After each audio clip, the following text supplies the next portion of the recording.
Stop. We can be 5 minutes.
Good afternoon. It is now 12 o'clock here in South Africa.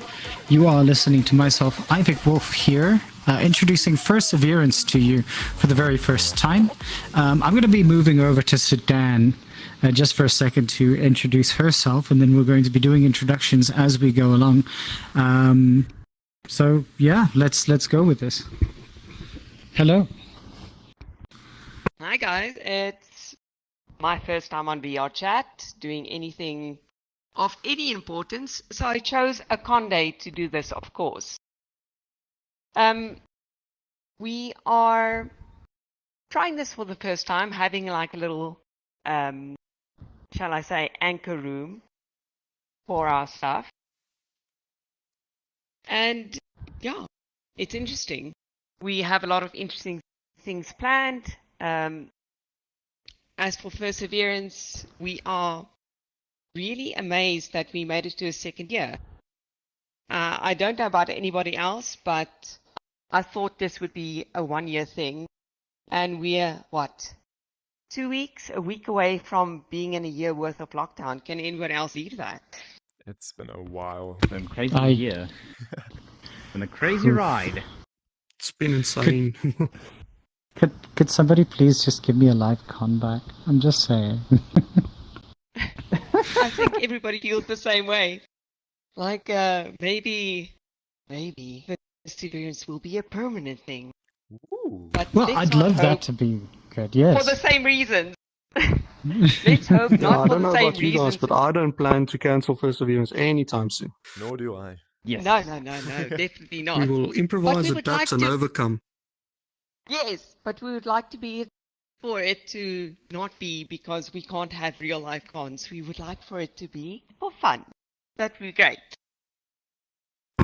Yes, definitely. Okay, So- yeah, go.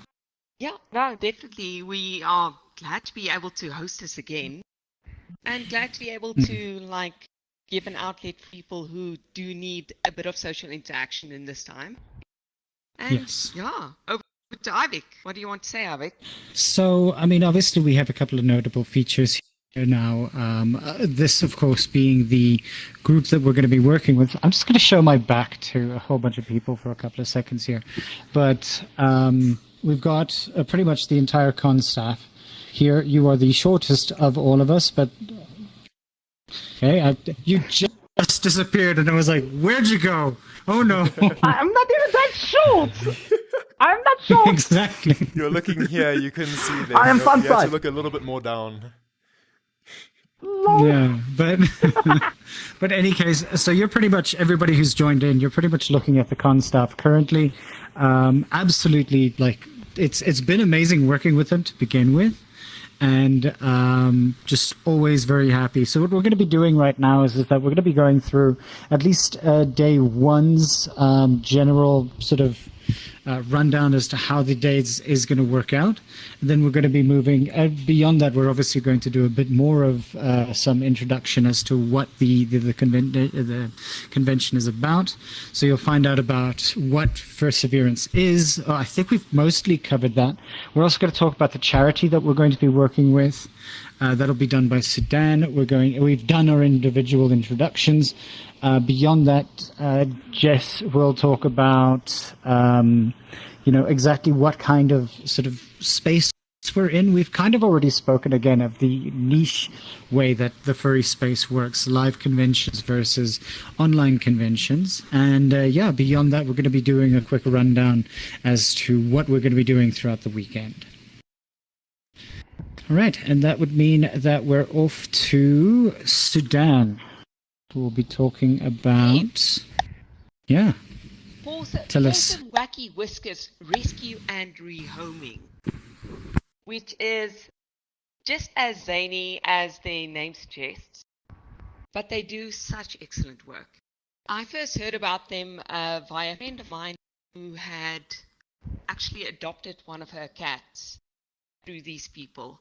That cat was the best socialized kitten I had ever come across. It was a little ginger kitten named Romeo, and it was just joy to have this cat. Usually when you get a shelter cat, they are, scared. They had like bad experiences maybe due to their circumstances. But this cat was outgoing. It was, the perfect cat. And they had many, many years with this cat. And through this friend of mine that had received this kitten as part of her family, I met Durette. And Durette is the person who runs and organizes everything at Wholesome.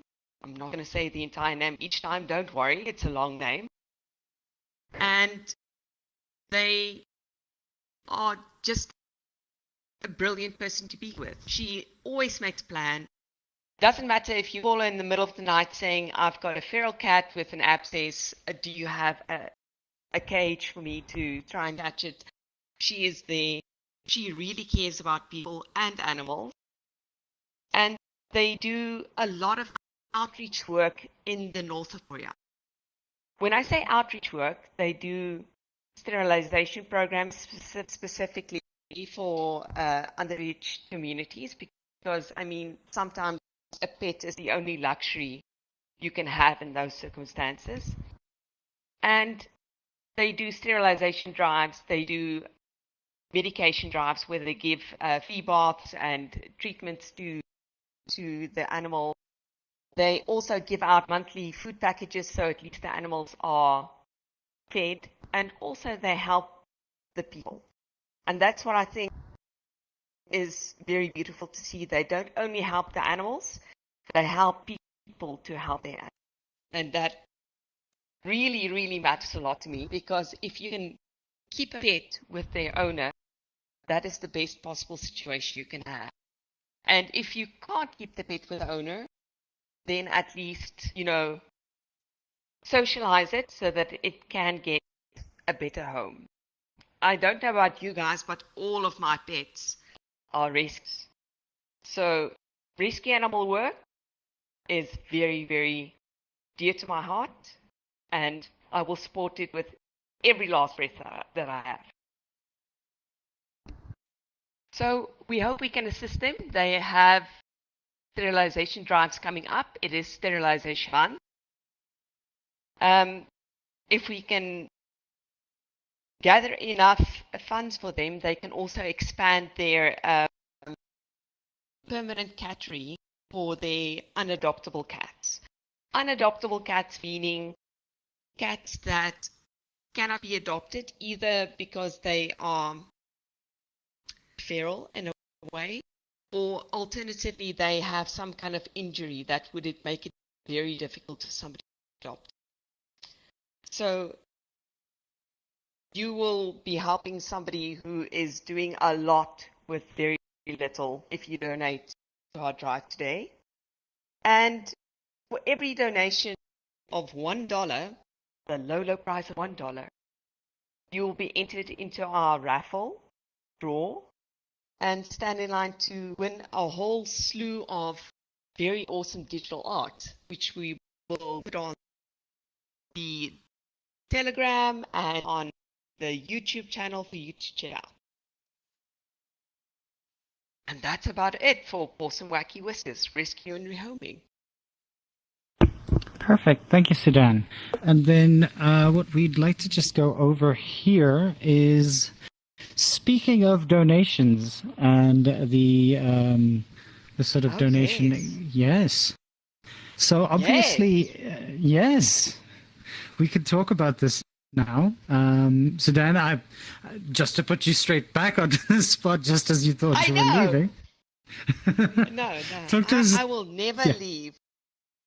Okay, so guys, I am very, very pleased to announce that we have already been receiving donations from various people before the con even started. So we have a $100 donation from Bravura. Thank you so much, Bravura.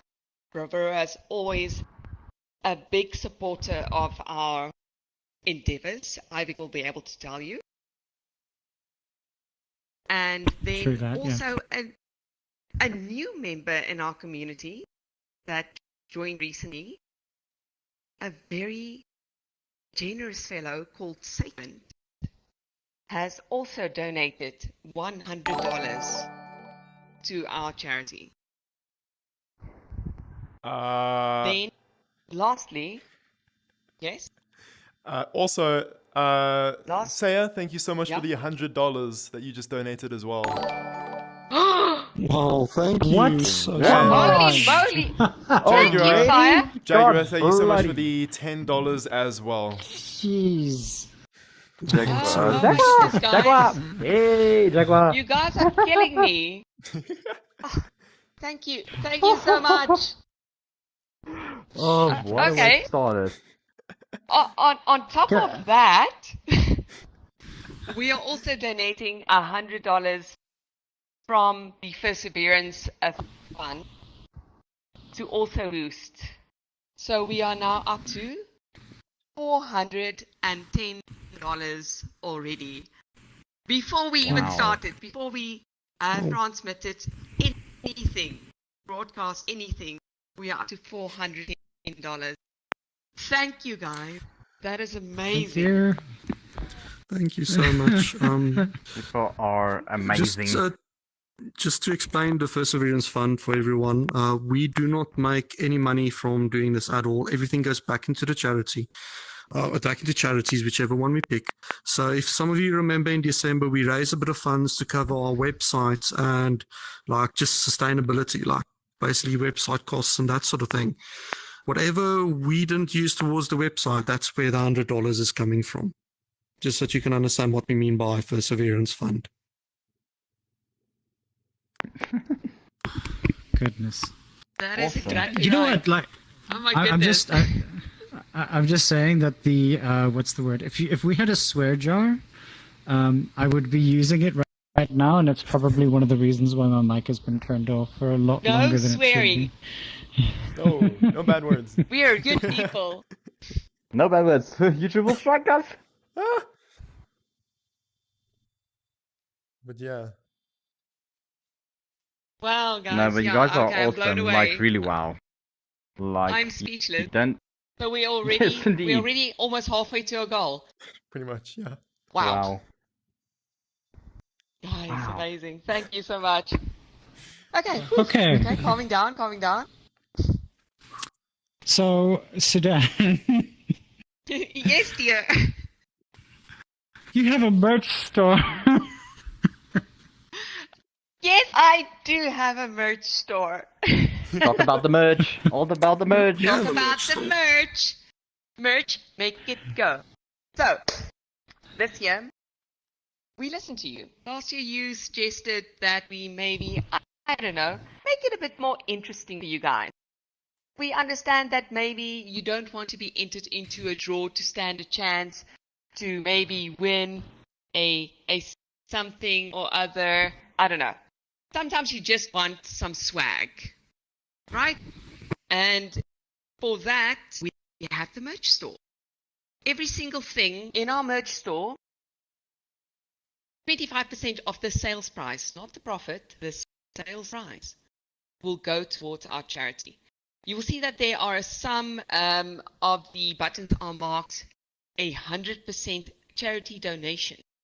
This means that 100% of that button's money will go directly to the charity. Any profit made from that button will go directly to the charity. And you get some swag. It's all about the swag. Lookity swag. All about the swag. All about Swiggity that swag. swag. We have, I think if I remember correctly, we have contributions from about 6 or 7 artists, which is, wow, which is astronomical. I thought there would only be like maybe the charity button and the FURSAverance button, but people really came to the party and it was, wow, really good design, guys. Go and support these people.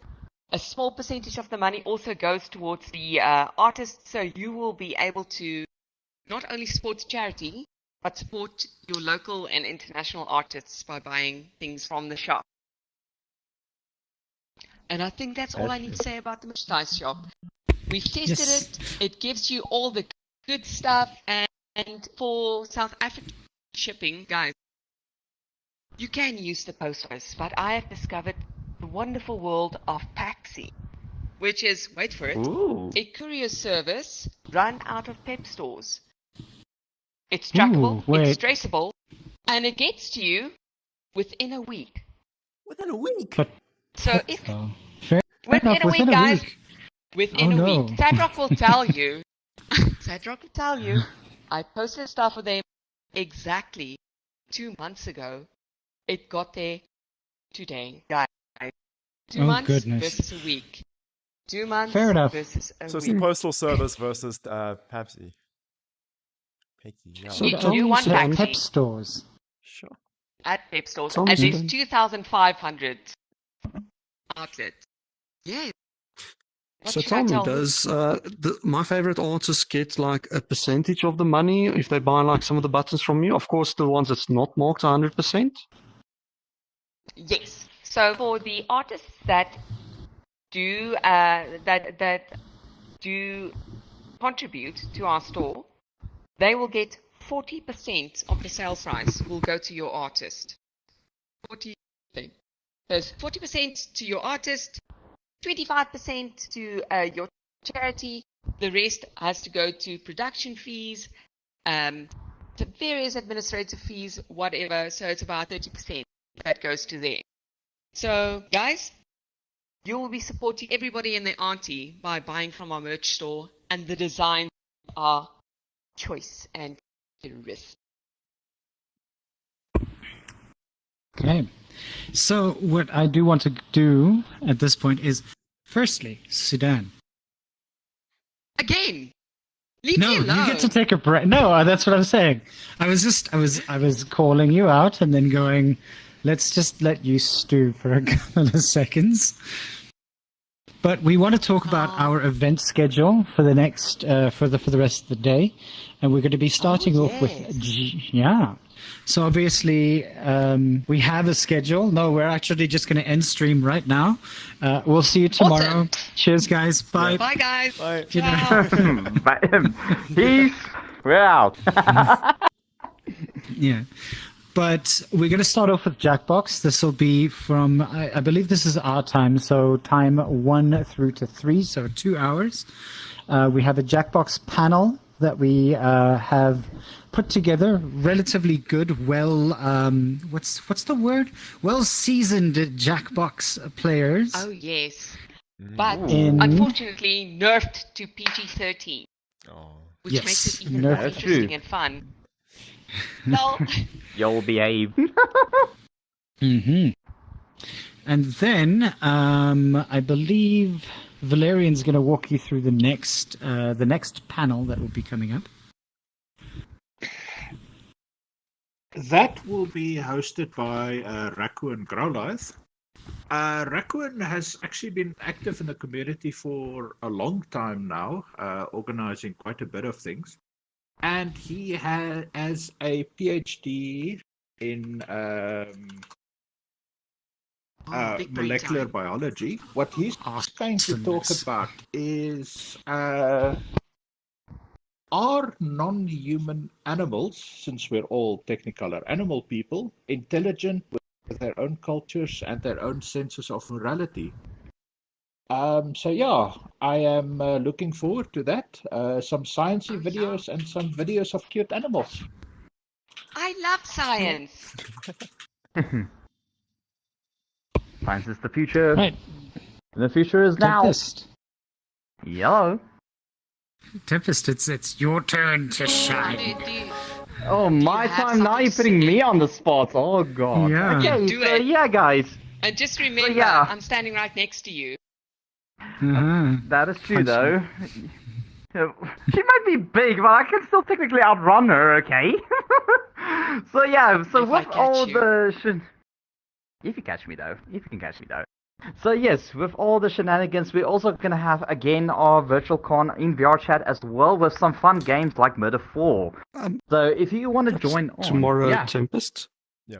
Oh yeah, that is Virtual VR tomorrow. Games is tomorrow. That's Sudan's Why is that cooking an issue? panel. You better run. Yeah. You better No. prepare yourself. Yeah. Well, She's gonna cook here at this Oh, he's point. gone. He's gone. Yes. Gone far away. So Sudan, what are you going to be cooking up Yes, for us? Are you so going to be yes. cooking up a Tempest? Oh yeah. I'm going to be cooking Cooking up up a a form. nice tempest, a rack of tempest. Yeah. This nunachi is It'll not be- gonna. It's they gonna become like say. a soup. This nunachi. A soup.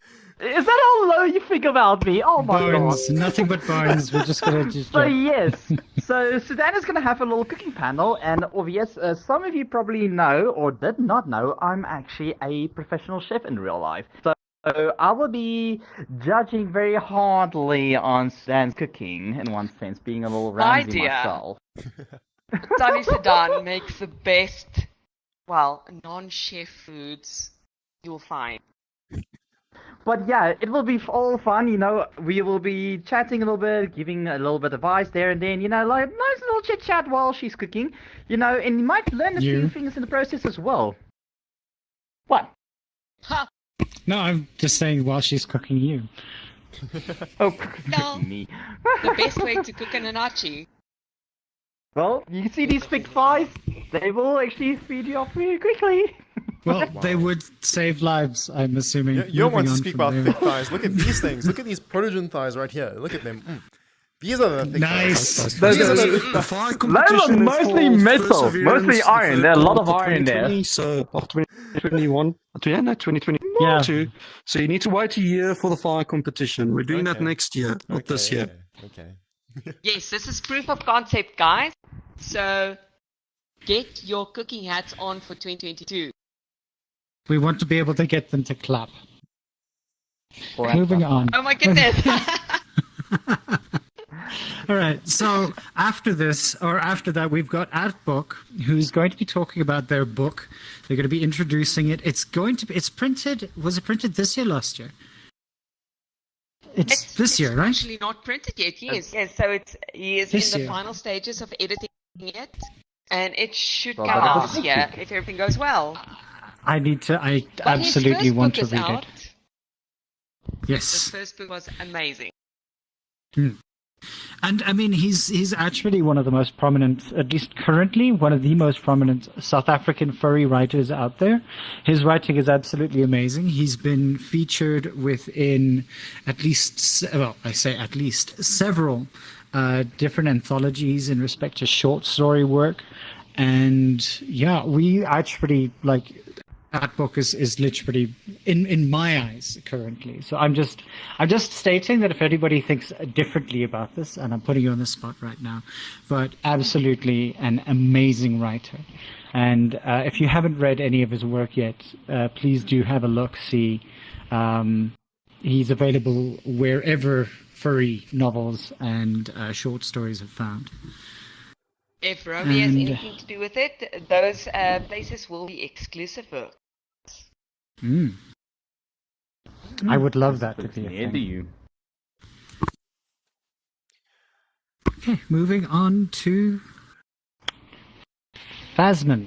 Yeah. Yeah, and that's going to be my panel. I've got like several names, Fasman Collie or sometimes even Jess. So if you're wondering, the panel's going to be about retro gaming, how to get into it. It's sort of done like a podcast, so it's easy to digest because there's so much information about retro gaming, and I don't want to bore you guys by giving you guys this list of things you can do without having a conversation about it. So yeah, it's pre-recorded, luckily, because my computer died completely this morning, right for the con. It's completely dead. That's why I'm in Oculus It is mode. con day. It is con day, so you will have It an won't be a offline con unit with some form of that does. disaster. Oh my gosh, sorry, Carly.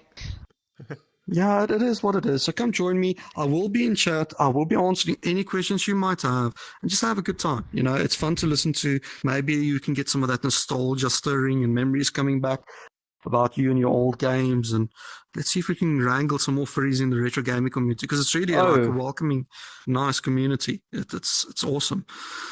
Well, we need from what more I've seen from Thursday. the sneak peeks, that I've seen that you and Kitra did, I would say it's worth giving a watch. Like, trust me, guys, I think you would get a kick out of it. It's going to be fun. Yeah.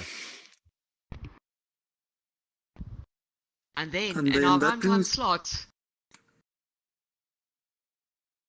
Yeah, and then in our prime time slot. Yeah. That's Go, the just- chat and the delay.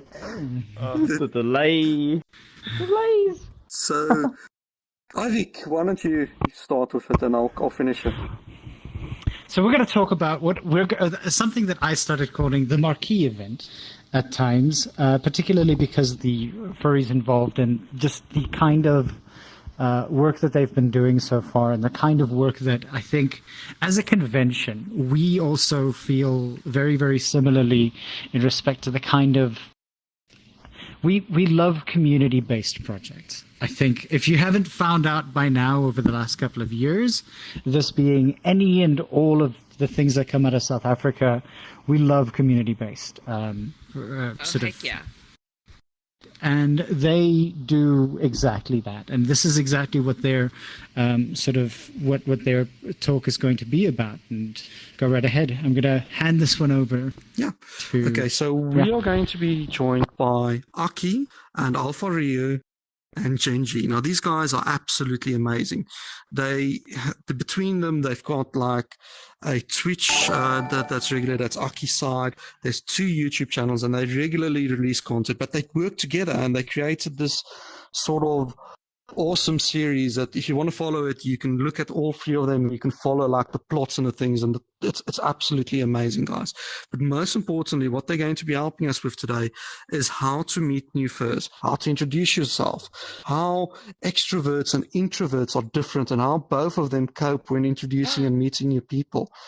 So it's going to be an amazing panel, and I can't wait for it because they've got so much experience with it. They sort of do also these Omegle videos. So in Omegle, you get a chance to speak to a random person, and when that person's on there, you need to catch their attention within like 2 seconds, and you need to start a conversation. If you don't do that, they click next, and you can't have that conversation with them. So they really are good in their field for this, and we've been chatting to them for like a month and a half, 2 months. Sweetest people you can imagine. Guys, it's going to be an amazing panel. Also, just a special shout out to Kenji, who recently joined them. He just started a YouTube as well. We will post his YouTube there. I would love you guys to go check him out, because if you like that sort of content, it's right up your alley. You'll love it. It's amazing. Yeah. And at the same time, Anonymous, can't thank you wait. so Those much for guys the were so $10 funny. donation as well. Thank you so much. And we are at 420. 420. Guys. Nice. Nice, guys, nice. Nice. Nice. Hey. You guys. You crack me up. But yes, Moving on. hello. moving Sorry. on. Moving So on. the last thing. Are we moving on? The last thing. Yeah, last. We never move on. We always hang on, but we never move Mhm. on. So the last thing for today should be like a nice chill stream. We intend to do a charity art stream. How this will work, and we will explain it again just before the stream, is I have gathered a herd of artists. What would be the collective noun for an artist? A palette of artists. Art I palette? collected Yeah, maybe. a palette that. of artists, and Put that in your They- dictionary. put that in my dictionary. It will come up in the next quiz I do, so take note. I'm gonna be Ooh, that not a teacher bad who says, idea. like, this part is really important, guys. Maybe you should learn it for your test. Maybe. In how this will work is we will have the artists drawing on draw pile on a communal canvas, palettes, art canvas, go together, and you can give them suggestions on what to do. You can, any amount that you donate will go into the suggestion pile. We also do have some suggestions to get the ball rolling, get everything started. So, but we would like those weird and wacky suggestions from you, our audience. And we will be drawing for, 2 hours? Or until we die? So, whichever comes I first. suggest death. Death. Art or Death death? by art. That's Death by art. by art. That's exactly I don't what know. we are aiming for. Is that like a Van Gogh reference or something like that? Lol. Possibly. Probably. So, yes, please join us in the charity art stream. We'll be drawing for your delectation and delight. And after that, what's after that? We need our VR people to explain what's after It that. is Yes. yeah. VR chat after party. Yeah. Yes, indeed. Boom. So that will be hosted by Suda and me. We will be joining a lot of you first on the lovely world of VR chat, having a little after party. Bear in mind, it is limited as well, just for the safety for a lot of our followers and new members. For those that have a little bit of anxiety and all that kind of stuff. But otherwise, it will be a fun panel, a nice little after party. It will not be broadcast though. Let me just clarify that. So, anything that you want to add to that? Not necessarily to that, but guys, any of these panels that we've just mentioned, you'll be able to find them on our website in your local time zone. This you can find in the description of the YouTube live stream. If you click on the description, you'll see we have a nice little thing that says panels. If you click there, it takes you to the website exactly where you can view every single panel throughout this entire weekend and keep up to date so you know when you want to tune in and what you want to watch. Yeah, that's what I want to say. And Pseudo, if anybody misses anything, due to any reason, they can watch it afterwards. Correct? Yeah.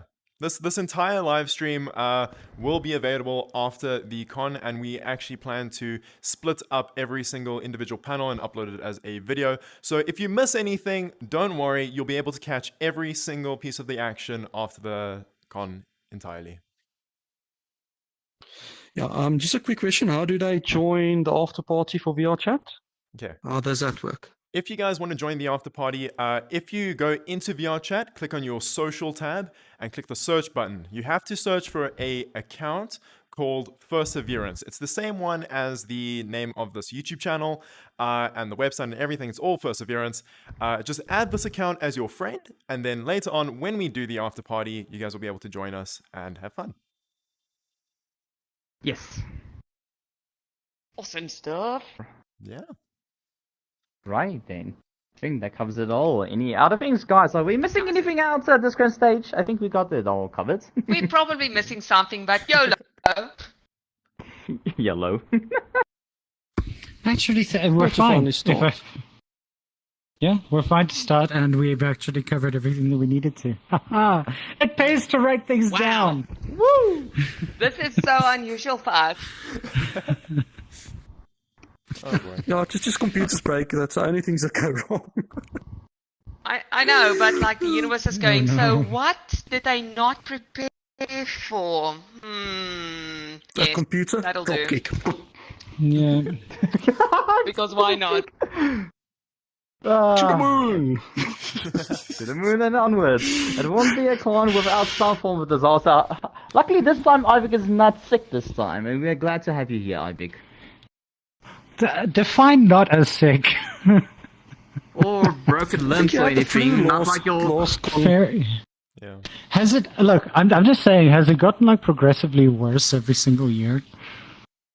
I don't know. You're the one that's always in the injured position, so you tell us. Because last year it was most the what was it? As we were sort of leaving, it was the jaw ache, and I had to go to Oh, hospital gosh, the yes. first time around. Do you remember? I remember that Hmm. was 2019. Fun Yeah. times. Fun times. 28 2018 was. Stop escalating. Goodness. I know, right? You need to Oh, boy. calm down, Ivy. Calm down. I'm trying. I'm trying very hard. Are we good? Are we out? Yeah, I think we're good. We need to be are out because we're good. technically 5 minutes over, but don't worry, we will catch on because there is a break time. We will just simply take that 5 minutes away from the break time. Who needs Okay. breaks anyway? We're going to have so much fun. You guys won't want to leave us. Just Leave saying, us for the just week. saying. Apparently, just we- if I was looking at myself, I'm not looking like I could see myself, and when I'm looking at myself, I am exactly what I want to be. But when I was looking at myself through, I think it was through your pseudo's thing, I didn't. I had bandages and whatnot. Look at look at So yourself I'm now. not green. I'm not, You're green now. I'm not green. I can't see anything. I'm on quest. To me, you look like a robot, but don't worry about that too much, Ivy. We will sort you out. We'll take the bandages out off. We'll dye your fur if we need to. We'll get it working. Please and thank you. But I was for now, wondering why you're guys, grey. everyone watching is probably screaming at us. They want to start watching the panels. Let's get ready for that. Alrighty, let's get the show on the road, ladies and folks. Cheers, everyone. Cheers. Guys, See you guys see you soon. just now.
a Mexican balloon.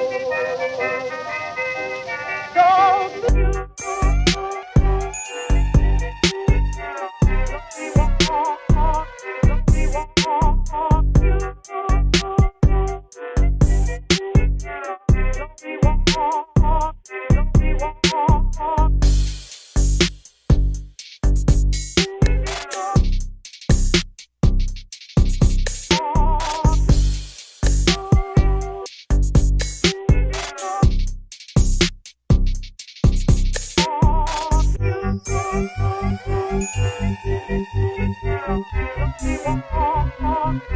you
Welcome to furry Jackbox. Woo!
Oh no. Oh no, really? Pix also says he can't hear us. Is it? Can they not hear our voices, or can they not hear the stream? Game. Okay. Lol. We do apologize. We do apologize. Technical difficulty. Yeah, I cannot hear the Jackbox or our audio on YouTube link. Oh no. It should be fixed in about 30 seconds or so. Pseudo's. Pseudo's on it. Without their typical magic.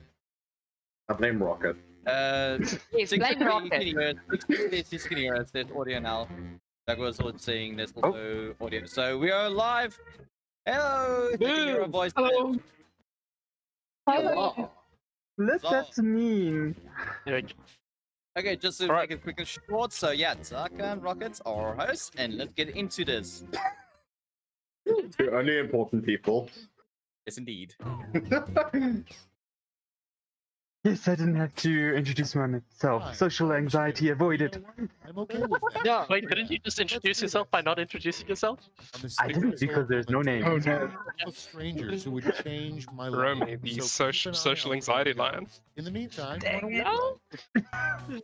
I'm just a resident draft. Time for round one. You'll get 2 prompts on your device. Just answer them however you want. Your responses. Oh, there's clips, Dad. will be Why isn't paired Dad with joining? Someone else's, and everyone will vote on their favorite. will be You joining get soon, points based on the don't percentage worry. of people who Good. like your answer, and a bonus if you get more votes than your opponent. Oh. Okay, let's get witty. Come on. I appear to not have any options. Yeah, me neither. PG-13. We have an audience member. Yay! I don't have any. Wait, it just says sit back and relax. What? Yeah. Why can't I? What? I'm reloading the page. Yeah, you might want to Reload the page. Oh god. Oh god. Reload. I need to. Oh no, I need to. Wait. Oh, here we go. Yeah, just reload the page and you're good.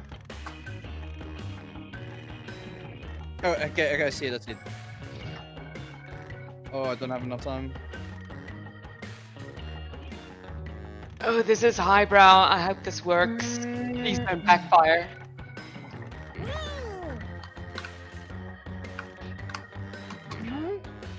Yay! I have no idea. Lions in the lead. Talk out. Do it.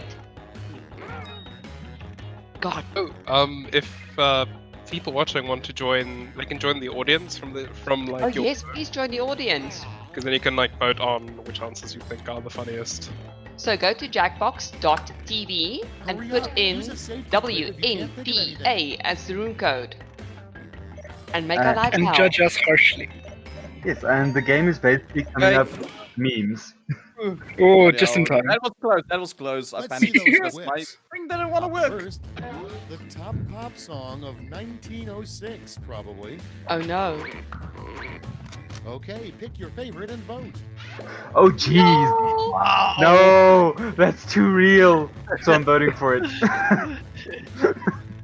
Well, oof. That one seems in keeping. Man, they really predicted stuff in 1906. $100. What? Oh my goodness, who? Pseudo. So you're supposed to recoup your server Oh my costs. goodness, Pseudo. Yes, it Pseudo, says what the Pseudo. hell? Moving on. Thank you so much. Thank you. Thank you. Nature's fiercest creature. Oh, no. Shark. Ready, set. Karen Shark. Stop it. I gotta speak to your manager. I mean, at first I thought it was Kraken, and then I reread it. I'm okay with losing. It's fine. Sorry, guys. Well done, Sudan. Oh, thank you, Taka. And the one audience member. But yeah, the Karen Shark does sound deadly. Very deadly. Casting decision ever. The role of Oh no. Oh. Oh no.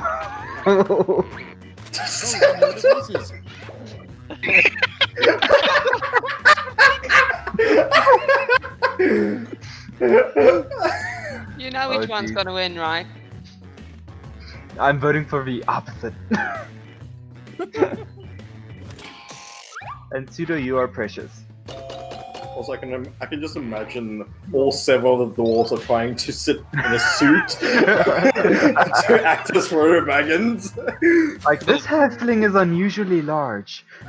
Next, Tall for a hobbit. hardest part of the game, Justin Bieber's bodyguard. Oh no.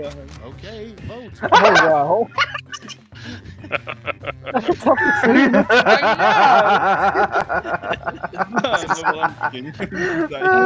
Hilarious. It was peak 2010 humor. Yeah. Yes. I think that's when the game came out. Oh! Thank you, audience. Oh! Oh, that was a good sadness. split, guys. That was close as hell. That was close. That was very close. Coming up next. Y'all just want to roundhouse kick children. 1960s Batman. Batman and Robin fighting blank. Oh no. Vote away. No! Will you leave Mark Hamill alone? Their game. It's a national treasure. Well, it's kind of meta, isn't it? Yeah, because Mark Hamill is. There's only Okay, one. yeah. There's only one true answer. Could only be one. Come on, come on. Ooh, ooh, ooh. Oh, Oh, Thank you, no, I got Stop the goal. destroyed. Oh, what was it you said last time, Sudan? Low-hanging fruit? Moving on. Oh yes. Yeah. Grandma knits you a scarf. It's really weird when she knits you blank. Oh no. Oh no. Time to Oh. Wait, what? It looks like we should have been saying, oh whoa. Oh no. Hmm. I don't like any of these answers. Yeah. I mean, if she knits you a lice, would it be like a cute? Like a big lice? A louse. Oh no, it was too highbrow. Like mice and bees. Lice babies are called nits. Oh. Gosh, you guys. Ah, God. makes so much sense I'm now. too big brain for this group. Of course, you joined us. Oh yeah, that's true. Sorry.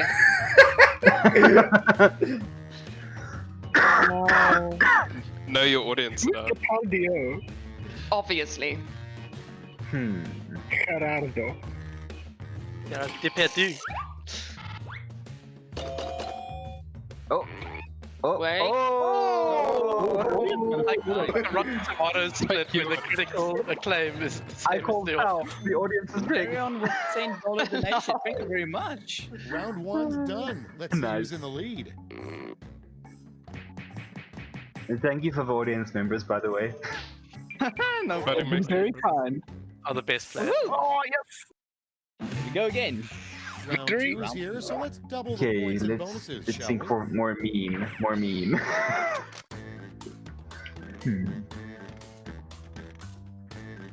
Folks in the audience can try the audience play along while we wait for our players to finish. Oh, no spelling mistakes. Oh, come on. No. There we go. I love that's quiet where I was trying to like think.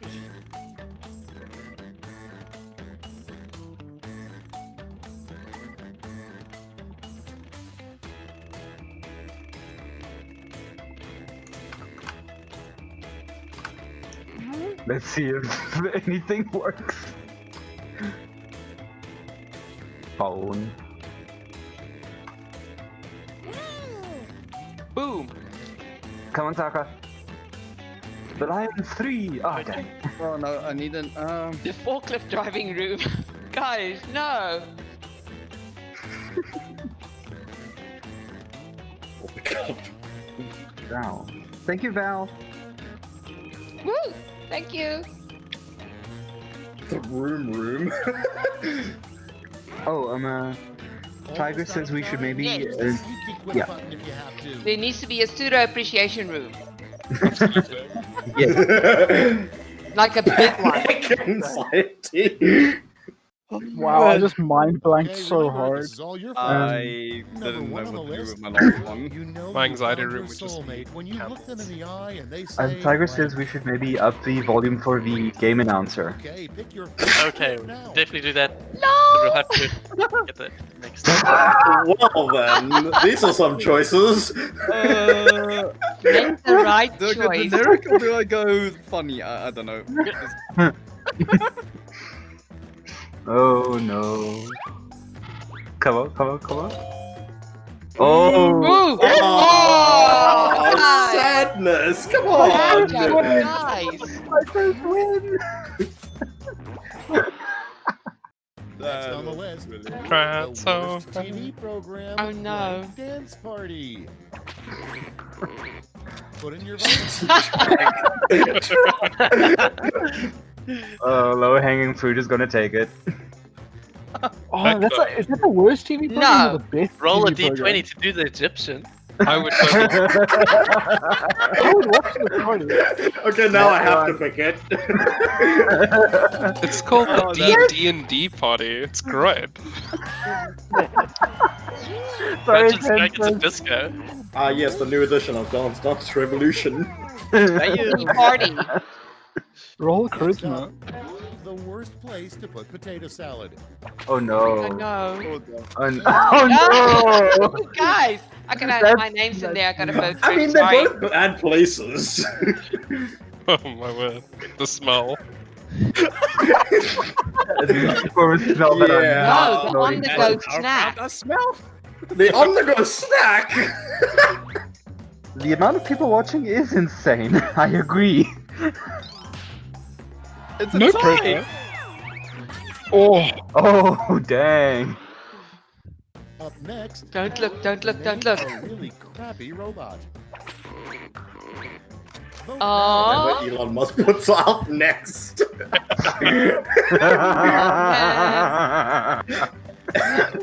Got it? I wouldn't call this crappy.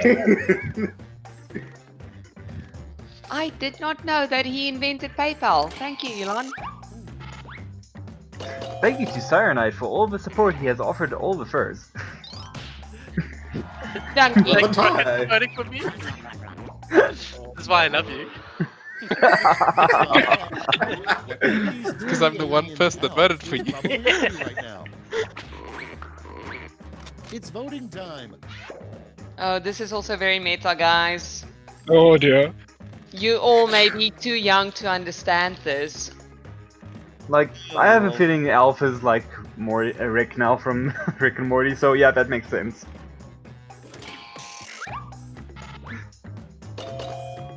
Oh! Audience takes it. Ooh. Well, those of you too young to remember, Alf liked eating cats. It was Oh, a no. delicacy on his planet. I remember now! Automatically be arrested if you This is blank. unlocking so many weird memories. And vote. Wow, those are both crimes. They really are. Wow. Well, I don't have a first, so I'm I voting have for to the go with first. this one.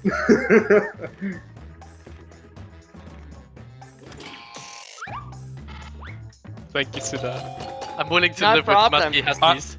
Like, Ooh. listen, I would have voted What for the? What? No! No! Wow. Know your audience, I suppose. Vote is, don't throw out those used chopsticks. Deception. Use to blank. Thank you, guys. Ready, set. Oh. Oh both of those no! are good. I've Oh, done both what of would these I do? things. What would Sudan do? I once cosplayed as Wolverine and I used chopsticks as the claws. Well You know, you done. have to vote for. Well, It was a difficult decision. that was really tough. Good going, both of you. Worthy pursuits. do I want to be Wolverine or an awesome walrus? Oh, censored. Let's Thank you to Tempest for the sneaky $20. Thank you, Tempest. I know where you live. Nah. I didn't even move a spot. This is round 3, the last lap. Everyone gets the Shay, same probably. one single Like, this prompt is the this low-hanging fruit rule. Here we go. Oh dear, pressure. time. Follow these word-lash instructions. Oh no.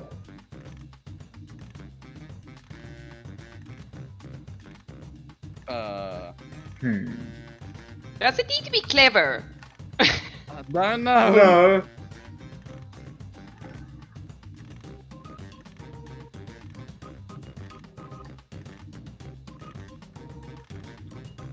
It's a very tough one. This is a tough one.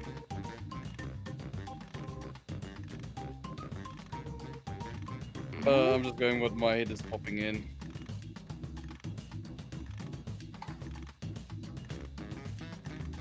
Oh yeah, that's true. Like, sometimes they go with the dad jokes. No, like, this is, I don't know, I do apologize. Send it. Why is it always the last one is so difficult? Sorry. It is hard. Really hard. Come on, No, come on, come on. I can't. I've got nothing. Brain empty. Brain. Brain? No You're brain. ready to look. You get Ivik, 3 medals to I don't award to think, your like, top 3 besides quips. maybe You have Sudan, gold, the rest of us silver, and can't be bronze considered medals. clever. Oh no. Sorry, Stan. You know what they say if you're the smartest in the room? You have to rule. Oh no.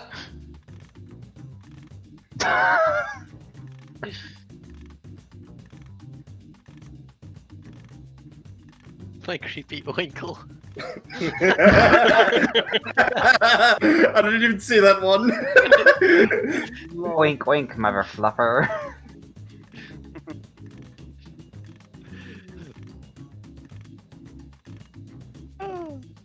Oh right, you need to award 3 things. Oh, Yeah, right. it does it in order. I forgot. So Okay, let's pull out those medals. Bronze, silver, and finally Huzzah. gold. Medals are nice, but points are even nicer. So, Aww. Aww. Woo! Hey! Woo woo. Tucker and Sudan, like, all aside, like, god damn. Lions are Okay, let's natural see those leaders. final Just scores. saying. Romy, quickly. I am an exception to the rule. You're in training. It's okay. Yay, Tucker! Well done. All done. One No, cat's victory is a Epic, victory for all no. cats. All felines win today. Yes, it is. It is good. Yeah, that was good. Great fun. Great fun enough. Thank you, ladies and gents, for joining. Model top. Oh, so Tucker's audio just died, but we're gonna switch Oh, to no. a different game quick. Oh? Yeah. What would Huzzah! this be? Murder party. Murder party, yeah. Murder party. Fun time. It seems murder party is the vote. Pseudo. Espionage is also pretty good.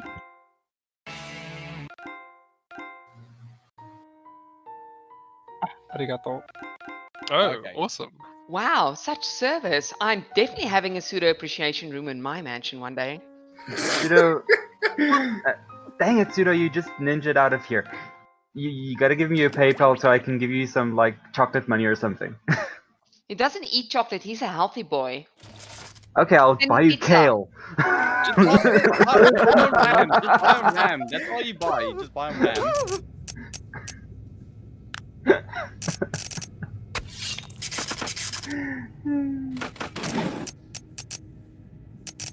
So do we have to like hurry in? Yes, but Okie dokie. Suda mentioned they're going to do fancy shenanigans as well. Layla, this is a con weekend, so yeah, it's. Oh, thank you, Jaguar, for $15. Oh my god, thank you, Jaguar. Really Hey, appreciate Jaguar. it.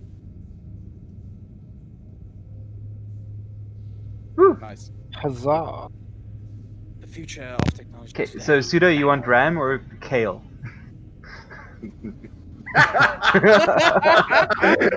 They say with a sigh.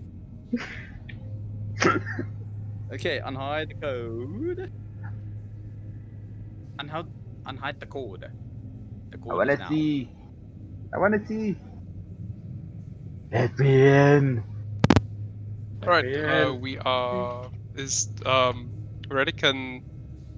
Is everyone Everyone's joined here. We ready? Sweet. Okay, gonna show the room code now. Layla, it's okay. And not everyone can donate at this stage, and that's perfectly fine. Hello. Just being here is awesome. Yeah. First in the room. Yep, basically, we just need people to actually watch what we're doing. Otherwise, you're like, Let us entertain you. yeah, let us entertain you. That's Let it. us Like, we're friends having fun. Let's talk nonsense on the internet. As always. Hi, Russia. So Yeah, just watch us. Being here is more than enough support. Yes, that's all. People are awesome just for being here. Do you get So extra points if you're a rodent? No. Aw. Wait, why is the game audio gone? No, I think it's just quiet. Yeah, I don't think there's anything at the It's all the spooky. hold screen. Tucker's dealing with some audio technical Yes. difficulties. Layla, No, it is like no. stalkers. Please stalk us. We enjoy being stalked. Stalkers. Oh my word. You have a boring life stalking me. I know. I go to work and I buy groceries and yeah. Tucker might have to restart the PC quick. Oh no. Let's dance around it a bit. It'll be okay.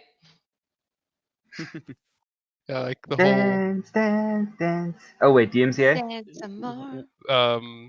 the whole like Windows 10, classic Oh yeah, stable it's operating doing Windows system. thing. At least it's not the blue screen. Let's do it.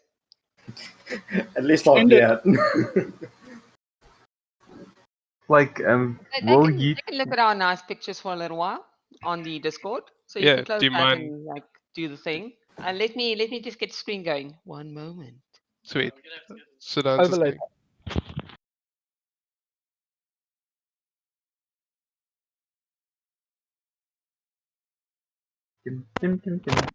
Also, I have no idea how loud my keyboard has been when I've been typing.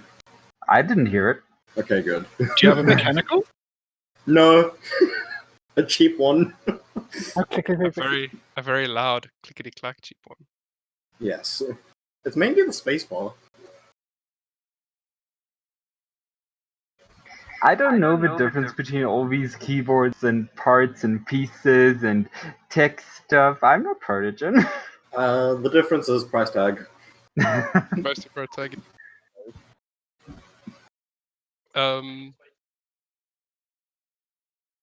Now, like at least gonna be. We wait. Yeah, we wait. I'm just trying to swap the screen over to a technical Pretty art. vcon. Just stream the holding screen that we've got until you restart. Can Tucker restart quick? Let me know.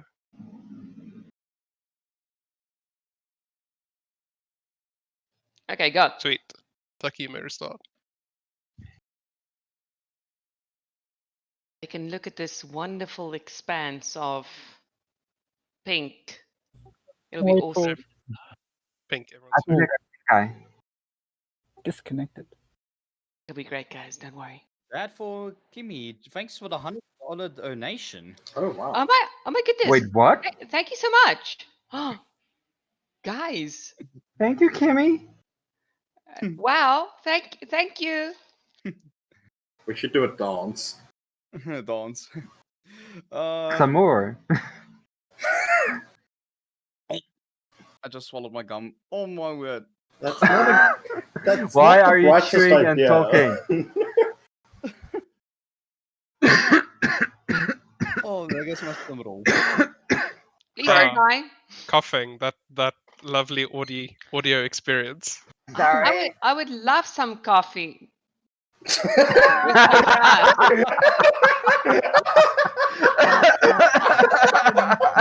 Thank you. In my mug. Oh my god. Yeah, well done. That was not funny, but we laughed at it anyway. Fine. I got a dad joke sometime. That is too intelligent for a dad joke. Oh, yep, yeah. To pass the time, why don't we tell dad jokes? So. Oh my goodness. So what did the one eye say to the other eye? Hi. No. Oh god. This. What? Between you and me, something smells. My word. Okay. No. Guys and gals, what does James Bond do before he goes to bed? I don't know. What does James Bond do before he goes to bed? He goes undercover. No!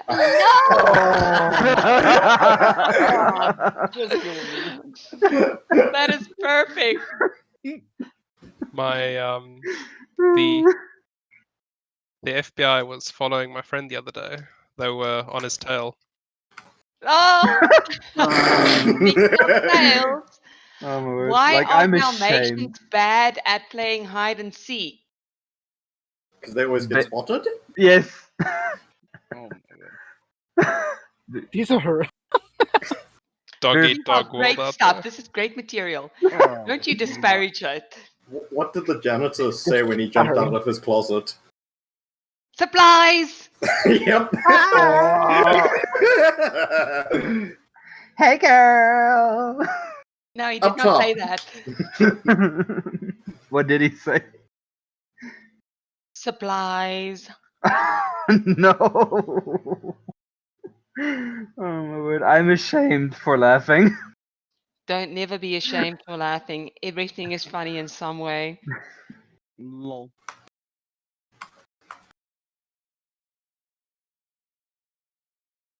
Jeez, the FURSAverance group has just like exploded with new members today. And has. I tried to sue the airport for misplacing my luggage. I lost my case. That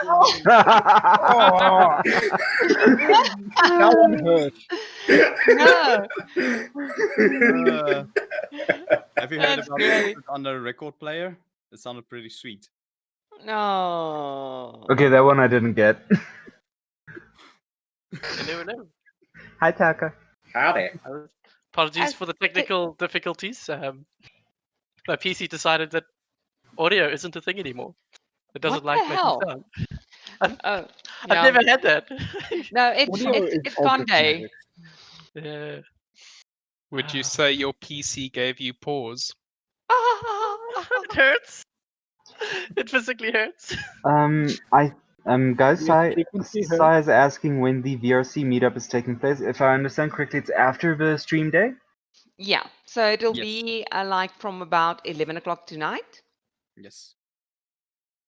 I'll be asleep, so enjoy. Yeah, shame, man. You have to work. Yes, yes, yes, yes. Unlike everyone else here. Yes, the meetup will be at 12 from our side. Like we mentioned earlier, there will be a link that you can join on your social VR chat. It will be FURSAverance as the same way you pronounce it and type it in the description below.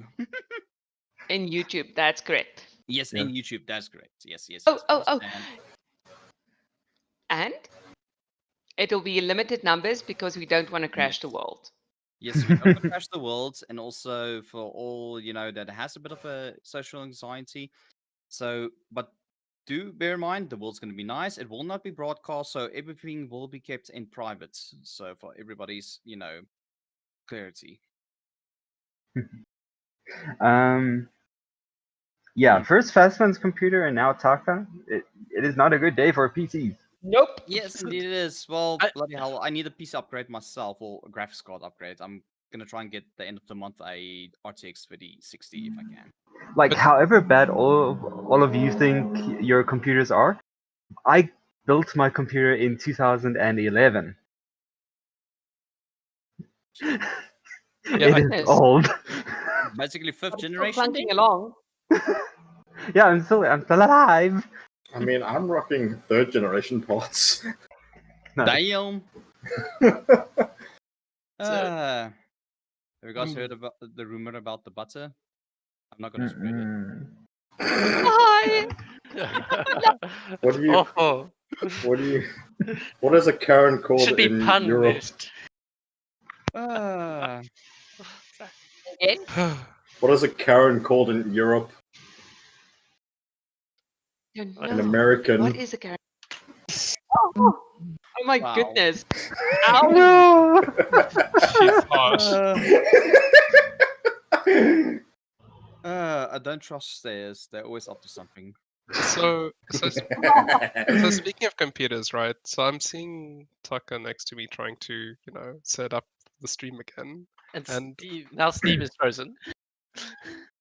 No, like I'm thinking I've got my Mac next to me. I think I'm just gonna I can stream from there. Bouncing with my That could Steam. work. I've also got I've literally got it open here on my Mac as well. Let's see. It's But I'll very have to- funny because it's always my PC breaking. Like, And now it's fine. We take turns. I like it when people take Thanks turns. for the $10 donation. Thank you very much. Yay! see the dad jokes are working. Keep telling them. Wait, no, I was There- about to say something like, that there's a- that I should not say. Lol. Funny. Like, there is literally a dad joke generator, so let's have a look-see. Boom. Oh yes. What kind of Sudan shoes coming in on the pitch. Ooh. What kind of shoes do ninjas wear? Sorry? What kind of shoes do ninjas wear? I love that. Sneakers? Yes. So guys, there's this new Wait, which book. should we be? Sorry. I've got it up and running, Sudan. You got it. Okay, cool. Yeah. Oh boy. Woohoo! So, September, guys, everybody. there's this new book in. Here we go. Yes, we're back up. Huzzah. Here we go, ladies and folks. Do apologize for a little delay, but the show will go on as always. It's not a con without technical difficulties. This is true. Yes, yes indeed. Thanks for your $10 donation. Thank you, Tux. Sweet. Okay, let's do it. Sneaky protogen. Ah, he wore his Technical sneakers. protogen hacks.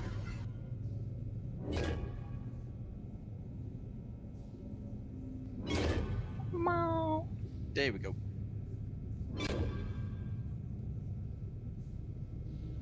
Righty. Who still needs to join in? One more. One more. Yeah. Who else we got? Should be one more. 7 in the last game, but there's only 6 of us here, so maybe actually Thank just. you, Oh Isaac. yeah, that's right. Murder has more players. Murder can have more players. So I think makes it's sense. 10. Romy, are you in? I don't see him. Yeah, I think we're Romy's missing Romy. Romy, Romy. Romy, Romy. Romy even in chat though. He No, moved to the I think we green dropped room. him. Oh no. Oh Romy! dear.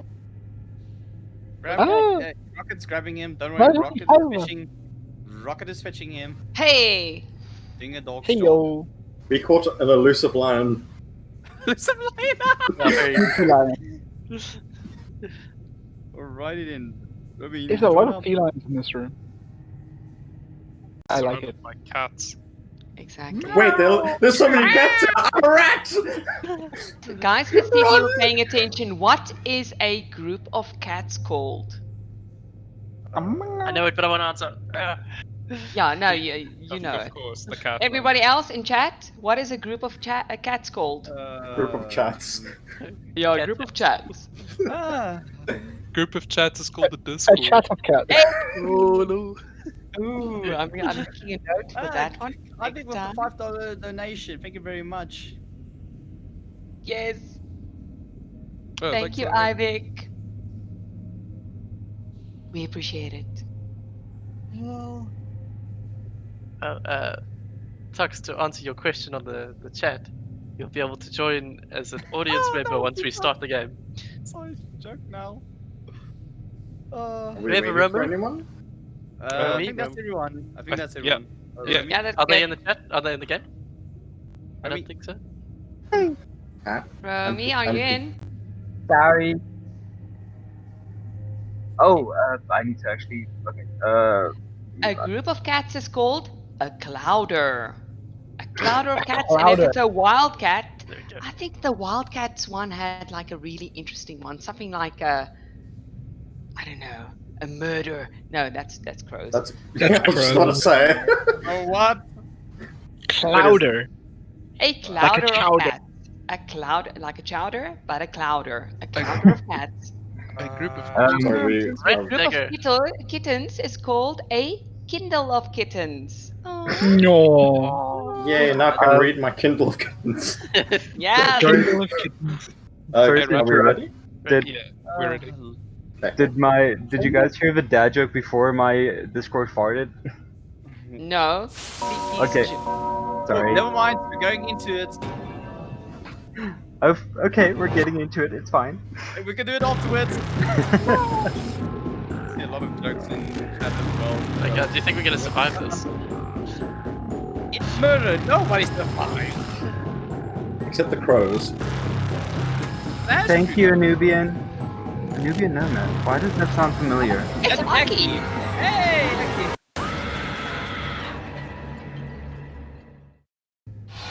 Thanks for jumping in to say hello, Aki. Come on, wake See you a up. bit later. Hey, Aki. Welcome to Trivia Night, a dark reckoning. But there's trivia, games of skill, and lots of unnecessary violence. It's fun.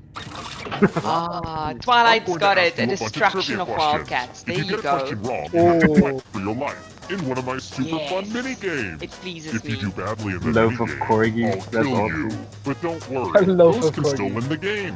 When one player is left A alive, we'll bakery go to of the final round where the living and dead compete to see who can escape first.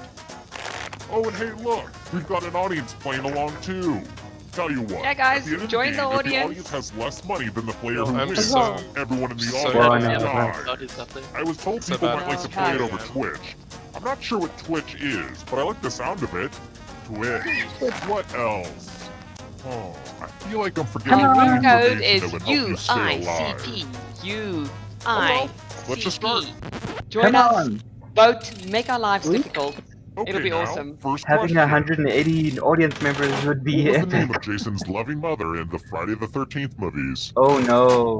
Oh no. Use your device to answer the question. Pamela. You weirdos in the audience too. I don't know. I didn't watch those. Something. I have no idea. I didn't know either, to be honest. Time's running out.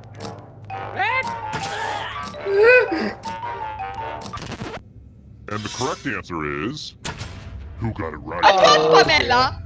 Yes. Oh This lord. gonna be a I quick guess. The rest of you. I thought you were baiting us to that. I was baiting myself. I also got the wrong one. You made me doubt myself because it's like, isn't that? Play the finger cutting game. Oh no, no, fingers The early. point soon enough. This early in the I game. forgot that Oh, joke the second I man. said it. Just choose one of your fingers to cut off. It's so easy. Easier than cutting off a toe. Don't get me started on fine. those. Chop chop. All of us. That one? Finger. Pinky except Sudan. Nobody needs it. Now they can't get married. Hi to the Let's audience take a look again. at the scores. Now, don't get upset if you're in last place. Just do your best and know that you are special. But Oh, no. also, I will That kill seemed you, so condescending. do better. And how's the audience doing? No. The You know audience what's isn't funny? I'm doing looking so at the great, code but and I'm there's like, time to catch like, up. if I had to put it like in shortness, it literally sounds Here's like another saying one. Who is the youngest Marx brother? Oh no. Oh no. Carl. I don't know this. I'm not American. I don't know this.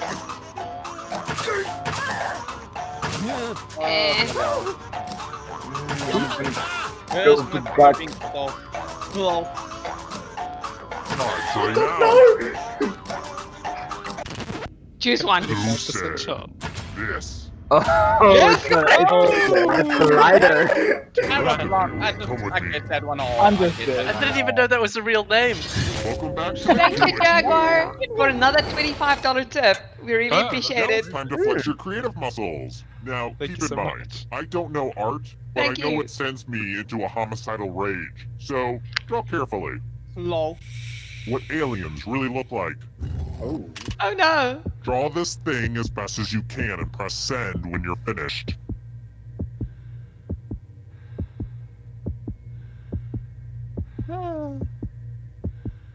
Stan flexing on our artistic skills.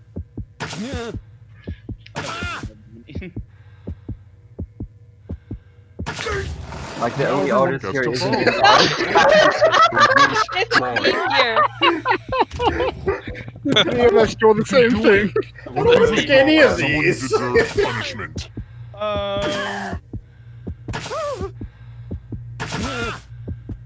Oh Hit a no. drawing already. Thank you, Jaguar. The votes are in.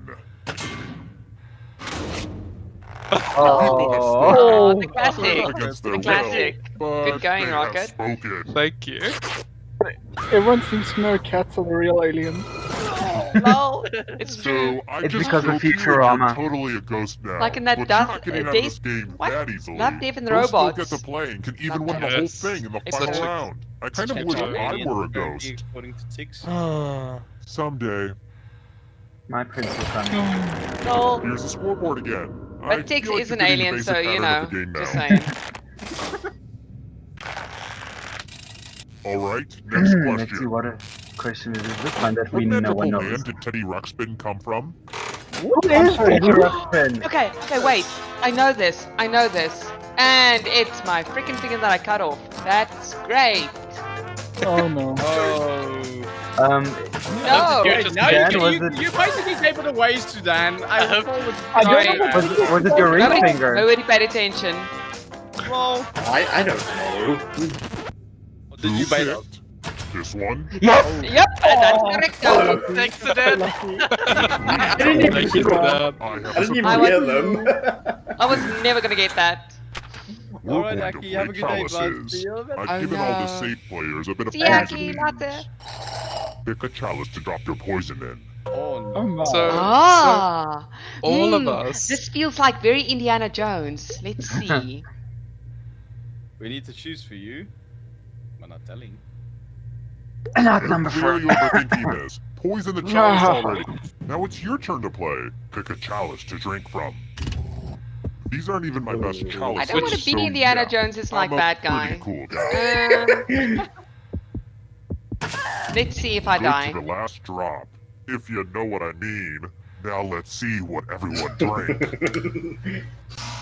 Oh, guy. Here it comes. You picked the gold one, Sudan? Yes, I was like, you know, reverse psychology judging it. You got poisoned, just like Joffrey. Spoilers. Lol. Then you can thrive! How am I in the lead? Oh, Congratulations. Do not ask. Process Guys, of elimination. guys, according to Cyanide, apparently we need to increase the goal to 2,000. I don't know if my this is a goodness. threat. I think I'm right. I cut my One, finger I could be wrong. I'm gonna be a person. With person. Wait. Yo, We have a boxer. We've got a crate of Stella right behind us. I am literally the drinking correct it answer right is now. This. Dang it! I should have gone with my gut. The rest of you. Luckily, I can go back now that I'm a ghost. Stella? I'm going to ask you a question. Your life depends on how you Oh, answer. this is gonna Dun, be funny. dun, Hey, What's the perfect Nanook! temperature? Welcome! Oh. Type an answer on your device and press send when you're finished.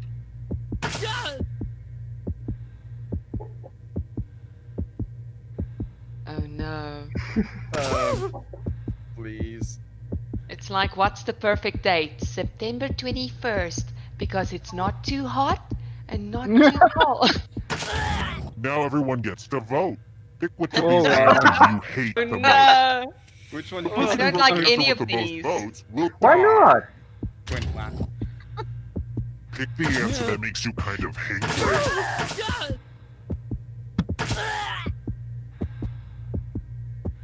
Best temperature is the cold temperature. Voting is not just a right. Lies. It's a privilege. It's the truth. The votes It's a are in. lie. Don't I worry, like you this one is guys. just ahead of its time. Sorry, Tempest. I deserve it. No. Unfortunate. I'm gonna die. I'm just saying the audience is catching up with us, Question. by the way. Yeah. How long should a you long boil time a ago. 1-pound lobster? Oh no. I Okay, know just shut up. You're a Tempest. chef. Tempest. No, Tempest, you're not allowed to use any of your knowledge. You can see it all in the panel. In the last panel, I'll give you the answer again. And then Thanks, Nanook, for the tip. Yeah, for the donation. We appreciate it, Odd. Thank you, Nanook. Who picked this one? Oh, damn it. No, that The ain't rest of right. you who are still alive. That's let's why go I have a someplace cooking fun. panel, you guys. I think.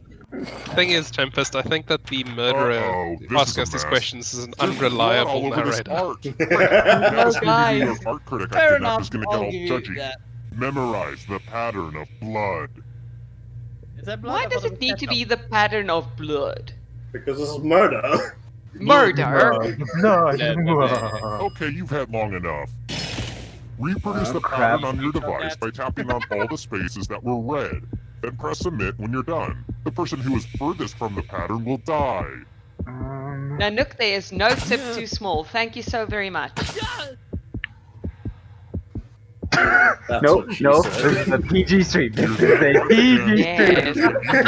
Yes, the tip. Just the tip. Oh my. God. No! How Or the heck? Dark. Okay, but Dark is a programmer. He knows stuff. Yes, like using screenshot. I did not. I On his regained phone. that. How dare? Nice score, audience. How very dare. FYI, that was sarcasm. I'm not lost anymore. How about this? I'm a man who speaks many tongues and pulls them out. What is the most spoken language in the world? Epic, what are you saying? Oh, I know this one. Wait, what? I'm gonna try that. I'm gonna go with what I think it is. I'm second guessing myself. Oh well, YOLO. Epic, what are you saying? And the correct answer is this.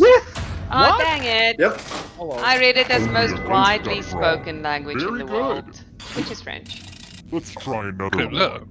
That's not know This that. question is just a quick reminder that Man. life is futile. Oh, I guess. Yeah. Fitness guru Jim Fix died while... Oh no. I hope it is this one because it would be like it would make me happy. Karma. Yeah, I know which one you're thinking of. Yep, that would make me happy, and I'd be like, see. Time's running out. I have no idea on this one. And Neither do I. Yeah, is it Who the said ironic Gotta be one? dogging. This It one? has to be. Why couldn't it have I been have a eating surprise salad for so I you. could Wait, go what? see? Eating I got it salad. right. Why am A I big getting pile of these? moolah. Here's how this is going to work.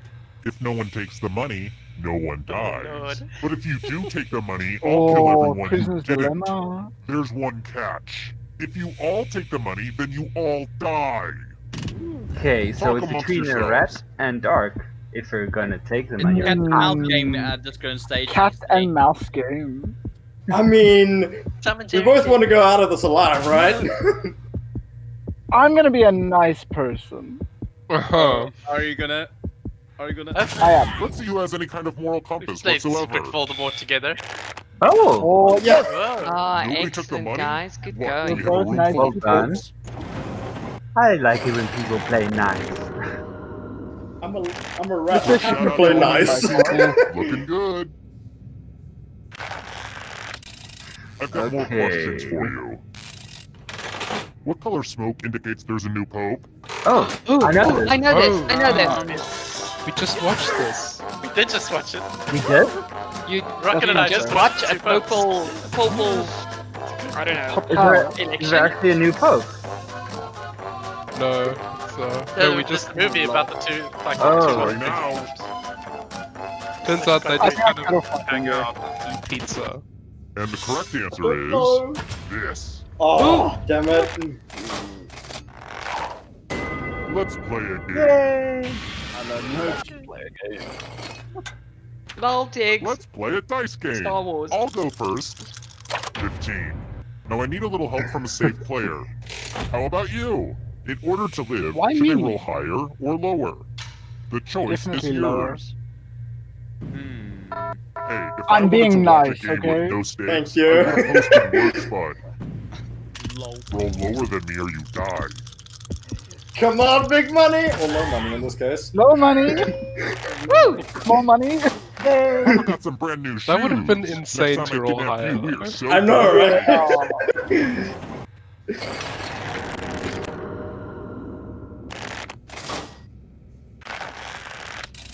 Let's try another one. This one's for all you Beyonce fans. Yes. If you Beyonce added up the fans. atomic I numbers hate of the Beyonce. 6 noble gases on the periodic She table ruined of lighting. elements, what's the I'm total? sorry, what? Fuck. I'm sorry, you what? Oh, shit.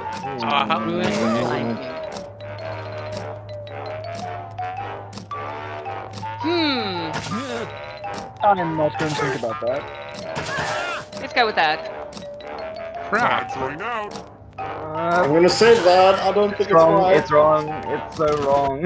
And the correct answer is this. I thought so. Random game. With the powers of random guessing. It's time Those for a screens are memory game. so terrifying. Memorize the pattern. Hey, Dallas Fox. How you doing? Hi. Isn't it like 5 we've had a.m. enough for time. people in Dallas? From left to right. What was the order of the colors? No. Last actually, place I will think feel it's the about pattern of my 7. knife. Not sure. What is the order of colors? It's so mean. What was the last one? Ah. I don't know. I do. Take a chance. Time is almost up.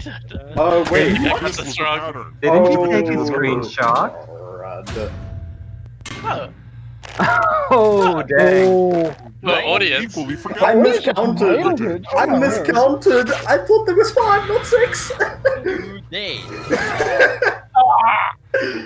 Oh, damn it. Close. That was so close. How? The whittling down to just one player has The finally come audience to is the fruition. lead. Let's do Hashtag this. just Oh saying. no. Yeah, the audience is in the Well, head. look who's still alive. Morning. Now you just have to escape. Dark is Yeah. alive. I'm going Still to give alive. you a category. Mythical Oh, creatures with human heads. To I know find this. each answer that Oh, fits, easy. press submit. Yeah. It's the Hydra. No, but it depends on Oh, how many God. human The right heads he's ripped answers. off. I had Move to try. forward 1 space for every correct answer. Sneaky, sneaky. You're getting real close to the exit. Oh, did I mention that all the other ghosts get to play too? If a ghost catches up to you, then they will steal your body. Then they Doc, can please escape give me and your win body. the game. No. Everybody's next question. And ghosts get a third choice to help them catch up to you. What the heck is a Paxi? Ooh, I know what that is. So, I have no idea.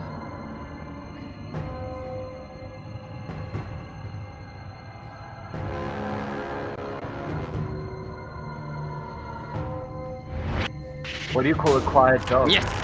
I know. Oh dear. You don't A fry. hush puppy. You're Oh, getting dear. away. Come on. Wait, no. Ernest Phelps. Ernest?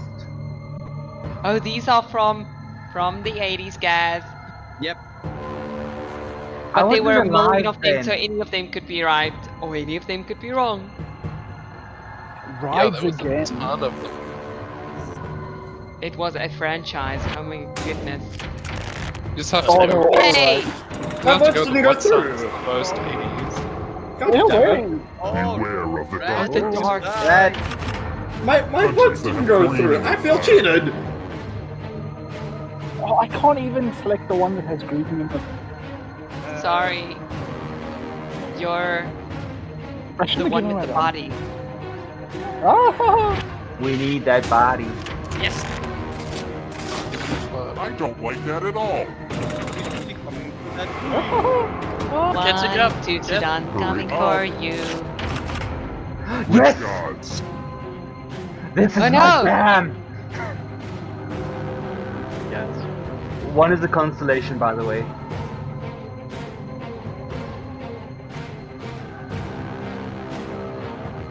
Yeah, I don't know. Everybody knows this now. Wait. Oh, that ghost is gonna get ya. Who's getting cleared? Romance. Yes! Romance. Yes! This is right up my Oh my alley. goodness. Which No. language is romantic? I don't see French on here. There are I 6 love romance between all languages. foreign to me. Cappuccino, lasagna. Oh No, dear. no!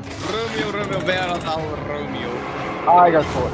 You killed your Taka, friend. I'm gonna get Get you. away I fast. can't. Lion versus cat. Novel No. written by women. I cares? know this. I actually know this. Oh, yeah. I actually don't know Hurry, I have who no wrote idea. the Dread of Wrath. I'm just randomly pressing things at this You point. work in a shop. Oh no. I think I got literally everything. I still won. Oh, yeah. Yes, Roby! Oh! Western West African African No. country. Sudan!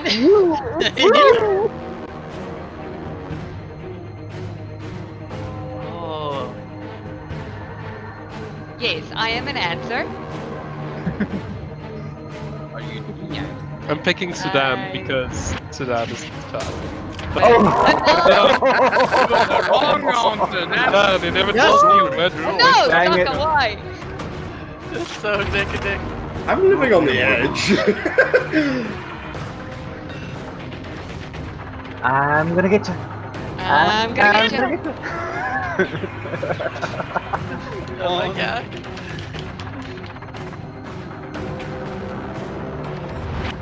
neck and neck. Haha. Yes! Oh no! I'm going to have to punish my writers.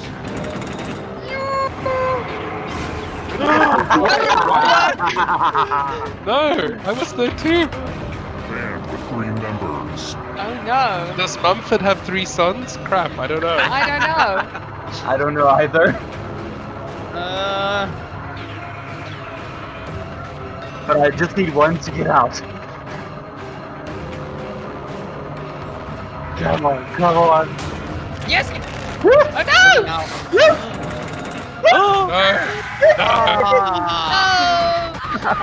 Damn you, Mumford sons, you betrayed me! I know. Okay, I think they've got 4 members though.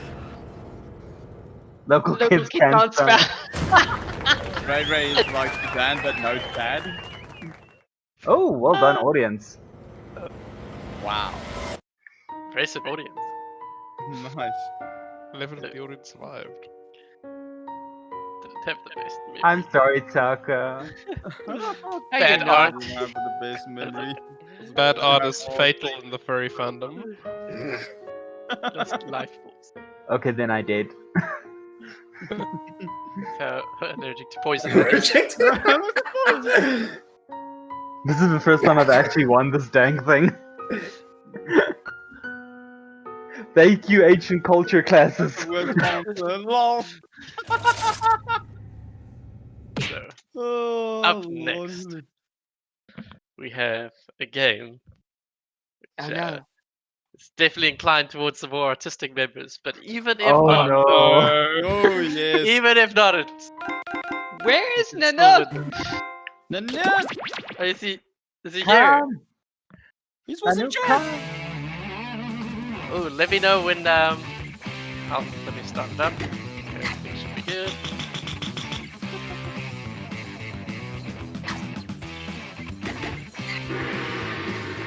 Ray, the reason you don't feel alive, right, is because you're dead on the inside. Hooray! Too close, too close. Let me know when I can unhide the code.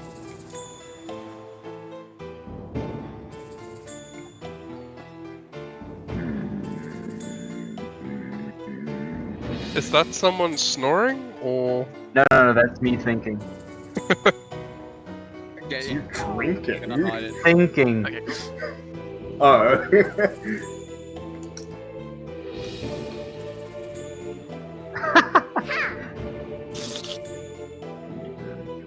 This is not a good game for me. Oh dear. Yeah, go.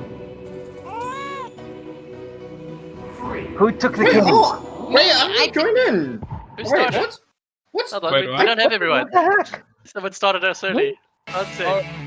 No way. We had 6 people in. Oh. Someone's antsy. So don't start the game, please. Someone got the trigger happy. There Gee.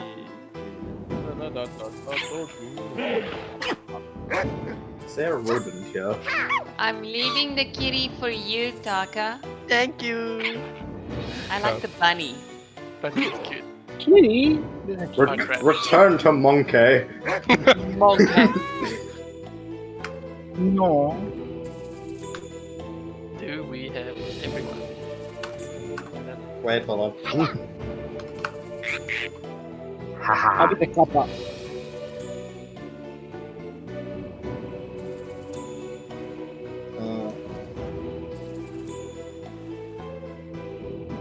Am I in now? Yeah.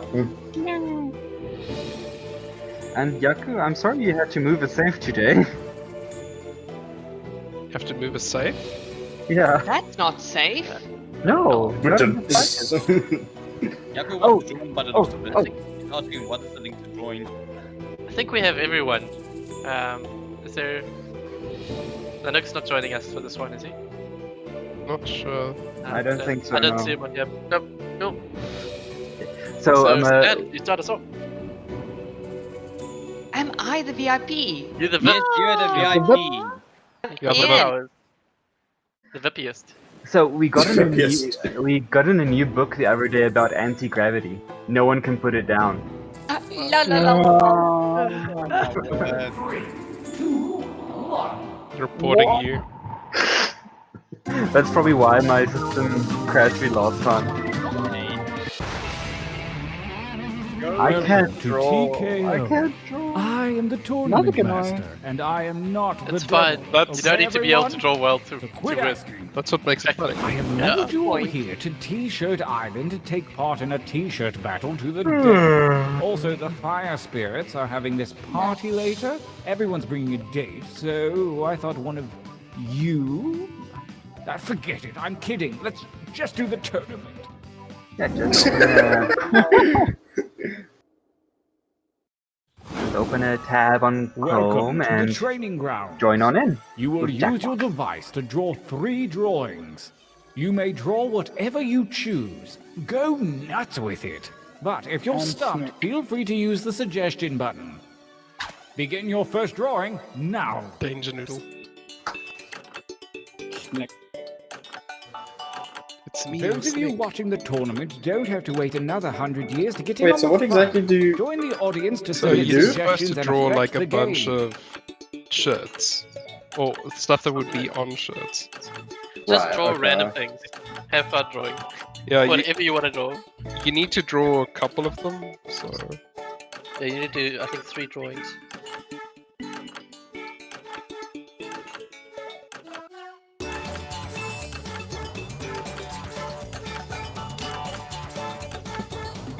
But you've got, I think, 60 seconds to do each drawing, which is Oh, good lord, okay.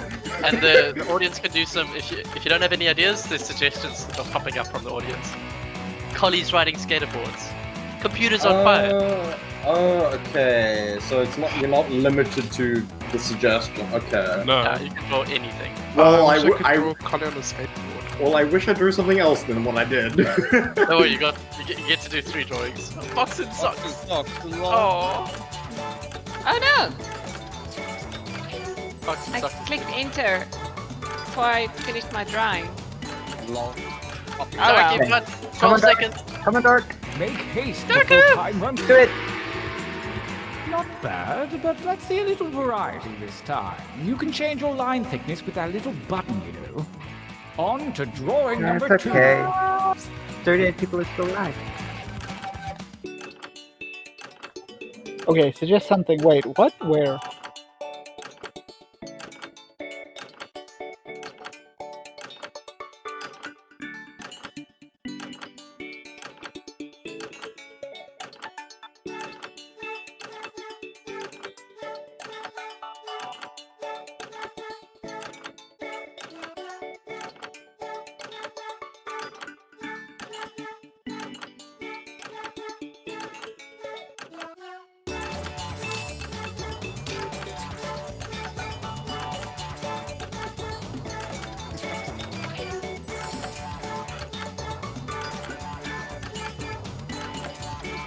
Bloody hell, we already got like 200 likes on the stream, guy. Oh, jeez. Nice. That's awesome. Fine. Thank you, everyone.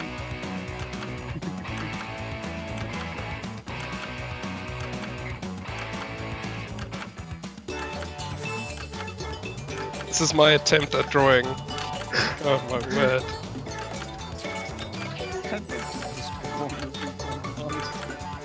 It's nothing but this. Is that a Only seconds remain. location reference? The turtle.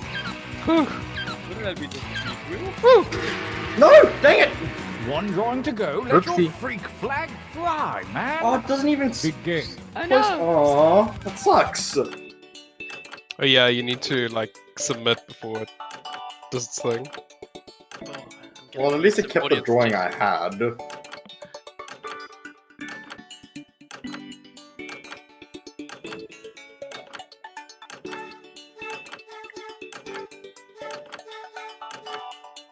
Not a bad jacket. I like it.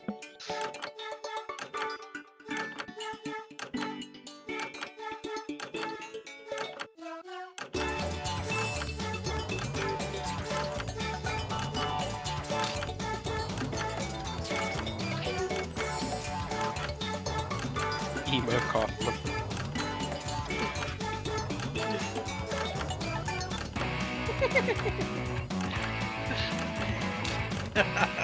Actually, that one suggestion was good. I'm actually gonna use it. Funny disease. I might be laughing at my own drawing.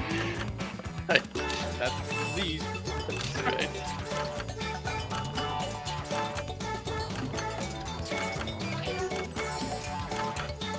No. Oh crap, oh crap, oh crap. Time is about to Good enough. expire. You may want to finish up. That's me with everyone. Sudan! I'm in! Yes, I think we can work with these. Like, I tried to make something look fair, but then For my your time last was running out. exercise, you will write as many slogans or phrases as you can. Cool. So now you Something need to really write like clever what's going to be or on the really bottom of dumb. the shirt. I'm like, sure just anything random you write will be slogans. one of those. And there's no shame in hitting the suggestion button if you need it. Go! This one you got 60 seconds to submit as many as you can in that 60 As seconds. many, yeah? As many as you Yeah. can, yeah.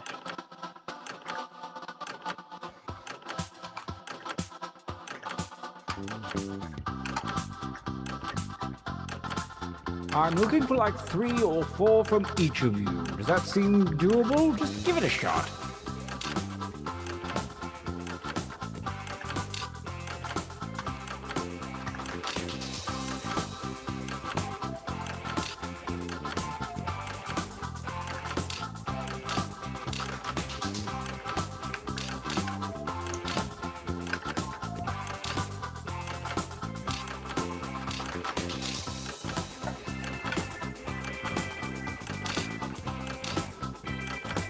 Time grows short. Hurry up and finish already.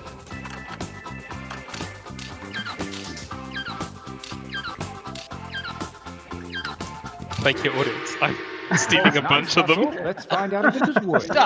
Jeez, Romy, 16! Your training is at an end. I literally just typed Now, in the take most note of your random and device. short phrases You have ever. a series of drawings and slogans at your disposal. Choose one of each to make Aw. the best t-shirt champion that you can. Don't phone This it is in. adorable. So Now you choose slogan and picture. yeah, so you can move the little click on the arrows. By the way, the person who typed in Avatar of the Last Airbender is for kids. Bad. No shame.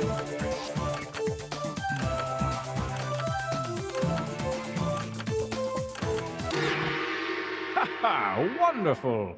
Buckle up, everyone! Let the tournament begin. Gauntlet 1. Tough shit. What the hell? Versus. That's amazing. Oh my god! Oh, That is so cute! Oh, It's adorable! Drew that. I love it! Sudan, Yes. did you draw that? I just didn't draw that strange bulge at the back of it, but yes, I did. Multi. it's the butt. Where'd the audience go? Come on, audience, join A in. new challenger appears. Oh, could they vote as well? Yeah. Yeah. Sports team! Wasn't there a meme like, go my favorite sports team? Oh, that's funny. So cute. Yeah, audience. Ooh, the audience, there we go. Yeah, Oh, well, I voted for Go Sports Team. Like,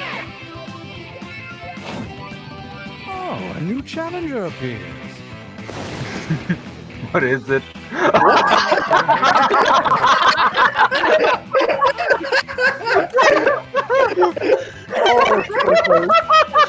That is such a good drawing. How did you get that drawing with that slogan? It's amazing. I will admit the slogan is mine. it's a suggestion from the audience. Oh, that's hilarious. Help. What the? I didn't have the best options. Oh, hey, it's me, Mr. Meeseeks. Look at me.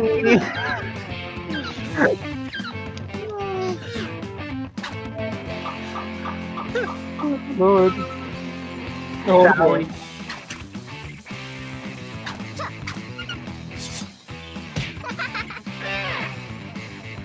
Yay! Versus.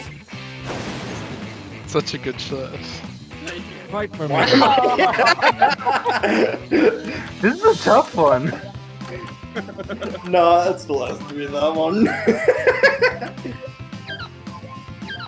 It's good drawing though. True it is. It really is. It really is. Ooh. Yup!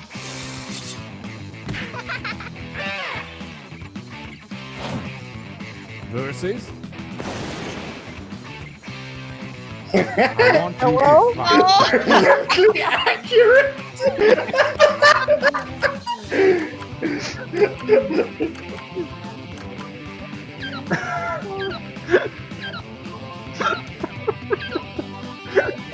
Who wrote biblically accurate? The slogan gets me.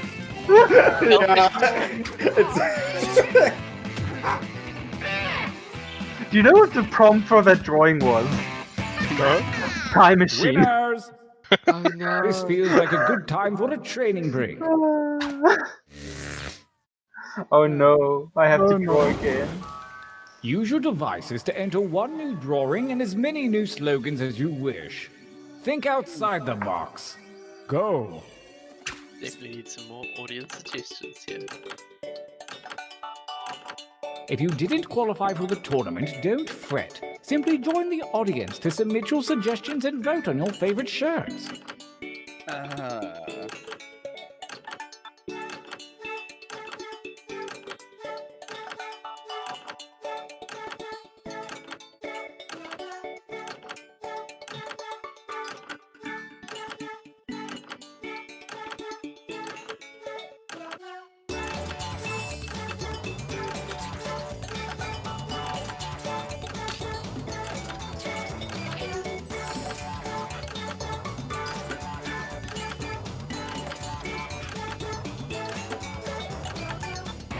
Wait. How do you insert more slogans? And the slogan comes later. Oh. Crap.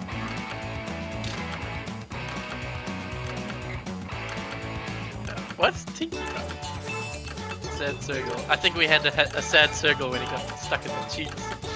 Help.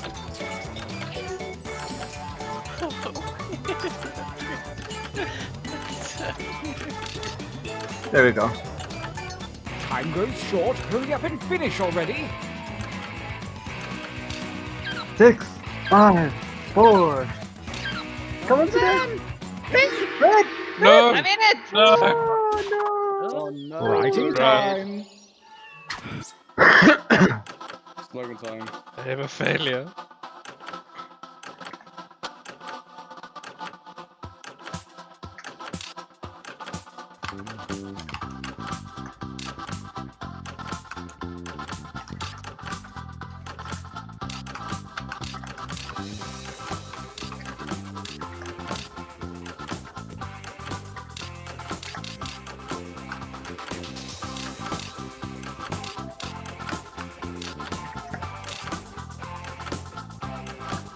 Only seconds. Dang. Aw, I wanted to get one more Dang in. it, I The wanted one second more. gauntlet is at Roby, hand, did you and the write ethereal 8? algebra of Yeah. chance has redistributed your drawings and slogans. Design your new shirt now. Oh jeez. Who drew a biblically accurate Ajax? This thing is scary. Biblically accurate what?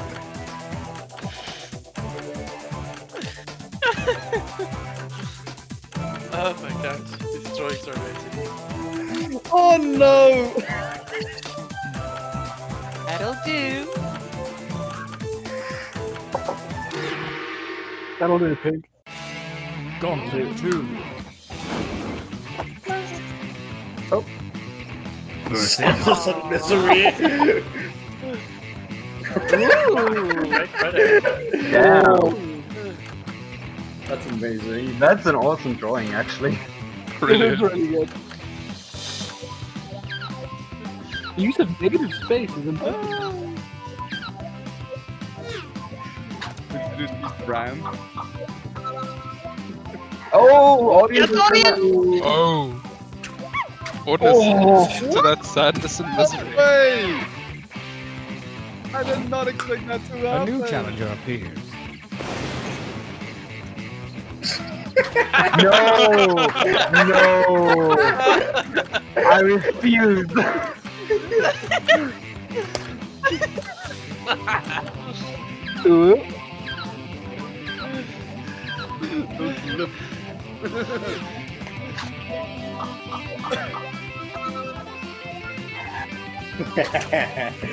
Only the correct one. Dan, you're evil. A new challenger appears. It's the eyes that make it. Oh no! What?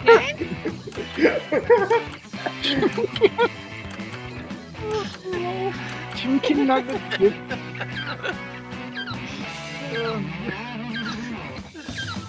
Oh shit. I wanna help them. The tie goes to the defender. Oh, guy. Oh, so close. Sorry, Kaka. You wanna keep them? A new challenger appears. Aww. True sadness and misery.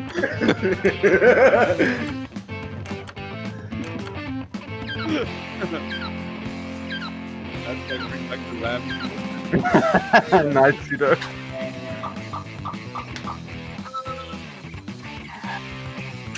We just love seeing people suffer, don't we? Oh, wow.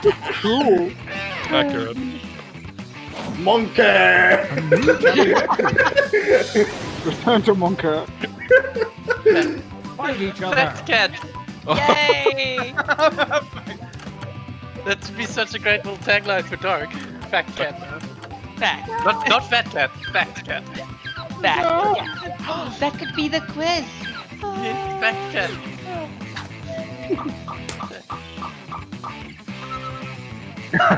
Oh, no monkey. Wow. Sure talent. It's up to be Yay, the tiny Dark. cat. You're talented. A new challenger appears. What is it this time? Engage. One Oh, of no. Oh. Oh, man. And a bag of Guys. chips.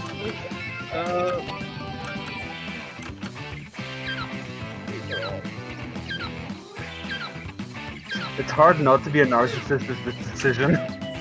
I know, right? Oh! Fact cat. Very good.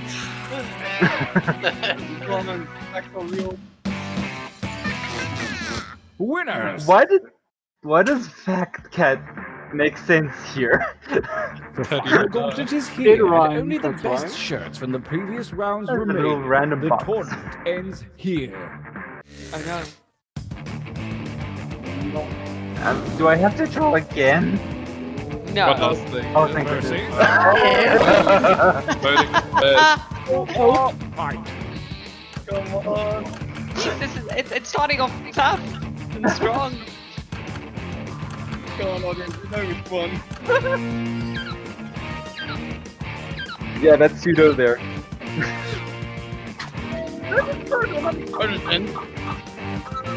I know he's a prodigy, but it's close enough. Oh, wow. Uncircles just make it prodigy. Sure talent.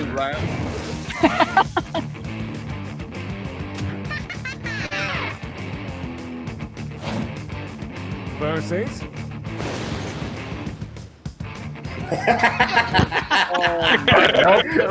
Nope, I refuse. Can't let it win. No. Audience, please. It's so close. Cheese must win. Love my drawings. Love my drawings.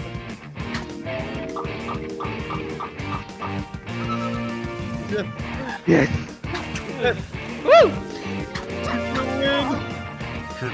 I won and I lost. We are all winners and losers today. Critical success.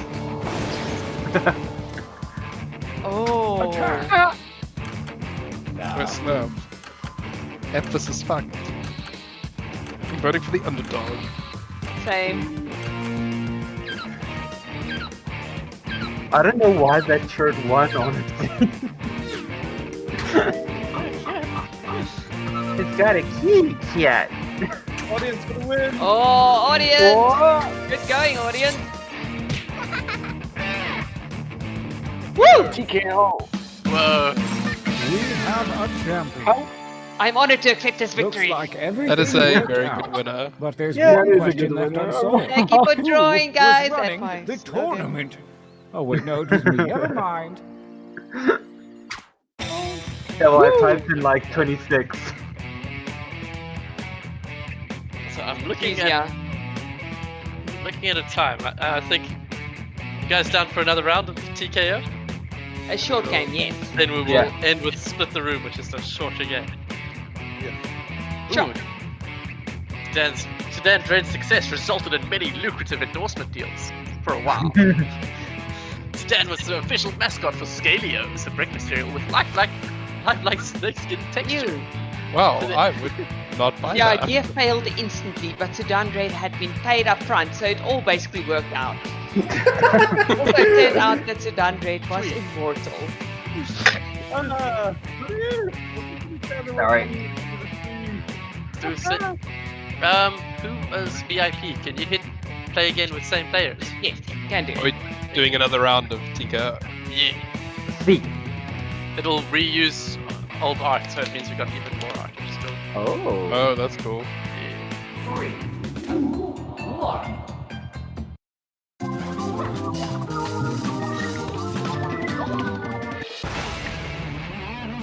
Welcome to TKO. I am the tournament master, and this accent is not an affectation. Thank you all for joining me on T-Shirt Island. I hope your accommodations will be to your liking. Although one of you is going to have to bunk with me. Fair warning, I am a kicker. Oh, bye, Layla. Oh, Foxlight. Hi, Foxlight. Drawing fingers ready, and begin. Crap, what am I drawing? We need suggestions from the audience. Watching the tournament but wish you were playing along? Join the audience and affect the outcome of the game. I don't have a oh, there we go.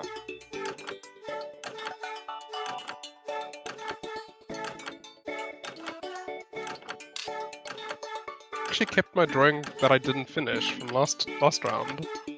Oh, wow, cool.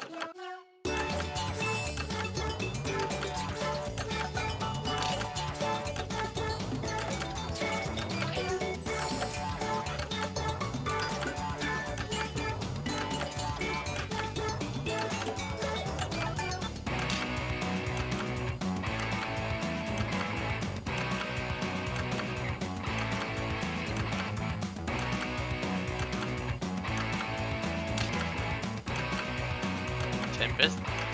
Getting a Oh, boop. going. Ooh, a boop is a good one. Cat in the box. Oh, we had a cat in the box. Here we go. Cat remain. Poisonous Thank you for mushroom. the and like, at salt. least. Well, 10 seconds. Before time Like, runs imagine out. you're 9, into a drawing 8, and then you see the 7. best suggestion ever. 5, 4, 3.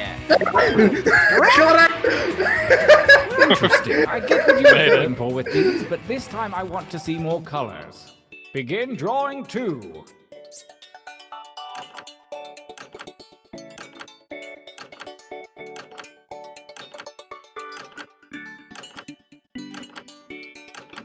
Crap.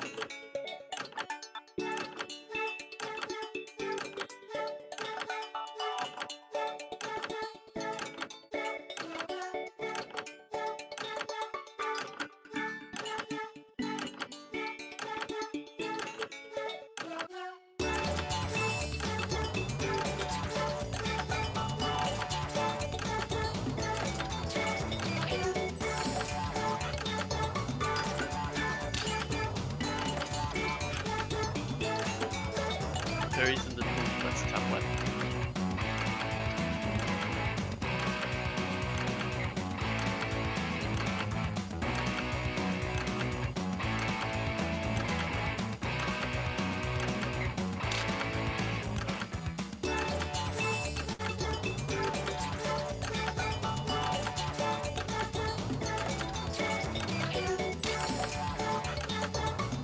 Attempted to draw a boob. Can't Bad. win the hat. In the hat.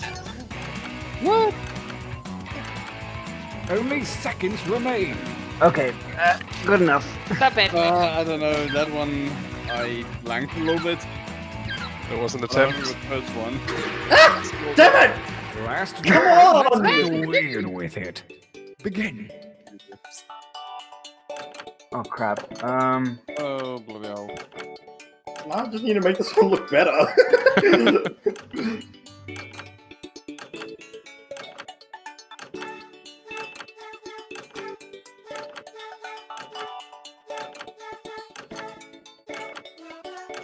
Don't have colours for the trans flag, do we?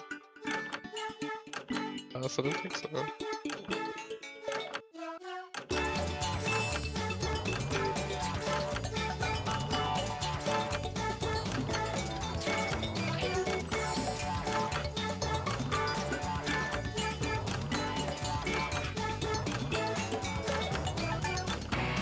By the way, if this is a little too much drawing for you, you may want to try the quick training mode in the game settings.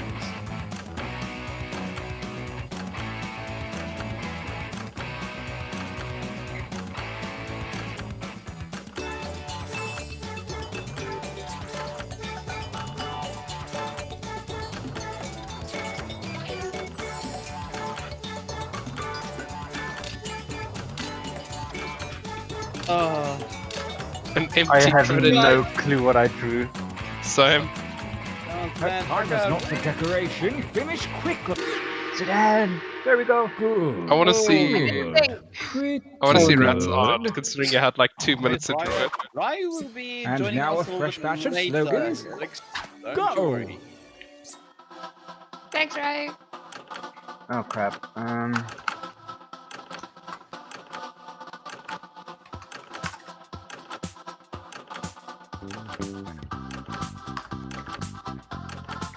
You didn't give up after one, did you? Keep writing.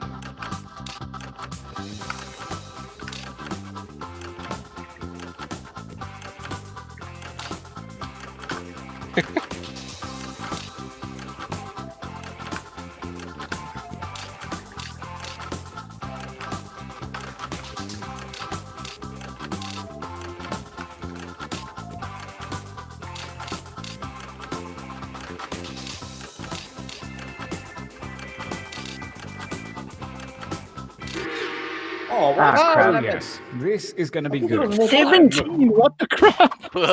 Now for the A lot of toys. pay. Make your shirt I masterpiece. literally just word vomit.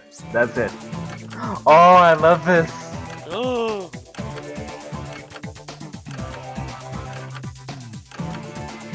Oh, that's not fun. I actually want this damn shirt. I want this damn shirt. Is this legal? We will make it legal. Like, I'm I hoping have I'm this getting the screenshot. Not for funny wise or whatever, but this is epic.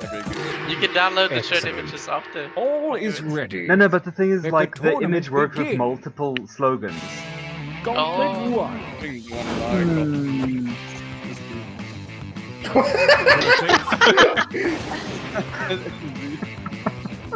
Fight. Oh. Devices. Now to- with added SMG. Can't. Someone suggested MSG, and I accidentally. SMG. Well, I wouldn't be surprised if a Walker had a submachine gun. Ooh, audience. Oh my goodness, audience. Fighting geriatrics. A new challenger appears. Fight. Oh, that's cute. I like that. It's good art. A lot of popes. Everything is. It's all dark colored orbs. Yay! Oh, a new challenger appears. Attack! Oh my god! No!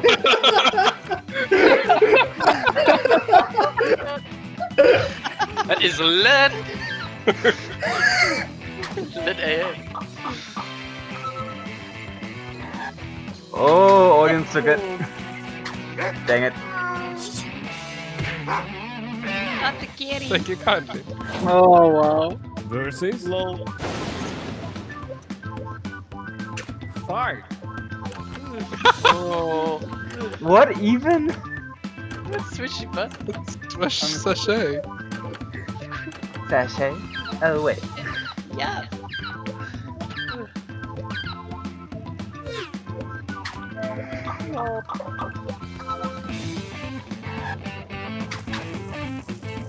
Oh, almost. Almost. Very Very close. close. Versus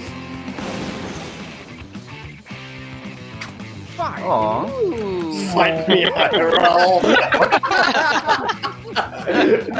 What flag colors are those though? It looked like a totally innocent shot until you get to the slogan. Just make it so good.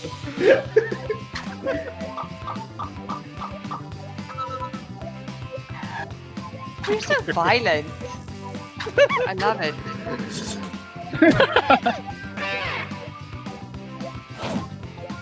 A new challenger Like, what is a appears. purple, blue, and white flag? Like, The colors are Fighting very IRL. colorful. Nerf, nerf, nerf. How did that get together? I know, right? No idea. Perception.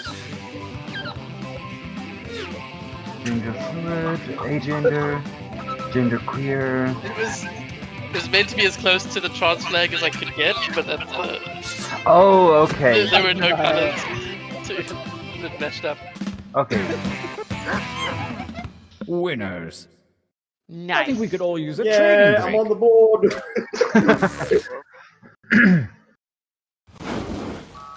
Use your devices to enter one new drawing and as many new slogans as you wish. Hey, try not to screw this up, okay? Go. I feel targeted. While the chosen few prepare for battle, tournament spectators can get in on the fun by joining the audience, submit suggestions, and vote for the best shirts.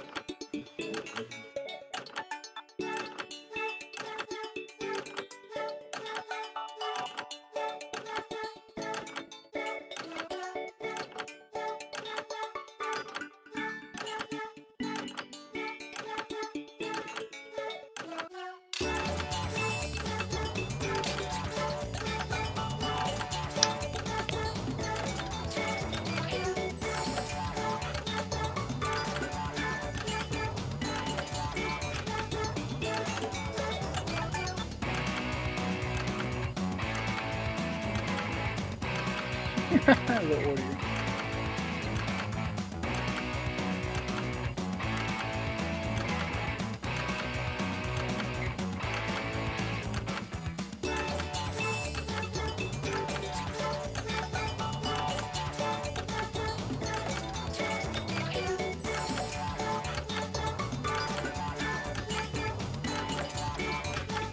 RNG to interrupt. Make haste before time runs out. 10, 9.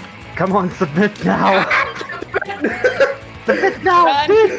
Do it. Do it. Red. Come on. Oh. Got it. It looks terrible, but I got it. Same.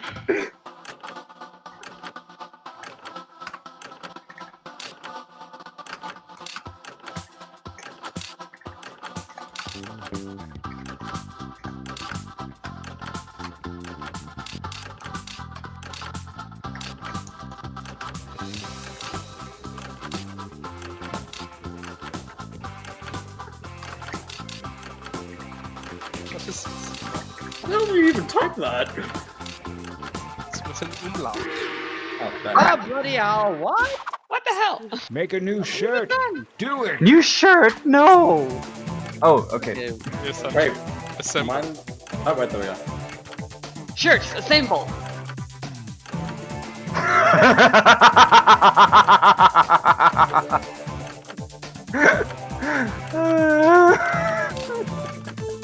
Okay, I'm good.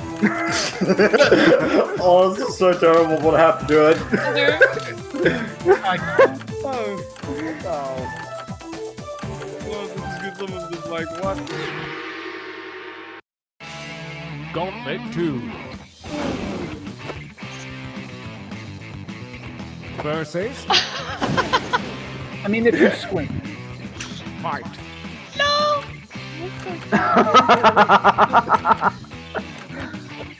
Oh, guys. Like, I applaud the randomness that those two things came together.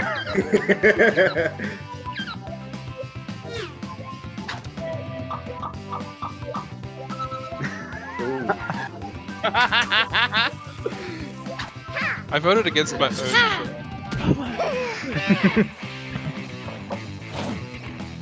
A new challenger appears.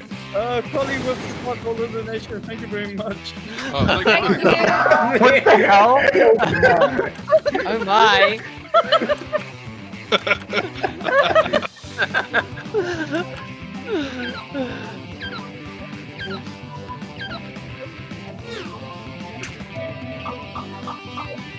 Sometimes it's the really poorly drawn ones that I get to wear. Oh, that's good. That was my one, by the way. A new challenger appears. No. Engage one another.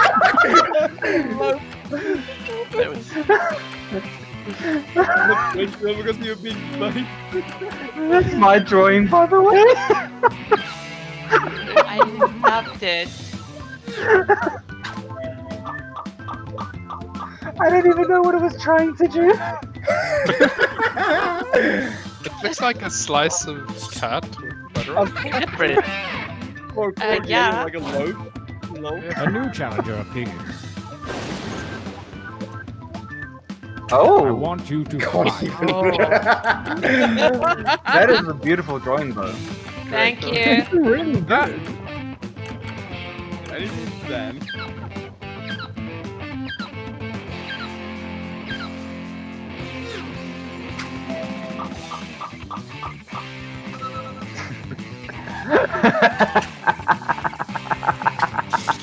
Oh no. Yeah, the prettier drawing gets the win. Versus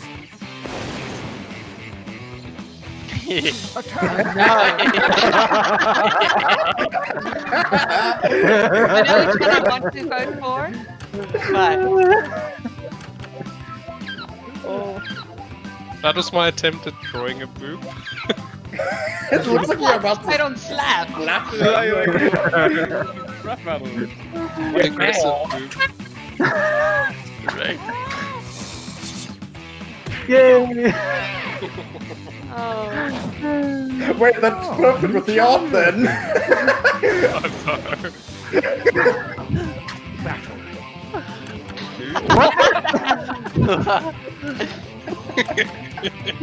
Well. Well. So you have chosen death. Very happy to see you. Anonymous with the $80 donation. Oh my goodness, thank you, Oh, Anonymous. wow. Thank you. Nicely done. Thank you so Thank much. you, Thank you, Anonymous. Monkey. Winners. Strict winner, Ram. Brace yourselves for the final gauntlet, where the Generic, toughest like shirts I'm the from the treat. previous rounds go toe to toe. Prepare to vote. Oh no. It's good, guys. Versus No. Oh no. No. Oh my Easy word. decision. Look at that face. Not so easy though. It is easy when one of them is your shirt. There. Ooh. Ooh, that was close. That was so close. That was very close. Aww. Okay. Versus fight.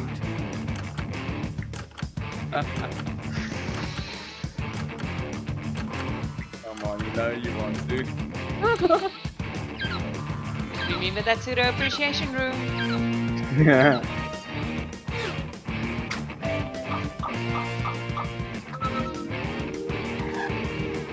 Woo!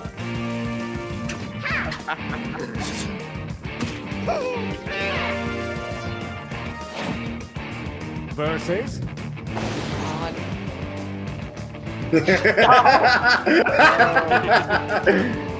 That is a tough one. No, I know who I'm still choosing for. I know where I'm for it. I'm feeling pseudo appreciation room. Yeah.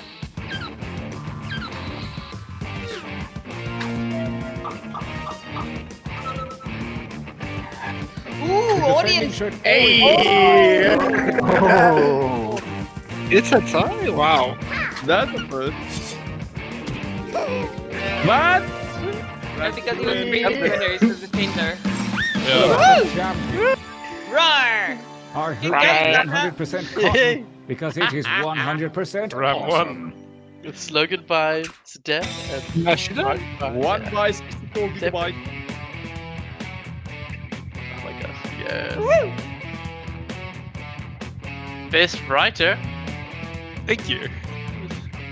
I literally used stuff from the audience. Oh, the audience is great. Thank you, audience.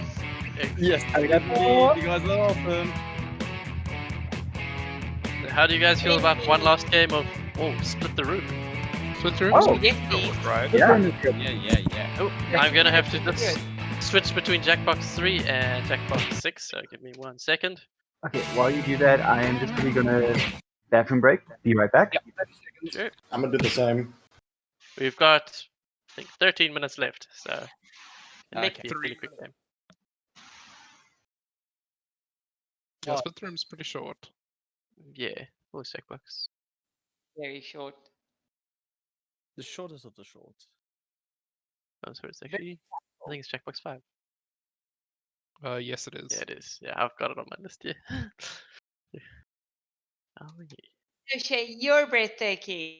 How dare. How dare? I dare very much, sir. Yep. Let's get the streaming going. I'm gonna try stream at 30 frames. Might be a little smoother. There we go. Ooh, shiny.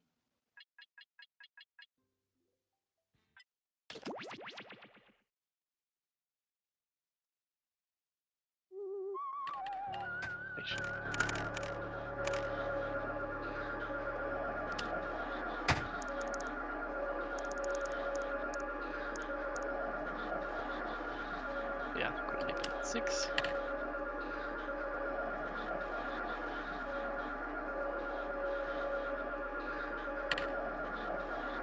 Try and take it down a little bit.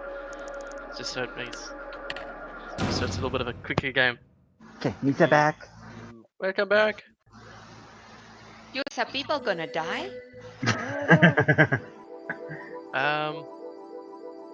Is everyone ready? Yeah, I'm okay. Yeah. Okay. There's only space for 5. I've made it a little bit smaller just so the game goes a bit quicker. Oh yeah, because I only have There's 10 room minutes. for more. So, Yeah, I am in.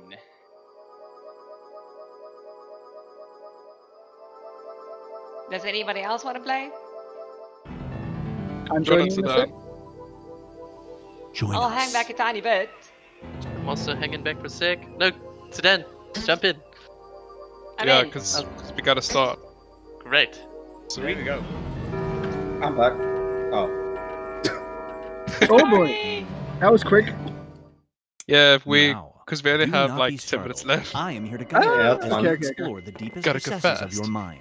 You Well, will I'll be an build audience strange member and then. complex worlds using only your imagination and your thumbs. A hypothetical situation missing one key What if part we don't will have be thumbs? transmitted to your device, like this one. You have Ads before thumbs. online videos have been banished. In their course I place have. are 15-second videos of this. They are not skippable. Is life better? There are infinite Oh, possibilities no. you could write in to complete this scenario. Choose wisely, though, because everybody else will then answer yes or no. And you will earn more points if you split the room. Fitting name, huh? For those of you in the audience, you'll be competing as one player. Your answers will be determined by a majority vote. Yes, even in a nebulous void, democracy is important. At the end of the game, the person who creates the most divisive dimensions will win. Got it? Good. Now let's begin. Let's do it. What if we lived in a world where dolphins could talk and everything you touch turned to creme brulee? Someone's been reading my vision board. Now let's split the room. Okay, it's time to build some strange worlds. Let's see.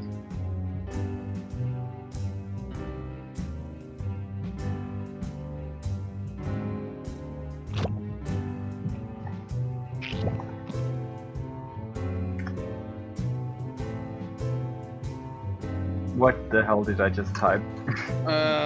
What do I?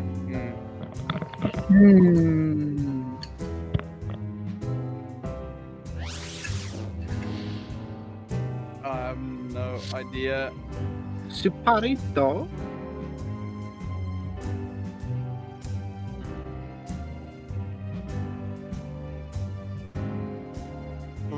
I'm gonna go dark here. Oh, darkish. Hi, I'm Doc- right here. Doc's already here. So- I'm right here. Lol. Hi.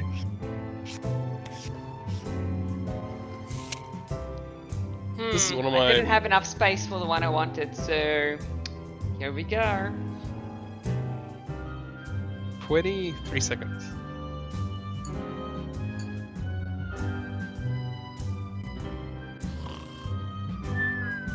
Okay, I hope this. Okay, how do I submit? Hurry up, time's running out. It's time for Oh wow. Okay. North by Northwest World. You're in a futuristic amusement park. Don't ever do that. The entire place is staffed by robots programmed to imitate this. One of them pulls you aside and begs you for free. Do you try to sneak it out? No.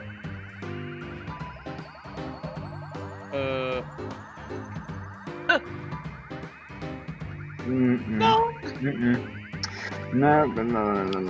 Yep. Back. All right. Dun, dun, dun, dun, dun, dun, dun, dun. The longer it takes the room to answer, the more bonus points you get. Nice.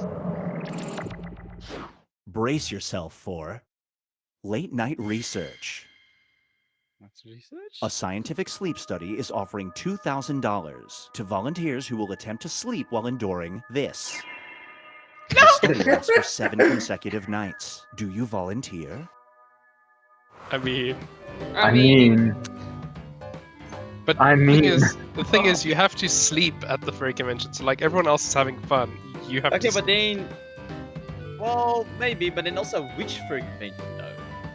All of them. Every single one. The biggest one, Midwest Fur Fest. Oh Can- yes. Yeah. And you have to sleep. If it's in, well, if it's like in a convention center, I won't mind that place. But it's amazing. 10 seconds. 5, 4, 3, 2.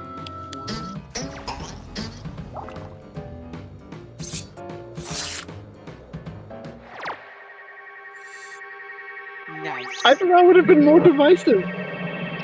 Right? So here's one I like to call You have to actually sleep. though. gutter thoughts. True.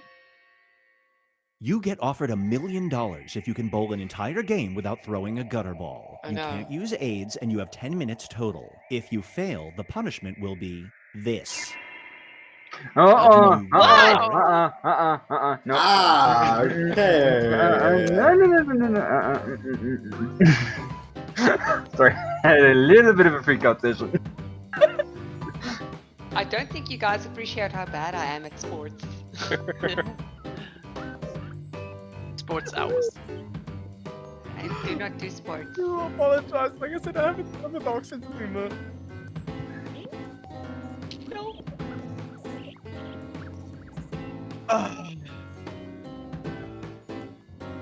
In all honesty, that wouldn't be half bad. No! There's We're worse all bad. things. At least There's worse things that could happen. I mean, isn't lemon juice like disinfectant? No. Salt? Now, Binge Pipe Like presents. small wounds, like the Is ones you this get through thing fingers on? or across your body, and if you drop acid. Your neighbor was live streaming his it dog burns in the like bath. Sicko. But he forgot to switch off the live stream, and now you can see him doing this. Do you go upstairs and tell him? Oh. That's not that horrible. Exactly, you have to split the room. Do you just go nyeh, or do you just go bruh? No. But this is the kind of person that live streams their dog. Oh, you guys! Everyone wants to watch. Exactly. And You now, people make me sick. right in, right off. In a presidential election, your name has been entered on a shocking number of write-in ballots. You end up winning, narrowly defeating this person. Do you take heroes? Oh no! But what if I am Puss in Boots? Oh. Did you crush a kitty's dreams? Double jeopardy. But I am the kitty with dreams. Oh my god. Whose dream is more important? Oh no. Thanks, the void. You're welcome. Do you have cookies? Of course we have cookies. 3, 2, 1. What kind of void would we be if we didn't have Oh, good cookies? split! Good split. That's a good split. That poor cat.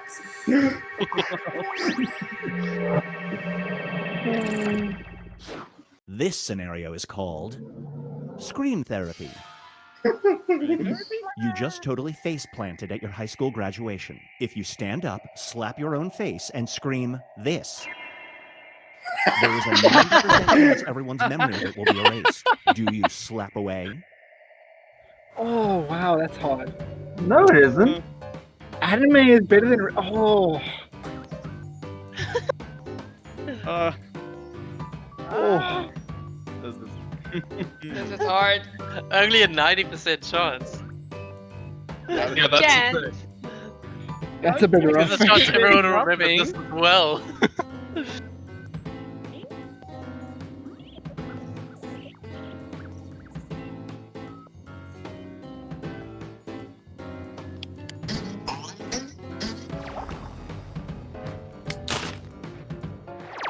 Nice. Nice. Nice. awesome chat.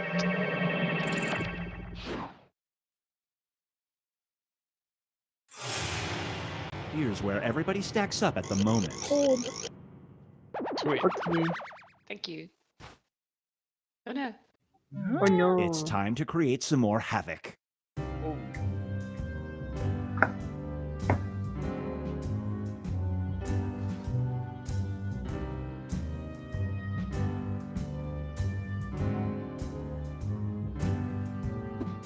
Heyo. I'm so sorry. We may need to end this round like. Yeah. I know. think we might. Prematurely. I guess after this question. Yeah. So folks, we have to cut it short, but we are on a schedule and the show must Thank you, everyone. Get ready for That's it though. testing Thank you, your everyone. patience. It was fun. Yes, Good It's night, the everybody. Final business school on Have a the great web. one, and thank you Your for all of the internet goes donations out, thus and far. We believe really it or not, appreciate it. the only place you can go. Thank you. Deepy, deepy, deepy. That's all, folks. Ciao, Thank Bella. you. That was Cheerio. uncanny. I'm Katu. Cheers, y'all.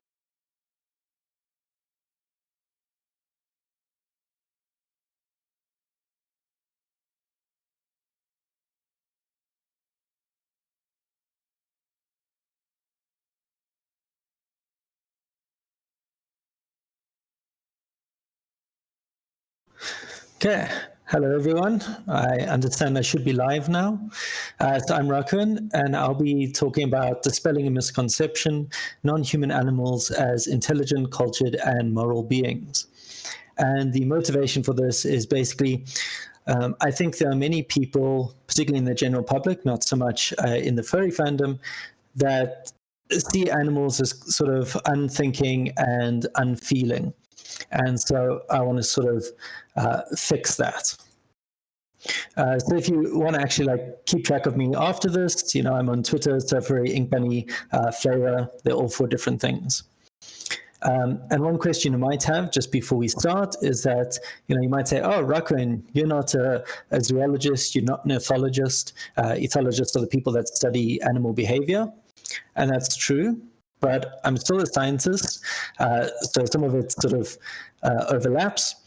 And in science, one of the more important things is not sort of your title and degree, but it is the evidence that supports whatever claim you make.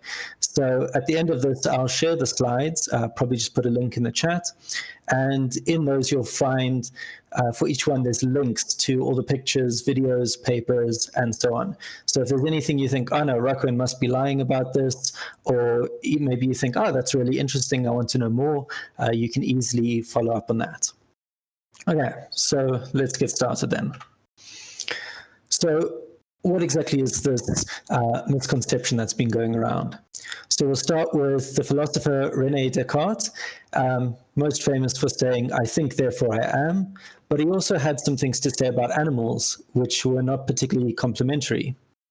So for example, he's been quoted as saying, seeing that a dog is made of flesh, you perhaps think that everything which is in you also exists in the dog. But I observe no mind at all in the dog, and hence believe there is nothing to be found in a dog that resembles the things I recognize in a mind. Now, he was pretty much wrong about that, but he was quite influential, and it led to this belief that animals were basically just automatons that had no feelings, no thoughts, no conception of pain. And that led to some rather unfortunate things, such as the practice of vivisection, where people would actually cut open, for example, a dog with no anesthetic, just restraining it to study what's going on inside of it, which was great for studies of the circulation, terrible for the dog. But okay, Descartes was in the 1600s, right? So maybe we've advanced a bit in the last 400 years. So in 2009, the Christian philosopher William Lane Craig was actually expanding on some comments he'd made about animals and suffering. And he had this to say. Thus, amazingly, even though animals may experience pain, they are not aware of being in pain. God in his mercy has apparently spared animals the awareness of pain. This is a tremendous comfort to us pet owners, for even though your dog or cat may be in pain, it really isn't aware of it, and so doesn't suffer as you would if you were in pain. Once again, complete nonsense. He's also not a minor philosopher. I've heard that he's been included on some list of the 50 most influential living philosophers, particularly in the philosophy of religion. But this is obviously still a view that's going around. But maybe philosophers are detached from, the physical world. And you'd expect maybe an organization that's involved with animals will be a bit more realistic. Unfortunately, that's not the case. So just last year, the Ontario Federation of Agriculture was pushing an ag-gag law in Canada. And this is one of those laws where basically they want to have some protection that will stop activists from filming and documenting the conditions that animals live in, particularly in factory farms. And in their motivation to the court, what they said was, we simply do not know if animals are capable of reasoning and cognitive thought. Therefore, we cannot attribute human qualities of reasoning and cognitive thought on animals as the activists would like. And as has been sort of the pattern in this slide, that's nonsense. It's also more depressing because Agricultural Federation should have some in the studies of animals. So what's a more modern scientific view? In 2012, people gathered for the Francis Crick Memorial Lecture, and a number of neuroscientists and related professions were there, and they all signed a document which was called the Cambridge Declaration on Consciousness. And when we get near the end of that document, what it says is this: consequently, the weight of evidence indicates that humans are not unique in possessing the neurological substrates that generate consciousness. Non-human animals, including all mammals and birds, and many other creatures, including octopuses, also possess these neurological substrates. So, although it's a bit not as strongly worded as one might hope, it basically is saying that humans are not unique, and we can expect that most animals will also be conscious. There's no reason to think they are not. It's, of course, completely different to the views that we saw before. And what I want to do now in the rest of my time is basically go through some of the evidence that supports the ability of animals to think and reason and feel. And so we're going to start with intelligence, which is basically the ability to use your information and make some sort of conclusion, to use tools to manipulate the world and that sort of thing. And interestingly, tool use will feature in this, and that is one of those properties that used to be considered unique to humans. It was humans use tools, other animals do not use tools. But that distinction is not quite true. So we'll start off now with crows.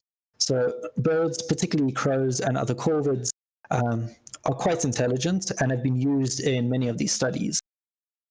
So what you're going to see first on the left is, excuse me, a crow which has a food reward in a basket which is inside a tube, and it cannot reach that tube.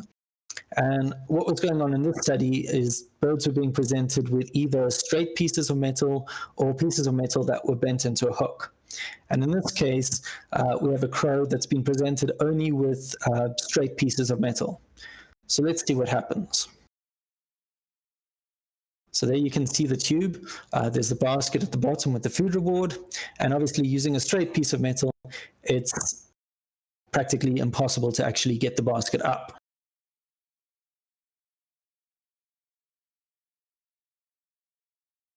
But now things get interesting. She hooks the metal inside the tape that's holding the base, and she bends this piece of metal, bends it into a hook.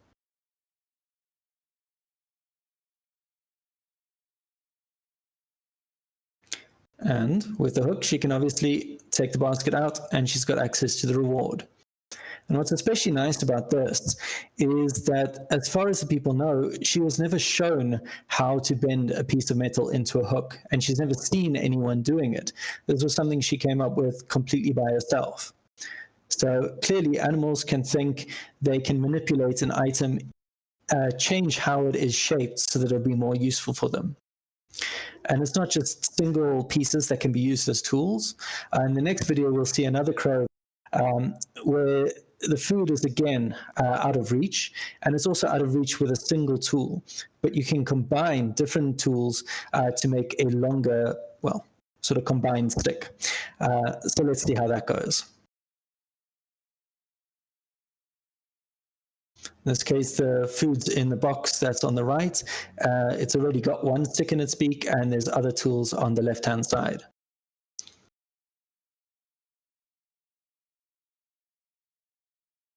So you see it there combining its current stick with another tool, and then it can reach in to move the food out of the box where it can access it again. So basically, we have simple tool use, or it's not even that simple because it's manipulating the shape, plus then complex and multi-part tool use, both by crows.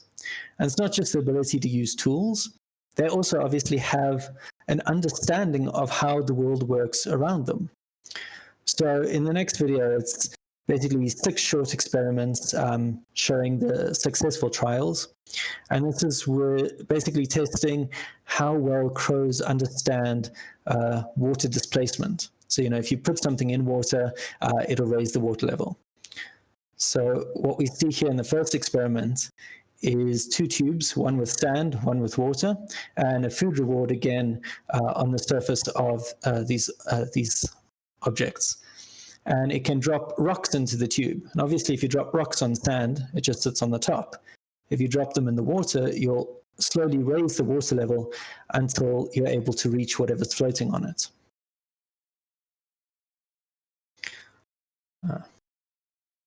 I think in this case, it took 3 rocks to actually be able to reach there.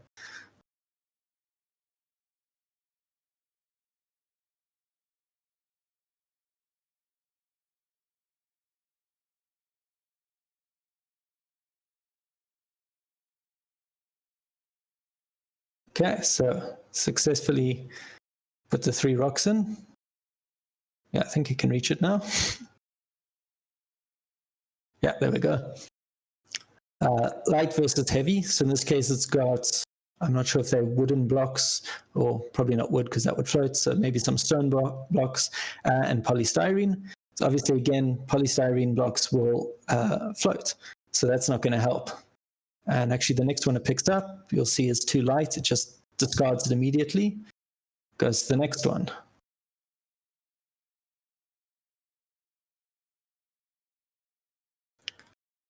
Solid versus hollow. If the object is hollow, the water is obviously displaced, but I think they still weigh the same.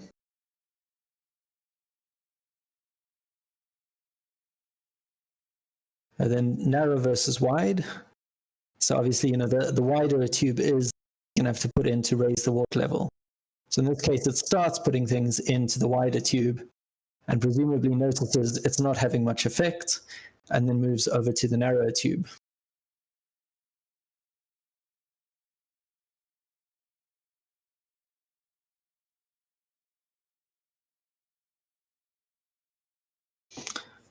High versus low water level should be pretty self-explanatory.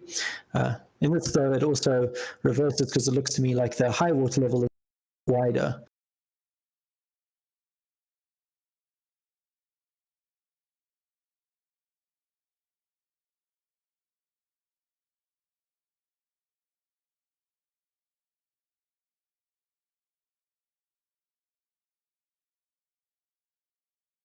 And in the last experiment, there's 2 larger tubes, one small one which has the food reward in it, but only one of the larger tubes is actually connected to the food reward. So the other ones are empty or blank blunt end. So it tries that one. Not much is going on. Moves over to the red one.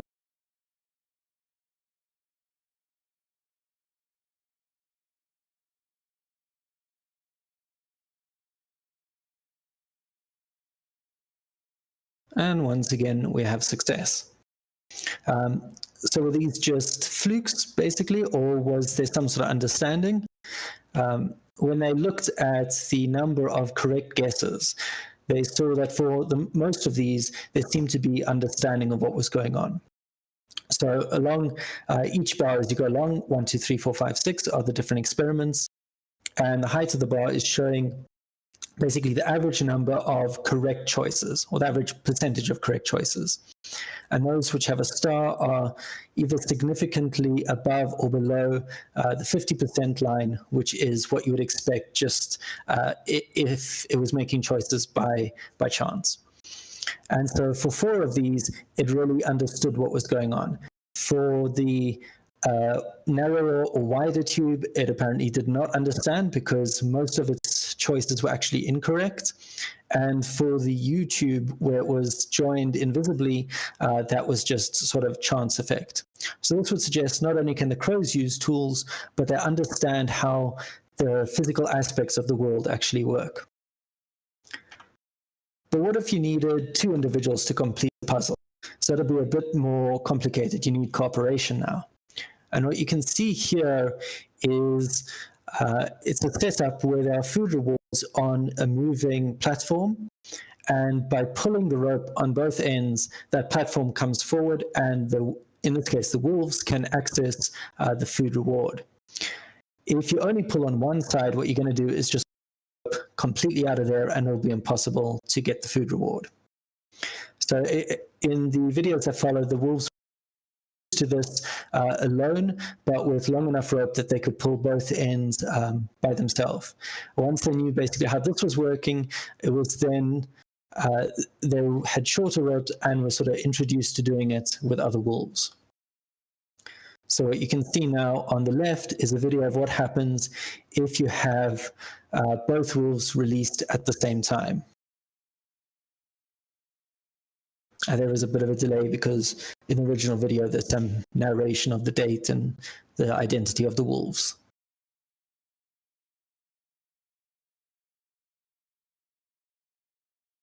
There we go. Perfectly pulled it together, got the reward.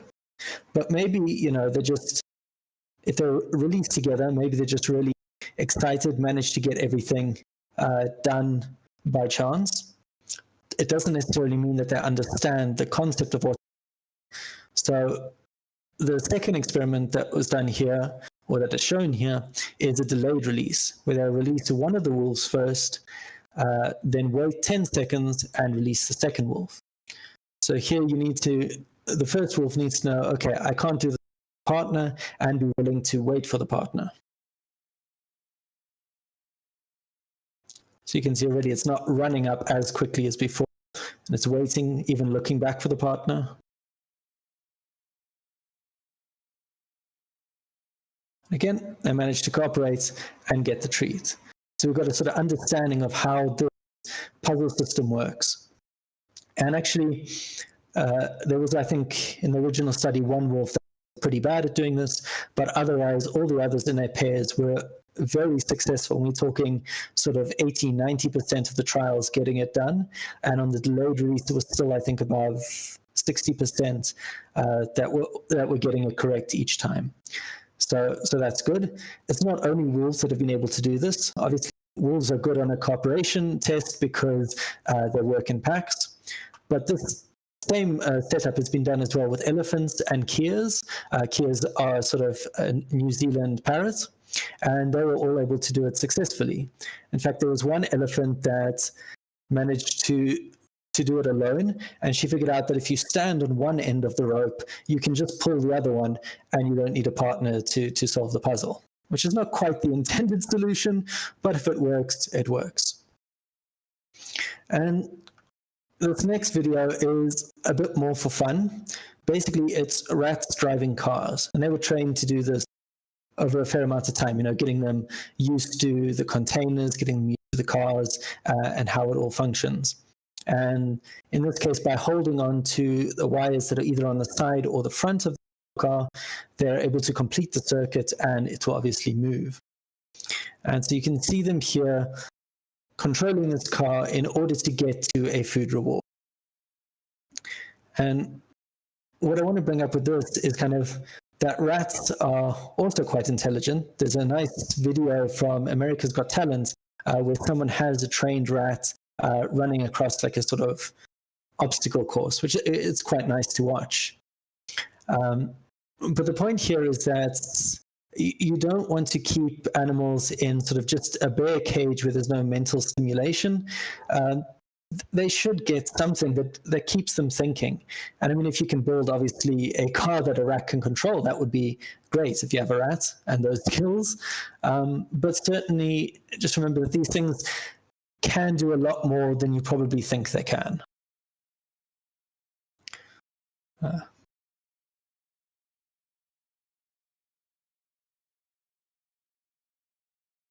So there we go. Okay, so that was fun. But then enough about different puzzles. Let's move on to language. So language is also something that people have said separates humans from animals. But all animals obviously need to be able to communicate. That's not always going to be a vocalization. As you know, there's also a lot of scent use for communication. There's also a lot of body language. And some people think also vocalization is broadcast, like, oh, you see a predator coming, you sound an alarm, basically shout out to everyone, and that's kind of the limit of animal communication or language. But that's not the case. Also, I will say before we continue, learn a bit about animal body language, especially if you have a pet, so that you can better communicate. Because sometimes animals are actually a bit better at this than humans are. So you know how cats meow to communicate? Well, that's actually something that only really kittens do. Kittens meow. Cats don't meow to each other. They only meow to communicate with humans. So they already seem to be making a bit of an effort. So perhaps we can also make an effort. It would be a bit weird to talk about animals and language without talking about Alex, the African grey parrot, and Coco, the gorilla, because you've probably heard of them at some point. It would be very difficult not to if you've read anything about animal intelligence. So Alex was able to obviously speak in English because birds can make the same sort of vocalizations as humans. And he had, before he died, around 100-word vocabulary, but also an example of conceptual understanding, at least given the questions that are asked and the responses that were given. He also seemed to have come up with his own word. So there was some story that he was calling apples berries, which they decided was actually a combination of banana and cherry, which were two fruits that he had words for, but he hadn't ever learned the word apple. And Coco was not able to speak any English words, but she was trained to use sign language and had a vocabulary of 1,000 signs and was said to have understood about 2,000 English words. She's also not the only gorilla, and I think not even the only ape to have learned sign language. There are many others, but she was obviously the really famous one. And she also had pet cats, actually, in her enclosure, and there's a picture of her with one of the kittens. But a more recent animal which has been learning the English language was Chaser. Border Collie's been described as the smartest dog in the world. Unfortunately, she's also passed away now, but she knew over 1,000 toys and various other words, including commands and categories of items. So she could understand the difference between a specific toy and a category of that toy. So that's pretty cool. She also seemed to be able to do inferential reasoning. So there's a nice video, which I was unfortunately allowed to play it here at the risk of getting the stream shut down, where Neil deGrasse Tyson goes to meet Chaser, and he first takes a couple of the toys at random out of a pile of 1,000 toys, and asks her, please fetch whatever this toy is, fetch that toy, and she does that all very successfully. Then he asks her, can you fetch Darwin, because he bought a Darwin doll and then hid it amongst the rest of the toys she was looking through. And it took her a lot longer, but eventually she did correctly bring Darwin. And that seems to have been inferential reasoning. Where she had to fetch some toy. She was looking at the toys she had to go through. She knew that one. It was not what she had been asked. She knew the other one. It was not what she'd been asked. And then there was this one new toy, which she didn't know, and then put together that must be obviously the correct toy. So what we get here is certainly a fairly advanced usage of human language by a non-human. And an interesting product, actually, that relates to this is Fluent Pet, which I think was only launched last year. And it's basically a set of buttons with a symbol on the top that relates to a place or an action or an object. And by pushing on it, a pet is able to make the button say that word. And so by teaching them what the different words are, you're able to help it then communicate with you by using sort of the button to say words. And it's actually interesting because it comes from a technique that's used in speech therapy. So when they're autistic children or children with some other communication disorder, they can have a sort of visual board which has pictures of objects and other things that they might want to refer to, and they're able to then point to that to communicate. And that can be really nice for those children. And now, of course, it's being adopted for pets. And we'll see, it's not scientific yet, but they are, as far as I understand, planning to do some sort of scientific paper on this. So it's certainly something I think that's worth looking out for. And there's a channel on YouTube called Billy Speaks, where there's a cat using similar button. It's difficult if it's not scientific to know how accurate it really is, but it's certainly nice to look at. So what about, animal language that has got nothing to do with humans, just their own form of communication? And there was a study I read about bats, I believe Egyptian fruit bats, where they had they had a camera and a sound recorder in their roost, or whatever you call a bat house. And they recorded, a couple 100,000 vocalizations, used the video to identify who was saying that, was being said, and all that sort of information. And by then using machine learning, what they found was they could make very accurate predictions on which bat was saying something, the context in which it was being said, and the response of the other bats to that communication. So you can see a prediction of which bat it would be on the right. At the bottom, it's telling you the predicted bat ID and context. And on the left of that same figure is the actual bat ID and context.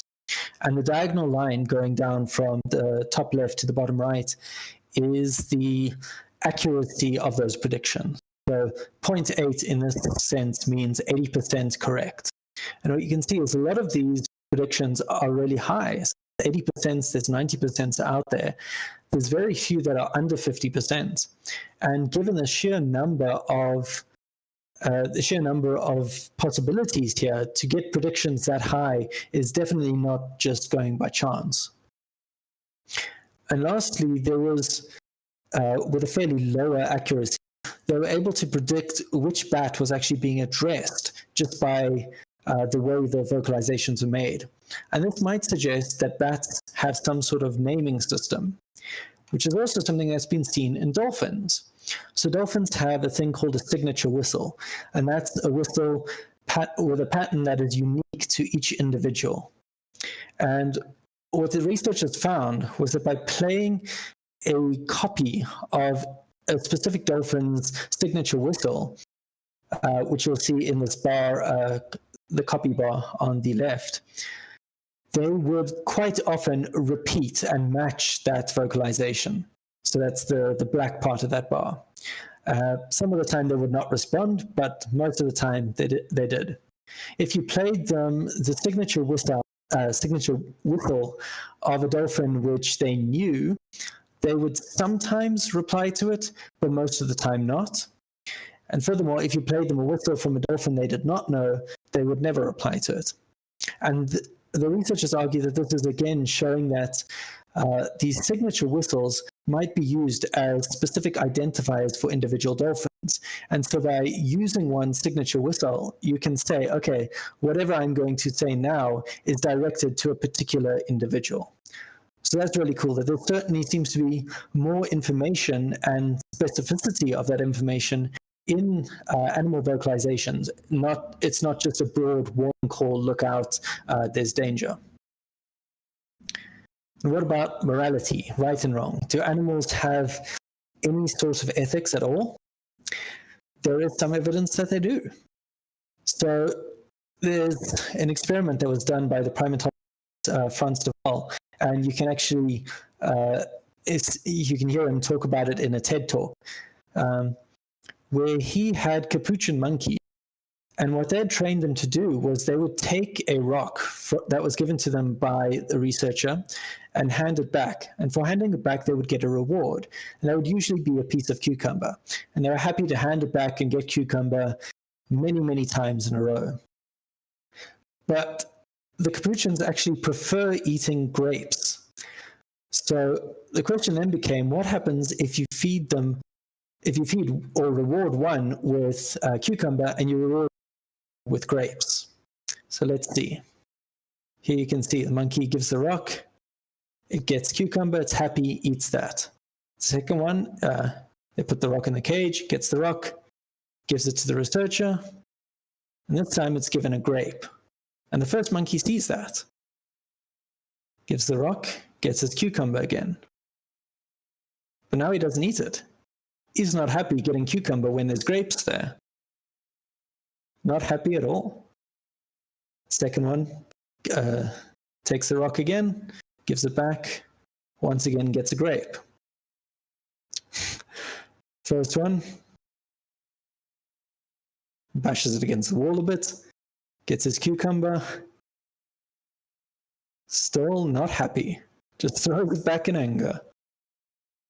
So what this is suggesting is that monkeys have a sense of fairness. They're not happy if they're doing the same task as another one, the other one gets a better reward.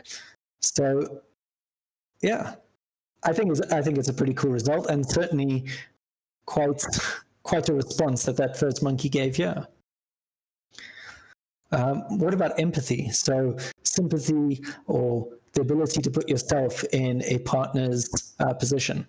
So rats seem to be able to do that. So what you're going to see here is a video of a rat, a free rat in a cage, and a second rat which has a restrained cage mate in there. And the idea is that the free rat doesn't know how to the restrained cage mate, but it can obviously see the restrained cage mate, and it can hear the sort of distress calls because it's obviously not happy being restrained there. And this is repeated, several times to see whether it'll be able to figure it out. So after 5 days, the free rat does figure out how to open up this restraint.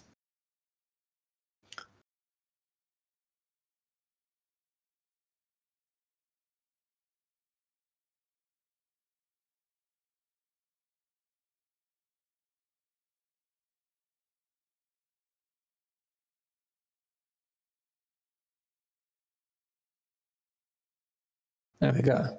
It's freed its cage mate. And now what's interesting is that the free one follows the cage mate, showing action. And apparently it did this for, I think, like 5 minutes or something. Because remember, rats are also quite social creatures.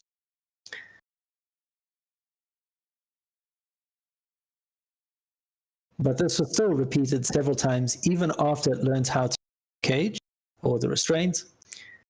So this is then the last opening, obviously.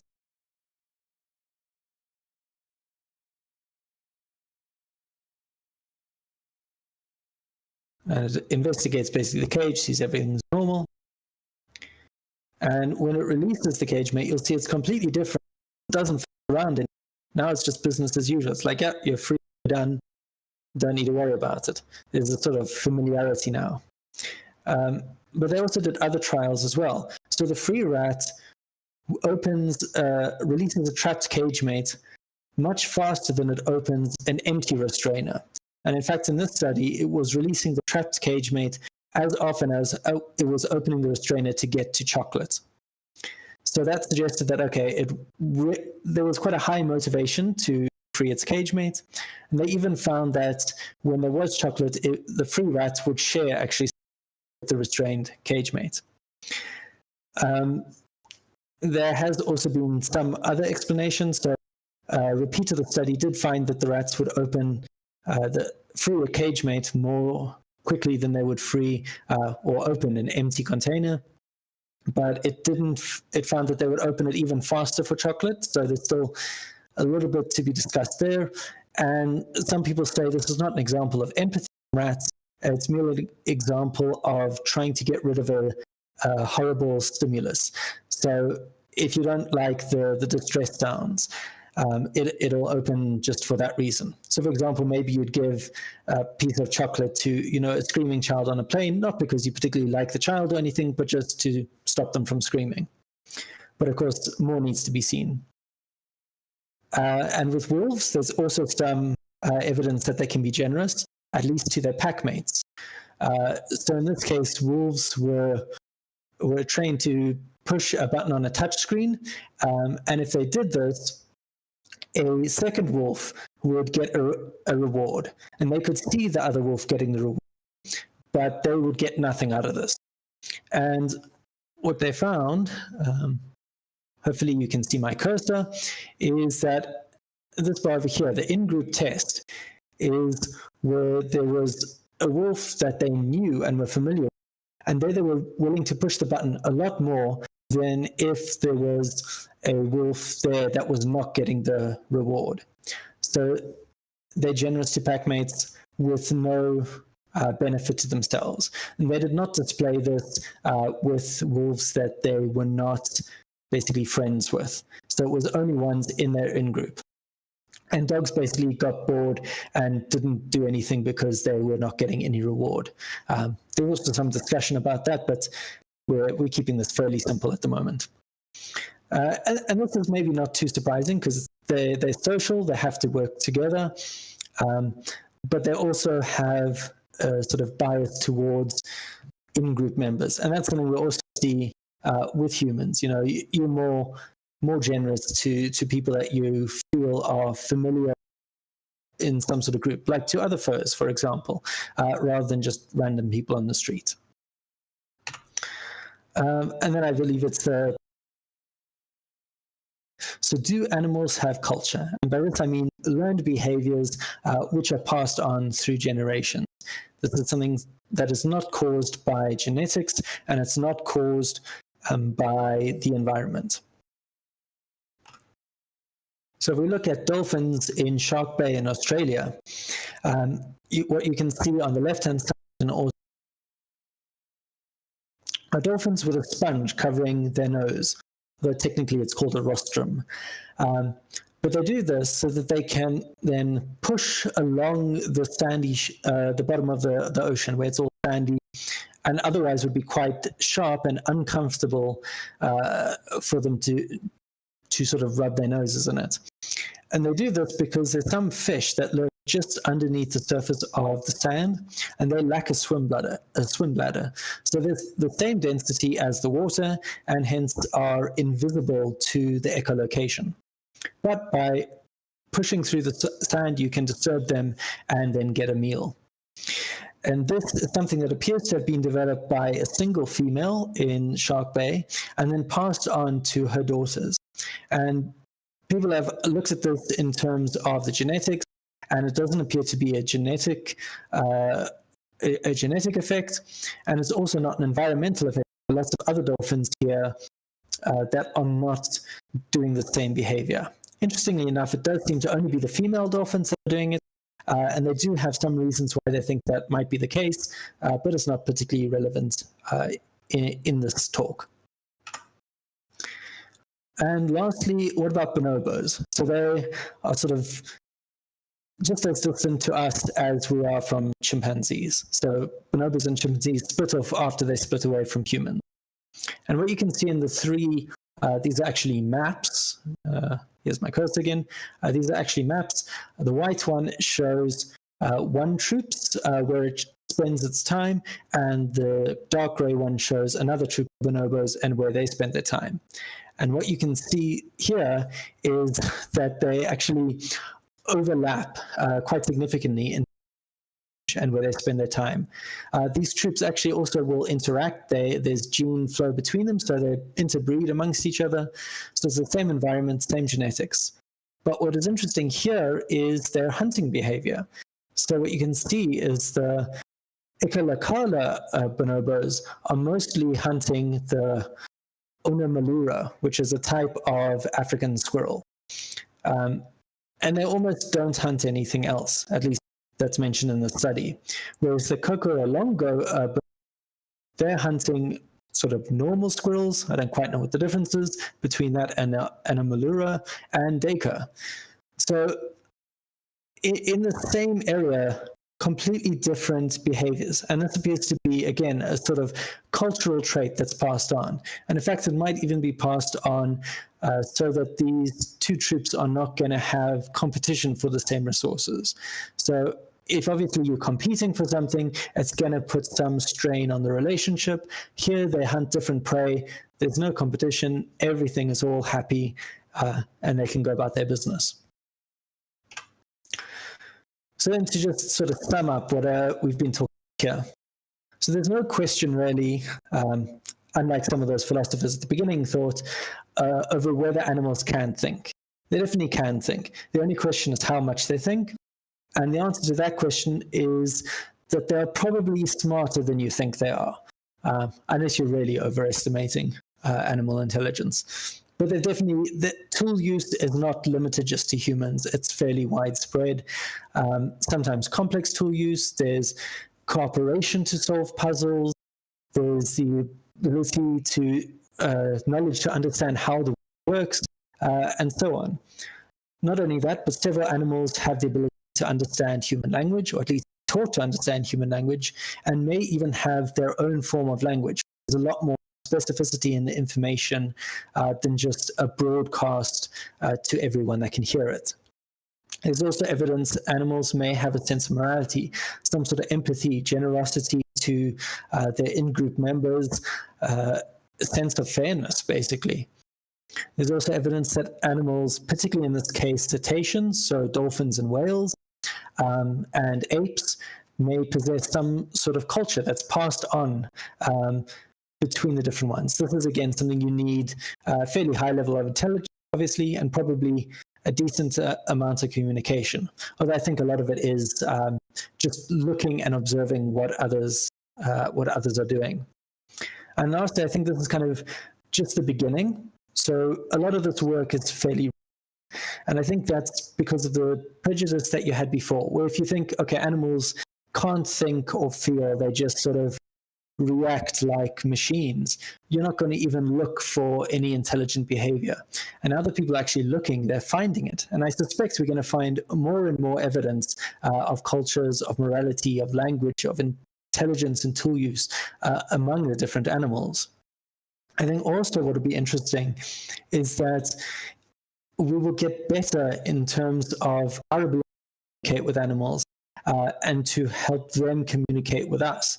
So if you look at, for example, a human child, if they just grow up by themselves, they're not going to be able to do maths. You have to send them to school to do maths, and then they learn to do things.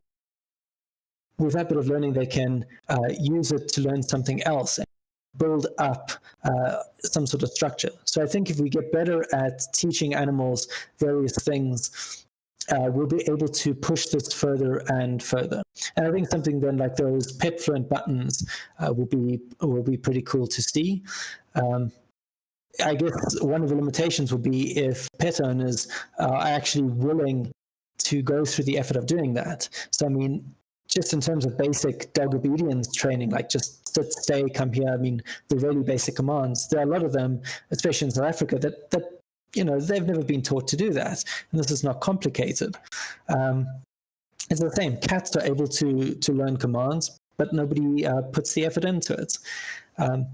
Furthermore, if you look at dogs like Chaser, who knew 1,000 different words, there's no reason to suspect that she's sort of unique. She's just a sort of average dog. I mean, apart from being a border collie, which is a pretty intelligent breed, but she's otherwise just an average border collie. So this is a potential that probably all of those dogs have, and we just need to learn to unlock it. So yeah, that's then my talk. I hope you enjoyed it.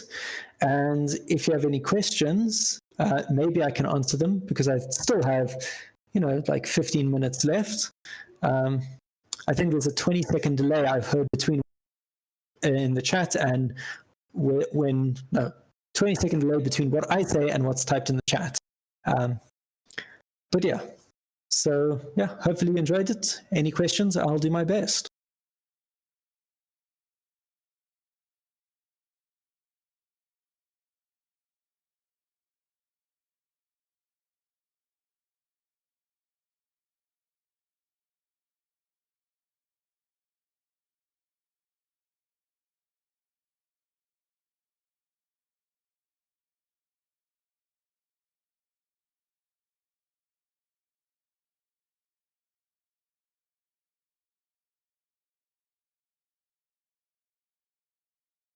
Although if there are no questions, this is going to be a very section of dead air.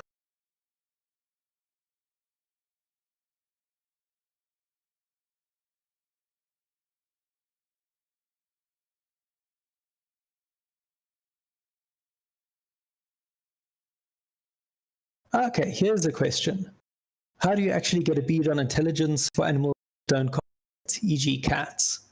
So I think, again, like, as I said in the beginning, it's not entirely my field, so there are people that are just doing my best, but don't take my answers as sort of the final word there. I'd say cats, for example, they're not necessarily cooperative, but they can be trained to cooperate, and there is evidence that they do understand. So like I said, talking about the FURSAverance buttons, there's this YouTube channel for a cat called Billy, and the channel is Billy Speaks. It'll be linked, obviously, in the presentation. And so she's been learning a lot of buttons. And it's the same way you'd go with a dog, for example, to teach the button use. When something comes up, you push the button until she makes that sort of association, and then know, okay, if the button and it'll work the other way. You can also do intelligent tests with sort of puzzles. So like we had in the beginning with the crows and the wolves were cooperating, but you can have puzzles where they need to manipulate something and understand how something moves to get it. And there's actually some really cool devices that I see they now have for pets, where you have food, little food treats hidden in these contraptions that you have to open various different flaps and move things around. And so that's really good, both for keeping your pets happy and also helping mind. So obviously, if they're able to do that, it'll be, I'd say, some evidence at least for the intelligence there. There's a second question. How do you make animals not jippo the test like the elephant did? Do you just adapt your interpretation? Yeah, so that's actually, I think, if they can sort of solve the test another way, I think, because, you know, it's still figuring out how to solve the test. And that's pretty cool, especially when it comes to doing something like, okay, wait, I can just stand on this side and pull that side. I don't need to wait for a partner. That's a really nice sort of result to have. I mean, you can obviously design your tests a bit better, but I think this is, I mean, a similar problem I think they have in artificial. The algorithms will sort of figure out a way to get around the evaluation, and it's sort of in sometimes very odd ways. But I mean, whether something solves the test the right way or not, either way, you get a sign that they're actually thinking things, understanding how it works, and then using that to get to a reward. Let's see what else. Blue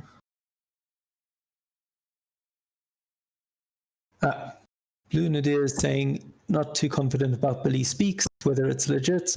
Yeah, I agree. Like I said, for example, they're not scientifically tested yet. So we don't know how accurate it really is. I suspect it can be true that Billy really knows what the buttons mean and is using them. But you need to have proper control tests. That's why the vast majority of what's here is from scientific papers where they actually have, they repeat the thing enough times that you can really see that it's happening. So I'd encourage, I mean, if you really look at some of the papers. In terms of color blindness, I think it came up here.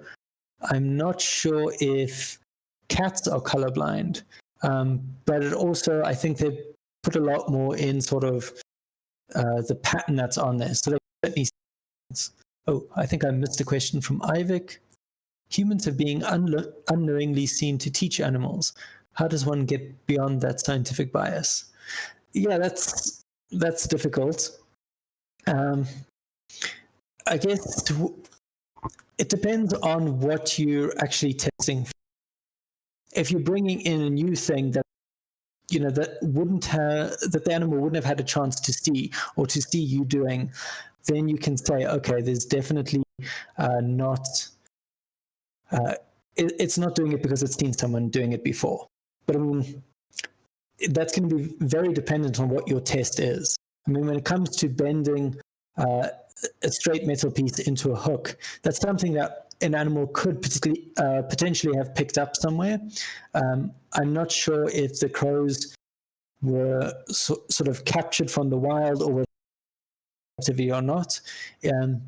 But that was one example where they were saying they are not aware of the crow ever bend a piece of metal into a hook. So that's something at least. I think in other cases, you just got to come up with a weird test. I mean, for example, pulling that platform, it's unlikely that you're going to encounter that anywhere else, especially just if you do it with pet dogs. So pet dogs apparently also perform better than the dogs that were compared with the wolf thing. In that case, I think all the wolf experiments done. There's a wolf research center just outside Vienna, Austria, and they've also got dogs that are living basically. They're living in packs, not as sort of pets in houses. So there can be a difference depending on how animals are living. Incidentally, they think that might be a better representation of dogs because apparently 80% of dogs actually live as free-ranging packs and not as pets, which is quite interesting in itself.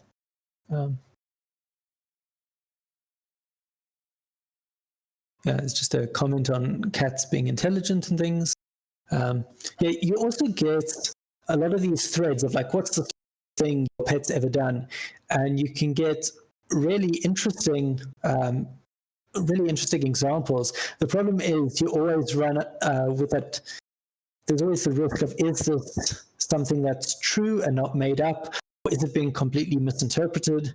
Like, I mean, there were some of the stories you believe, like, the cats, it got disturbed by some loud noise, went into the room and yelled at the person who shouted or something. That, I could believe. I saw some other story like, I was, young and I was choking and my cat sort of ran at me and dived into my chest and sort of performed the Heimlich on me. And that seems quite unlikely. I would believe that story. But there's other ones about, for example, octopuses that have escaped from their tanks in aquariums and done all sorts of cool stuff. And those sound like really interesting stories, but I wasn't able to find a sort of reliable source for it. So I didn't mention any of those here. Although, speaking about octopuses, there was a South African documentary on octopuses or at least the relationship between one diver and a wild octopus called My Octopus Teacher, which has apparently been nominated for an Oscar. And Sudan has apparently said, well, not apparently, he did say in the Telegram that it's a really good documentary, but I haven't watched it myself. Is there, let's see, any other questions I might have missed? Or that seems to be all of them right now.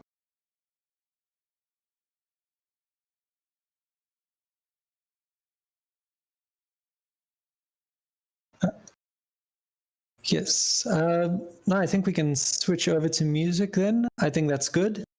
I don't know if people can hear me now talking, so I just want to say thank you to everyone for listening, and I hope it was interesting and informative. And also thank you to all the organizers. Yeah.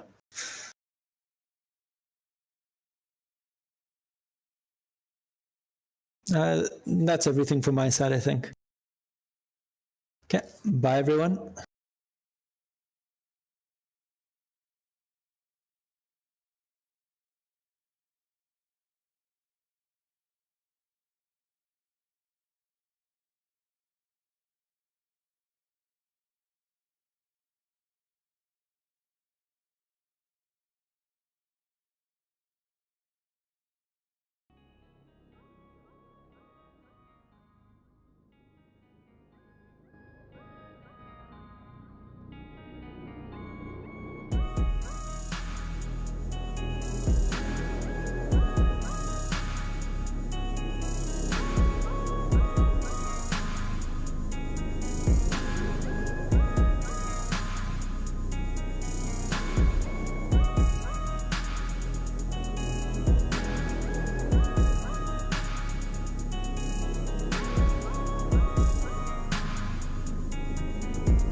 no problem.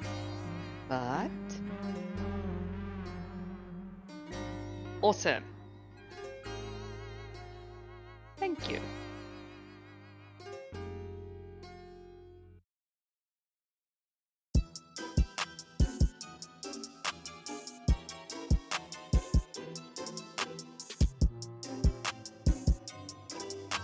Ready.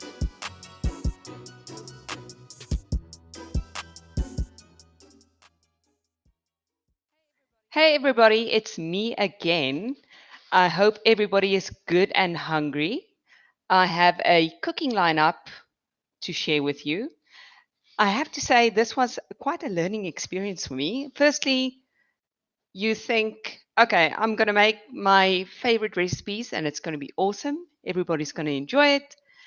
And then you're like, oh, how are they going to actually watch me make these recipes? So I came up with a rig which consisted of a tiny plank of wood with a hole drilled in it, 2 iron rods that was left over from a shelving unit I once had, lots of cable ties, some plastic stools, and 2 empty ice cream containers. All of this, plus 2 emergency lights, because load shedding, thank you very much. I had 2 really bright emergency lights to provide lighting.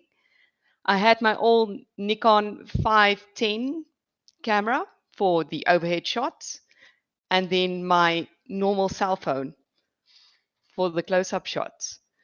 And somehow all of these things came together to make these videos. And yeah, I hope I didn't do too badly.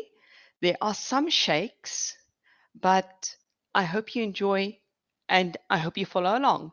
And if you have any ideas for future recipes, you can contact me in PM. But yeah, for now, enjoy my furry fiesta feast.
Well, I hope everybody is ravenously hungry after that, because that was my aim. Haha!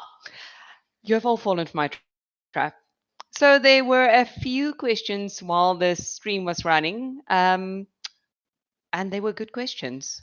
I think the most important one was from Iron Wolf, who said, I hope you washed your paws before you started. No, definitely always before you start making food, you need to make sure that your surfaces, your hands, everything is clean, and that you have everything that you need for the recipe ready to go, not just for making videos.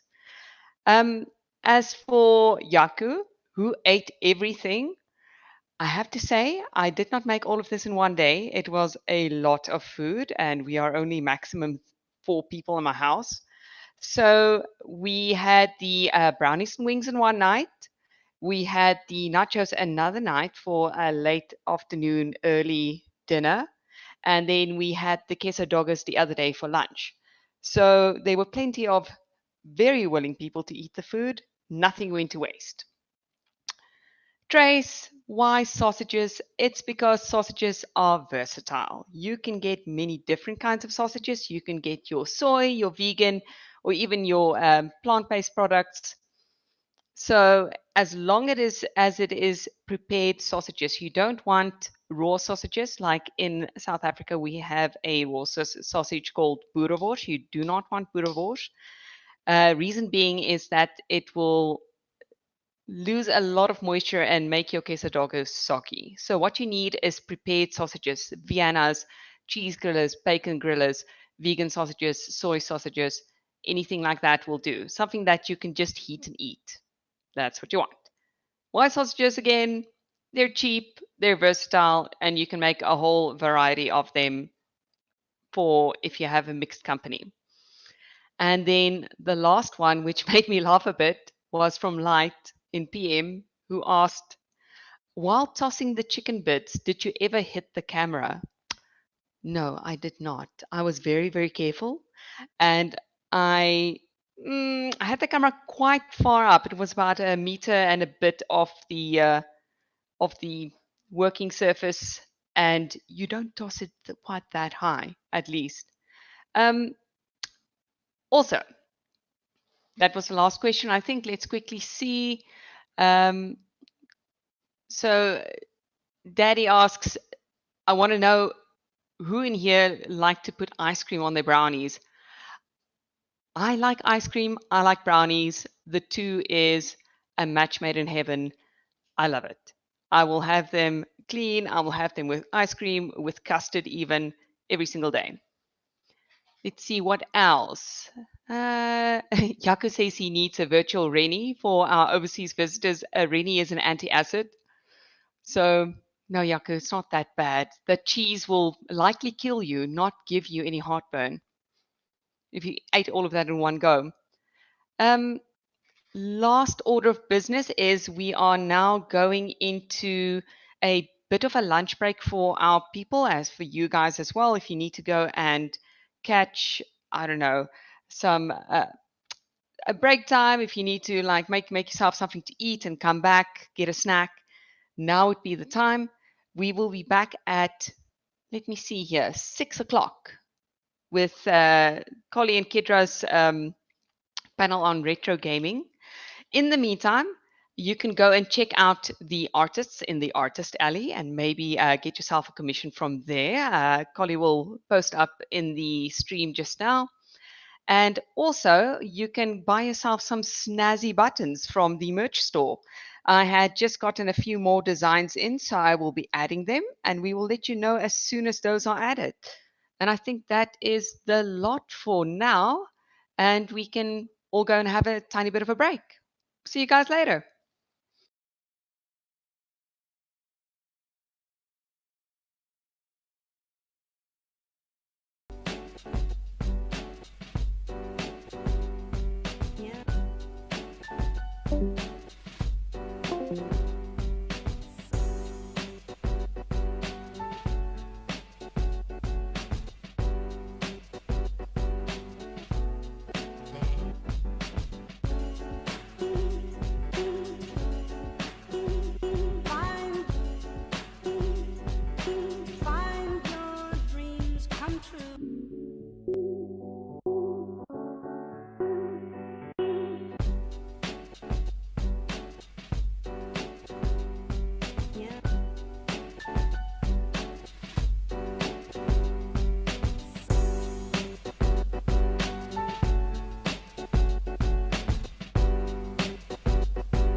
What's your decision?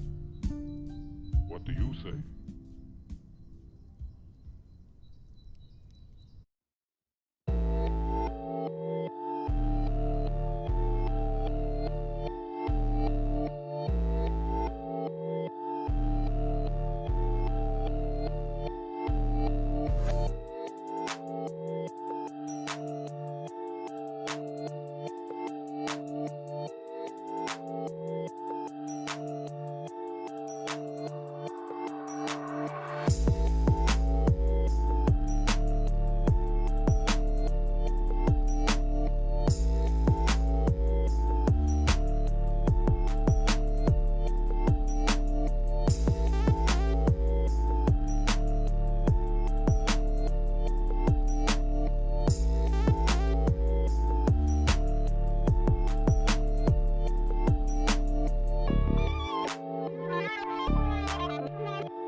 Bata Bata is the name of a dance we do down Johannesburg way. Hit it!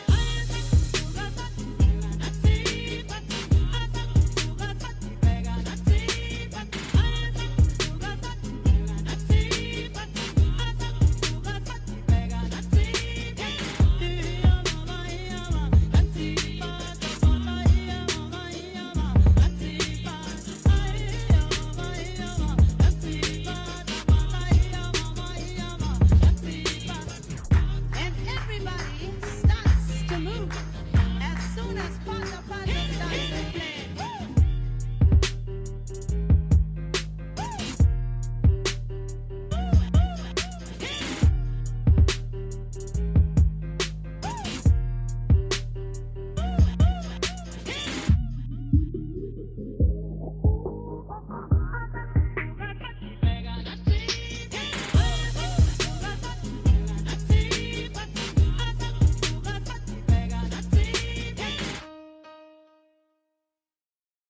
Bata Bata is the name of a dance we do down Johannesburg way. Hit it!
Hello, everybody.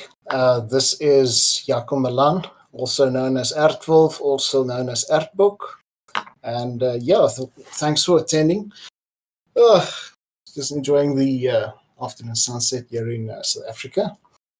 You guys can see the slide, right? Yeah, so this is my panel talking about my new novel that is getting published in July this year. The title being Rekindled. So yeah, we start out by introducing the panelists. You can see as the kudu is me, and the lion is Romy, who's also on the chat. Hi. Say hi to the people. Hi everyone, I'm Romy Line, also known as Romy Line, and that is all you're gonna get. Cool. That's more than sufficient. Yeah, so this is my little disclaimer right from the start. I'm not a graphic designer. My choice of program is Windows Paint. The background is blue because the background of Romy's icon was blue, and the font I chose is Courier New because I'm a developer and I love monospaced fonts. And at least it's not Comic Sans, so I did learn something in the past five years. Okay, there we go. So yeah, let me talk about some of the contributors first. I will touch on this later, but the book, which was originally called Greenfields, was actually intended to be a visual novel. So right from the start, we had a lot of artists involved. Here's a couple of them. If you look at this stag here, this is Exobiota. He's from, what's that place up north in the US? Yeah, I remember just now. But he's Nebraska, from the Minnesota, Missouri, No, it's not. North Carolina. No. I'll figure it out. I'll come back to you. He's done some of the illustrations for the inside of the book. I'm very excited to share some of those with you as well. And then we've got Juniper. She's from the US as well. I believe she's from California. And she's also got 3 pieces in the book itself. Then we've got Urkian. He's actually from Madagascar. He's a fossa. He's actually doing the cover for us. And we've got a little preview of the cover coming up as well.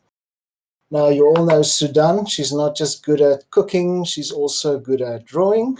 And she did a lot of concept art for me. A lot of it she did for free as well, which I'm eternally grateful for. We've got Timmy. He did the cover for the original book. He's declined the opportunity to work on the new book, but I still have a lot of stuff from the days where this was going to be a visual novel. And right here we've got Morsonot. He goes back a bit further. He did a lot of the backgrounds. If you go here, for example, he actually did this view of Breachend. Okay. Let me quickly pull up my map of the USA. Oh, and by the way, Blue Nadir, I am not going to give you my address, so shoot. US map, there we go. Idaho, yes, Idaho. Idaho. Idaho. The potato state. Because I had Utah in my head the whole time, but then it can't be Utah because it can't be Utah, but it's up there. We've got our little US map. Thank you, Google. And now my slideshows just about disappeared. Okay, cool. So moving along swiftly. Wouldn't be a complete discussion without mentioning my publisher, Gold Publications. My book Rewritten, which, can you guys actually see the mouse cursor on the share, by the way? Yes. Oh, wait. No, I don't think I can. Sorry, my mistake. Okay, then you're going to have to look for my finger on the screen, okay? Second row from the right, first from the top, Rewritten, that's my first book. And I'm actually very proud to say that was the first full-length novel that Gold Publications actually published. So we've walked the road with them. They've grown a lot. they've expanded to include a adult orientated imprint as well. Mm. So yeah, they're going places, and they've got a lot of very good writers and artists working from them now. And they are focusing on a lot of public interaction and exposure. And actually, the way I met Yaku is by contacting Gold Publications. I'm trying to get some of the books over here. Yeah, the one on the top left-hand corner of the right-hand bookshelf is the one that we managed to get into South Africa. Yeah, the selected anthropomorphic. No, wait, selection. For flip's sakes. It's on my shelf. Selections of anthropomorphic regalements. Or SOAR. Oh, there we go.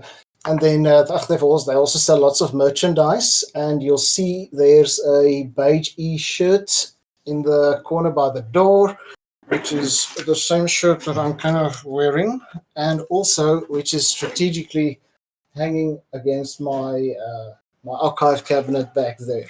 Hashtag not sponsored. Not sponsored, just absolutely necessary that you buy it straight away. Especially if you're into. Oh, did something happen now? Oh no, Pseudo just said bye. Oh, okay, that's fine. Okay, so yeah, moving along. So in essence, Rekindled is about this guy you see in the top left corner.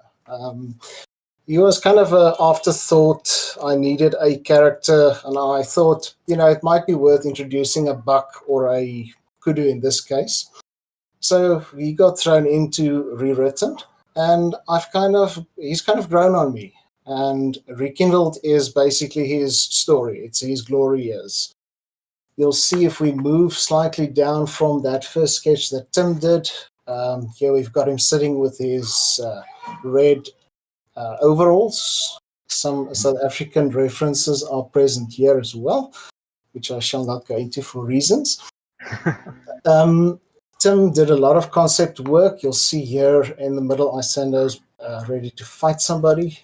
He's got his three-fingered hoof hands. Oh, shame, he looks sad though. He's actually just in that scene actually, which is no longer in the book. He just woke up from a nightmare, and his fight or flight reflex is now in overdrive, and he's ready to kill somebody, which he doesn't. Anyway, in the bottom right-hand corner, you've got a little sketch that Sudan did for me. I must be careful because my manager at work is called Suzanne, and I keep getting confused between Suzanne and Sudan. He's a pretty dedicated smoker, if I could put it that way. So started smoking at a fairly young age. You've got his horns haven't properly started growing very long. He's already sipping the cigarette. Oh, speaking of Sudan, she was asking about those two little award lines you have in the background there. Oh, yes. Also totally not strategically placed. Yes, so I'm extremely proud of them. The one I received for my short story, Crossroads the Namib, which I still got one copy and an anthology left, but don't quote me on that. And then the other one was actually for Rewritten. It was the first time they gave out the Leo Awards. It's not a competition where, there's only one prize, but I was fortunate enough to actually win those, and I'm extremely proud. My kids obviously just want to play with them, but they're not allowed to unless there's very strict adult supervision involved. In the very background, you'll see there is kind of my artistic flair sticking out. It's a pity you can't see the mouse. That's my mock-up for the cover that we'll be seeing a bit more of later. In the top right-hand corner, we've got, his name is Isando, by the way, if I haven't introduced him properly. A little sketchy that Erkin did for me as well. Isando, okay. He's named after a industrial area in Johannesburg. I thought as much. Like it sounded familiar. Yeah, all my characters are actually named after train stations. So Isando's the metro station right next to the Rhodesfield train station. Yeah, anyway. Yeah, we've got just some of the assets that would have gone into the visual novel had I gone down that path. It would have been amazing, but two things stopped me. Firstly, it's an awful lot of work to make a visual novel that's cohesive, because you end up writing 5 or 6 novels and then punching them into one piece, which some people don't even bother reading all of it. And of course, the other thing was cost. I mean, these backgrounds are quite expensive to commission. Even though they are beautiful as hell. Oh yeah, no, they're absolutely fantastic. Marcelo did a fantastic job here. What was nice is I could actually do mock-ups with these. I could overlay characters. Top left, you'll see we've got our little grassy outcrop without the character sitting there. So it's reusable. We've got a little township there, middle. At the bottom, we did some of the character assets as well. We never colored them because my idea was to color them later when I had more money. So we started out just with outlines. That was just a basic framework for starters. Yeah, kind of. And then at the top right, we've got our main train station. There's an awful lot of train travel involved in this novel because it's one of my hobbies. Bottom right, we've got our temple scene. And right at the top in the middle, we've got the Blessed Sister, who is kind of the oracle / mystic that you would encounter in this book or the visual novel. And in the visual novel, she would actually be the one to give you little tips and hints of where to go next, or what you're doing right, what you're doing wrong. You know, things change in that sense. Okay, so as I said, started out as a visual novel not too long after I finished and published Rewritten. An awful lot has changed. The main thing that stayed the same is the main character, and there was this theme of his girlfriend / mate / life partner disappearing under strange circumstances, and he then setting off to find her in this big complex city. Isando's about 38 years old, so he's kind of in his middle years. As I said, he's a enthusiastic smoker. He's okay, fine. He's got a smoking problem, as I probably also did during most of this development. I'm trying. Not a problem. He's just trying to emulate the trains. That's fine. Yeah, well, they are diesel trains, so make of that what you want. But yeah, so he's not awfully intelligent. He grew up in a long line of soldiers for hire / mercenaries in the what we call the borderlands. Learned from his father. If you've read Rewritten, you'll see that he and his then girlfriend actually decide they're going to take the pilgrimage to the big city and try to start a new life there. This is also a strong South African theme, because a lot of people from the Eastern Cape especially are fed up with, the primitive tribal-ish ways of doing things, and they decide to move to the big city, which would be Cape Town. And then the sad thing is a lot of them get here and they realize, yes, there's money to be made, but you need a lot more money to be successful here. So they kind of get relegated to the sidelines of society. They end up in informal settlements. They end up doing gardening / driving a motorcycle work. So that's kind of the concept I was going for with Isando. Sorry, if I may. Sorry, guys. By the way, if you have questions, I am keeping an eye on the chat. Feel free to ask anything, and we'll try and answer as many as possible. Yeah, absolutely.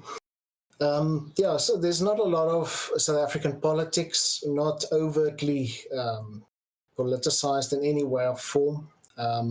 There's the big science fiction underpinning, which obviously makes it a bit more interesting. Yeah, so let's see what else we've got here. Okay, so you'll remember that we've had the station scene. This is kind of the average morning / afternoon at Grand Canal Station. You've got I keep forgetting you guys can't see the mouse. On the elevated platform, you've got your long distance trains. You've got little stalls, people trying to sell things to you. There's a lot of smoking in this story. Smoking is pretty much allowed everywhere, and it's probably the second biggest national sport in this place.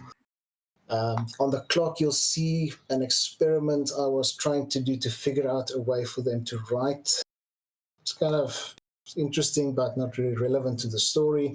What we actually did here was to create awareness for the project. I held a competition where folks could submit their character bios, and then Tim would draw them, and we overlay them on this train scene.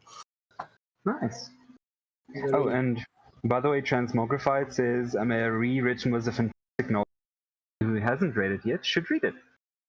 Thank you very much. Yeah, the big difference between, actually, maybe I should just say this, rewritten and rekindle, I don't like calling it a sequel, because sequels have got a bad connotation, firstly. And secondly, I don't know, we've got a new main character, and we focus on different things in Rekindled. Rewritten was a very horror-y science fiction book. This is more adventure, sci-fi, with a bit of romance tossed in as well. Okay, so like a plan. Let's move on. I unfortunately don't know where the high-res version of this is.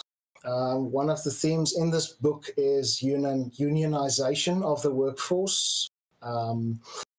If you read the book, you'll see that their society isn't as structured as ours is. They don't have laws like we do. It's basically the law of the jungle. You can do with what you can get away with. Can you kill somebody? Yes. Are you going to get away with it? Probably not, because there's no law protecting that guy, but there's also no law protecting you. So if you kill that guy, his friend is going to come and kill you. So you end up not killing him. But there's a lot of exploitation of workers in the city, and there's a workers' union that's busy sprouting, and they are recruiting very aggressively.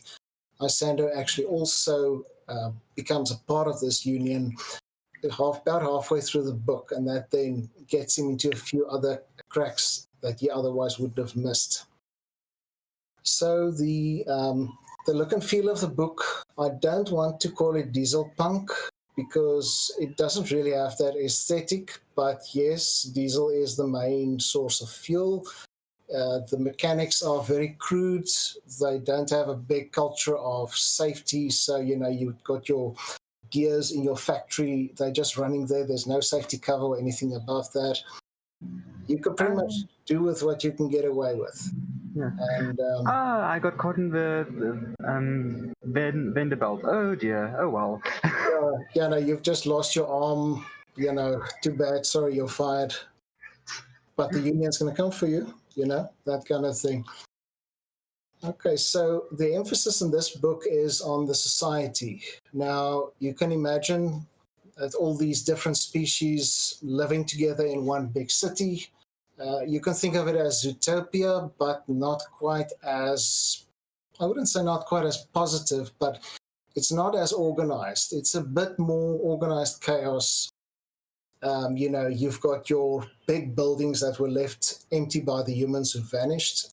These buildings have been repurposed for these mammals to stay in by cartels which specialize in housing. Some buildings have got electricity, some don't. They don't have elevators, so mammals tend to climb up the stairs for 30, 40 floors. A lot of the buildings don't have electricity, so they have open fires in the rooms. It's organized chaos. You've got your nocturnals, which operate when the sun is down. You've got your day shift, which obviously operate during the day. And then you've got the different groupings. You've got your dogs and cats. They tend to be a grouping on their own. You've got your exotics, which are your hyenas, lions, things like that. You've got your woofers. They're all vegetarian, but they've all got different interests, different mannerisms.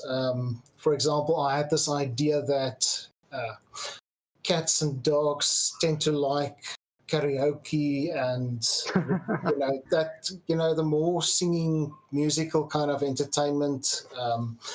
Buck with their three finger hands, they like drumming and dancing and high energy things.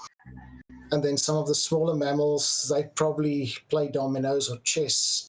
It's kind of society that figures itself out as it goes along. Yeah. Excuse me. Now, one of the themes that I worked with in this book is that some mammals mate for life and some mammals are seasonal.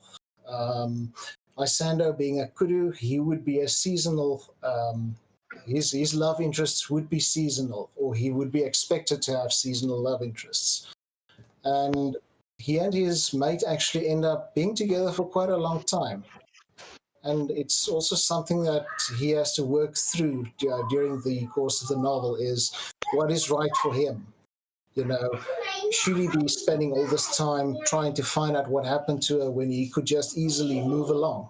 And I mean, springtime is the time of love for these creatures. It is springtime in this book. So yeah, there's a lot of stuff happening in the city. The book is PG-13, by the way, just in case anyone was wondering. So yes, don't know if you can hear the kids in the background there. My little mammals, yeah, it does. Okay, so I'm going to show you this picture. And then I'm going to do a reading from the book now. Just get my document here. Okay, so yeah, this is a sketch that Ken did for me. It's actually a sketch of this part. And this is not something that's going to end up in the print because it's shaded, and my publisher said we should stay away from shaded things. We should stick to simple line art. Okay, so I'm just going to read this to you now. One moment. Sorry, just to answer a general question in the chat, the Q&A is at the end of the stream or at the end of the panel, and I'm making notes as the panel is going on of the questions. Okay, that's more than fair. Okay, so yeah, we've got our primitive technology here. I mean, you've seen a kudu; they're quite big. The smallest motorcycle you'd probably find there would be a 500cc or something. Of course, two-stroke because it makes smoke, and smoke is good. You've got your little carbide lamp up front and very minimal safety features, especially considering that if this bike were to stop quickly, Isando might lose an eye, and he might be Sando and not Isando anymore. Okay, so yes, I'm going to read this to you. Okay, so this is an excerpt from Part 2, Chapter 5. Oakmore, which is also known as Isando the Kudu, makes his way to work on the second day of his new job. The night before left him with a flashover, which is a waking dream endemic to their kind, of his doppelganger leaping from the rooftop to his death. Also, there was a strange instruction that he needed to find something called green fields if he ever wanted to see his wayward mate again. Okay. A queue of mammals snaked down the stairwell. A sea of scents tided around me as I descended 27 floors and several thousand steps. I nodded at the security guard by the door, a black cat that had replaced the burble of the day shift. She nodded with mild disinterest from behind a steaming cup of chicory on the desk before her. There was an awful smell outside. A group of mammals crowded on the sidewalk. I frowned, curiously peeked over their shoulders, then gagged, filled with immediate regret. In the middle of the semicircle of mammals lay the remains of a tanned fur creature, mangled beyond recognition. Blood and other body fluids had ejected explosively from every opening, and a few new ones where its body connected with the ground. Bones protruded from its red overalls. I heard the words jumper and crater being bandied around as I turned in disgust. Vague memories of my dream the night before now spooked me. I tried to steer my thoughts away from what I'd witnessed as I made my way to the metro. That horrid visage and the awful stench of death wouldn't leave my mind. My morning, however, was about to get much worse. Misery awaited at the metro. A large chalkboard with written symbols on it blocked the stairs to the platform. Would-be commuters approached, read, cursed, and sulked away. Motorbike taxis and tuk-tuks feasted on them as they spilled into the street. "What's going on?" I asked into the crowd. General strike, cussed the black stallion. No trains until tonight. He spat on the ground and snorted, fucking unions. What are they striking about? Read the bloody newspaper, seasonal, snapped the Maltese poodle as he stormed away with bald paws and canines peeking out. Representation, replied a Shetland pony. Prominent union member goes before council today. He'll get the bullet for sure. Desperation pushed my breakfast up my throat. The booklet of metro passes I had in my pocket were useless now. It was my second day at the new job, and I needed to get there. If I lost my job, I'd lose my bed and food too.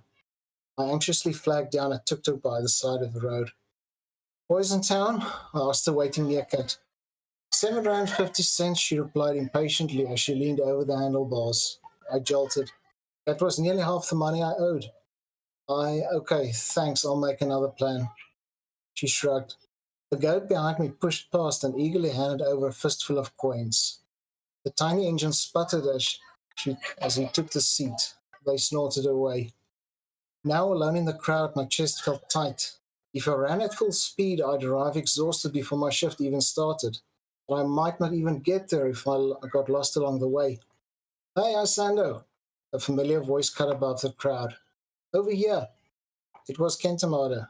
The Impala straddled a motorized bicycle by the side of the road. The tiny engine vibrated up erratically. Noxious white smoke flowed from a rusted exhaust that was held together by doped cotton gaze. Get on, he shouted as he held the brake with his left hoof and pointed at the seat with his right. I asked no questions. The streets of Bridgend were treated to a strange sight that day. A tiny Impala on an equally tiny motorcycle, with a wide-eyed kudu as a passenger hanging on for dear life at the back. The frame groaned under our combined weight. It was a strange sensation, moving at sprint speed without breaking a sweat. The tiny engine worked very hard and the chain stretched as it raced around the sprockets. Frustrated pedestrians gave us dirty looks and shouted obscenities as we snorted by at whiskers length, bathing them in smoke. The corners terrified me. Kentamada did an amazing job of conserving momentum. I wasn't sure if the motorized bicycle actually had brakes. If it did, the Impala certainly did not like using them. We arrived at work about 15 minutes early. My hooves tingled as I stepped across the steel frame and onto the unmoving ground again. Kentamada popped the clutch and choked the little motor to a stop. Well, he asked as he propped the thing on its stand. His face was smug. Thanks for getting me to work, I said, then added with a salty smile, alive. Nice go. one. So that's one of the little more humorous parts that I managed to work in there. Okay, Nice. so let's see what we've got here. So this is the boring part. This is what a lot of my hard work ends up being, because you edit the thing, you reread it, you edit it again, you send it to the publisher, and then they send it back with about 100,000 corrections. And I mean, that's fantastic. It's basically a service that you would have paid for if you tried to self-publish, which is not a good idea in my opinion, because you miss an awful lot of stuff. What have we got here? The current status, I'm in my final stage of editing. After this, I can't touch the text again. Obviously, I mentioned we are busy with the cover. I'll show you that in a moment.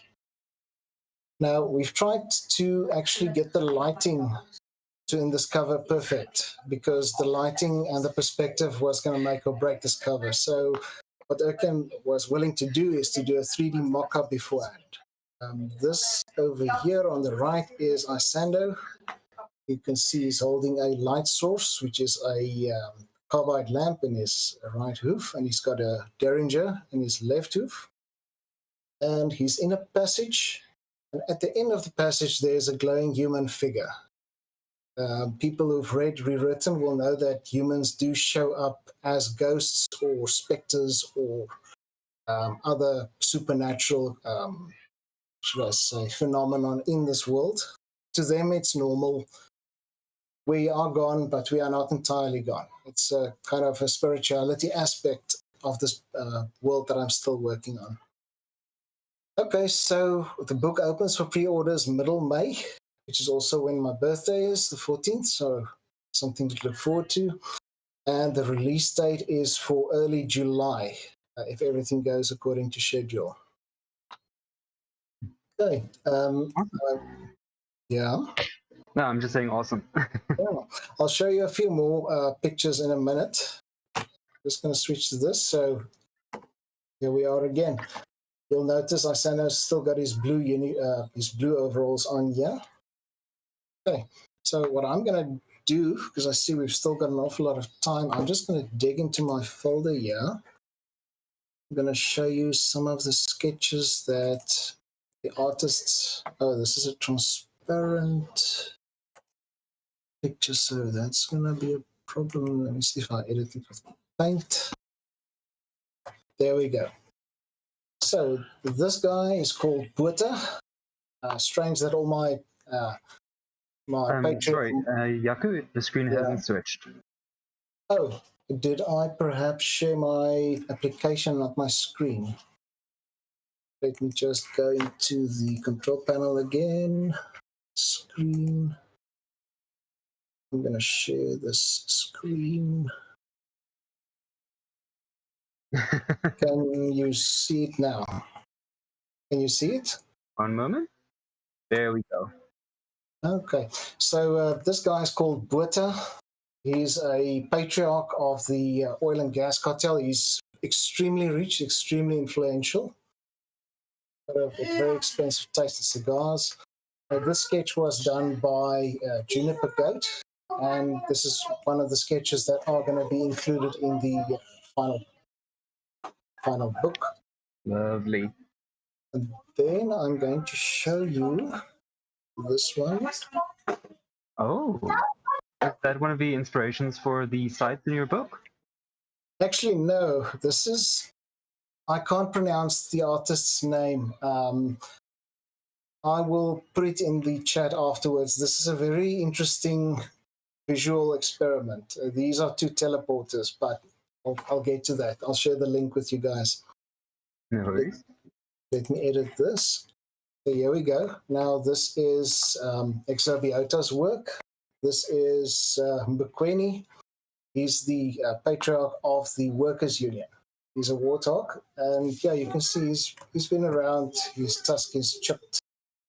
He's got this very cool mechanism to actually hold his glasses up, and he's pretty much retired from physical labor. He just does paperwork for a living now.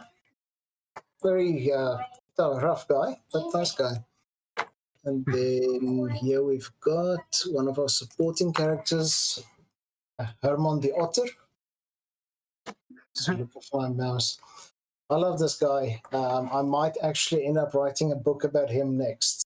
He's sort of a oldish guy in his 70 human years.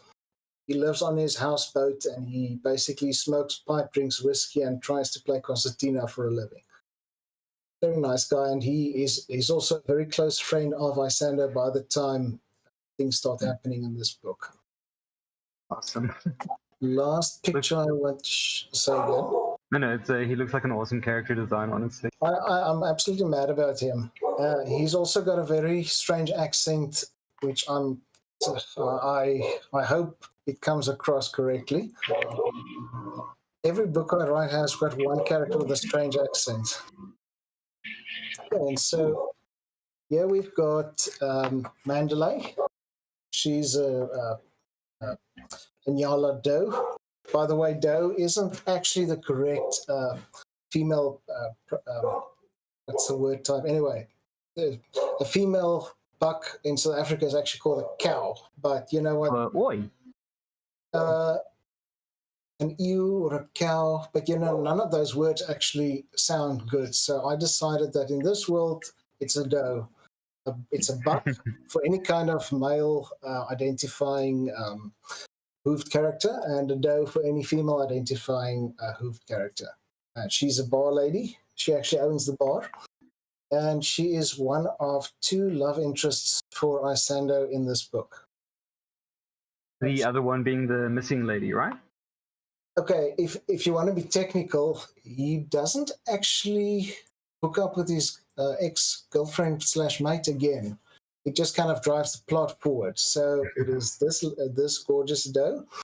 And then there's another one, but I can't tell too much without giving away part of the plot, so I'm not going to. Of course.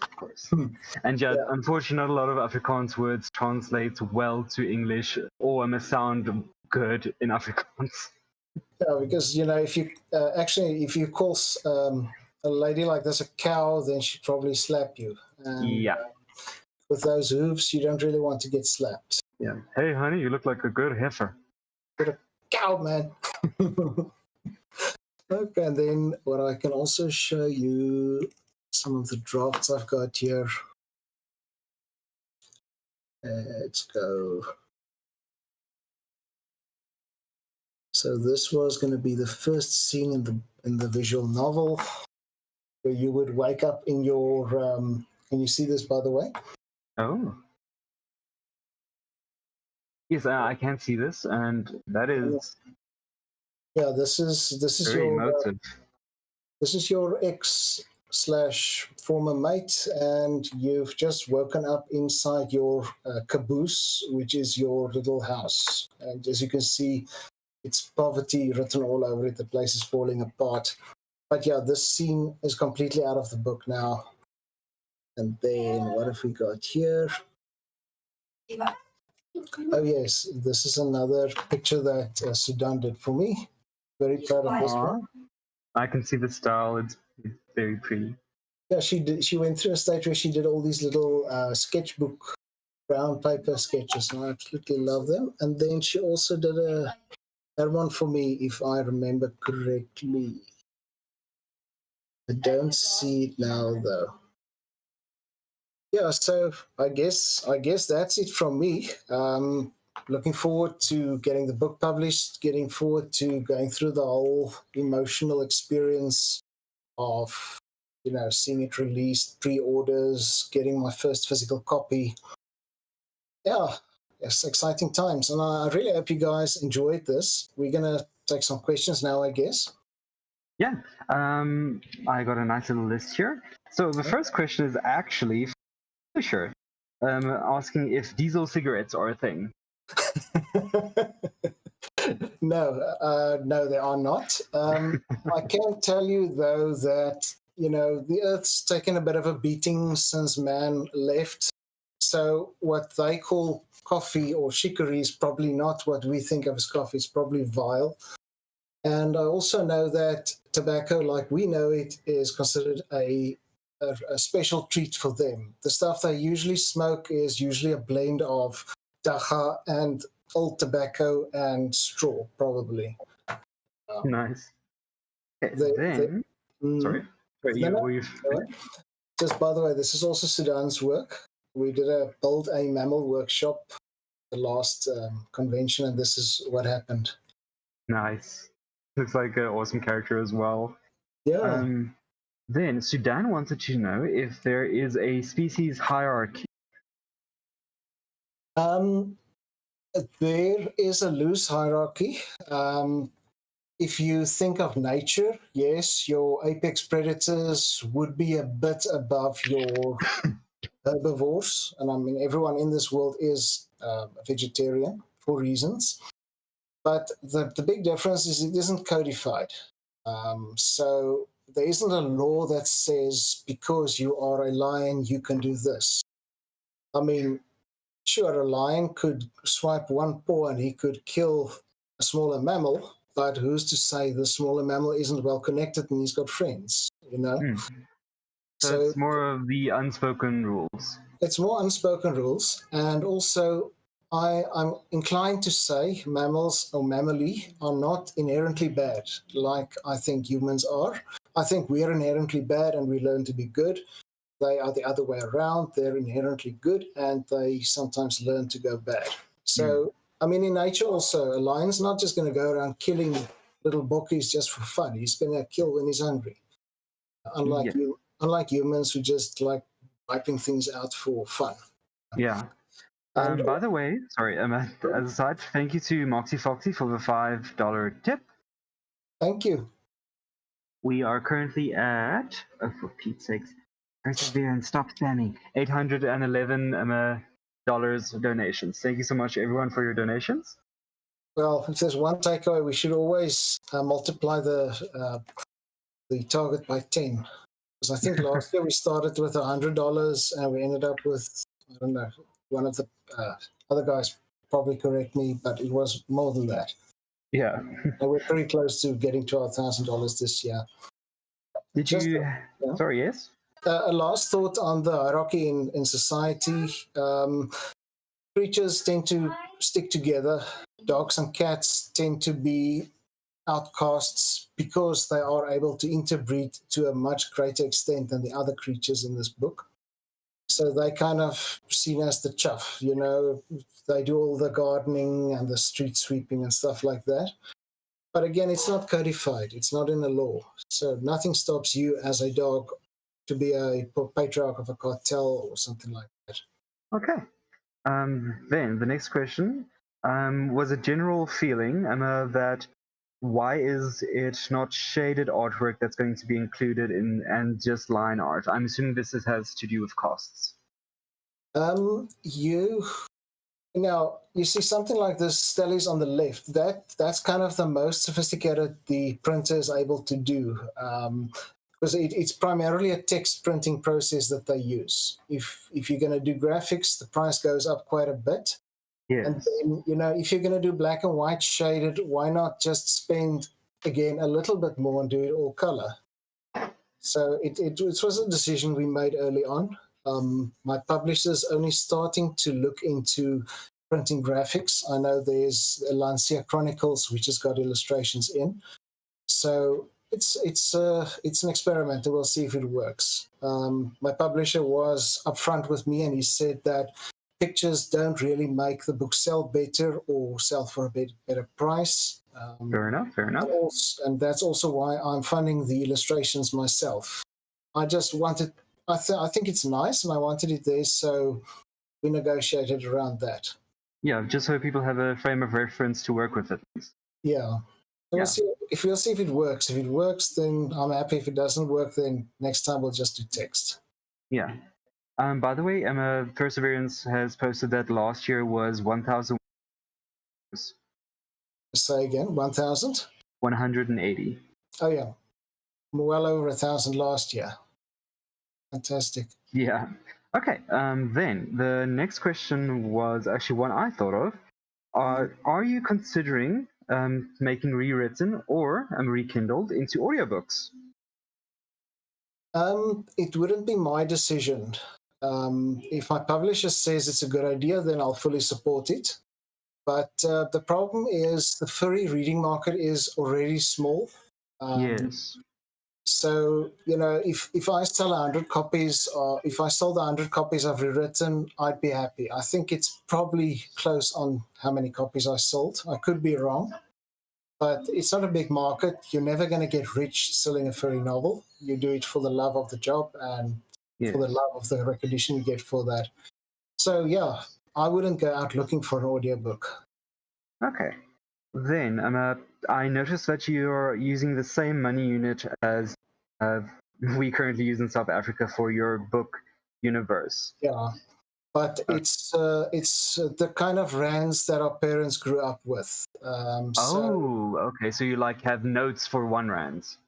Yeah, you get a half cent. I actually had a little spreadsheet where I wrote down the prices of things. I mean, I know a packet of tobacco for them is a R1.50 or R2. A week pass on the train was something like R7. So it's rand, yes, but it's a much more valuable rand than we know. Yes. Okay. Next up, this was in regards to your reading. People were a little bit shocked by the casual level of gore in the book. Is this something they can expect more of? There's probably about 7 or 8 instances of gore like that. Yes. Awesome. Yeah, you know, if you've been to the Kruger National Park, you'll appreciate the inner workings between beauty and cruelty as well. Yes. I also try to capture a bit of that because this is an animal society. Yes, of course. Yeah, it's. I'm sorry if I triggered anybody. No, But no, yeah, no, no. expect a few instances like that in the book. Okay, awesome. Then next up, the human like ghosts and predecessors. Do they Yeah. play a more? Do they play a muted role, or are they actually a little bit more present and like present in the inner workings of your universe? They are not active participants. Most of the interaction with humans are around explaining things to the mammals or giving little hints to the reader of what is actually going on. There's one piece where you could argue that a human trial did influence the progression of the plot, but I'll leave that up to the readers to figure out. One thing I can say though is man's legacy plays a very important role in the story. The cities we built towards the end of, well, actually not even the end. In my headcanon, I've got humanity going extinct somewhere 2,500 ish. BC? So, no, in our timeline. And I don't know exactly how, that I still got to figure out. No, fair enough, fair enough.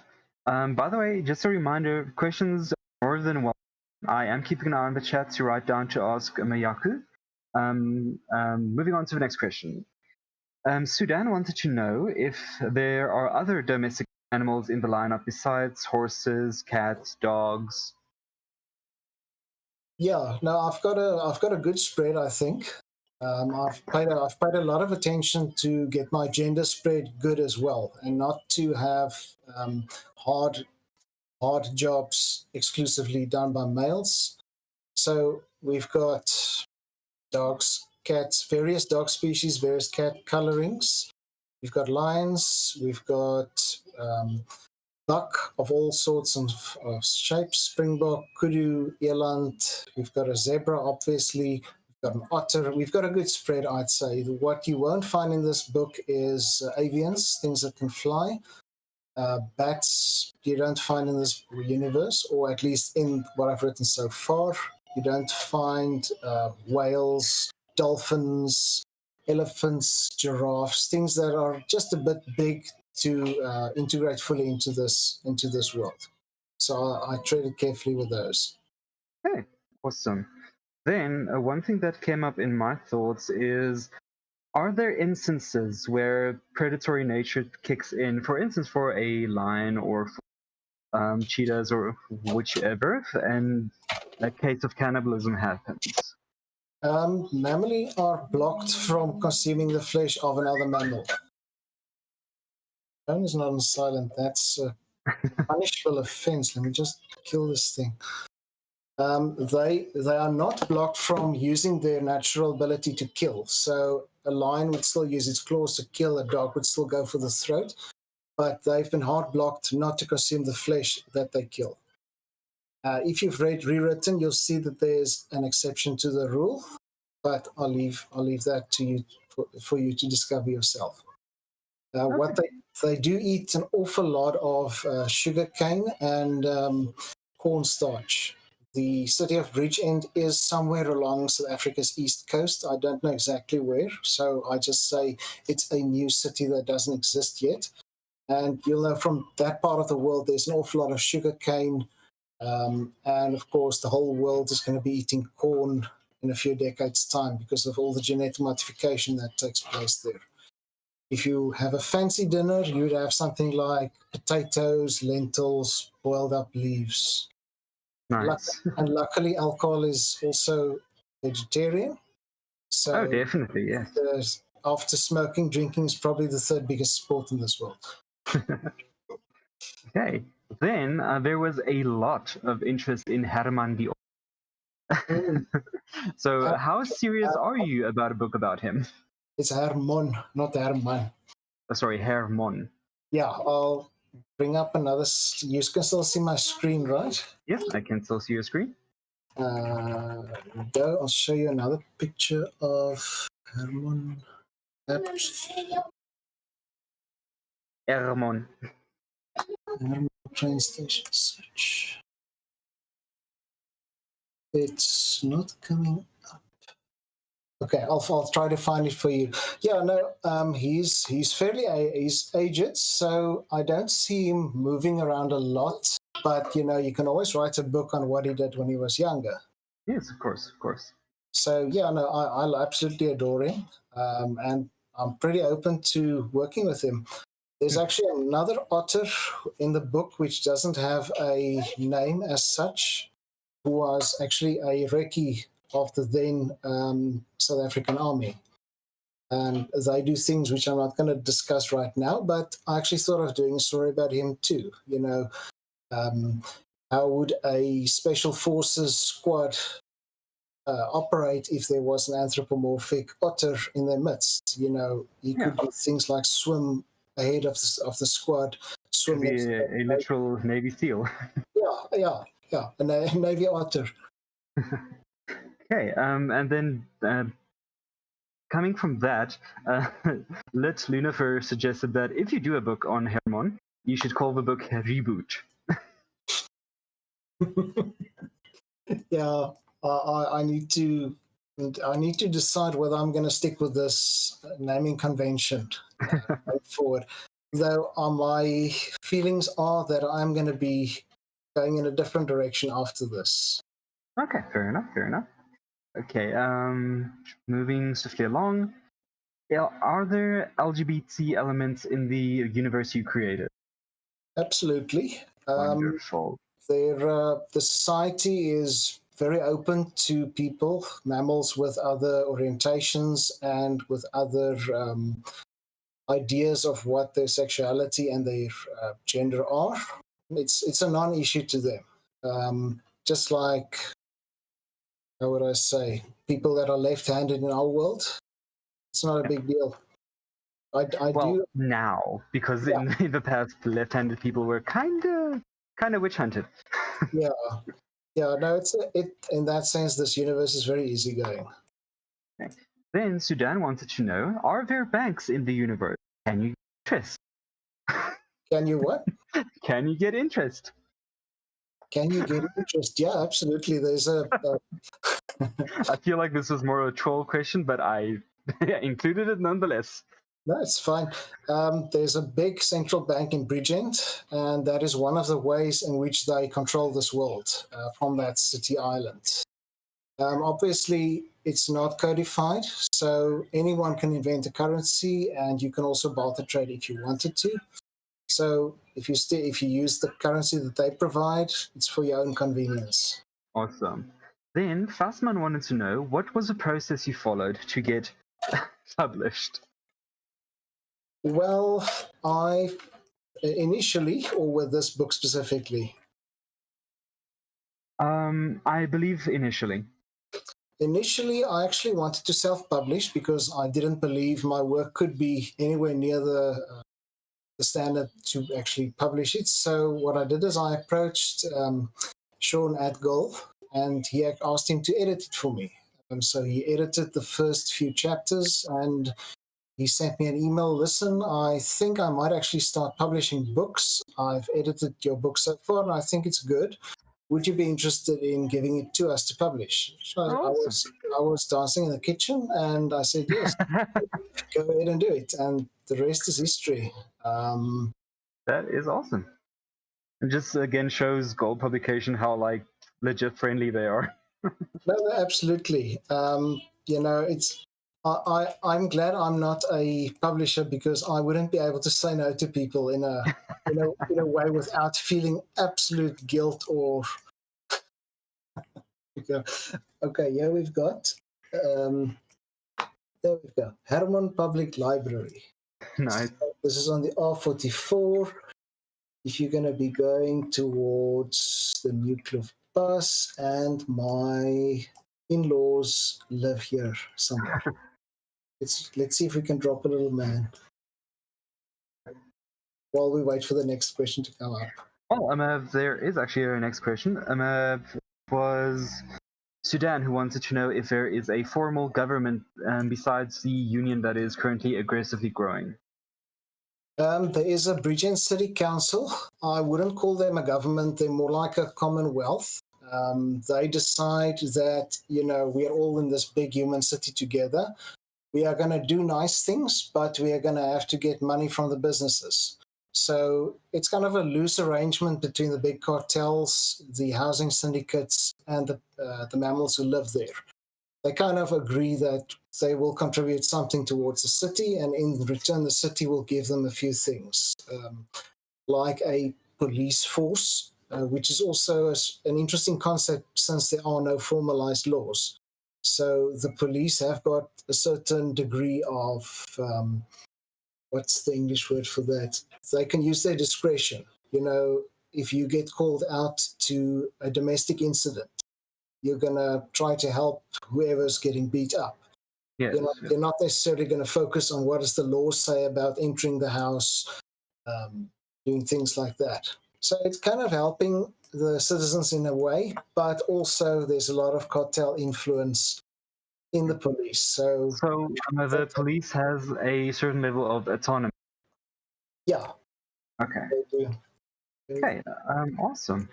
That is the end of the audience questions. I have my own, then one or two that I think need to be answered before we get kicked off at 7.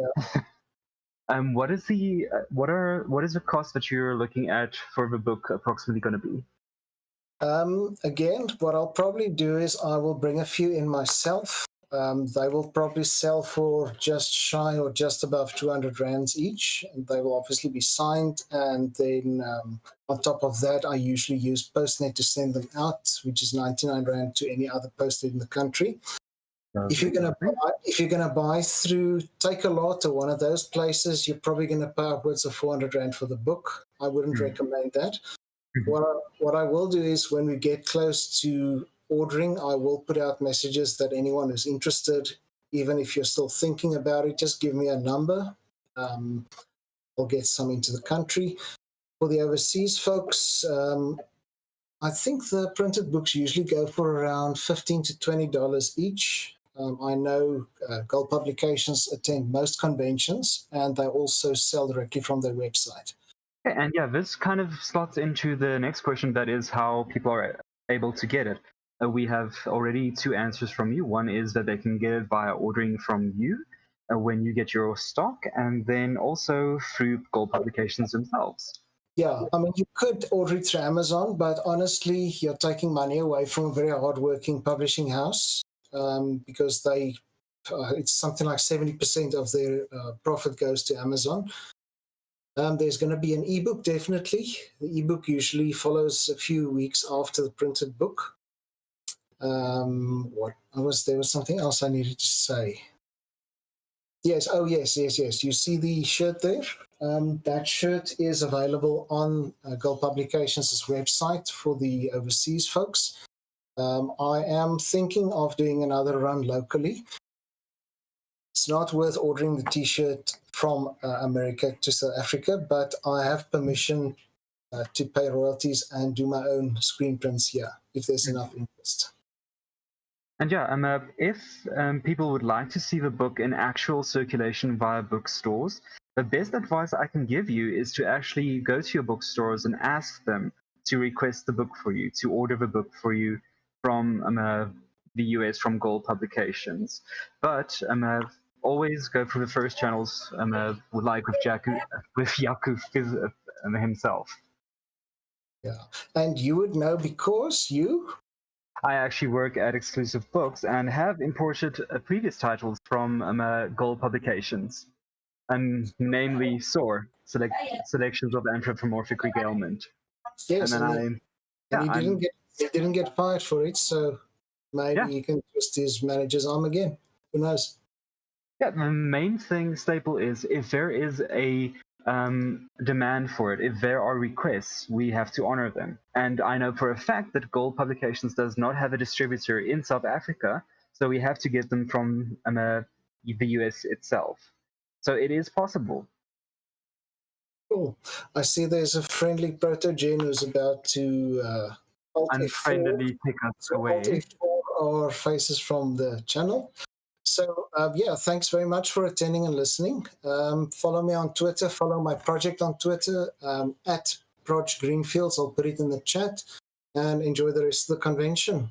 Keep well, and thanks, Romy, for your time. My pleasure. I'm a lot less nervous now than I was at the start of this thing. It's finally over. And I have nothing to plug. Follow FURSAverance, make donations if you can. Goodbye, everybody. Bye-bye. Cheers. Bye.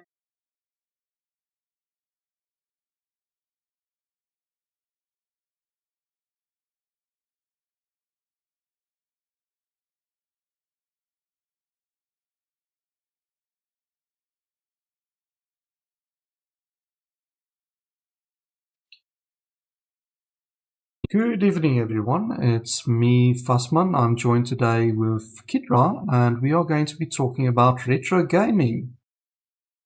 Hello there. So basically, we are going to be presenting this panel in sort of a podcast format due to the fact that retro gaming is basically this one big giant rabbit hole that everyone has a slightly different interpretation of or use of. So I think the best way to sort of present the information is sort of in a podcast and a conversation style, so that you can pick out the little bits of information that you want to gain out of it, and hopefully feel inspired so that you can actually try yourself to get into the community and join the hobby, because it's really a fantastic hobby. It is, and we have 45 minutes. That's barely scratching the surface, but enough to get people into the hobby, I think. Yes, I think we can basically call this a little taster. Get your palates nice and wet about the subject and see if this is for you, because it might not be, but I really think that it goes well with furries. Definitely. So to start off with, what I think the best sort of way to understand what retro gaming is just to share our stories. So I'm going to be sharing my story on it, and Kidra's going to be sharing his. And retro gaming, it's about memories and nostalgia, basically. It's about things that you experience as a child, and as you grow up, you want to re-experience those things, and you want to explore it a bit more, try opportunities and things that you couldn't as a kid. So I think the best way is for you to start, Kidra. Can you share us your story? Well, gladly. You see, I played with very old consoles when I was a little child, like the original Pong consoles from back then that only could do Pong games.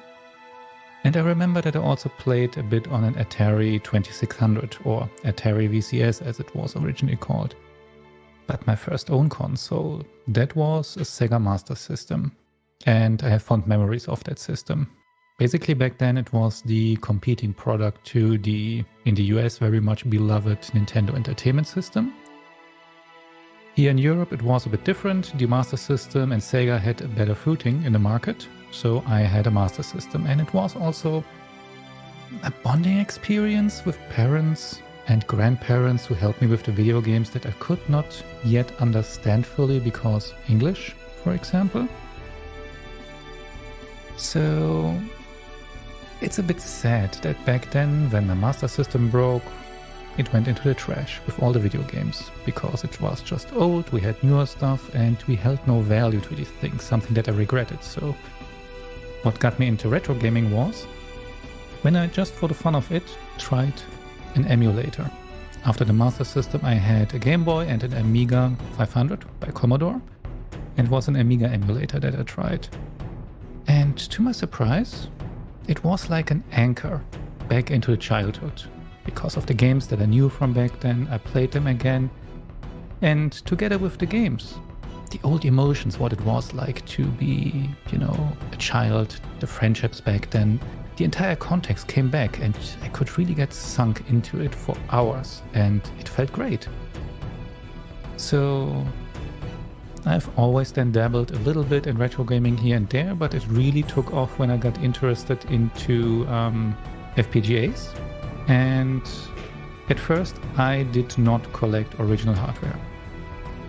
So then when I saw that there's FPGAs now that can recreate the old systems, I wanted to do it the proper way. Like, get my old games back. I still had a good amount of Game Boy games from back then. I had no more of my Master System games, so I wanted them back. And nowadays I dump my own games. I collect them, I dump the ROM, and this is what I play. And also, for those of you listening, if you don't know what FPGA is, we are going to delve into all of that a little bit later. It's basically a modern recreation of an old system using hardware on a hardware level. Yeah, because it's quite, how to say, challenging to get the old systems running again on modern hardware, like video connectors for monitors. Back then they were way different, no HDMI for example. And the modern recreations try to mitigate these issues usually. So, but yeah, I got back into the hobby because of the memories attached to it and the sudden value that I held to it. And, well, you actually inspired me to buy original hardware again. I saw the same version of a Master System with the same BIOS that I had back then on eBay. I bought it and I refurbished that thing. Yeah, the bad influence that I am. Yes. Yeah, my story isn't too much dissimilar. Basically, growing up, we always had a computer in us. It used to be my father's thing. He was fascinated by computers. He eventually had his own little company, but we always had like a computer in the house. Now, I'm talking about the early 90s, so it was like 286 or 386 running DOS, and there was Outrun and all of that. And I used to go to like my nieces and nephews' houses, and they had this strange thing that you connected to a TV and you put a cartridge on top, and they call it a TV game in South Africa. It's basically, we now know this today as a Famiclone. And I used to play hours and hours when I went to go and visit them on the system, because unlike the computer we had at home, it was just so much easier than trying to navigate menus or DOS to try and start the game that you wanted to start. All of the cartridges, I liked the idea that like you had a little physical thing that you can put in and you can swap around. So I started nagging my parents to get one. And eventually, with much protest from my father, because he had this strange view that it's inferior, it's terrible, it's nowhere near as good a computer, we've already got a computer, so why must we go out and get another game system? You've got your computer. So nonetheless, after much protest, I finally got one on Christmas. I got a single cartridge with 32 in one, because Famiclone, and unfortunately Nintendo never came to South Africa officially because of apartheid back then. So we got a bootleg one, and I played that day in day out. It had like Mario Brothers on there, and Super Mario Brothers 2 and Tetris and pinball. And what was surprising, like you mentioned, your parents also enjoying it, is mine basically started taking over the system. They played it more than me. They played pinball late to the morning hours, trying to beat each other's scores in there, which is ironic because my father hated the idea of a TV game. Well, you see, I promised my mom when lockdown is over that I take one of my modern console systems with me so that she can play the old Master System game Transport again. She liked to play that back then. But otherwise, you see, my grandfather helped me with playing the game Zillion, which required inputting codes that you find in a room. It's sort of a little bit similar to elevator action. Yeah, so basically, we had the system, and eventually I finally got them to do it, and they sort of took over with it, even though it was an inferior thing. And sadly, our house got broken into, and that got stolen. And this was now the early 90s, and luckily we had insurance. We were extremely lucky back then, and they finally replaced it. So I still had my 32 in one cartridge somewhere. But my father, of course, being the person he is, he knows better. He insisted that I get something newer, and he got me a Sega Mega Drive 2. With that, I only had one or two games, so I had Sonic 2 and Echo the Dolphin. In fact, I think Echo was my sister's game. But nonetheless, I played Sonic 2, and eventually I managed to finish it, but they never really bought more games for it. We rented once or twice, but that was about it. So the system, I never fully utilized it. Growing up, of course, I started to forget about it. And eventually, one day, I discovered software emulation. This was back in DOS, and I'm not going to go into detail how I got the emulator or the ROMs, but I managed to play all of the other Sonic games on PC, and I noticed that it just wasn't the same as playing it on my Mega Drive. So I started looking at charity shops and second-hand shops and that sort of stuff. And eventually, I started getting into collecting, and this was before it was like widespread on the internet. It was literally going to every single second-hand shop that ever, if I go on a weekend visiting someone, I walk past one, I always go in to see what's there. And I picked up a nice small collection for the Mega Drive. And I just fell in love with doing this. And I was so glad to discover that there's actually a hobby based around this that I'm part of now. And I basically more collect like hardware than games at the moment, because I just find it fascinating to fix those and repair those and see what the systems can actually do from back in the day, and proving my father wrong each and every time by saying these things are actually extremely cool compared to the computer. Yeah, for sure. The hardware back then, with the limited resources that it had and what the artists creating the video games achieved, is mind-boggling. Yeah, and that's something that I really enjoy, is seeing getting like a new system like the Commodore 64 and going to the demo scene, running a few demos on it and seeing just how far people could actually push the limits of hardware. Like a little 7 megahertz CPU on the C64 that can push it well above and beyond what its original capabilities was. And it just brings me a lot of joy seeing that. Yeah, and these old systems, you can still fully understand them if you want to get into programming and the theory of computing. These are actually quite good to start with, because the CPUs are not that complex. No, I mean, you mentioning that your parents also got into gaming. Have I ever told you how I got my Game Boy? No, you haven't. How did you get your Game Boy? It's something what my mom told me not too long ago, because I didn't remember it. She told me that I was basically begging them all the time for a Game Boy because all the other kids in primary school had one. And when it turned out to be a social thing that the children would be playing with their link cables and play against each other, my parents didn't want me to feel left out, so that is how I got my Game Boy, because of the social factor. So you used to go around and use the cable and stuff to actually play multiplayer games on the Game Boy. That was the idea, but it never happened for you.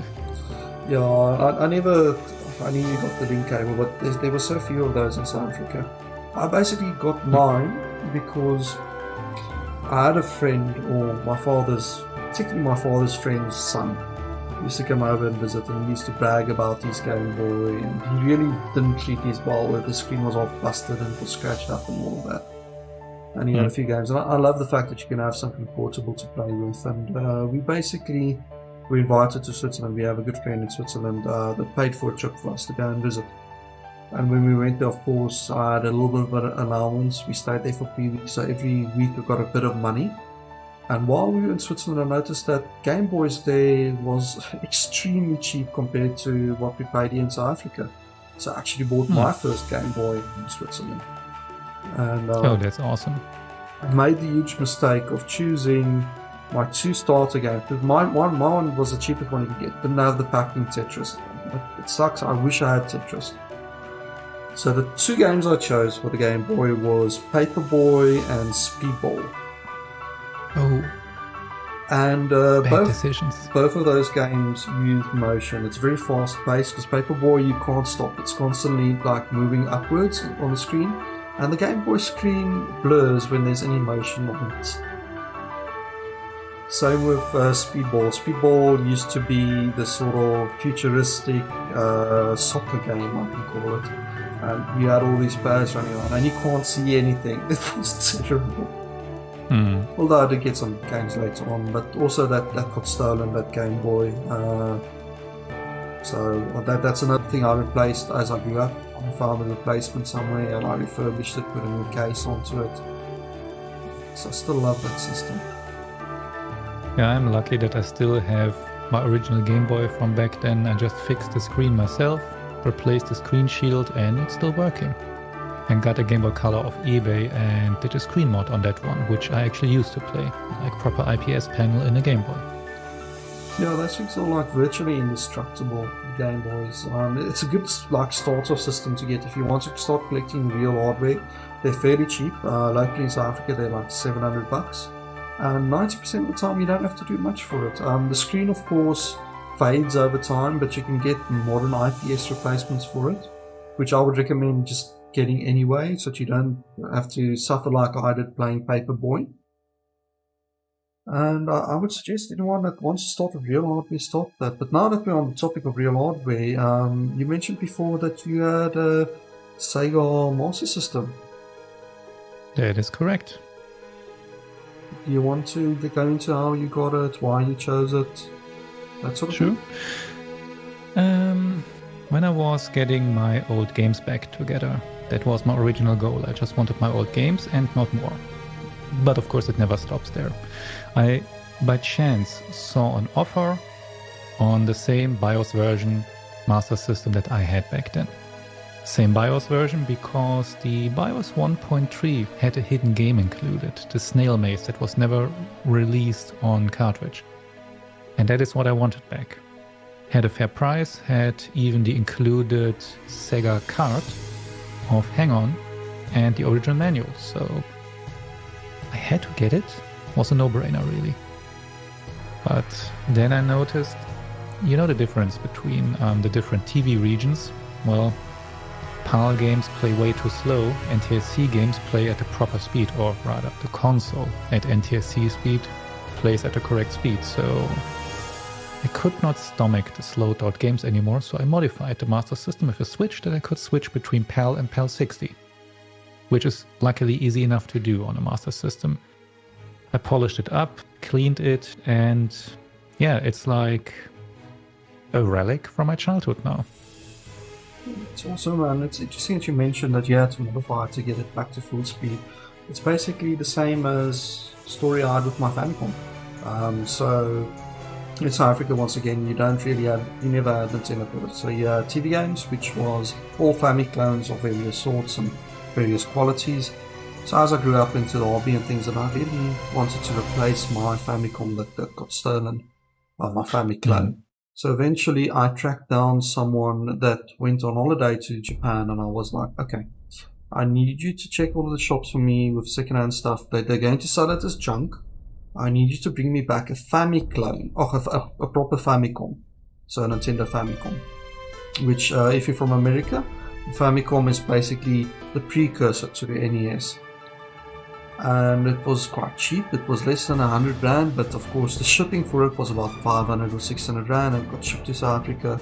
I got it here, plugged it in, and I couldn't get video output on this thing no matter what I did, because like you mentioned, the different video standards, the Japanese RF standard, because it only has RF out, isn't compatible with PAL or NTSC RF.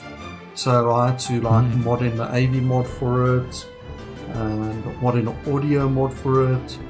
I finally got this thing working, and it's just been like treasure in my collection ever since. I got back what I had before. Even better, I've got the original one, so the sound is better, the picture quality is better. Awesome. And I think once you start with retro gaming, you not only collect the games or collect the consoles, but you also look into the history of the systems, what the time was back then. So retro book collecting, like books about retro gaming and retro systems, is also a big part of it. Like expanding your mind, what was the world really like back then when you were just a child, not seeing all of it. So in context, what the companies were like, the history, how games came to be, it is really fascinating to read. Yeah, and in terms of books, you put the bitmap books and all of that, and it's fascinating. I don't really collect the books, but for me it's more about the history. I started collecting systems that I never grew up with. For instance, the Commodore Amiga, I absolutely love that computer system. It's a fantastic system. I never grew up with it at all. They're quite rare in South Africa, quite expensive to get them a hold of, especially if you want like an accelerated version or you want the best example out there. And all of them will have the same problems with capacitors failing, it needs repairs, or the audio output isn't working properly because there's a trace that's burned out due to capacitor leakage, or it all needs a little bit of TLC. So you go down this rabbit hole of reading and researching how to repair the systems to get it up to and running again. And it's just so much fun to do. It's not always about the nostalgia fact. It's also about experiencing new things and new experiences. Yeah. Retro gaming is also celebrating technology and the history of technology and learning in the process. Yeah, and it's also about preserving that. I mean, one of the most fun things I love doing with some of my systems is whenever I get someone that visits and we speak about old computers or retro gaming, and the first thing they always say is, "Oh yeah, I had a ZX Spectrum," because that was very popular here. And I always go like, "Have you ever seen the Commodore 64?" and actually hook it up for them, and they can experience this thing that they've never seen before. And then when I show them the ZX Spectrum afterwards, they go, "Oh, but the Commodore was actually slightly better in a lot of ways. Why didn't we get this here?" Funny enough, I never had a Commodore 64, but reading a book about the Swedish Commodore 64 community, where, group and scene members back then are now CEOs of leading video game companies, I kind of got interested in that system and explored more than the Amiga software that I had. It's like expanding your field of view to other systems, like you said. Definitely, and so many people started off their careers by working on these old primitive systems. I was reading up the other day about Elon Musk. Elon Musk actually got his start in computer coding because there was a computer programming internship in South Africa back in the day. He was only 12, he couldn't participate, but his father sort of, back then you could do these things, went in and spoke to the teacher and asked him if they can just at least see what Elon can do. And Elon started joining this, and it was on the C64 as a platform. And he just fell in love with the system and started programming with it. And they recognized that he's very, very good at programming at his age. And eventually got him like slots in the university to study computer programming. Even though he was 12, he used to do it after school. He used to go in and partake in the sort of intern studyship program. And that's how he got his foot in the door at a very early age. That's amazing.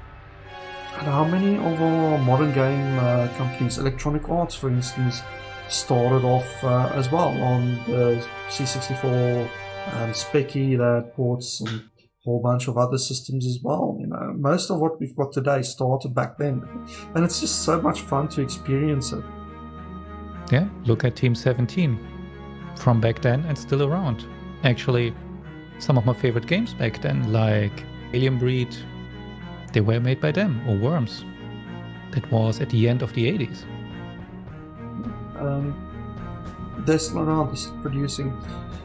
And that sort of brings us into like preserving these things. And I'm just going to go over, because my thing is I just collect real hardware. And I just want to say that this isn't a hobby for everyone. It's fun and it's exciting to talk about it. But it does take a lot of space. It takes a lot of dedication. You constantly have to take the machines out and service them. And by servicing, what does that mean? You have to take it out, plug it in, play it for a bit, and more often than not you'll notice that one or two things aren't working, open it up and repair it, and then, after a few years, stuff goes wrong again, you have to redo the same thing, it's not permanent. There is modern efforts to try and recreate this, which I think, Pedro, you're way more versed in, and that's FPGAs and modern consoles. I don't know if you want to go into that a little bit. Sure. I mean, there are two major ways of trying to recreate the experience from back then on modern systems. The first is software emulation. And software emulation is a translation process where the instructions for, let's say, an NES, Super NES, Master System, or Commodore 64 are translated at runtime into something that an Intel CPU can understand and execute. So there's a software layer in between trying to recreate the system. But the translation process takes time, is never as accurate as original hardware. So in retro gaming, not on original hardware, you have a few factors to keep in mind. One is input lag. How long does it take till your button press is actually executed on the screen? That is a major problem point. For software emulation, because it's a translation process, you need a fast system. That is why a Raspberry Pi doesn't do it. I try to use them. I use them for a longer time, but once you get to know about input lag, you can't unsee that. You feel it, and games feel spongy. It doesn't feel like back then, and many people chalk it off as, well, I'm getting older, I'm not as good anymore. But in reality, it's input lag from the emulation and your screen. Yeah, that's something that I've seen happen quite often with people, especially if they haven't. If I've seen it happen with Sonic 2, and they'll go, "Hi, I used to play this game as a kid. I loved it," and then they go out and then they get Sega Mega Drive Mini, and they'll plug it into HDMI. They'll plug the controllers into it. It's software emulation, and they play the first stage, and I just can't get the jumps right. They keep on dying. You know? Eventually, it's like, oh, I'm actually out of practice. I haven't played this in a while. My reaction time is getting slower. And when they actually try it at my house, like on the real hardware, suddenly it's like, yeah, this is good. This is exactly like I remember it. And the Mega Drive Mini isn't even that bad at software emulation, as long as you put your screen, the TV, into game mode where it doesn't do post-processing and gets faster. It is actually not the worst software emulation out there.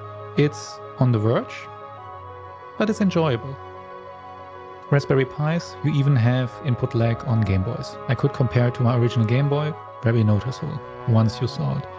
So a different approach is using field programmable gate arrays, or FPGAs, which are prototyping chips. Roughly said, you can load a so-called core or schematics into an FPGA, and it recreates the logic in real hardware. Like, it recreates basically the hardware. So imagine such a chip turning into an NES, assuming that the core is usually open source, done by a community who research on how to do that. They decap the chips, go over the traces inside the chips with microscopes and map them, trying to recreate the logic. That has the potential to be a one-to-one hardware recreation. So there are open source projects out there that use this, and commercial consoles. I have a Mega SG from Analog, which is a commercial FPGA clone console that can play real cartridges. I really like that system. It has HDMI out, you can plug in original Mega Drive gamepads. Luckily, there are modern recreations of these original gamepads available, otherwise it would be a bit troublesome to get the right ones. But with that, you have in the system itself no input lag. It's original, if done correct. Myst was a system that had VGA out and DB9 in, the Atari joystick port with the 9 pins that the Commodore 64, the Mega Drive, and the Master System, for example, had.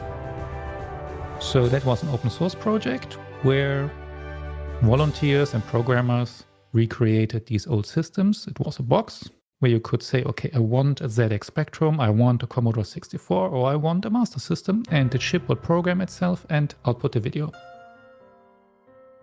That later got ported to a different platform. There is a small development board with a bigger FPGA, because an FPGA is limited by how many logic elements and size it has, how big the chips are that you can fit in there. That's the limiting factor, really. The bigger the FPGAs, the more expensive they are. So the Myst got ported to the DE10 Nano by TerraSig, which has USB and HDMI out. And it's heavily subsidized because it is a learning board, also meant for universities. So I heard rumors that the chip on this board actually costs $200. It's an industry-grade chip, but they're selling the entire board for $120. Sounds like a perfect deal. So somebody in the community ported that over.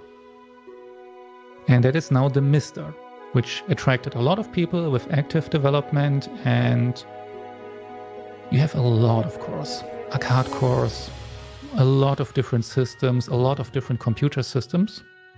They vary in quality, of course. Not all of them are equally mature. But depending on what you want to do, The Mega SG or other analog consoles are retail products. They're easier to use. You have a GUI on screen, you set up your scan lines, what aspect ratio you want, you can play. The Mister is a do-it-yourself at-home project, so you need to source a few extra add-on boards like a RAM board that is plugged into GPIO pins. You should have also an I/O board that also incorporates an active fan to cool the FPGA. It's said to not be necessary. I still like to keep my devices cool for longer longevity. And if you are willing to make this more of a involved hobby in terms of learning what the correct settings are, where to configure it, the Mister is a good choice, but it's a bit of work to get into because it's a fast-moving project. And a lot of the footage that you see in the background is actually recorded from a Mister that I use. Yeah, that's Same just, with the Mega SG. that's just something I want to quickly just touch base on. So you need to remember that we spoke a little bit about video standards and video outputs before.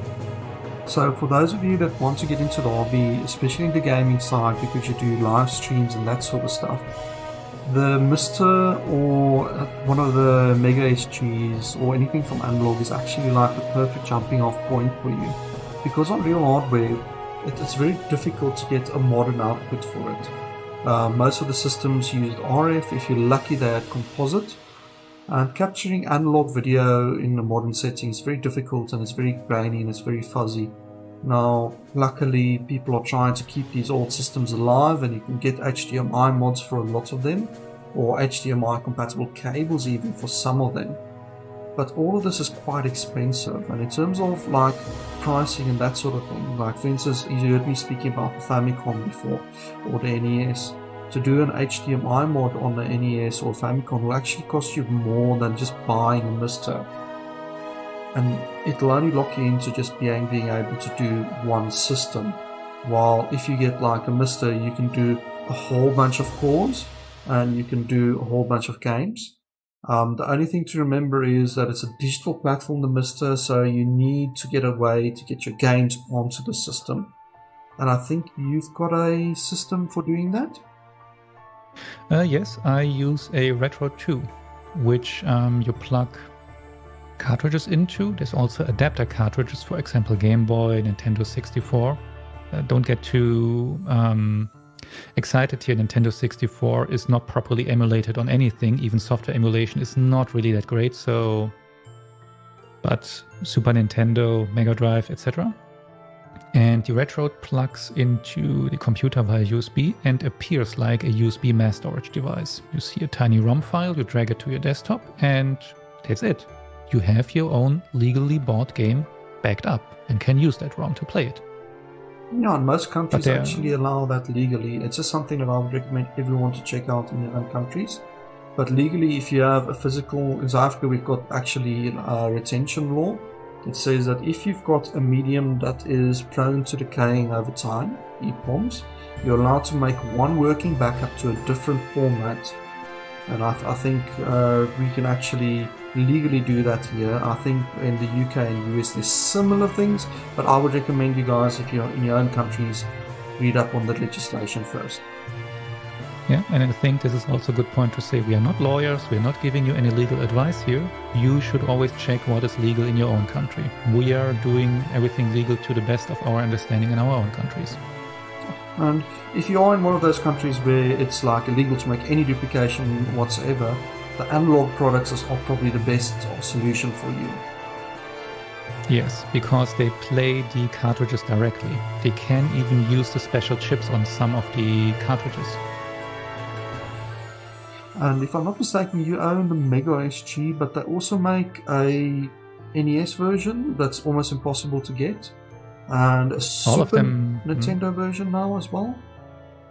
Yeah, all of them are currently sold out. That is the big disadvantage with analog. It's small runs, and currently they are preparing to get a clone system from the TurboGrafx 16, also known as PC Engine Duo, going. So I guess they're preparing that.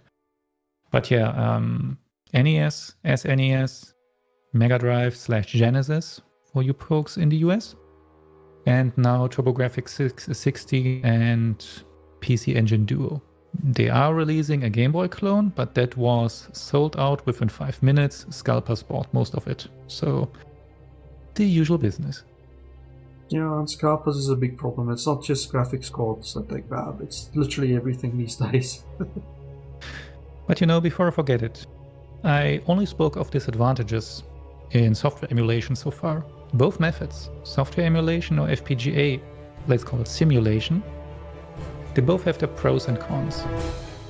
I mean, when we played games back then, we did so on a CRT.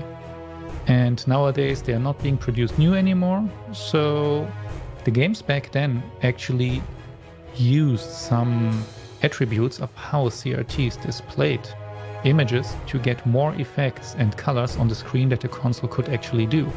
So if you are getting a perfect, pixel perfect RGB image on screen where you see all the checkerboard patterns or lines that you, for example, see in the palm trees in Sonic 2, that's okay.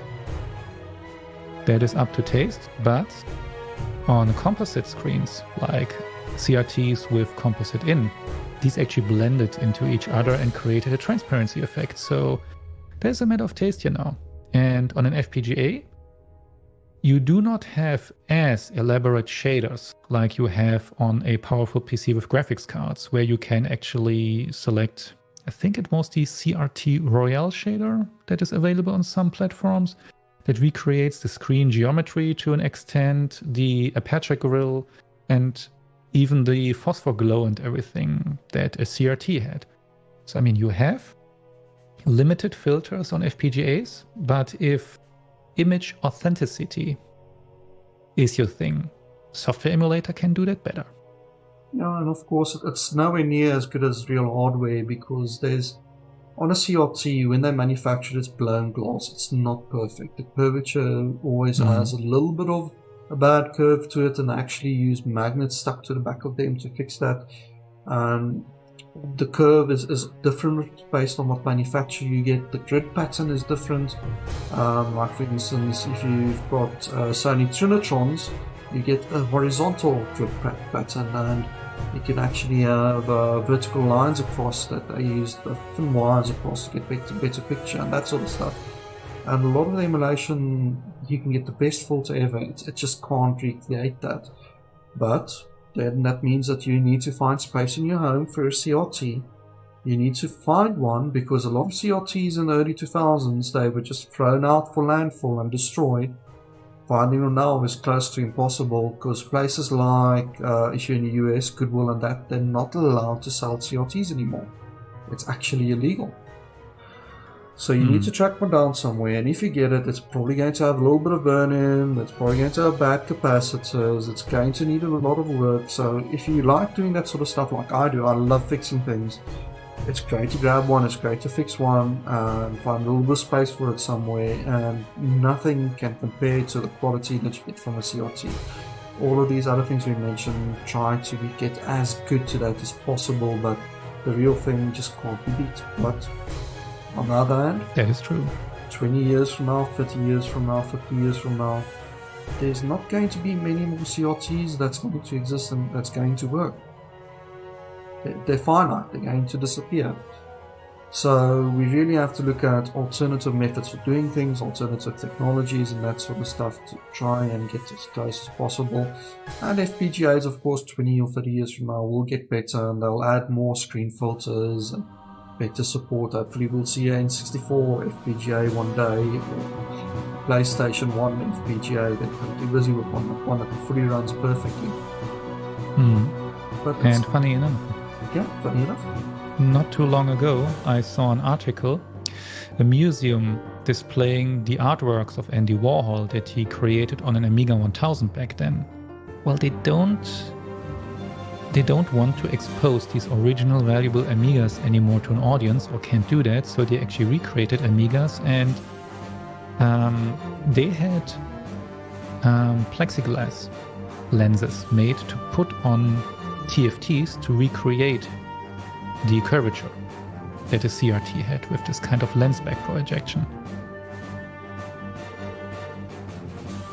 Yeah, we'll try to get as close as possible, but I don't think that will be like a perfect recreation, because if you look at how you project onto a CRT, it actually projects onto the curvature.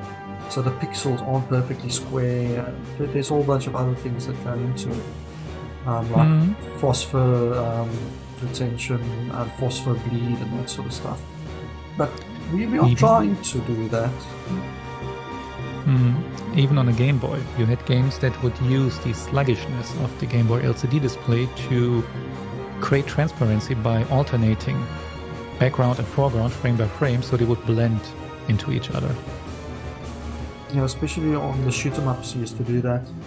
So there's all of these little intricacies and everything. So, for my advice to everyone listening that they know retro gaming and that sort of stuff, don't get bogged down by these. Find out which one you can like go into, what the best way to collect is for you, and then go based according to that. So I think what we should delve into is where to start now, from our two perspective, where to start from FPGAs and modern consoles, and where to start from real hardware. Would you mind going first on like a basic, I want to start collecting using FPGAs, how do I start? Well, if the analog consoles were currently available, and it was one specific system that you're interested in, be it a Genesis, a Super Nintendo, a Super Famicom, or an NES, they would be a good bet, because you could buy your cartridge off eBay or dedicated marketplaces, but check prices before. On eBay, people try to sell them for way more than they're worth, at worse condition that they should be. But if you have one, you clean it, you plug it in, you play it. That is the easiest way. Speaking of availability, the Mister would probably be currently the best option. There are kits available with ready-built Misters that come with the expansion boards necessary and in a PCB case. But keep in mind, it's a do-it-yourself homebrew project, so don't expect everything to be perfect industry-grade quality. For example, the USB hub port that is available for the Mister. It works good enough when you only use a few selected low-speed USB components. I would rather recommend, if you have a problem with that thing, get a proper USB board or USB hub to go with that if it causes you problems. It is more expensive than an analog console, and you would need to get either a Retroad or one of the other cartridge dumper projects out there to dump your own cartridges. What you can do on some systems, there are fan sites for the Commodore Amiga, for example Dream17, who claim that they have a written permission by Team 17 to host their old games for download for people to play. That should be fine, so you can get Alien Breed there, which was a famous game on the Commodore Amiga. Everything else, well, it really needs a cartridge dumper. But luckily, the folks from RetroArch are already getting into that, at creating an open platform cartridge reader. Getting ROMs. You can also get games and ROMs from compilations. For example, there's a recreation of the iconic Competition Pro Mark III joystick, this black joystick with the 2 red buttons and the red stick, a USB version that comes with games. There's also old classic CDs, like one that I got off eBay was the Amiga Classics. That's where I got the floppy image of Hybris from, a game that I had back then and liked to play, a classic top-scrolling shooter that was rather well done technology-wise. Then nowadays, you also get retro releases that are basically the old ROM bundled with an emulator. A lot of Neo Geo games you can get that way. And Neo Geo games are notoriously expensive. If you try to collect them, you better have a deep pocket. So it's a good alternative to get games like Neo Turf Masters, a great golf game, Blazing Star, which is a great side-scroller, and some of the iconic fighting games from back then in the Neo Geo Classic collections. There's one complete collection. I got mine of Humble Bundle, the store itself, not a bundle.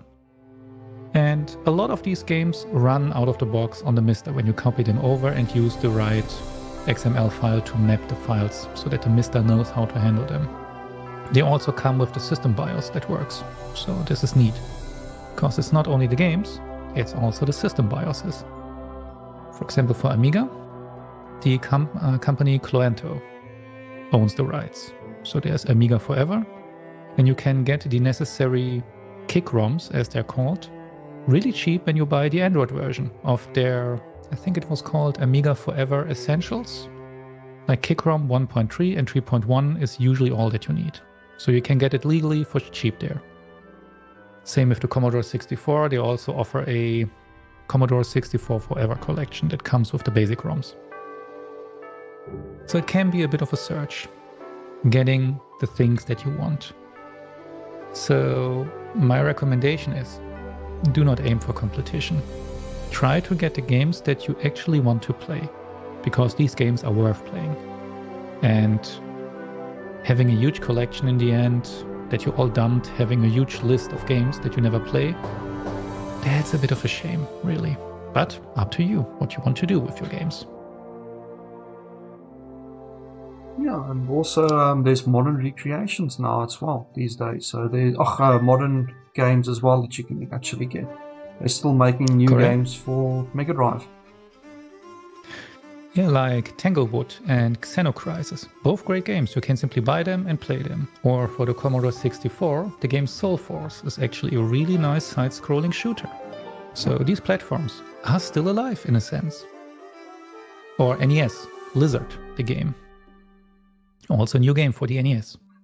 Yeah, so there's tons of avenues there to actually get games legally. You don't have to go the illegal route. And it's a good alternative, especially for streaming, like I mentioned earlier. I just want to go down quickly the rabbit hole, which is real hardware. And unfortunately, this is, once again, a very broad topic. So my advice for you is, listening, if you really want to get into like real hardware collecting, and you need to sit down and think about which systems you want to go after. That could be a system that you had in the past or something that you've got a very big curiosity for. And I would recommend starting on Facebook Marketplace, looking there, especially putting out wanted ads works extremely well on several places. If you're in America or the UK, eBay is absolutely phenomenal. You can pick up anything there, but be prepared to pay the price. If you're good with electronics, buy a broken system and try to repair them, but I won't recommend this unless you're already versed in electronics. Start with a system that's not new in box, because as soon as you get like a new in box system, you're looking at prices of $200, $300 or more dollars per system. So I would start with a nice used system, whichever one you want to collect for, and then just go with that. But there's also one avenue, well, two avenues that I'm going to suggest if you don't know what system to get for. And the first one is, we spoke a bit about Game Boys at the moment. Game Boys are extremely well priced. Don't go for the original Game Boy DMG, the normal monochrome system, because the Game Boy Color actually plays all of the DMG's games, and it has a slightly better screen with slightly less blurring on it, and you can go that sort of route. It's extremely well priced. In South Africa, you can pick those up for like 700 Rand. There's lots of them available. The games take up next to no room on your shelf. You can pick up hundreds of really, really good games. And then the last avenue that I would suggest going is for retro computer gaming. And this might come as a shock to you, but on computers, if you want to play old DOS games, DOSBox isn't great. It's actually fairly terrible, especially in sound reproduction, you know, the way the game sounded.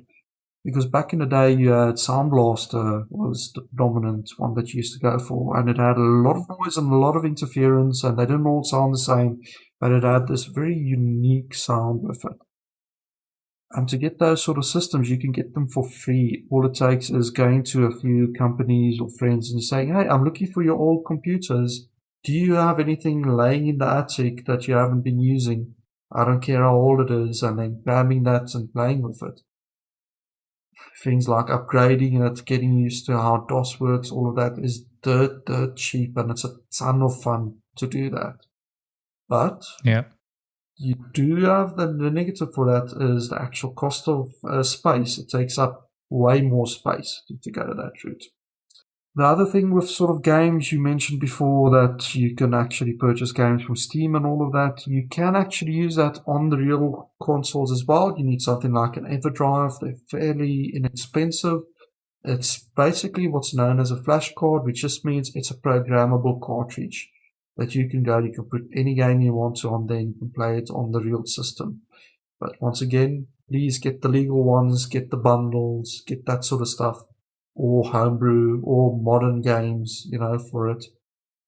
Don't go the route of just downloading a ROM pack, because A, that's illegal, and B, there's nothing worse than losing excitement for a system because you've got everything available for it. And suddenly now you procrastinate about what should I play on it. Now, having a limited selection or a selection of games that you worked to accomplish actually helps a great deal with that. It stops you from procrastinating and it makes you feel grateful for when you actually play a game. That is true. So when you hunt down a cartridge on eBay, for example, and you score that auction, this is yours. Then you refurbish it, you clean it up, and if it works, this is your game, your physical copy that you can play. And Faz, maybe we should also quickly raise the topic of how do you organize your collection and how do you get an estimate of the price of a game to know what it's actually worth? Yeah, we can quickly just give some examples of software things, but we're running a bit low on time, so. Not only quickly, I personally use pricecharting.com to get an overview of past eBay auctions, and I use the Android app Retro Game Collector, where I record all my games that I bought with what they're worth, and it gives me estimates of what the games are usually worth, be it a single cartridge or complete in a box.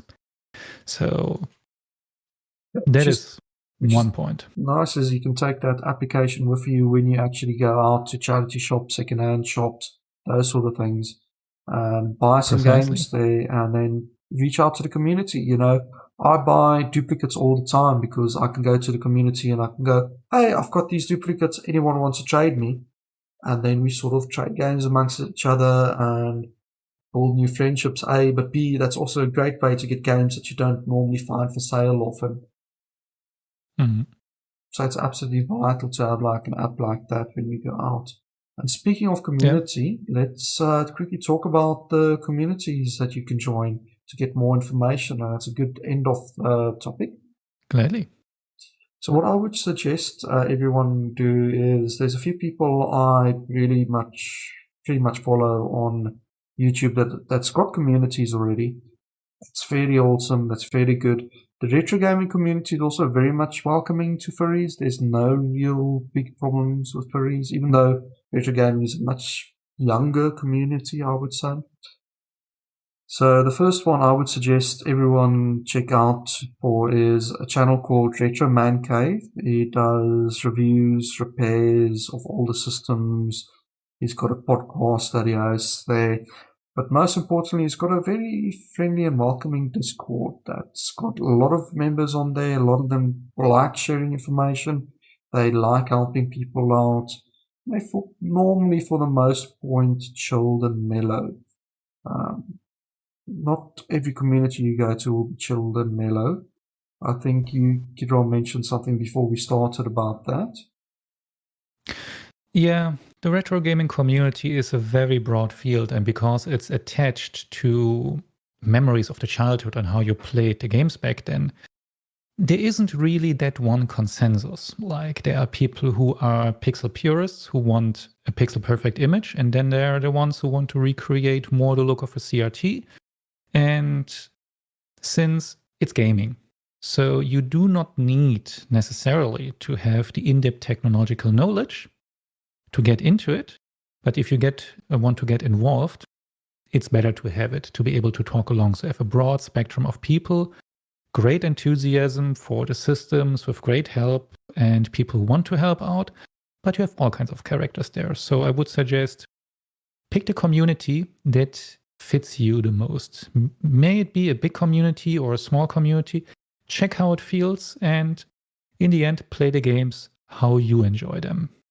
Yeah, that's the best way to sort of go into any community, I would say, is don't pay too much attention. You're there to have fun. Don't start arguments and try to be that person that tries to tell everyone how they should enjoy their hobby or their entertainment. It's just good general advice. The other community I want to mention, you heard me speak very briefly about computer collecting, and that is vcons. It is a web forum. It has hundreds of members on there. It's got tons of activity. You can post pictures of your computers. Just about every technical question you can think of. You've got a computer that you're trying to build and something doesn't work. You can find it on vcons. It's a fantastic community to get into for that. I can only support you in assessment of the Retro Man Cave. I'm there too, and already could help a few very nice people there with getting their Mister started, for example. Otherwise, I mean, there's the official Mister community, of course, mrfpga.org. There is the Classic Gaming Discord, also a very broad community with sub-channels for all sorts of systems. But that is about all that come to my mind now, so I guess that's a bit to pick and choose from. In terms of books, is there any good books that you can recommend as well? Because I know not everyone wants to join a community and they want to do self-research, so I think it's a great way. Oh, now we're going into the deep end. I'm a fan of Bitmap books. I like their books because they have really nice visuals and touch on individual games and the history of the games. Then there are various books on the actual history of video games. I think it was MIT that even had a so-called platform study series where I really like the book Racing the Beam, which is about the Atari 2600. So there are various publishers out there who create books on retro systems, and they're usually very high quality.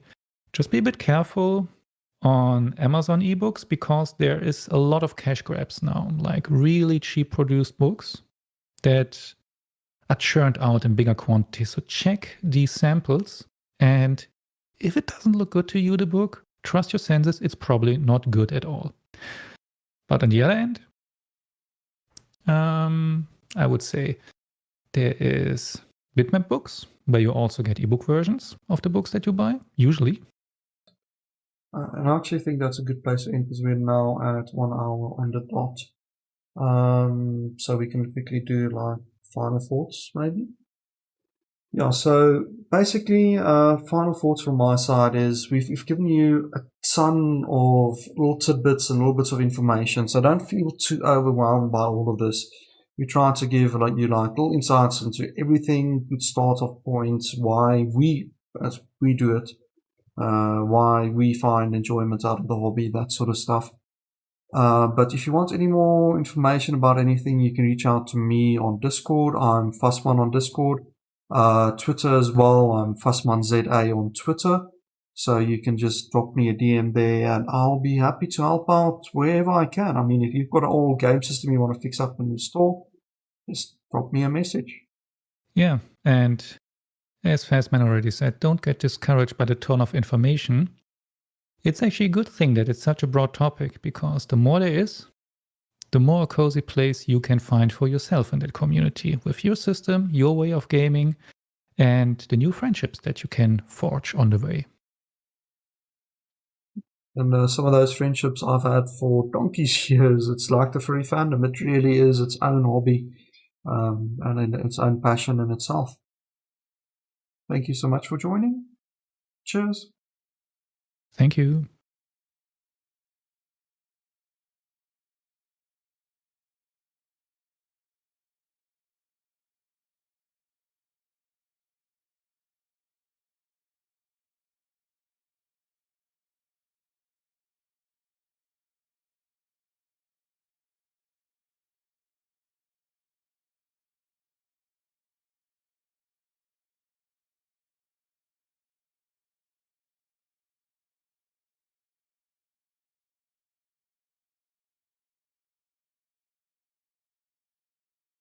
Hey, what's going on, FURSAverance 2021? We're so happy to be here. We hope you guys are having an amazing time here at this wonderful convention.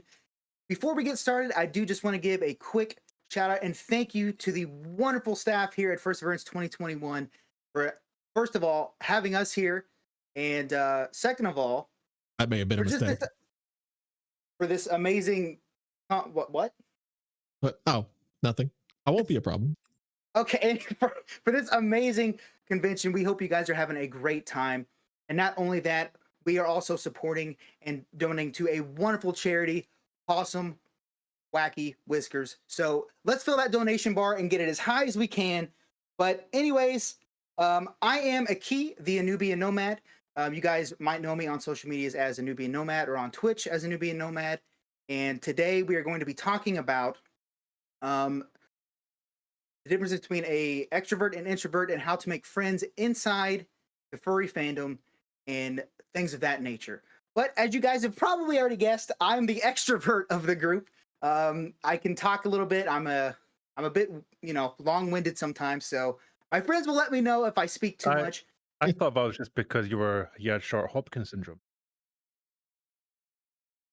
Anyways, so why don't you go ahead and introduce yourself, Mr. Skittle? Hey everybody, I hope you're all having a fantastic convention. I am Alpha Ryu. You guys might know me from my YouTube channel, Alpha Ryu, coincidentally. I am one of the introverts of the group. Gingivitis here is the other introvert, and I think we've got a lot of things to talk about from different perspectives of being an introvert, because being an introvert isn't always the exact same experience for everybody. It can mean different things to different people. And, I really think the combination of my perspective and Gingy's perspective is going to really help shed some light and reach, hopefully, some of you guys, and we can help you overcome your social anxiety and get you to feel a bit more sociable and be a bit more comfortable in public environments. So, yeah, that's me, Alpha Ryu, and I will pass over to Gingivitis to introduce himself. Hi, everybody. I'm resident internet goblin Gingivitis. You probably recognize me from such educational films as Alpha Ryu's YouTube channel and Aki's Anubian Nomad Twitch channel. I, until quite recently, have always been kind of a background guy. I'm a technical guy. I do a lot of production work. I do editing, things like that. But despite being an introvert, these two have done a pretty effective job dragging me out and putting me in front of a camera, and so now I'm launching my own stuff too. So, we're all having fun together. Yeah, hi, everybody. Absolutely. Hi, everybody. So, well, one of the biggest things of this panel here today is to talk about, what is an introvert, what is an extrovert, how social anxiety builds into that, and sort of things you can do to overcome that social anxiety and help you make some new friends in the furry fandom. So I think one of the good things to do would be to start off by talking about exactly what is an introvert and what is an extrovert.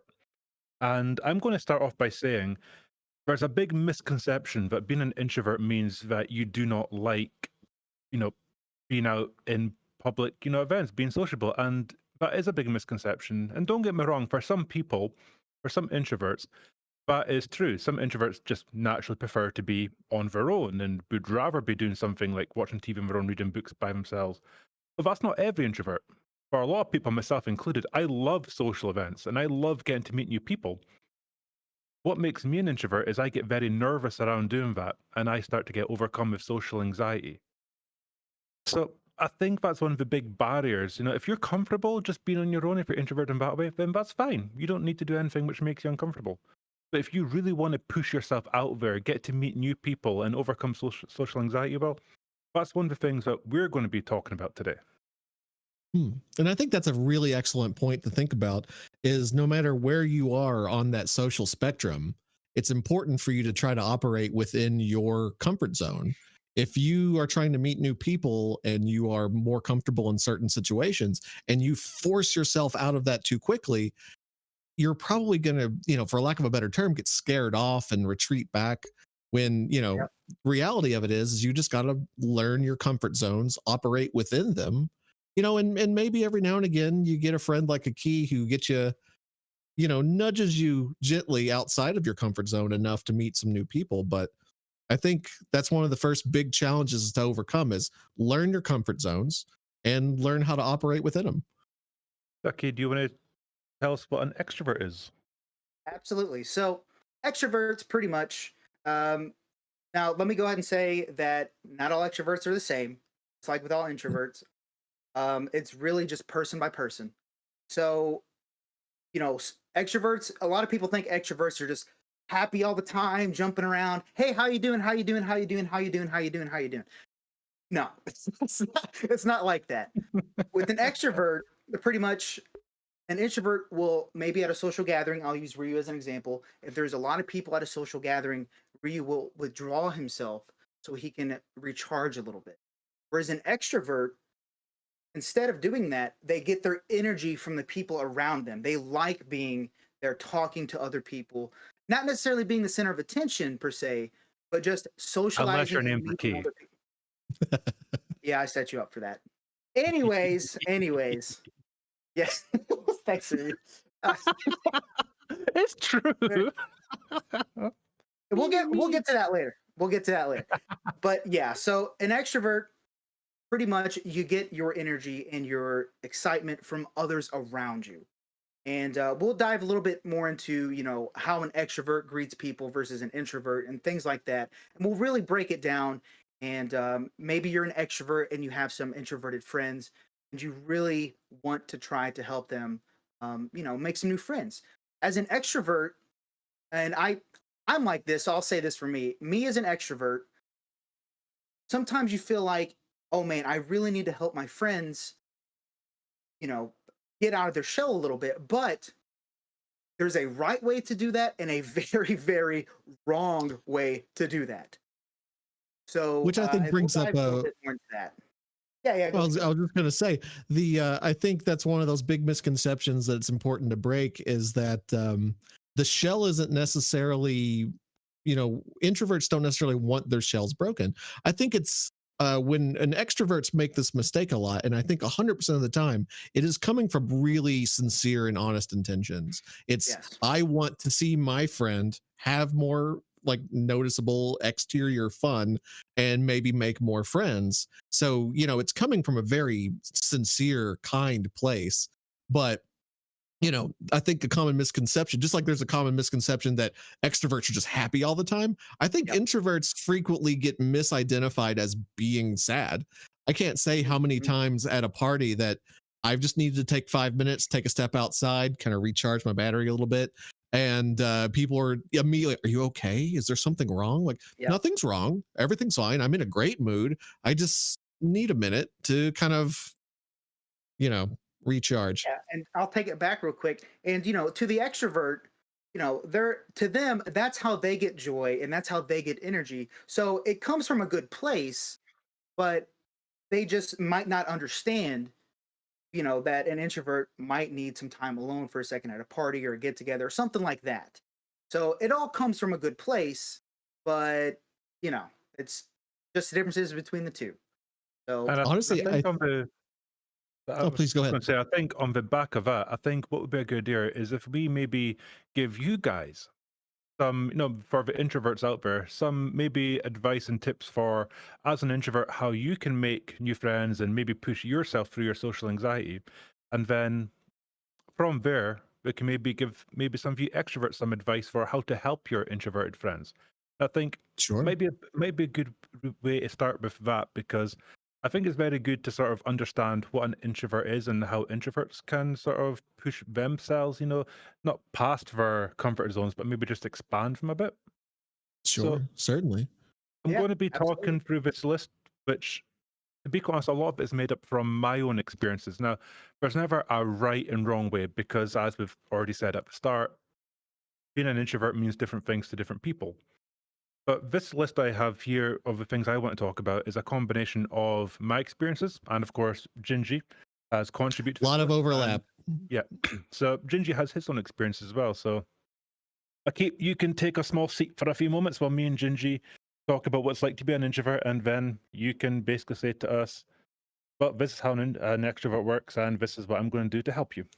Does that sound okay? Yes. Okay. Yeah. And those at home can play a fun game and watch how uncomfortable a key gets the longer he has to be quiet. That's a good point. Yes. I tried watching a movie in VR chat with a key once, and he got so uncomfortable whenever there was silence on the screen. It was absolutely hilarious. But he vibrated right off his chair. So, getting on to introverts. So, this is my advice for how to make new friends and meet new people. And Gingy, feel free to jump in at any point because you've got your own experiences and you've contributed to this list. So feel free to take over at any moment. So start off with a nice, easy one. When you're going out to events, whether it's in real life or in VR chat, it's great to start with maybe some smaller events to begin with. For example, if you're in VR chat, if you're an introvert and you jump into a world with 40 people in there, for me personally, I would find that very overwhelming and it'd put me off of wanting to talk to anybody if it's people I didn't know. But if I went to a smaller world, maybe 10, 15 people, and it was a bit quieter, I'd feel a bit more comfortable going up to people and introducing myself. And the same as in real life. If you're a furry and you're going to a convention, maybe not start out with one of the huge ones with hundreds and hundreds of people. Maybe start out a small local regional one. A little bit more intimate gives you more chance to get to talk to people. So that would be my advice for picking your sort of events first, and then if I can add on to that. Mm-hmm. So I think for some people, even small conventions can be a bit overwhelming. But what I find in my own experience as being an introvert and basically finding my tribe is basically, the unknown is such a big point of social anxiety. So for me, entering into a group of people that I already know I have things in common with, like a furry convention, for example, you already know you've got one, big thing in common with practically everybody you'll meet. I find that mentality is very helpful. So for me, even before a convention, perhaps you go onto like a furry Discord, or not even just furries in general, a Discord that centers around your own interest. Then you already know everyone in that room you have something in common with. And I think that eases the anxiety a bit. And if you're nervous about vocal communication, especially on the internet, I think Discord is a great place to start like that because you can work with type. Like you can communicate via text, and most people find that a little more uncomfortable if they're nervous about speaking around others. And slowly, as you start interacting in a community like that, you'll start finding people that you're getting along with, even starting to consider friends. You may be able to interact with them in a voice chat easier. And once you've started gathering that little bubble, suddenly taking that bubble to a convention, into VR chat, into more what I would consider socially intimate situations, suddenly you'll find yourself with a safety net, and that anxiety is going to, perhaps not go away, but you will have people that will help you through it. And that's one of the things I was meaning earlier about operating within your comfort zone, establishing that comfort zone. And usually once you've found it, you can expand upon it. I think that's a very good point. There's a lot of people in our Discord, who we talk to, who have told us that they suffer from social anxiety and they found it so difficult to meet new people. But they've came into our Discord, they've maybe lurked around the main chat for a while before, getting their courage to talk up. They've talked up, people have accepted them, that's led to DMs, that's led to friends, that's led to them coming into VR chat where once upon a time they were too anxious and nervous to come into VR chat. So absolutely. Doing it through text and Discord is that's a very, very good point. And I did skip that step. I'll admit, but yeah, it was a happy sort of chance meet which got me out of my social anxiety. It was actually a key. A key was a big, huge help for me. And I was in VR chat, and I'll be completely honest with you guys. For all of you guys who already know me, you guys know this. Anybody who's meeting us for the first time, this will be completely new to you. But I used to play VR chat, and believe it or not, I used to be that guy who would stay in the corner, not talk to anybody because I was too scared and nervous. I was just terrified to approach anybody, and I've learned how to do that over time, but it's been for the help of this little guy here. But no, one day I was in VR chat. Somebody approached me and we just got chatting. They introduced me to this person, and then when I met Aki, that was it. He was dragging me around all different worlds, not big, huge worlds with a lot of people, just small worlds. Got me into a Discord then, but really introduced me to some people, small amounts of people at a time, and really built it up from there. And it's because of Aki that I was able to learn and overcome my social anxiety to an extent. So I think what your point there about Discord and community is very important. In my case, it was one particular person started introducing me to community. But for other people out there, it could be a simple case of joining a friendly Discord and just starting to get to know people. Because then you at least have one thing in common with everybody. And I think without the complete concept of the unknown, like I don't know who this person is, I don't know what they like. Are they mean? Are they a crap person? Or are they short and angry and have fake gold tips on their ears? I won't know until I've gotten to know them. But if we go to a Discord for tiny angry people, and maybe I'm tiny and angry and he's tiny and angry, and we find the tiny angry Discord server, there's a degree of familiarity right from the get-go. We know we have that one critical tiny angry thing in common. And moving on from there, just quickly, I know there's going to be a lot of people out there watching you are wondering, well, I'm not really wanting to get into Discord. I just want to be able to do things like play VR chat or go to a convention and just meet people, and that's fine. And we've got some tips for you guys as well. And believe it or not, I know this sounds, a little bit cheesy, but it works. Trust me, it works. It does. I have learned this tip, and honestly, I use this every time I meet new people. And it's just simply being nice. Before you approach somebody who you want to approach, find at least one good thing you can say about them without talking about them, and give them a compliment. Absolutely. In Yes. VR chat, it's so easy. I could go up to a key, so assuming I don't know a key, excuse me, hey, sorry to disturb you. I just really wanted to say I really love your avatar. I love how the gold very much complements the black. It's beautiful. Well, thank you. A nice simple compliment, and that will open up a key to speak about the avatar, which will open up a dialogue, which can lead on to further conversation. It's a nice breaker. It puts somebody else in the mindset of, I've just received a compliment. I like this. I want to talk to this person. And it works in real life too. You go to a convention, you could easily go up and say to somebody, "Oh, I love your fursuit," or, "Oh, your accessories you have look very cool." Something visual which you can just instantly give a compliment about. And I think that's a very good technique. I agree. I actually use that a lot myself. I've met people that I now sincerely consider my friends in VR chat because they just had some kind of wild avatar that caught my eye from across the room. I'm like, hey, I not to be weird because I'm super self-conscious. I'm like, hey, don't mean to be weird. I don't mean to walk up to you, but I love your whole steez, your whole, I like your cut. Nice G. to me? Oh, you're being nice to me. Look at that. It's a great day. Yeah, I like your cut. You have to be. Oh, Yeah, that's right. They're watching us. I can't be nasty. Always But I agree. It's an excellent way to start, even if you're not wanting to really start a conversation, it's a good way to break yourself out of your own ice, if not break the ice of a conversation. Just like, hey, your avatar is gorgeous. Like I could see you in the dark at a club from across the room. And I just walk up and say it. And more often than not, it'll start a conversation. It'll, for me, like I've been getting into avatar creation for VR chat specifically, and this could be, you could do the same thing, IRL, fursuiters, things like that. You might have a similar interest in the creation process. So suddenly you can be like, wow, I've never seen this avatar before. It's gorgeous. I love it. And you're like, oh yeah, I made it myself. And now suddenly there's an in. Now there's like, me too. I've just been, learning stuff and basically talk shop. And in my experience, despite my social anxiety, if I somehow find a weird little specific niche that I can start talking shop with somebody about, that goes away. Like my social anxiety, I know this is a personal thing and not for everybody, but for me, my social anxiety disappears if I'm distracted by that one weird little obsessive niche that whatever I have that week, whatever I'm hyper focusing on, if I share that with somebody, holy crap, we're friends. We're friends right away.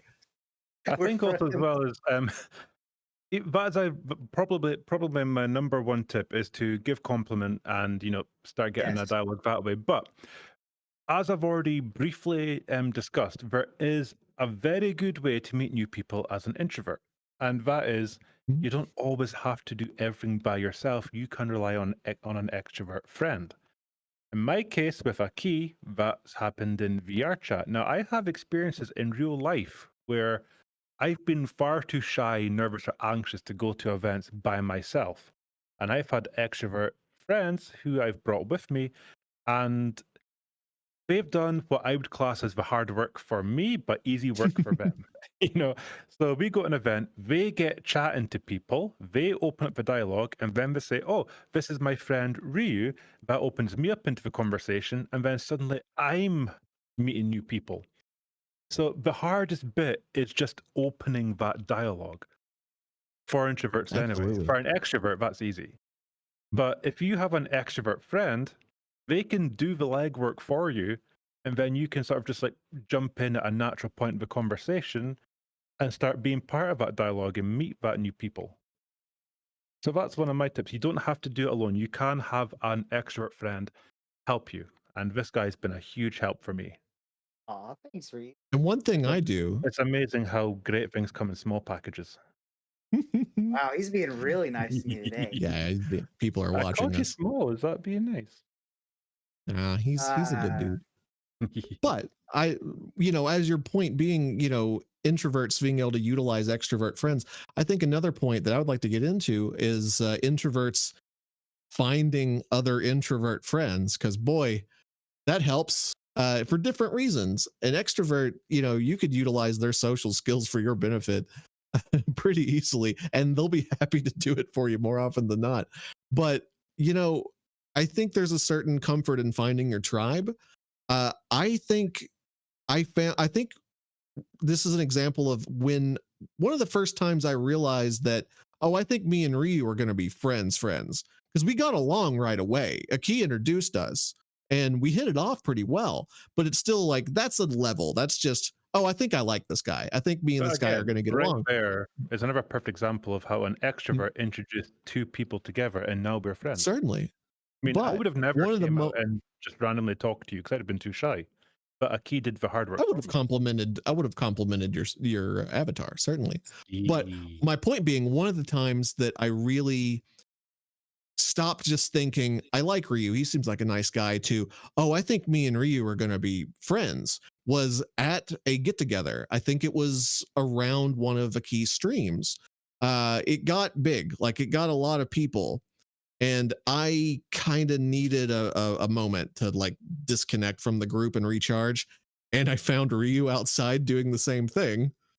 And there's nothing to apologize for. There's no problems here. But I just had to take a little stab at Ryu every now and then. It's a common introvert tactic. Sometimes our social battery is feeling low. But I caught Ryu outside, and I think it was the first time he and I had a like non-topical, non-20 people in the room, like one-on-one conversation. And when I realized we were both doing the same thing, like we both were taking a break from the party. We weren't not okay. We weren't in a bad mood. We were both just needing a minute to, collect ourselves and be a little less overwhelmed by the people.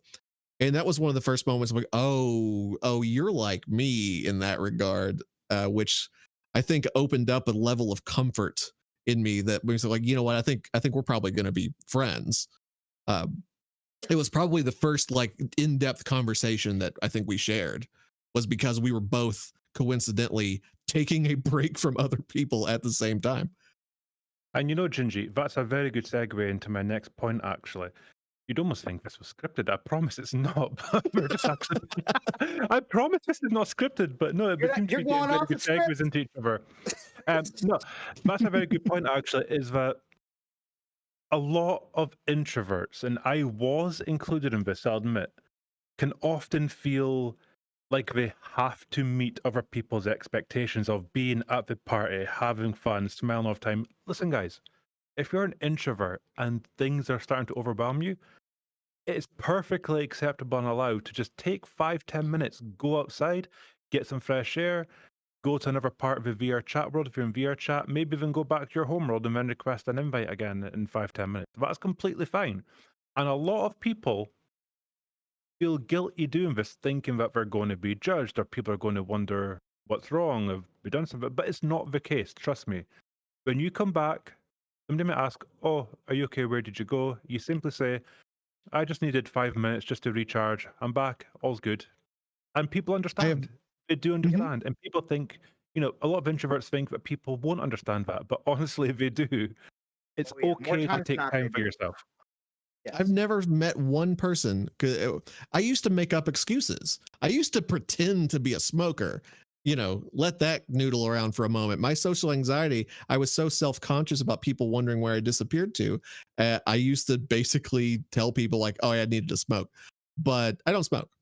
When I started being honest about it and people say, hey, are you okay? What's going on? I go, oh, I'm fine. I just needed a moment to myself to quiet down a little bit. I have never met a single person who has taken that information poorly or anything else. Like everybody seems to be fine with that. That social anxiety, that insecurity was 100% self-inflicted. Like nobody seemed to give a crap. Everybody was fine with it. If you are getting to that point in the event where it's starting to get on top of you and you feel like the social anxiety is starting to crush you, if you push on through that and stay, more often than not, you will end up not enjoying yourself and you'll end up wishing you weren't there. And I've been there in real life and in VR chat. And trust me, just taking 5-10 minutes for yourself when that pressure starts to build alleviates it and it allows you to get back on with enjoying yourself. You will have a much, much better time if you just take 5-10 minutes, clear your anxiety, and then go back in. Don't force yourself to do anything you're not comfortable with, which is very important. You have to operate within your comfort limits, not other people's comfort limits, your comfort limits. Yes. So, well, I think we've covered some very, very good points about introverts. And we can come back to some more of some sort of smaller general ones. For example, in VR chat, if you're uncomfortable talking, it's perfectly acceptable to not use a mic.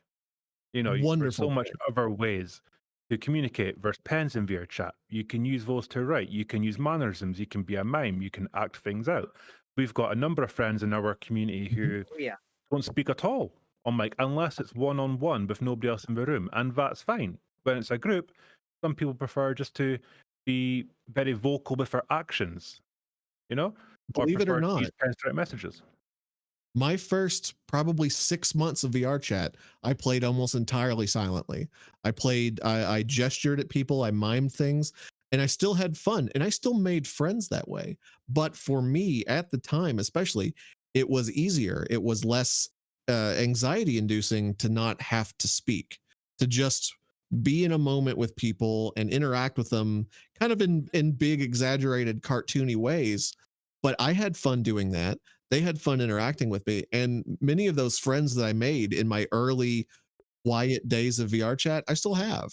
And heck, even now to this day, if I'm in a public world, if I just decide I want to go play a game of murder or, something like that, and my friends aren't around, I honestly still will frequently play muted. And sometimes my friends will join me and think it's weird. And I have to okay, so it's like, I still do that. A lot of people might be apprehensive because they think other people will think it's weird, but there is a huge culture of that in VR chat specifically. Yes. I'm going to quickly stop you there, Gingy. I could talk about being an introvert and giving advice all day. I honestly could, but I'm just very much aware of the time and the time we have left. So I'd quite like to pass it over to Aki if that's okay, and Aki can talk about being an extrovert and how Yes, being, you did a good being job, an buddy. extrovert you can help They introverts. kept it together. And then after that, then we'd like to take some of your guys' questions, if you have any. But before then, Aki, we've had our introvert say, time for the extrovert. You did good, buddy. Oh, well, thank you, Gingy. So, with extroverts, I really just want to focus on, because it's so easy for an extrovert to, not all extroverts remember, but I'm just using my personal experience. It's easy for me to just jump right in. Hey, how's it going? Oh man, I love your avatar. That's awesome. Did you make that? It's easy for me to jump in, and I get energy from that because I'm an extrovert. What I really wanted to focus on, though, was any extroverts trying to help an introverted friend. Now, as an extrovert, it should not be your goal to convert an introvert into an extrovert. That is not something you should do. Because it might happen or it might not happen, but that's not up to you to decide. So the biggest thing I would say that an extrovert can do to help an introvert is to pay attention to social cues. For example, if you walk up to somebody new, oh, almost crashed there, but I'm good. Welcome back. Thank you. So, Crash, Anyways, you're only extrovert on staff. yeah, we really need you. Please all stay. right, you're the new extrovert, buddy. Oh God, no. Yeah, if I go down, it's up to you. Okay, so, anyways, paying attention to social cues. So let's say that I didn't know Gingy here, and I'm like, oh, hey, I absolutely love your avatar. Did you make it? So let's say that he's only given me one-word answers. Okay, well, that's fine, but pay attention to that because it might show that he's not comfortable, and that's okay. As an extrovert, don't get frustrated because your frustration can show and it'll make the conversation a whole lot worse, and you probably won't make a friend at the end of the day. So not only social cues are, not only verbal cues, but physical cues as well. If you approach somebody in VR chat or at a furry con or anything like that, even in the real world, do they take a step back from you? Are they kind of like, withdrawing? Pay attention to things like that. Because I've noticed I do that. Yes. If somebody gets too close up to me in real life, not in VR chat, but in real life, and is talking to me very closely, I'll naturally start stepping backwards. And if that person then respects that and just stays where they are and keeps talking, then we'll have a great conversation. If they follow me and come back in closer, all I want to do is escape from that situation at that point. Yes. And as an Especially extrovert, right you don't now. mean anything. You don't mean anything bad by it, but it's just pay attention to social cues because if you respect others, they will respect you. A hard thing for an extrovert to do, and I'm guilty of this too, is we don't like when a conversation is silent. All of a sudden, we're having a good conversation, and all of a sudden, nobody's saying anything. So if Ryu and I were talking, like, "Hey Ryu, how's your day going?" "Oh, great, Aki. How was your day going?" "Mine's been good." Silence. To an extrovert, that drives us crazy sometimes, and I know it does because I'm guilty of it. So we're trying, as an extrovert, we will try to revive the conversation, and that can be either a bad thing or a good thing. So as an extrovert, sometimes it's best to just stop and think before you speak. I don't want to Because- interrupt you too much. You've reminded me of something funny. Actually, being an introvert has actually helped me a lot when buying cars. Because when you're sitting there and you're haggling and negotiating, and they're trying to pressure you into signing on the dotted line, and you just stay silent after saying your figure, and you put the stress on them, that makes them start thinking, okay, I need to lower the price, he's not buying it. An extrovert, yeah, I want the car, let's sign it. Because a car salesman is probably an extrovert. So here you go. This is also tips how to buy or get a better deal on a car. Not really. But still, it might help. That's a good point. Apparently it helps. I've never thought about it. A car salesman is, they're always going to be friendly. "Hey, how's it going? Are you looking at this new hot rod? Well, it's got blah, blah, blah, blah, blah." They're probably an extrovert just because that's their job. Yeah, they might want to sell you the car, but they're also trying to be friendly to you and get to know you as well. So, going back, that was really good. Yeah, that was good. Anyways, one of the things you can do in VR chat specifically is what I did with Ryu was we hit it off, and we didn't just go into like a giant world full of maximum capacity people that we had no idea who they were. No, it just start out small, and then you can, "Hey, so and so wants to join. That's my friend. Are you okay with that?" Always check on your introvert friends before you just add 1,000 people. So if they're okay that's with it, polite either way. Yes, it is. Like, It's no matter polite. who your pets is polite. Yes, I mean either way, it boils down to being kind, being polite, being considerate, introvert or extrovert. So and if they're okay with that one friend, there you go. And then if more people want to join and they're more comfortable with that, keep going. But always check on your friend. As an extrovert, one of the worst things you can do, and I believe this is one of the worst things you can do, is your friend who's an introvert decides to go to a party with you. You go to the party, you're having fun, you're an extrovert, you're having a great time. You lose track of your friend and you get swept away in the moment and your friend's left all by themselves. That is not a good thing to do. Yep. Unforgivable. To an extrovert's credit, to an extrovert's credit, with my yeah. drink, all alone. To an extrovert's credit, we don't tend to do it on purpose. We just get excited. We're getting a energy overload sometimes because that's just how we are. Not all extroverts remember that, but we just get excited. We get lost in the moment. Oh man, I haven't seen you in forever. How have you been? How's the kids? Do you play any video games? What have you been up to lately? Things like that. And so you kind of forget about your friend that you brought there, and that could be a problem.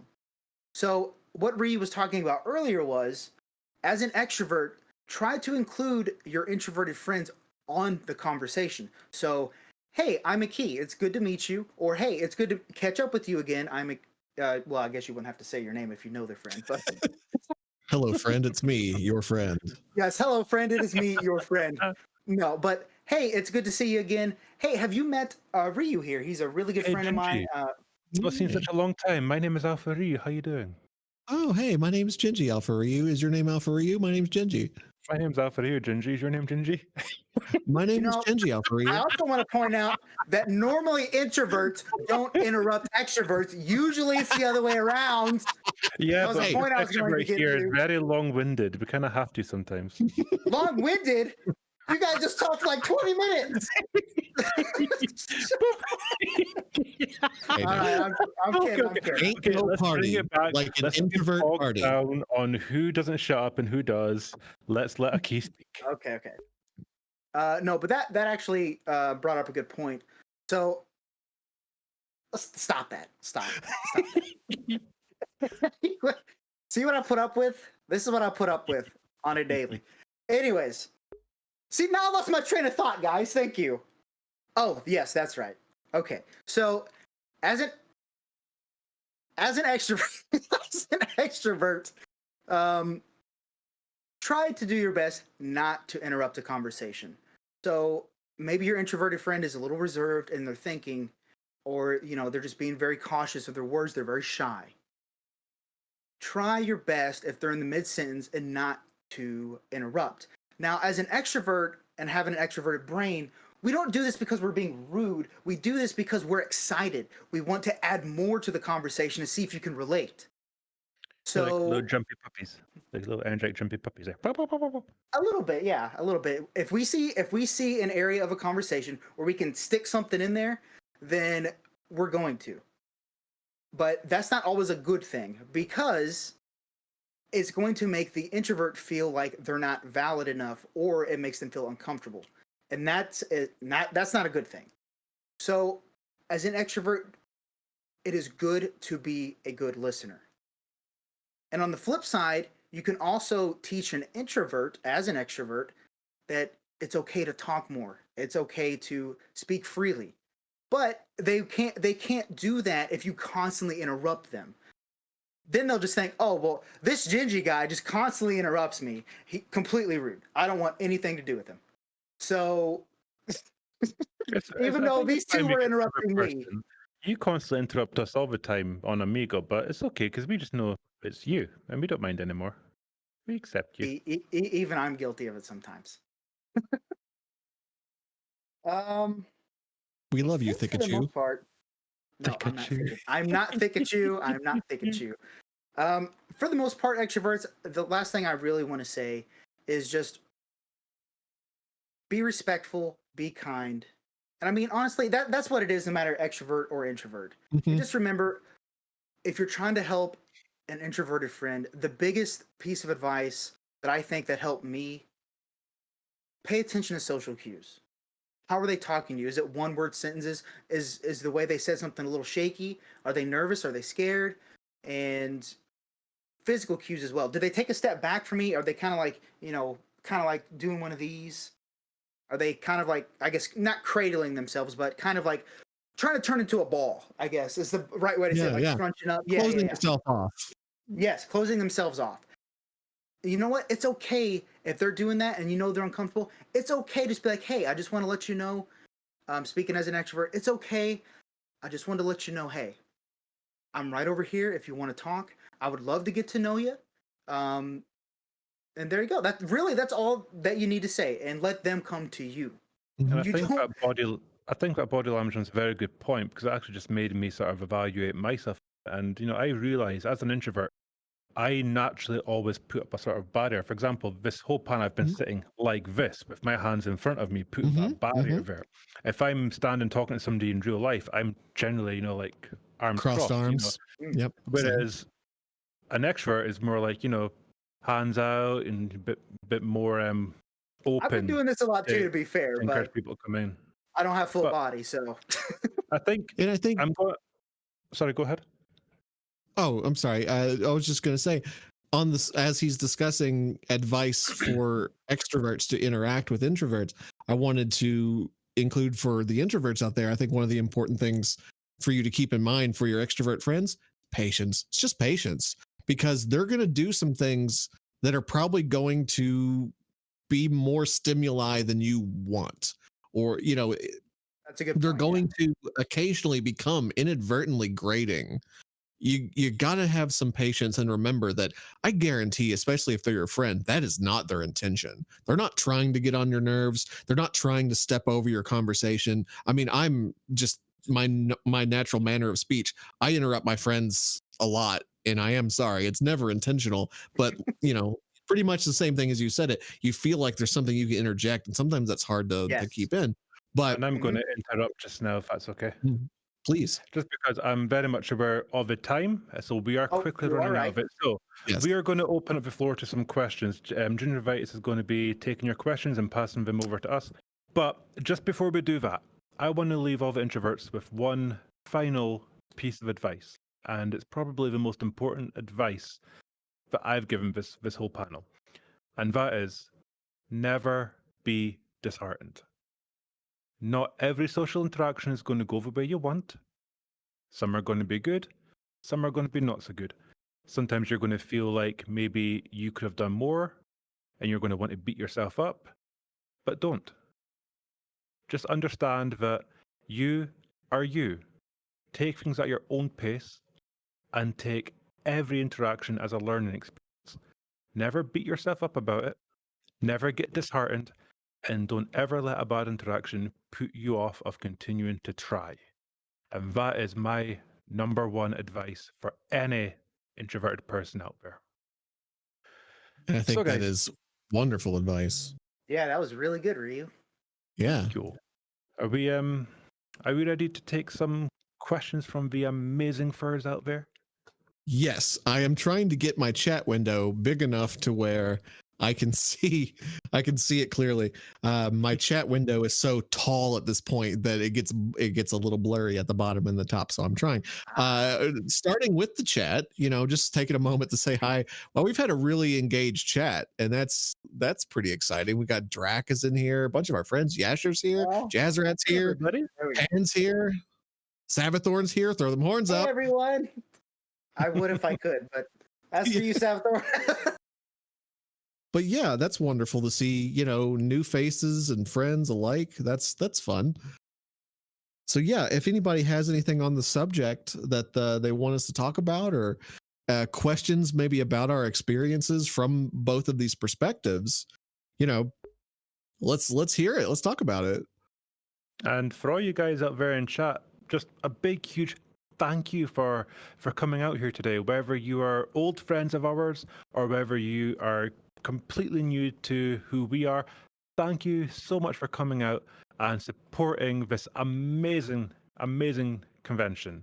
The organizers have done so much hard work to bring you guys this convention, and all the money raised is for a good cause. So guys, thank you so much for coming out. Thank you for coming to this panel.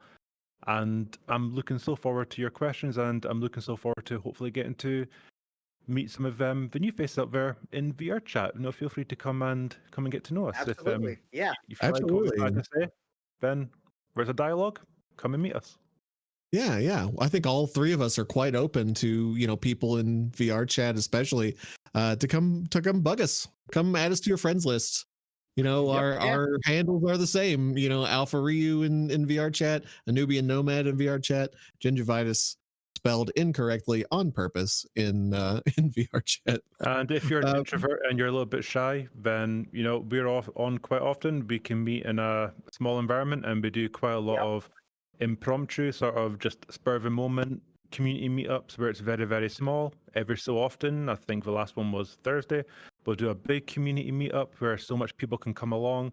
So honestly, sky's the limit. You want to keep it quiet, we can keep it quiet. You want to go big, we can go big. But yeah, come in, absolutely. We should get to the questions here. We should get to Yeah, Shay, yes, absolutely. Shay is coming in with what's the best way to kind of like feel out if someone is interested in that one niche thing you're interested or not. Like we were saying, I think using Discord or using conventions, I think is a really good bedrock way to start, because if you can find an existing community surrounding this topic of whatever your weird, or weird is a strong word, niche is appropriate. Whatever your niche interest is, if you can find a community centered around it, then that's already ground one. You already know you've got that thing in common with those people. But when just meeting a new friend, I think you can bring up anything you're interested in that's niche conversationally to a stranger or whatnot. I don't think you necessarily need to have pre-existing confirmation that they're going to be into it. You can kind of just judge by, like you were saying, body language and reaction. If I was like, hey Aki, I just got some new experimental resin for a 3D printer and I'm going to make something cool with it, and he's like, yeah, neat boss, and just kind of isn't engaged in the conversation, then he's not being rude. It's just exceptionally niche and full of things that he might not have any experience with. So the conversation, he might be interested in it, but he doesn't have anything to add to it. But when you find a person who is already in on the thing that you're into, you're going to watch them light up. They're going to be a Christmas tree. Like when talking to Aki, if he brings up this extremely niche retro game that sold 5 copies in 1982, I'm like, cool. Which I do sometimes, but if you bring up something new which happened in VR, I'm like, oh yeah, let's talk about it. I want to know what's the details. What do you know? When's this happening? And that's how you know somebody's just like, okay, that's cool. They're probably not all that interested. But if people engage after you say something, it probably means they want to know more and they're very much interested and want to carry on that dialogue. Curry Sauce is been asking about what our thoughts or notes are on ambiverts, and ambiverts, think it's worthy of a conversation. Yeah, that's a great question. Yeah, so for those of y'all that don't know, an ambivert is you have your introverts, you have your extroverts, and then you have your ambiverts, which is pretty much the both. They're just in the middle. A little bit introverted, a little bit extroverted. And honestly, sometimes situationally. Yep, situationally. Absolutely right. Yeah, So some people get really bottled up and very, internal when they're in a small group or a large group, but you flip the switch. Like if you get me in a room with just a handful of other introverts, I have a hard time shutting up. So I don't identify as an ambivert, but that's generally the core of it. Is some people really do find comfort in both surroundings in different ways, and it manifests, kind of situationally depending on who they're with or the group they're in. I'm far more extroverted when I know everyone in the room. If I'm in a room of 20 friends, then the social anxiety of being around 20 people is all but gone. It's still there, but I'll be far more open and chatty if I'm just like in a room full of people I know, just my buddies, and I can even say with an ambivert, you could be, let's say you're more extroverted. So you're in the center. You're like, hey, how's it going? Oh man, I love your avatar. Or hey, I love your fursuit. Hey, tell me a little bit about your Sona. You're doing your thing. You're having a great time. But as an ambivert, you might also need to take that 5-minute break that an introvert needs to take, because you might be getting drained more than you're getting like just energy from that conversation. So ambiverts, I know a few ambiverts. Honestly, they're more extroverted, but they do need that small break from time to time. Not saying all ambiverts are like that, but some of them are. I guess in a way you could probably class myself as ambivert with slight dominance towards the introverted side. Because again, it's very it's very based on the situation. If I'm in amongst Certainly. new people who I do not yet know if I have anything in common with or not, I've never met these people before, I know nothing about them, I'm still very shy and quiet. But as soon as I'm in a room full of a bunch of friends who I know I have things in common, know them, yeah, I sometimes have a hard time shutting up as well. As you guys, if you've seen the stream highlights I put up, you probably noticed. Why did I put that Oh, online? Can you tell me? Why did I put that online? For me, and I think this is probably true for possibly you and a lot of other people, I think the social anxiety sometimes comes from the unknown. I don't know how these people will react to me. I don't know how these people will treat me. And if I already have an established connection to these people, those unknowns are gone. I know how a kid will talk to me. I know what to expect. I have an expectation of familiarity, and suddenly I find myself far more comfortable, No, I which would fully agree with you on allows. there. I would fully agree with you. Well, I don't want to interrupt you, fellas, but maybe we could do 2 or 3 more questions before. Okay. Yeah. You guys might have Absolutely. noticed each one of us have a tendency to ramble, so I do apologize if we don't get to your question. I apologize, but we'll do our best to get through a couple more questions. And there's always the Discord, and we're always happy to meet up and talk in our chat. And let me point out, it's not been the extrovert that's been rambling. That's fair. And I hope makes a change. I hope I'm pronouncing this correctly. Kepri Wild, introverted people who have high functioning autism, do you have any advice on that? So speaking from personal experience, I am high functioning autistic. I'm on the spectrum.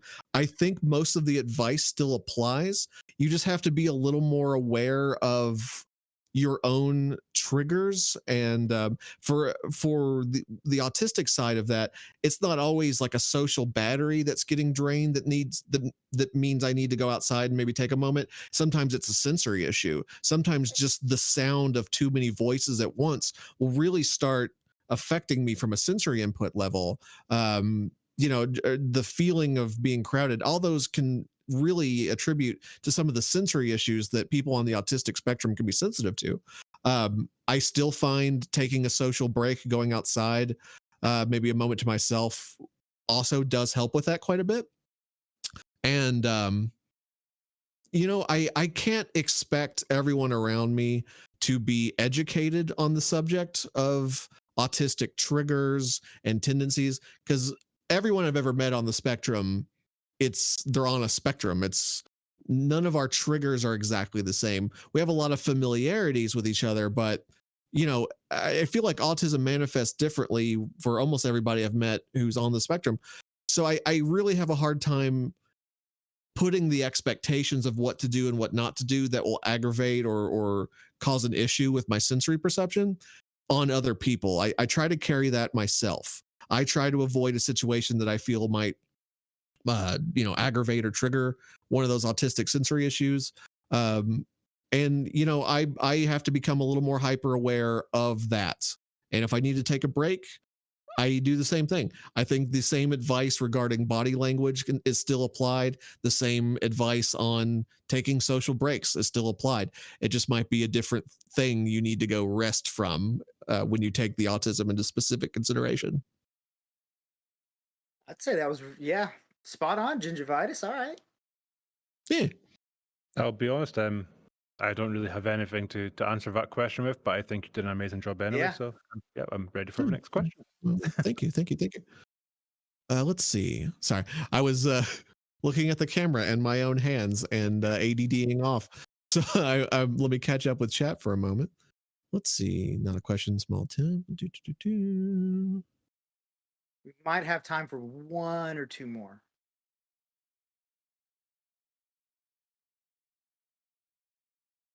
Oh, I think this is a good one. Sorry, buddy.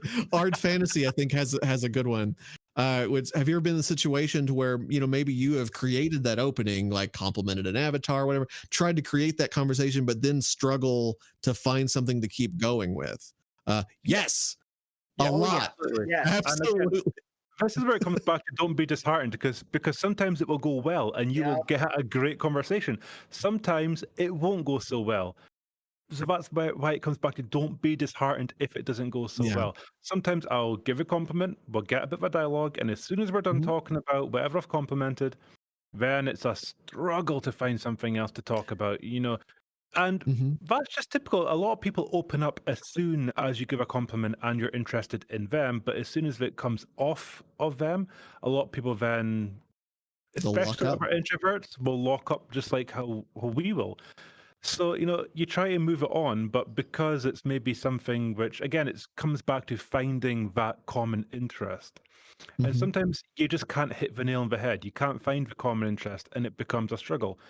In which case, I'll be honest, sometimes I'll just say, look, it's been absolutely great talking to you. I just wanted to come up and compliment you after. I really hope you enjoy the rest of your day. Be polite, be friendly, wish them well, walk away, try again. Yeah, be I think the best conversations, and especially conversations that may lead to like a friendship, happen organically. You know, we typically make friends with the people we get along with or have things in common with. And while sometimes finding that entry can be difficult, finding that thing to just give yourself the necessary push to start the conversation, sometimes that can be hard to find. But I think when there's chemistry there, when you start talking to somebody and they light up and maybe they compliment you in return, or maybe you start, you know, latching onto a conversation point or a topic, it happens organically, and it doesn't work every time. And I don't think there's anything wrong with you know, mission failed. We'll get them next time, boys. Yeah, we'll get them next time. Right. You start a conversation with somebody and it's just not going anywhere. Maybe they're uncomfortable. Maybe you're uncomfortable. You know, maybe neither. And they're just, you know, not interested in the exchange. So you know, it doesn't mean you can't even not try again with the same person. You could overhear them talking in a room later and go, oh, I'm sorry. I don't mean to interrupt, but you guys are talking about what's something niche that I'm into. Gunpla. Let's see. Y'all are having a Gunpla conversation. I just picked up the new RG Ava kit. Blah blah blah. It's like somebody in chat will get it. Don't correct them. It's fine. Okay. But my point being, sometimes you can find another way in. Sometimes you can take it again.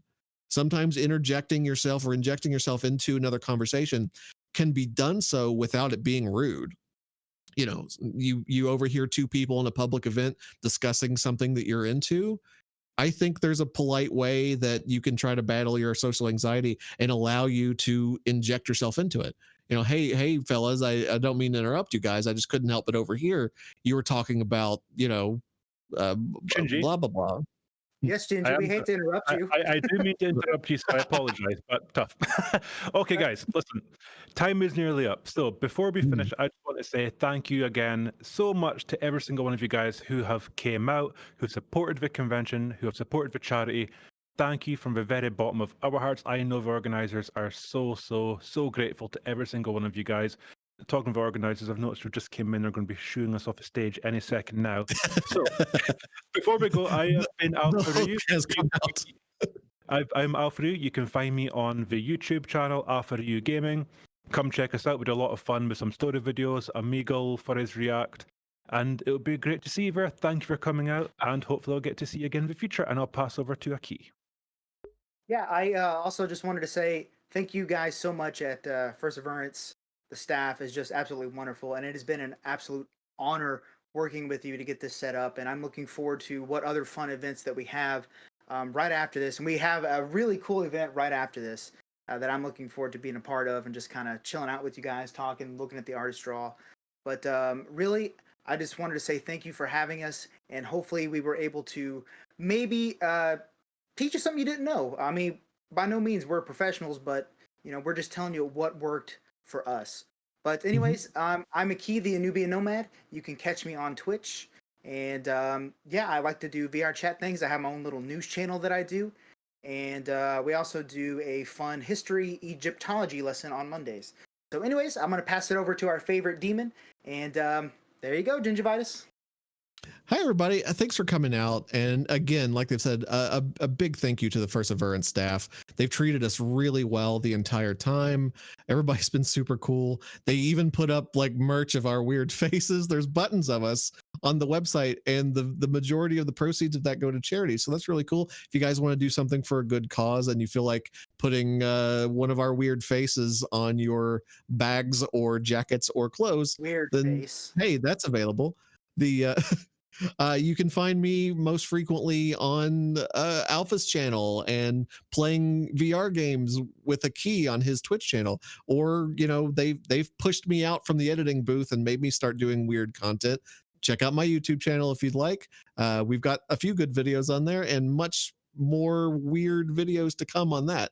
So happy to meet everybody. I believe we're going to be doing some hanging out after this. It was nice to meet everybody, and I had fun today. Yeah, me Thanks too. very much for coming, everybody. And be sure to enjoy the rest of the convention. Take care, everyone, and we will see you later. Bye.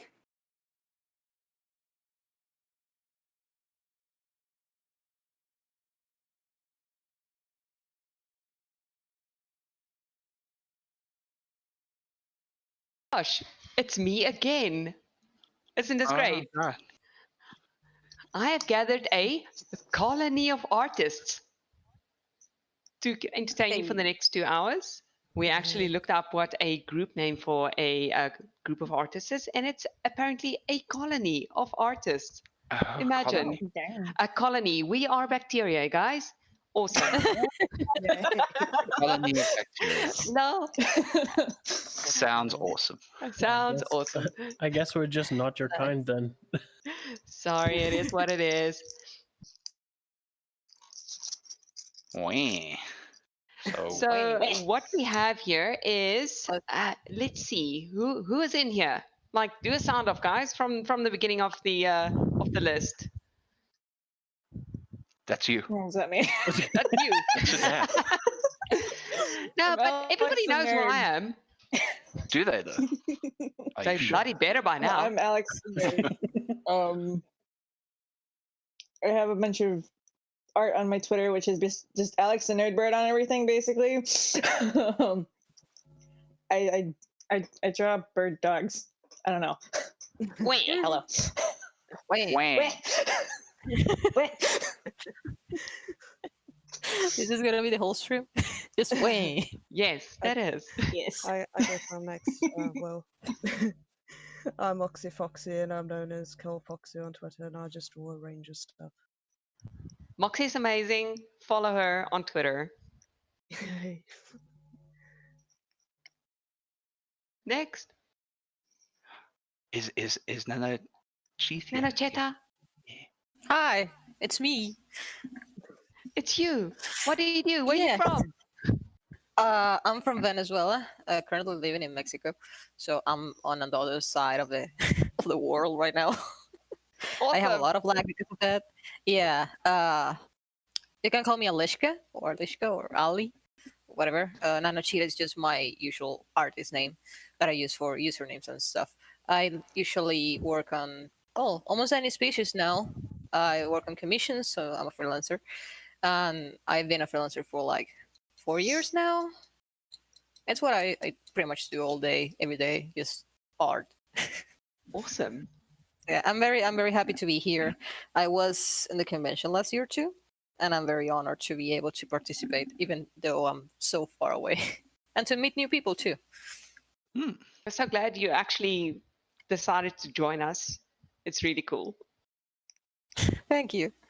Oh, by the way, if you ever hear weird talking around me, it's probably gonna be in Spanish, just in case, because that can't happen. Okay. Oh, Spanish. Go on. Is it my turn now? It's Okay, your I turn. like long walks on the beach. Oh wait, we're talking about artist skills, right? Yeah.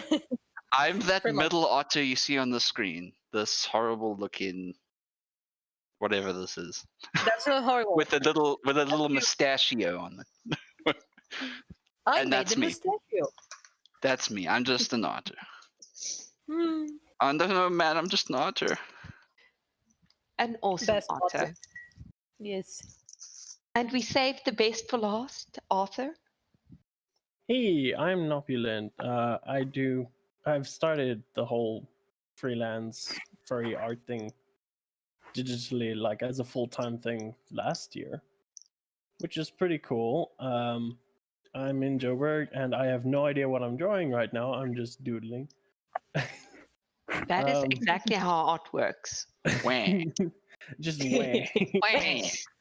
Artworks, just having a coffee beside you, trying not to die, and just doing whatever comes out from what little energy you have. That's pretty much art. Pretty much. Pretty much.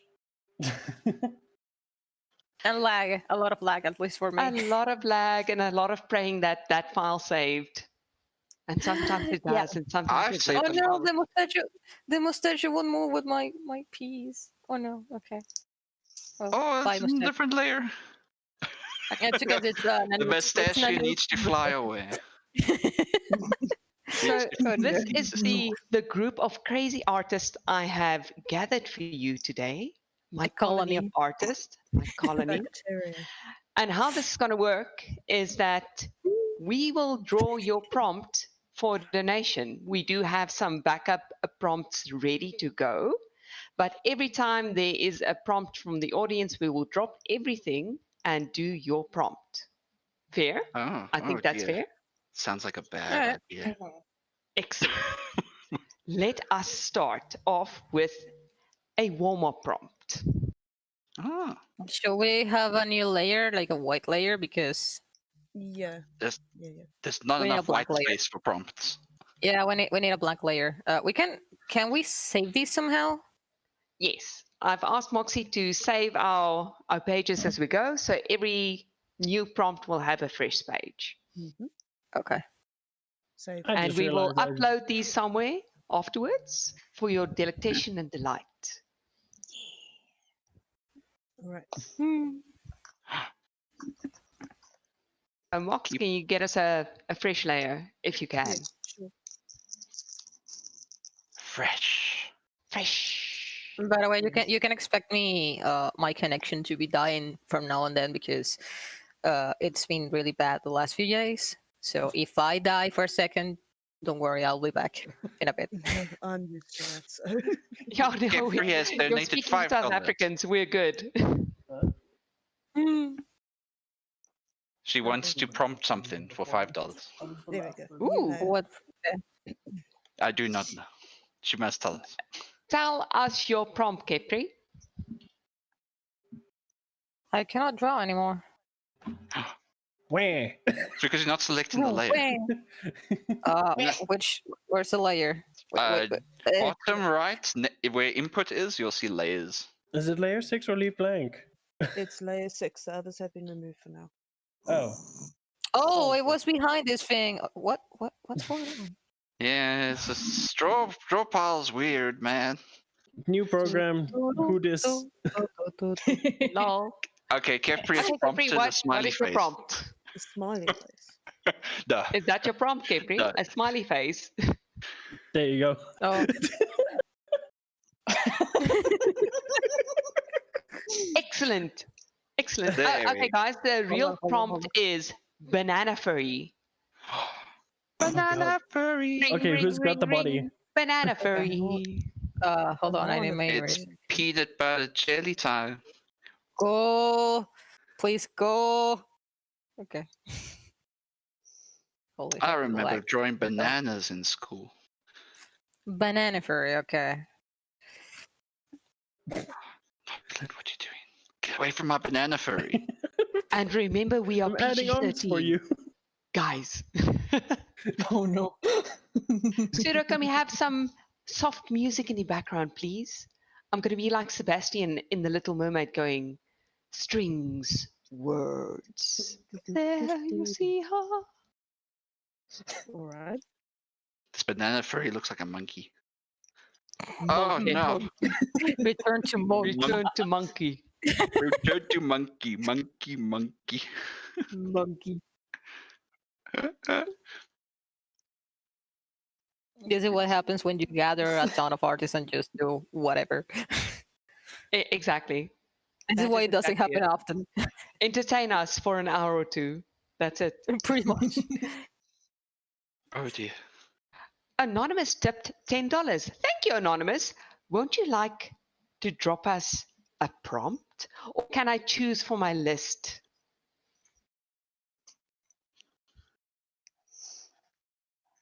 You worked so hard on that list. I did, and it's a good Mine is a copy list. banana. It would be a shame if people kept donating. Moxie, yours is the best. What's a banana furry?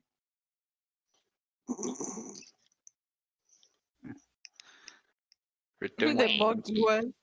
Wah. No, Sadrock, don't touch the banana. Mine is a literal banana with legs.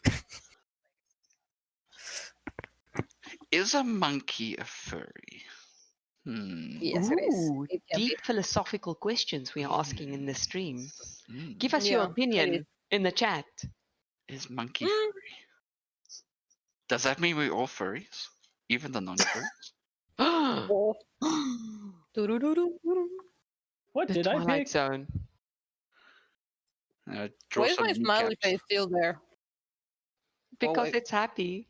Oh no! Why? Not anymore. Oh, what the heck happened to my pressure? There it's back. And now it has a nose. Now it has a big nose. What happened to my pen pressure? Is this a banana Oh, no. dog down here? Is a banana Yeah, dog. it is. It's a Oh, It's that's a banana. so banana bird adorable. dog. Yeah. What happened to my pen pressure? I'm so Monkey. sad. What happened to it? Monkey. This monkeys are certainly his dominance. Wah. T-posing monkey. Wah. Okay, what other prompts now? Are I you guess guys done with your banana furries? Yeah. No, wait, I want to finish my I arm. am. I'll just draw There it is. floor. There we go. Now banana furry is not falling. He's grounded. He's grounded. Mine is It floating. would have been a bad banana furry. He's grounded. My Let me banana fairy can float. give him a plug. Give me a plug quickly. Because he's grounded. Oh my You god. guys are horrible. Ooh, Tex, thank you for the $5 donation. Would you like the monkeys to dance for the peanuts? Ah. Is that one of the prompts? Is that just a hint to one of the prompts? No, no. Oh, the Affirmative. prompts Peanut are wild and wonderful. Oh. Not giving us any hints. Tex, would you like me to choose from one of the prompts that I've prepared earlier?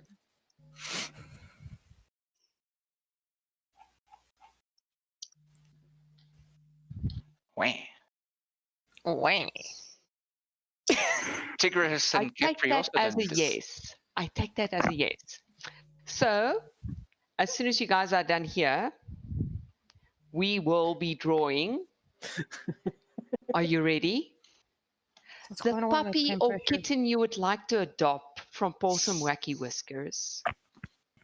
Are our hearts ready for this? What? Repeat that? From where? So, Yeah, can you repeat that, please? the puppy or kitten that you would like to adopt from our charity that we are supporting this year, Possum Wacky Whiskers. Oh, okay. Let me hold on. Is there a list of these puppies and kittens? I'm trying to find Just it. draw a cute puppy. Do it. Send it to me before people know that I never checked them out. I wasn't around. For pups.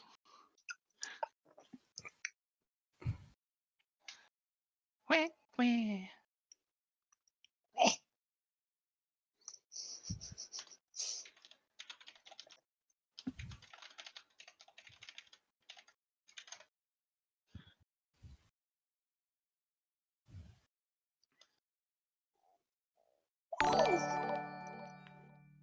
Little beans. So much of quiet. Beans. And we're all concentrated. We're focused. I thought we were going to do this on a new canvas. That's why I was waiting. Yeah, I thought so too, but I started doing it anyway. Oh my goodness! Thank you, Sadrock, for the huge tip. Oh, and Kepri, did we miss you? She did Thank you another one. again. So I need a prompt from Kepri and I need a prompt from Sadrock, please. Oh. I'm trying to rotate a the canvas. white line. A white line. Didn't know what you're talking about. There was no line there. The line is over here. Thank you. Pen pressure. My pen pressure just does not exist anymore. I don't. Yeah, my pen pressure is also dying for some reason, so I'm just gonna roll with it. I just. Why, Sudan? Why? Feral Because is I'm not evil like my that. strong suit.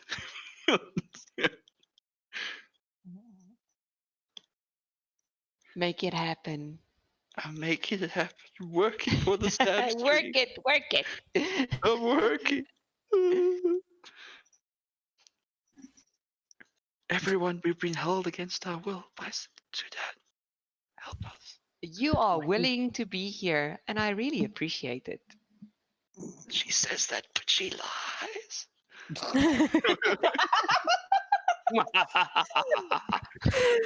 Oh no. I don't know what I'm making. Do we not have a oh no. Wait, hold on. Oh, there we go. Found it. My screen is starting to squeak. That's the pen. Whoops.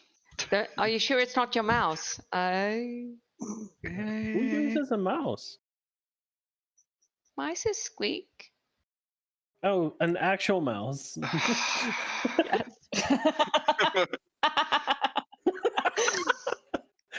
I just pictured just using an actual mouse trying to draw on the screen. Oh my god. If you have a hamster, you can try. I'm keen. Doggo. Where will I find a hamster at this time of night? You sold a hamster. Hey, I'm gonna make you an artist, and it's gonna be like, oh yeah, cool. Like that Mamma one game mia. from Ubisoft. Mamma mia.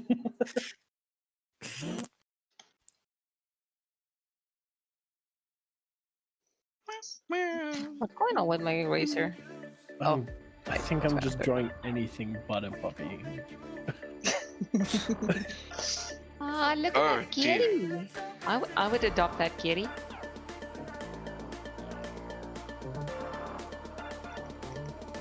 My pen pressure's back. Oh my gosh. Oh, nice. Great. Did you select the pen I've already pressure done thing? I like zoomed out and then zoomed back in, and all of a sudden my pen pressure's back. Yes. Oh yeah, when you zoom out quite a bit, the pen pressure just dies for some reason. That's so dumb. Do that. It does? Yeah, it does. At least for me, it does. It did it for me like twice now. I don't know. Opulent, are you suggesting that we can adopt hyenas from Paulson? Well, Yes. I'd adopt a hyena. I wouldn't even question it. Yeah. Also, they I are very realized- cute puppies. Feeding them would be a problem. No, you can feed them your enemies. Wait. Yes. Good. Heck yes. You know, I realized I was drawing into a banana and I had to shorten my puppy length. Who would ever thought that would be a sentence that I would hear today? I was drawing into a banana, and then I had to shorten my puppy length. Ooh. Now it is a hyena puppy. All the pupper duppers. The best pupper dupper. He has a massive front left arm. Have they given us any prompts yet? It looks like the banana monkey. Yes, I've got a couple of prompts. It looks like the banana monkey is afraid that the hyena pupper is going to poop on him. Oh no! No. Oh no! Let's put a Put a nice little Thank you, Anonymous, for another $10 tip. Really appreciate it. Put a nice little pillow over that. So, don't get pooped Oh, on. thank goodness. He just wants to sit down, and Banana Monkey's just concerned that he might miss the pillow. And relax. There you go. Perfect. You know, I don't know what that's underneath the pillow. It's just another weird looking pillow. I think it's like a hat. I don't know. There. It's now a hat. Is it the sorting hat from Harry Potter? Oh god. You're a wither, hyena. I forgot how it looks like. Let me actually. You're a furry hyena. Oh no. Kind of had like a Worst weird health mouth ever. as well. Like even the Hufflepuff is like, ugh. And I think he had like a bit of a thing going over. You know that thing gave me nightmares as a kid. What the hat? The sorting hat, yes. Okay, but it was kind of creepy in the movies. I'm not gonna lie. Yeah, it was very. Yeah, it is. I've never watched Harry Potter, so. Sorry, Well, you're gonna have fun. Who was that? Was that Arthur? It was not opulent, yes. Opulent? No. Sorry. Nanook, you'll just have to throw the entire boyfriend away. Just start over. Oh no, that means I can watch the movies with him all over from the start and see how his reactions. Oh no. I don't think the movies aged that well. They didn't. Not That's at all. why it's gonna be amazing to see. I mean, I hadn't watched Star Wars in like 2 years ago, but my boyfriend made me watch them all with him. So now I have watched Star Wars and I love it.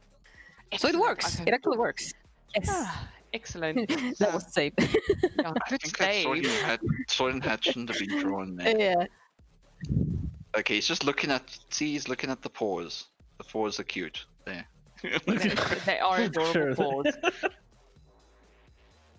He's very angry about the paws. So, I have 2 prompts here. Are we going to save this canvas and move on to the next one? Righto. Yes. Good.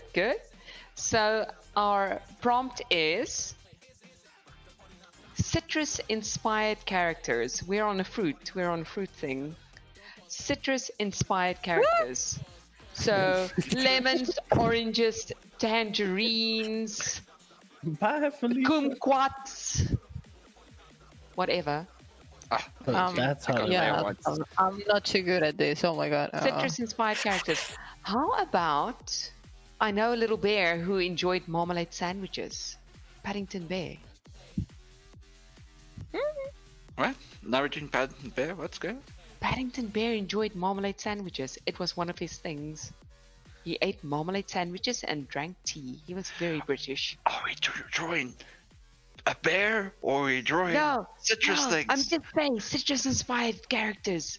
I'm thinking of that one. Citrus-inspired characters. Yes, anything. Anything. Right. I was just thinking of like those Furbies, but it's orange. Well, that'll work.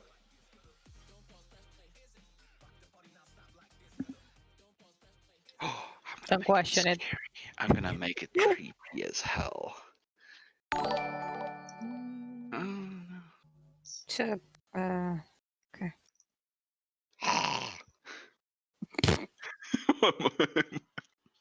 I have to make the sound so I can draw better.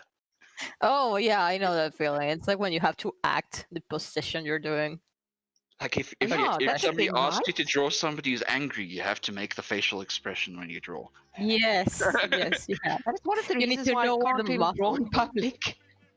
You need to know where the muscles move and where they are placed, and you just do it instinctively.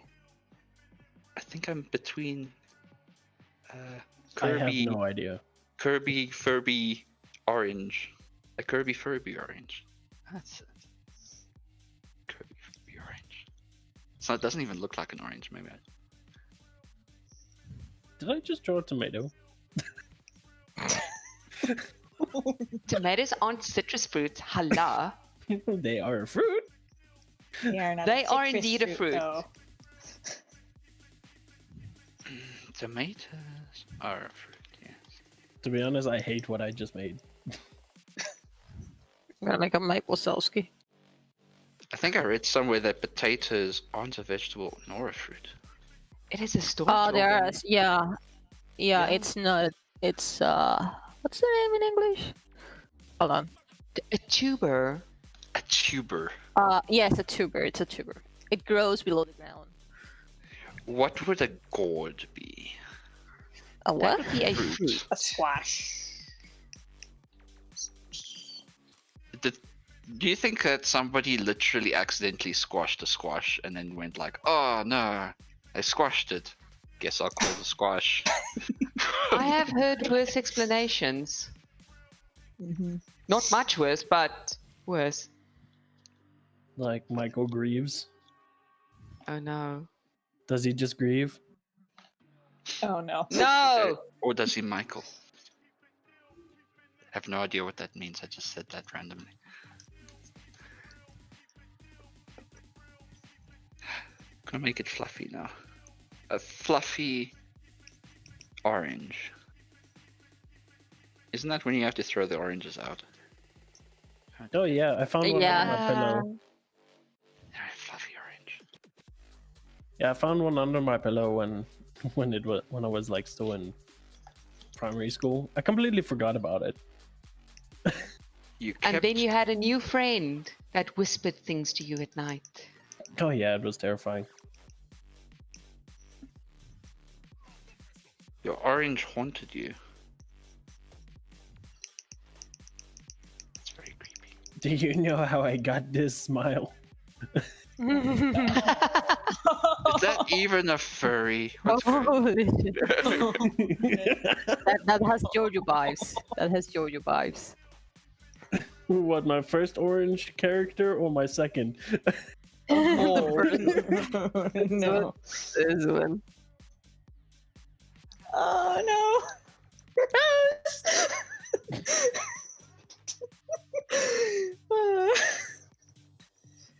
I don't even know what this is that I'm drawing. I think I'm gonna make this a character. I'm sorry. Sorry, not sorry. Never be Honestly, though, sorry. I kind of want to do the same. You started with orange, then went to burb. And that's I where think I'm orange. literally just making a Mike Wazowski. I was gonna make a Mike Wazowski too, but I stopped myself. It's a hyena orange. It's a hyena orange. I'm sorry. I love it. I'm gonna make it a character. I'm sorry. I'm gonna keep it. It's mine now. Out of control.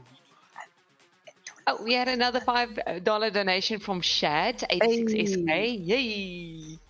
You guys Thank you, Shad. entertaining. Shake your booty for the money. I don't know what else to do with this orange. I keep And one adding from Black Jaguar. Thank you so much, man. I screwed up this foot so much I'm not even caring right now. I forgot you can add color. Oh no. It's a blushy orange. That's adorable. Orange senpai. Oh,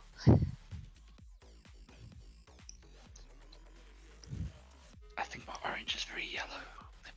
I'm just creating freaks. I like the concept of just like a citrus iris. I literally just morphed a hyena into a circle so that it can be an orange. It just looks like he just ate a giant watermelon. Yeah, it does. Wah. Aww, that's so cute. I forgot how to spell my own name, so I called myself Mop. Mop. Oh, I like this guy. This guy. The bird. It's amazing. What sweet horror have you walked in? Romy, you say the sweetest things. Oh. What's going on with my pen? Dude. Okay, good. Dude. Speak to it. Oh my gosh, this hyena is chonkers. That one chunky. Yes. Oh, it's like those. What is that video with all the animals that are like Oh, balloons? yeah, the balloon safari or something. Yeah, that was funny as well. I think that was like like some kind of insurance ad. I think it was. What's this? I don't know what it was. It was memorable. What the hell? Why can't I draw anymore? Oh, it's an eraser. Chungus. Oh. What the hell? I still can't draw. There we go. The creature inside of this furry orange thing has a creature inside of it. Oh jeez, creature Stares out. section. It stares out. God. Why? I don't know. No, I'm struggling with that whole like. Fire says it's a hyena chorange. It's a chorange. Okay, but look at the face. It's adorable. It is a sweet heen.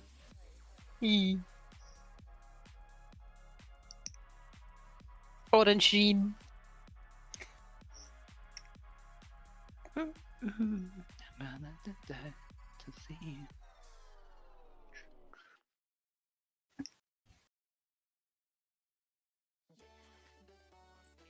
I don't know what I'm doing anymore. I'm done. Does anyone do? I'm done. I guess he's wearing an orange jumpsuit. Hyena chunk. Chungering. It's a chungering. Oh, Beavis Peevis.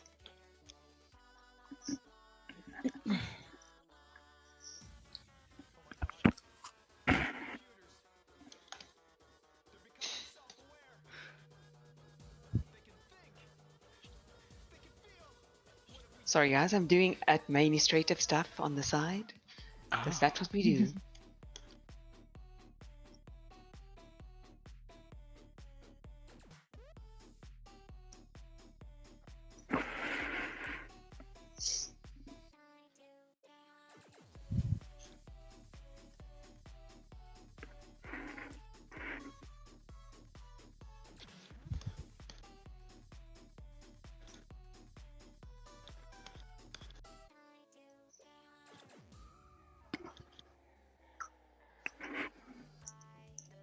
Oh no, why is it wearing dungarees? The most creepy of outfits. I do not know. I have a very scary story to tell. Is that Dr. Eggman? Maybe. This one time at band camp, actually it wasn't band camp, it was a training module. We had to go to a mental institution. And I kid you not, as we were walking between wards, there was a person in a dungarees, only dungarees, they weren't wearing a shirt, holding a purple balloon. And it was the scariest thing in my life. They'd taken some of the, I don't want to say inmates, patients on a walk around. And that person got a balloon that day. It was scary. Oh, shame. He wanted to show off his balloon and you got Exactly, scared. he was having a great day. Poor thing. Only went to show his balloon off. He puts. And probably Whoever had did that, homicidal I love it.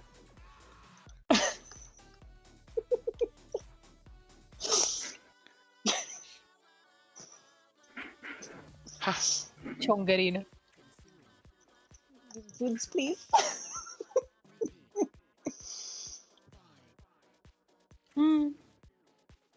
Now I'm just working into this artwork.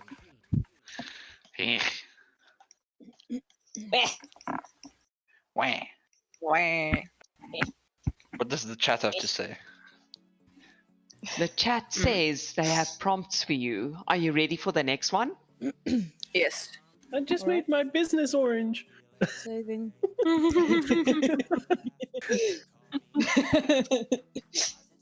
No way. Wah. Wah. Friendly reminder, please remember to drink water, stay hydrated. Oh, yeah. Don't be like Let me. me Don't go get an get that. infection if you don't drink water. Yeah, that happens. I have my dragon energy drink. Bad. Oh, which flavor? Sugar free.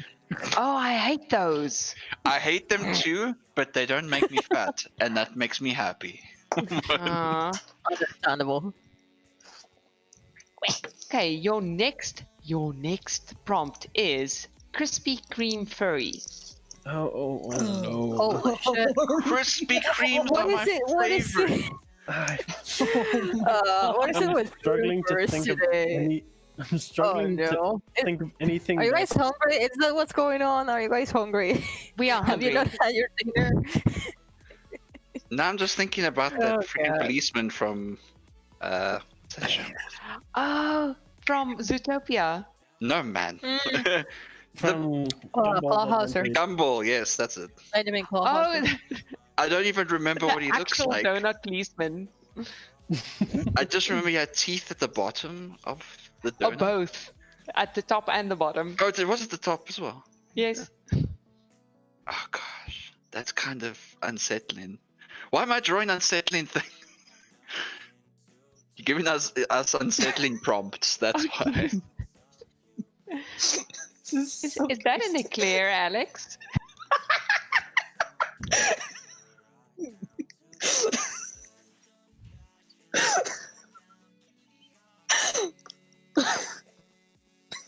Yeah. Yeah. I don't know. I don't know. I thought it would be funny to have something really long.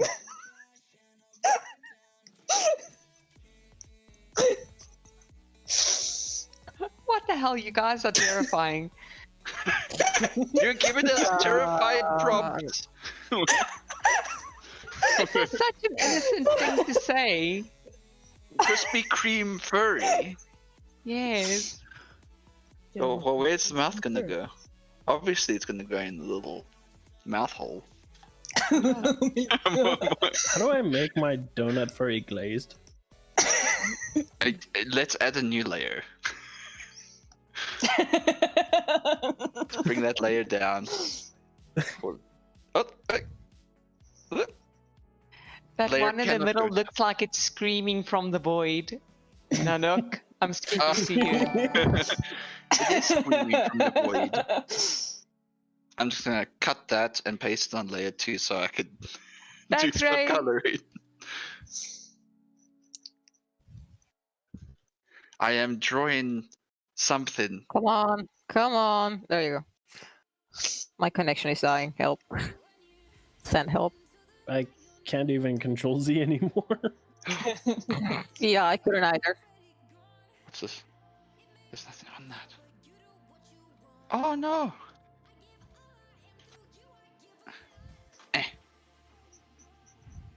Is it gonna work now? Better work. That sounded like a threat. Did that threaten your artwork? My artwork is not going on the different layer. There's weird things happening. Why am I making it It's because you've summoned a demon. That's why weird things are happening. Maybe I'll just do this one as an overlay. Let's do an overlay. Overlay, where are you? Hello. Hello. Hello.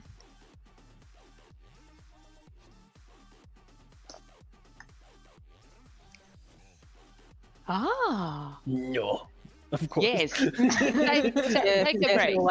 Post it for me in Telegram, and I will move it on to people who can post it for you. Okay, hold on. Everybody now. pause. And pause. Wait, I gotta screw up my eye quick. There we go. There we go. There, now the whole stream knows. Oh, okay. Googaloogaloo. Well, hopefully. Should we send it on the Telegram chat or?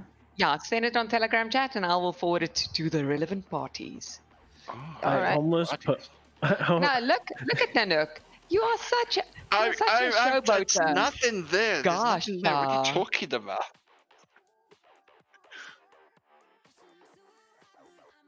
Okay, cool. Nanook like. Not that easy. Honestly, I'll just post that. at Alex the Nerdbird on anything for me. Let me take away the thumbnail from Oh, well, mine's pretty easy. Oh wait, that's not the right Twitter link. That's not the right Twitter link. Pretty much Nanocheetah everywhere. You can find me as Nanocheetah almost everywhere. Yeah, I've seen Almost you everywhere. around. Oh no. Colony of artists we spread. My Twitter is very dead. I know. just look at people and I go, that's some nice stuff. I need to start doing more stuff on my Twitter. I really want to get more reach. It's really tiring to hunt commissions down. Twitter It's is like the exhausting. best place to get reach. Who's left? Yeah, but you need to post constantly, and you also need to do relatable content. That's where I'm lacking. I need to post constantly. I don't because I'm always tired from doing commission. Yeah. Same. Well, on FA, I'm opulent on FA, and Twitter, probably should use my safe word handle. The Twitter is Arthur_Todd, but the O in Todd is a 0. For the love of goodness, could you make it more difficult? Make me. Mine's Nanocheetah. Gosh, like if you want to find me, just look Nanocheetah, and you're probably gonna find my Twitter or my Devinar or my Furry. Hey, another $5 from Tiggs. What would you like this time, Tiggs?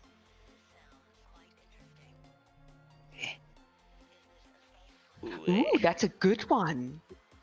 Let me add sprinkles to my nose. Can I share the stream's link so that people can donate, or?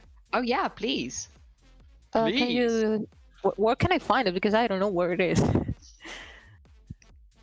For the stream. Hang on, let me touch you 1 moment, please. It's because I'm an admin on this Facebook group, and I can post it there. That's pretty much where I get most of my commissions. So. Sorry, I'm doing admin. I can do this. Yay. You can do it.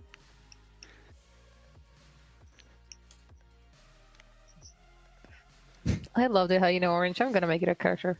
I just love it. I'm struggling to find all the like different little things. There you go. I've shared onto our Telegram group the donation button and the stream button. Well, stream link. Thank you. Oh, and Moxie has too. Thanks, Mox. Is there a picture or something that you know shows the whole thing, or? Yes. No. Please, I can show it. Yeah. Let's see if I have something. Hang on. If not, I can just share the hyena. I took a screenshot of it. I love how like my second attempt just looks disturbed. I just gave up and did a whole donut. That's it. That's all I'm doing. it's a field donut, and it takes you woo. That's the best I've got. I've got the thing on there. Oh man, website. I've got the website on that picture. Oh, it actually works. What's the credit for the picture? It's me. It's there in the bottom. Okay. All right. I'm gonna make I actually follow you on Twitter, so I'm just gonna add your Twitter. Awesome, thank you. Actually, by the way, I really appreciate that you retweet my stuff. Thank you. I retweet all awesome things. Right, guys? Right? Yeah. You don't retweet me. Because you never freaking post. Oh, right. Yeah, that's true. Yes, maybe, nah. Yarn. He's spilling some of his. Oh my goodness. Aki just donated $100, guys. Oh. Thank you, Aki. I almost Thank said you so the much. bad word. No, don't say the bad word. We're not even monetized, but we would like to not Be be PG. Thank you so much, Aki. I really appreciate it. Monitors. Would Aki like to give a prompt? Better be a big prompt. Better be an exciting prompt. Not like the others weren't exciting. I don't. I know it's been keeping you guys busy. I mean, I'm going through hell. I have no idea what to draw anymore. I'm just like, oh yes, this.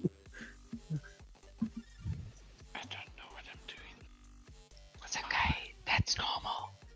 Oh my god, his eyes are gone. Oh! This guy has a gun. What happened?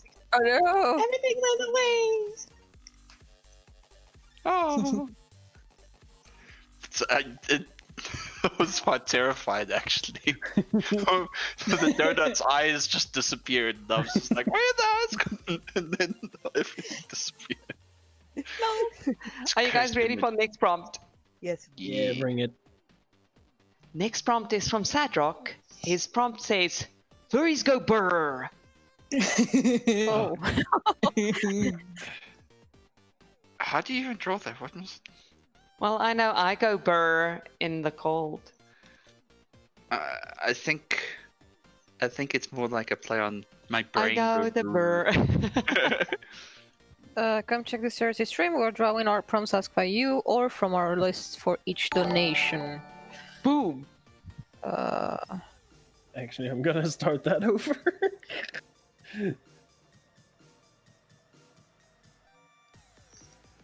Oh my goodness. Oh no. I don't like that. I don't like that. I don't like that. Nope, not happening. No. Oh, what's going on? Thank you, Romy, for $10. Give me your prompt. Give me the months. Give me them prompts. Okay, I shared it. Can I stop selecting the wrong tool?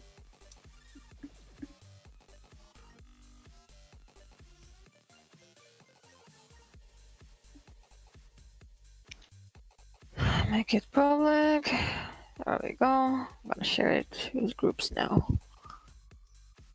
I had to ask first because I wasn't sure if donation pools were accepted, but they're good because we're doing prompts in return.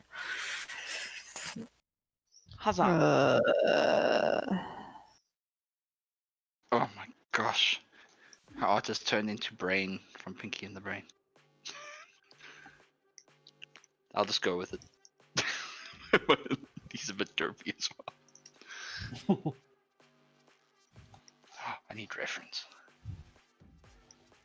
References are best references. No, Yaku, we are not going to use a CDOS prompt. No. Go away. You're talking to artists. CDOS prompt. CDOS prompt. Programming? Programming here in this art stream? No. DOS commands.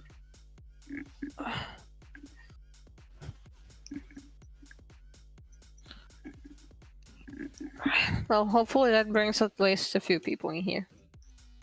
I didn't want to create a Hello. square. There we go. I was moved to the top right corner. Oh my god.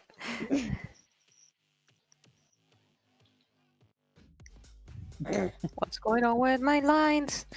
Come on, connection.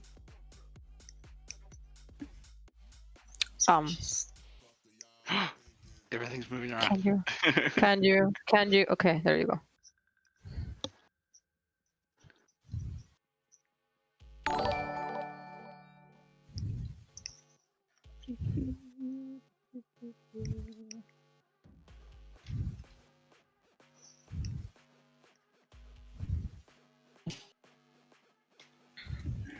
It's a very derpy brain. An otter. Dude, what's going on with my connection? I think after this prompt, I'm gonna try to leave and rejoin to see if it gets better. It's not only you, it's everyone, unfortunately. Oh, okay, it's not me then. Yeah. It's stable now. It's stabilized. Sorry, my ping hit over 2,000 again. Oh dear.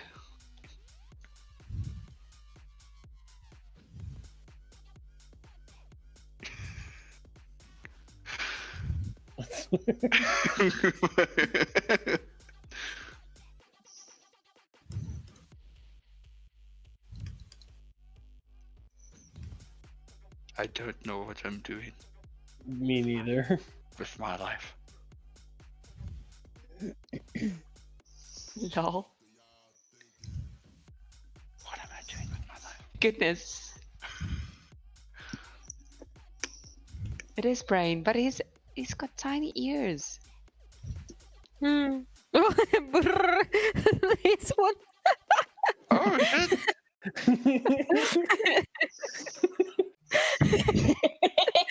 I'm gonna do that too. How can I do it? Hold on. How did you copy? Oh, the select tool. Square select. Yeah, just S. And just Control S? C and Control V. And it pastes it on the same layer. Can I move it though? It won't let. Oh, there you go. Oh no! What's going on? Help! No! Oh no! Oh god. No! Oh no! Oh no! Oh no! I'm all the way in the corner. Drop pile. Do you? I guess it worked. Come on! There you go. What the hell kind of body did I give him? No idea. I'm genuinely terrified. Oh god. Brrr, there we go. What do I do? Oh my god. I'll be Oh my right God. back. I'm just gonna go for I- a little smoke break. All right. I had people who want to commission me this one. They go, brrr, want to commission. And I'm like, oh, okay. Okay. When I come back, and if there's a new prompt, please tell me when I come back. All right. No, you will figure it out. Okay.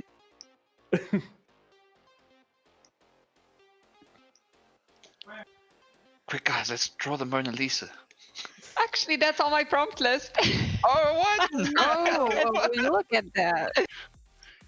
Oh no. Cyanide. Oh, no. Yeah, I'm going to save Cyanide. it now. Cyanide tipped. Cyanide poisoning. I just. What? We're at our goal, guys. We're at our goal. Yes. Yay! Oh, shit. Nice. Great. That's Yeah, I'm amazing. gonna That was actually very quick. Oh, we have had very generous people.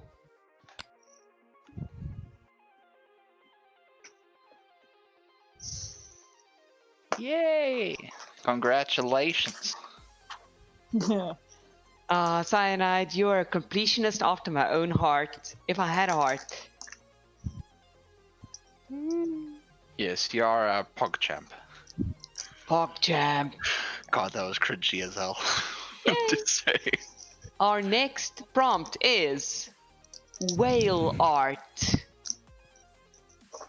It's a lot of something and art. Whale art. As in the animal. Whale. Do you speak whale? No, I don't.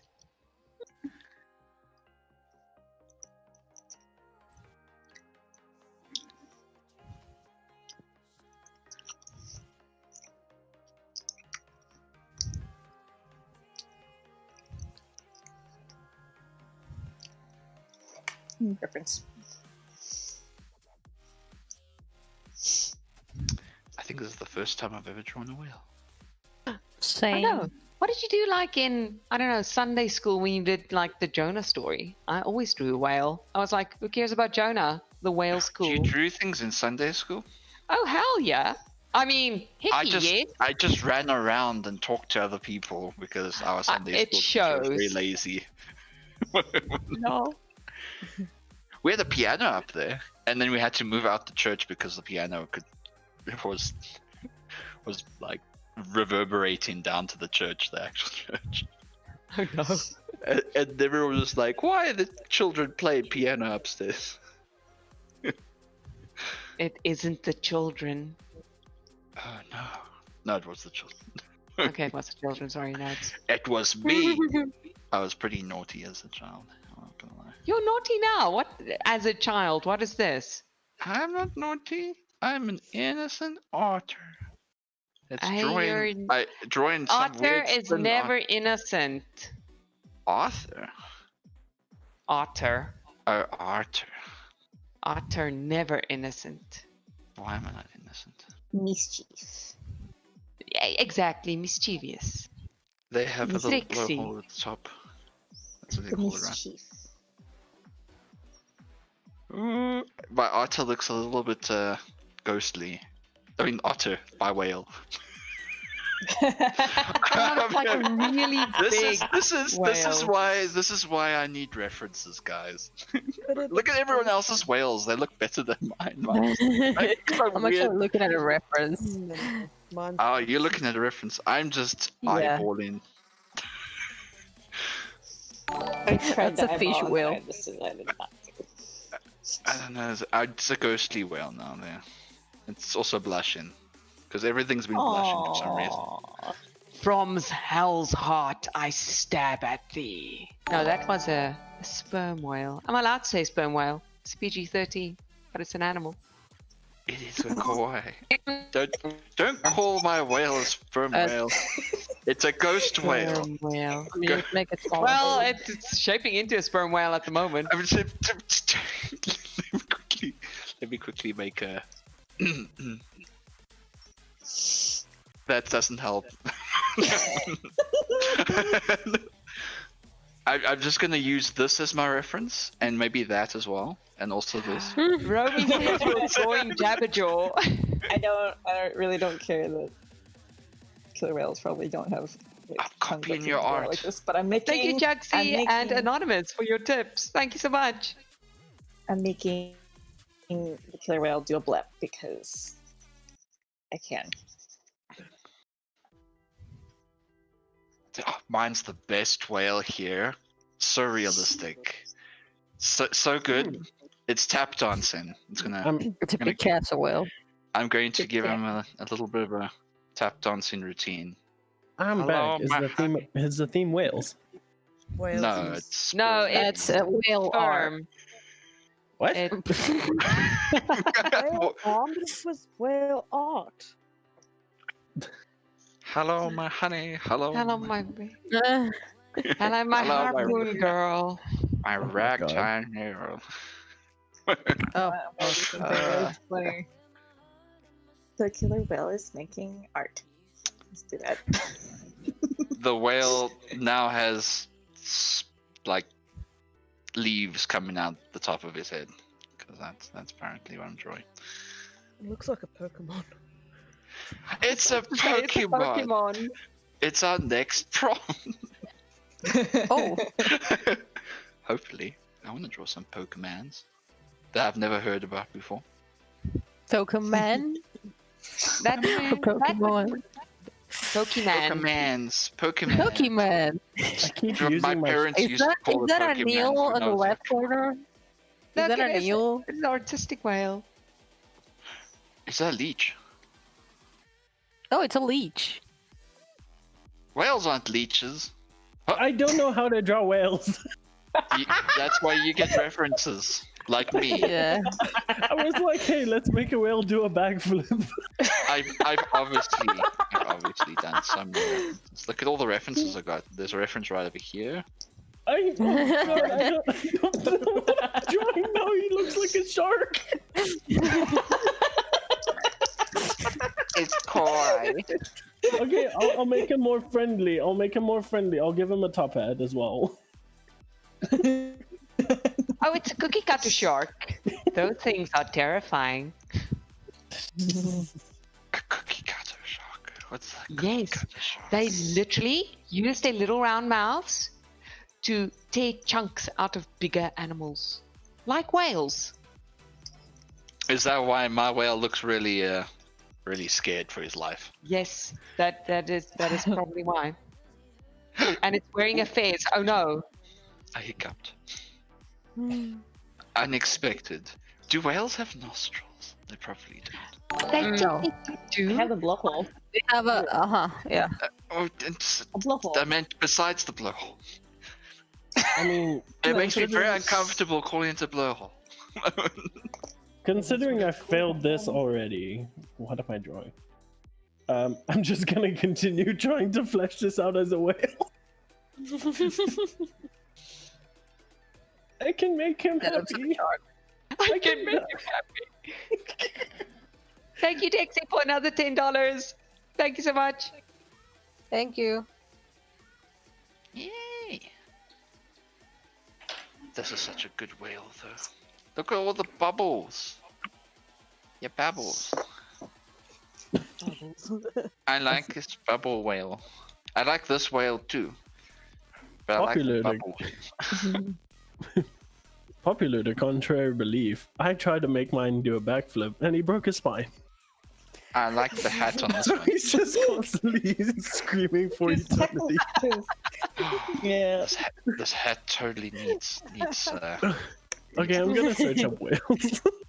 Yeah, that's a very good idea. Oh, okay. I'm gonna.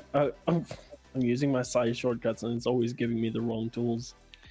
Oh yeah, I had to change mine so that it will fit. Okay. So I've changed mine to a killer whale. I'm on a new layer, so don't worry. I'm on a new layer. Hey. Don't worry. Is that a mustache or what are you doing?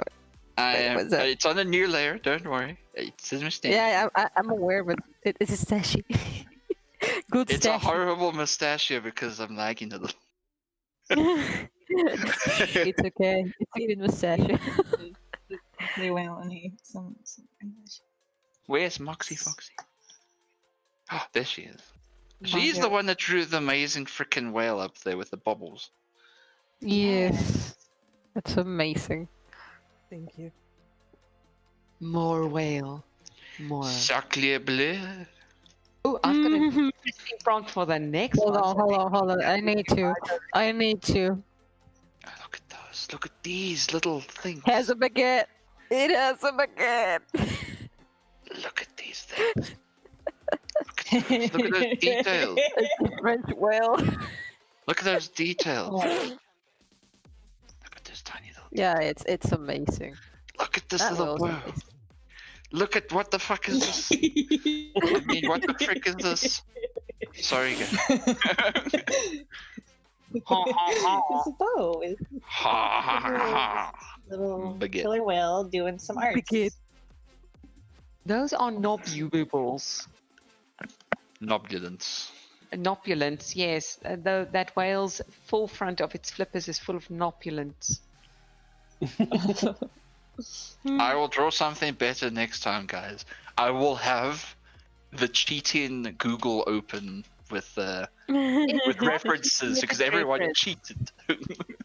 You know, I just made a tiny little diver hunter, prehistoric diver hunter. That is a good diver. Wow. So if you're prehistoric, where did you get the oxygen tank? Found it. Have you played the game Ark? There's dinosaurs and oxygen tanks. No, I haven't played it. I've heard of it, but I haven't. Ah, the wondrous oxygen tanks in the wild. They float around in the sky, waiting for human beings to pick them up. Did you know that the atmosphere is like, what, 10% oxygen?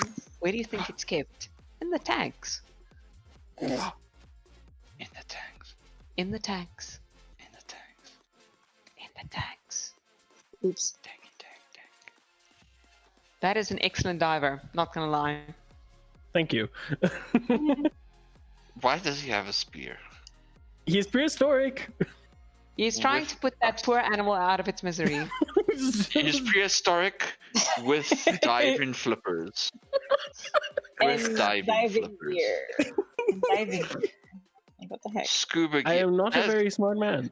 Is this supposed to be an arrow? That's like It's half the supposed to be size of kind him. It's supposed to be a spear, okay. That's why I said he's spear. Please save the whales. Please What do do not you hurt need the this whales. for? With the spear? What do you need the feathers at the back? That's a steel brush to poke away any other predators. How does a brush poke What? away things? I would want to go into steel brush. It's a stainless steel poker brush thing. Oh god. Poker brush. And he It's a advances defense- on predators and says, "I'll They're clean your brushing crop the for you," whale. And they go, "Oh, please no." They're taking all those spiky things away from the whale. Those fingers that stuck to their skin. They're cleaning the whale. They're nice. Moxie, you must save your beautiful whale. Okay, I'm going to save this lane. I'm going to clear it now. What have I done? Please make a new thing. Get this horrific thing out of my face that I drew. Wait. Wait. Wee, wee, wee, wee, wee, wee, wee. Oh, that was entertaining. Yep. No. We had a whale of a time. Absolutely. We have another hour It to was go, right? time well spent. Oh, guys, I need some. I only took a whale. I'm dying inside. Please die on the outside so everybody can see.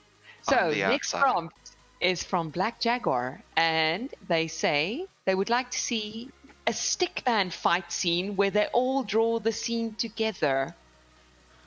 Oh no! Oh, okay. Okay, hold on. For these, let's at least draw a little background so that we know where to put stuff. Okay, Let me draw the ground. let me get Okay. me some stickman references online. Hold on. Okay, there we have a line. Okay, we have a we can ground. use it to. All right. We have Ooh. Let me That's a just You want move them it. fighting on some kind of bridge? Oh yeah, Okay. that'll be cool. I'm gonna. Well, make you guys mine decide what purple. to do. I'm gonna go real quick to the bedroom. BRB. Alright.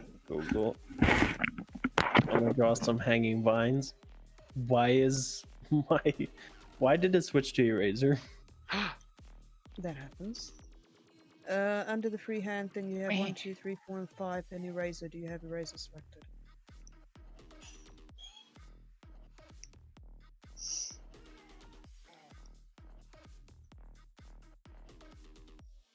Drawing a stickman's not easy. No, it's not. Okay. You have to know your stuff. I need to know my stuff. You have to have a proper pose. Oh gosh. Well, we got some vines on the bottom for whoever needs. I don't know how vines look, so just be well aware. Use your imagination. Imagination.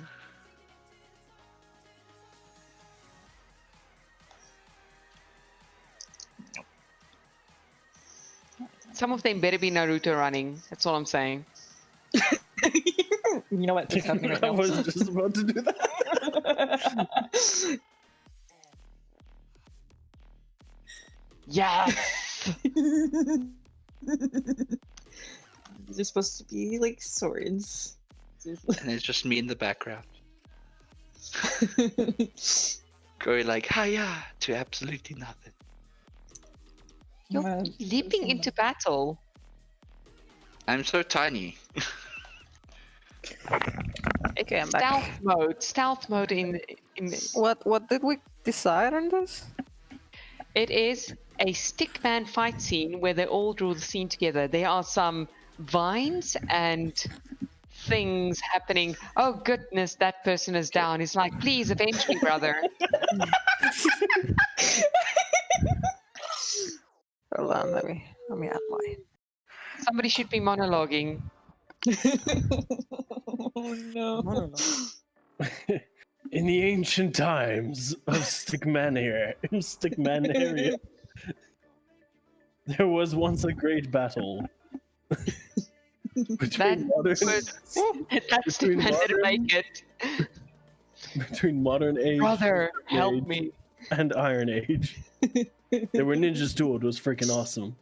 But you couldn't see them. You just died.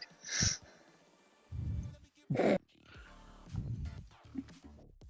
don't know if I can get this on wings. I don't know. This is happening. Jetpacks, guys. Jetpacks. Jetpackulants.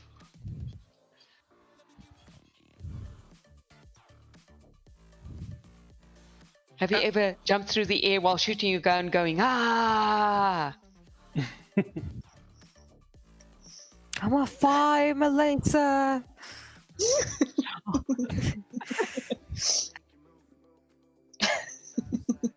Why are you firing me, laser? Because I can.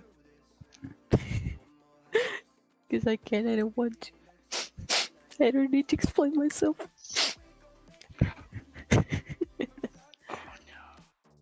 Oh no. My stick man no. is becoming a correct. silhouette instead. Maybe I should stop giving it details. What is that one firing up the Sharingan? I think over here, which is Kamehameha. orange. Kamehameha coming your way. Go, you're coming your way.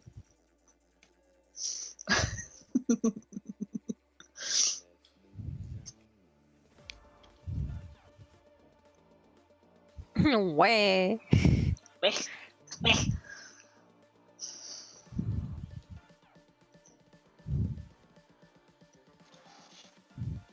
The anarchy is glorious. Is that person falling, somersaulting, vaulting? The green person. I haven't drawn a segment since school. What is this? Holy heck. It's been a while. There's a macro here on the side. Thank you. I thought we needed some kind of like, what do you call it? Hovering menace? No, it's that. What if I Titan. do this? I felt like we needed a Titan. What if I do that? Let's be Titan. Oh no. Just for additional, like, I don't know, internal screaming. Wow.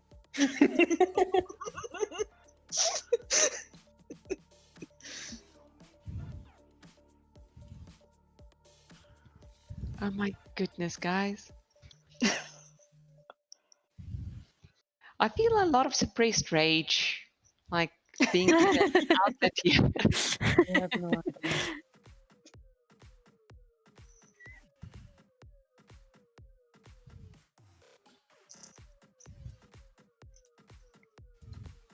This reminds me of the Alan Becker's stickmans.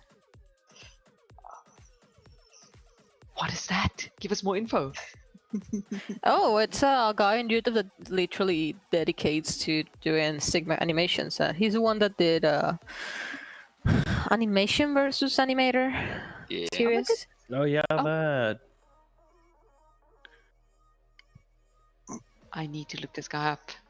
Oh, he did Alan Becker. I'm gonna type. I'm gonna send you the YouTube channel. Thank you Hold very on. much. No problem. Pretty famous back in the Newgrounds days. Yeah. He also does tutorials now. Ooh. He has grown a lot. What is happening to this poor little guy over here? Is he like pulling somebody up? Is he trying to shove his guts back into his abdomen? What's happening? Wait, over here. Like here in the middle, Mr. Hunched over. No, There, I just sent thought it he on the was, Telegram like, chat. I just thought he was just like shot and then just like from the agenda and then he just vomits on the guy. So trying to push his guts back into his body. Got it.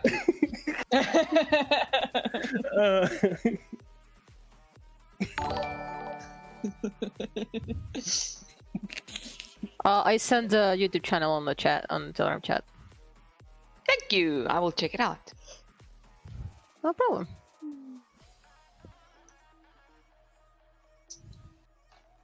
Thank you for another $10 tip from Tiggs. Thanks, Tiggs. You did a big mercy. This was a cool prompt. It made us all interact with each other. No. You ended up losing. Let me know when your battle is complete. I've got a new prompt for you. Okay. Oh, there's like a body slam happening there. And that guy's being hacked in half. Jeez, guys. That person is fighting for their lives. No! I keep trying to rotate the camera and then I, like, put things all over the canvas. And that guy's just chilling. Yes. Binky is just chilling. He's literally sleeping. In the air, just jump sleep, you know. I wanted to do everybody like a very flamboyant gay guy. And you can't attack him because I'm putting him. Is this a reference to Overwatch? I think it's a Dota reference. Oh, it's a Dota reference. Totally. You know that Dota character Mercy? I think it's a DPS character, you know? From the League of Legends. Making me rage. I'm making Stigman's rain with like many Stigmans. They're raining. Alright, I'm Little done. green people everywhere. What is this monstrosity we've made? I don't know, but I like it. Yeah. Okay. Newgrounds That's would great. be disappointed. Saved. And the next. To be fair, Newgrounds had Adobe Flash, and that actually helped a lot. Yeah, that's true. The lines were more consistent. I I'm just joking. remember. I remember Flash. I It's great. remember. I remember. I miss it. So what's the next prompt? Next prompt is a pack of wild dogs. A pack I'll just of draw wild me in dogs. the middle. Should we do it like interacting with each other again, or should we do it individually this time? Anything that feels organic. I think it's a pack. So I think we can- interactive. Not like I'd say let's do it together. Try to make them interact, but I don't know what you guys want to do. Good luck. Let's start with the heads and then move on to the bodies.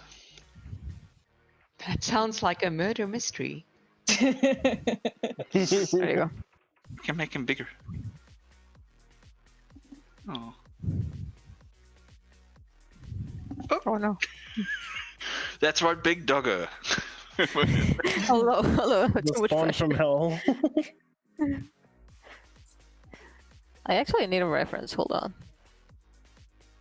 I think they have the big round Mickey Mouse ears. Yeah, they do. Gosh, interacting with one another is going to be We have so much pretty pressure. difficult. What's going on? Oops.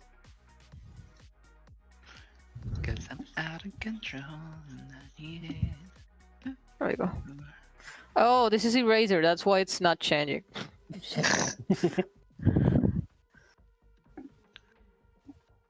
There we go. No. Are you gonna? Come on. You can do it. You can do. There you go. Thank you.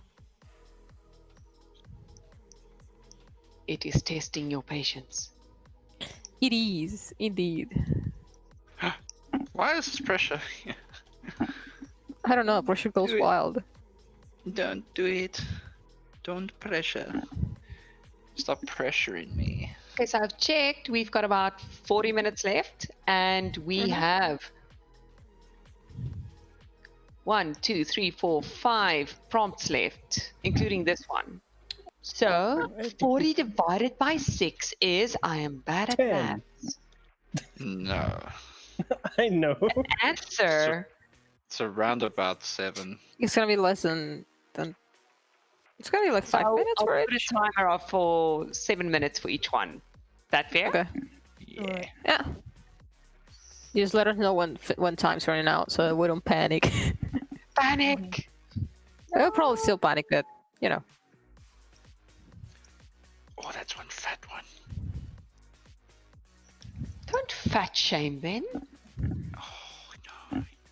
He ate too much buck. Do they eat buck? Or do they eat They smaller eat critters? anything. They eat They- big things back, actually. Ah, yeah. So they're basically hyena. They're But big cuter. packs. They're a cute hyena, and slim hyena, and spot hyena. Like Are they no, part of the marbled, marbled. That's the hyena word. day It's a marble species? hyena. I don't think they're part of the hyena day species. No, they are definitely canids, but they're in their own family. What the hell am I drawing? I had to explain to my housemates that hyenas are not in fact canine. Are not We- in fact canine. We knew this though. They look canine, but they're not canine. They're not canine at all. No. They're part of a different species of Mammalia. They're their own thing. Which Much is like weird. maned wolves. Yeah, they're also their own genus. Yeah. Mm-hmm. Wow, who knew art could be so educational? Mane wolves are also not canine.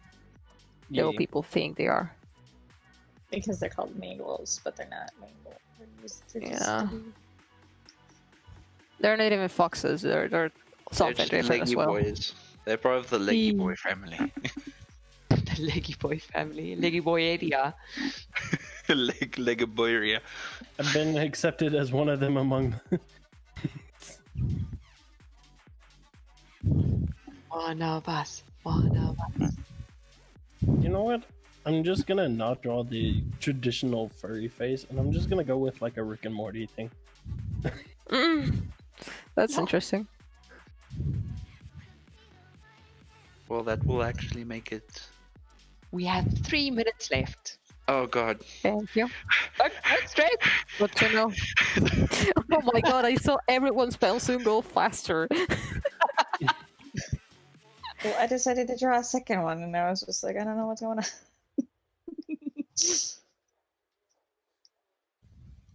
I can't draw fast. I'm not a fast artist. You're faster than me. I'm a slow artist. I want to see artist. We still love you. Everyone has different paces on art. That's okay. Look how beautiful that is. Oh, thank you. Beautiful. There we go. Perfect. It's the equivalent of good. There we Oh my go. god. I suck at feral. 1 minute? Hey, the middle guy is that weird Random pattern man. Random spots.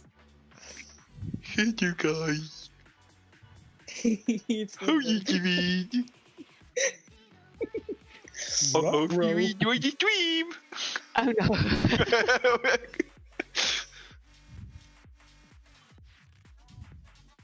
What is going on here? This is backwards. Or am I flipped? That's backwards, man. I am. Oh. Guys, holy heck. Oh, my cat. I flipped the canvas, unfortunately. And I just saw Wob. I love this one. I really love it.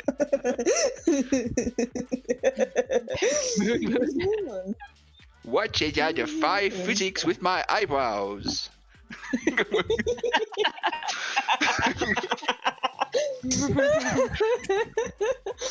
You know, I No, cannot what's draw going on? feral, and Come I on. just gave up. 1 minute left. Who cannot draw feral? I can't. Me. Who's me? Oh, Nopulent. Opulent. It Oh, is Philip, I. where are you? Which one? This one? The very last one on the right. Oh. I like the face. The face is perfect. And they have little bushy tails. Yes. Look at this bushy tails. The bushy tail. Yeah. For me to There we draw go. I'm done. like for me to Majestic. draw something feral would have to take a bit more time. Yeah, I think that's all I can do in that little time. But I love these ones, just precious. Oh, thank Some Yeah, amazing. that's amazing. Guys are amazing. That actually looked really good. Hey, the whole thing. I mean, Oh my gosh, I'm like the odd one out with my brown. Everyone's just like looking at him. Who's the new guy? I am so gummy guy. Yep. I wrote that. You guys ready? Wait. Okay, now let's. Hopefully, it's something I can Save draw. that wonderful piece of art. What? Save that wonderful piece of art. They all saved. Each prompt. Okay, ready for the next one? Yes. Yeah. It'll be a good one, guys. So the next prompt is from Ray, and it is to draw a chunky cheetah. Oh. A chunky cheetah. Chota. God. Okay, I'm gonna do a little intermission here. Chota in some places in Latin America is a bad word. Oh no! Like that, it's not an aggressive word or anything. It's just a bad word. Oh no! Depending on the context used. Sorry, Facebook and YouTube and everything in South America. And South America. That's okay. It's not like people will get offended by it. They just laugh at it. Lol. Look at this silly South African. Look, she doesn't know what she's saying. No, she doesn't. I mean, the last year, I think I said something, trying to say something funny in English, and it was like something totally different in your language, and I was like, oh no. So it happens. It's okay. Oh no, it's unavoidable. Why do I keep doing these huge circles? What's going on with me? Trying Wang. to create people's species.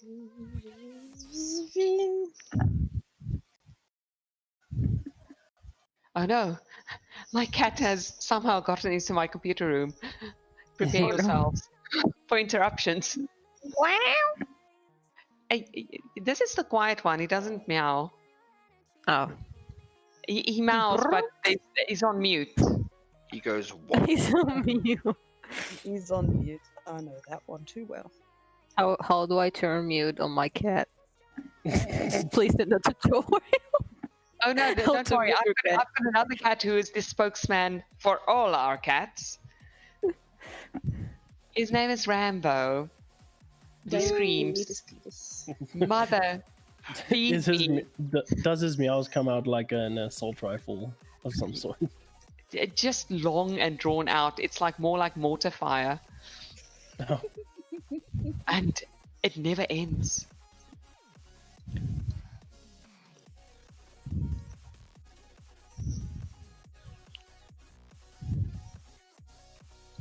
Give Chunky Cheetah a cupcake, please.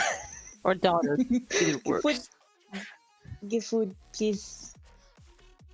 What food? Yes, give food. Give food. Give all food. I'm hungry. I'm hungry. All Eat these hungry. cheetahs, all these chunky cheetahs, they've had lasagna on every day. Do they hate Mondays as well? They probably hate Mondays. Okay. Fun fact, my username, Nano Cheetah, actually came from cheetah, but it's misspelled. It's wrongly written, that's it. Because I was a kid when I did it. So it comes from small cheetah, Nano Cheetah. Oh, that's adorable. Thank Mine you. comes from a carcinogenic, yes, food colorant. Actually, a colorant. It's not supposed to be in food. Oh. Yes, it's because I'm Food. also cancerous in huge quantities. Mine comes from Neopets. You bet. Hey. Because I didn't Which know one? what to name my account, so I went Nanook. Oh my And I god, went, this like, one. This one. I love it. It's inspired by the balloon ones. The balloon cheese. I We are tried halfway to do through our that time. too. I've only done a horrible face. Make a big round body. Pretty much. I made a chunky kitten. Moxie, my cat Rambo looks like that if you view him from like above. Oh. He's got a tiny head and like a big round body. Oh, Gemma. So this is exactly what he looks like. I'm gonna start doing more chunk animals from now on. Yes.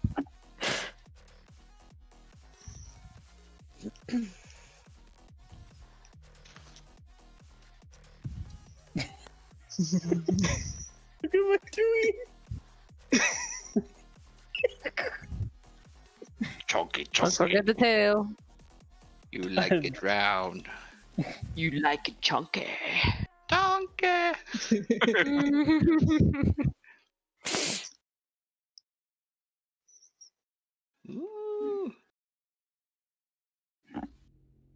No, Romy, Sudan is not a West African country. Best cheetah I've ever drawn. 1 minute left. Swat, swat, swat, swat, swat, swat, swat, swat, swat. Sudan is a type of car. Oh my god, this was so perfect. I've got 4 doors and a big holy heck, caboose. guys, you guys are just amazing. I just love it. Aw. Best prompt ever.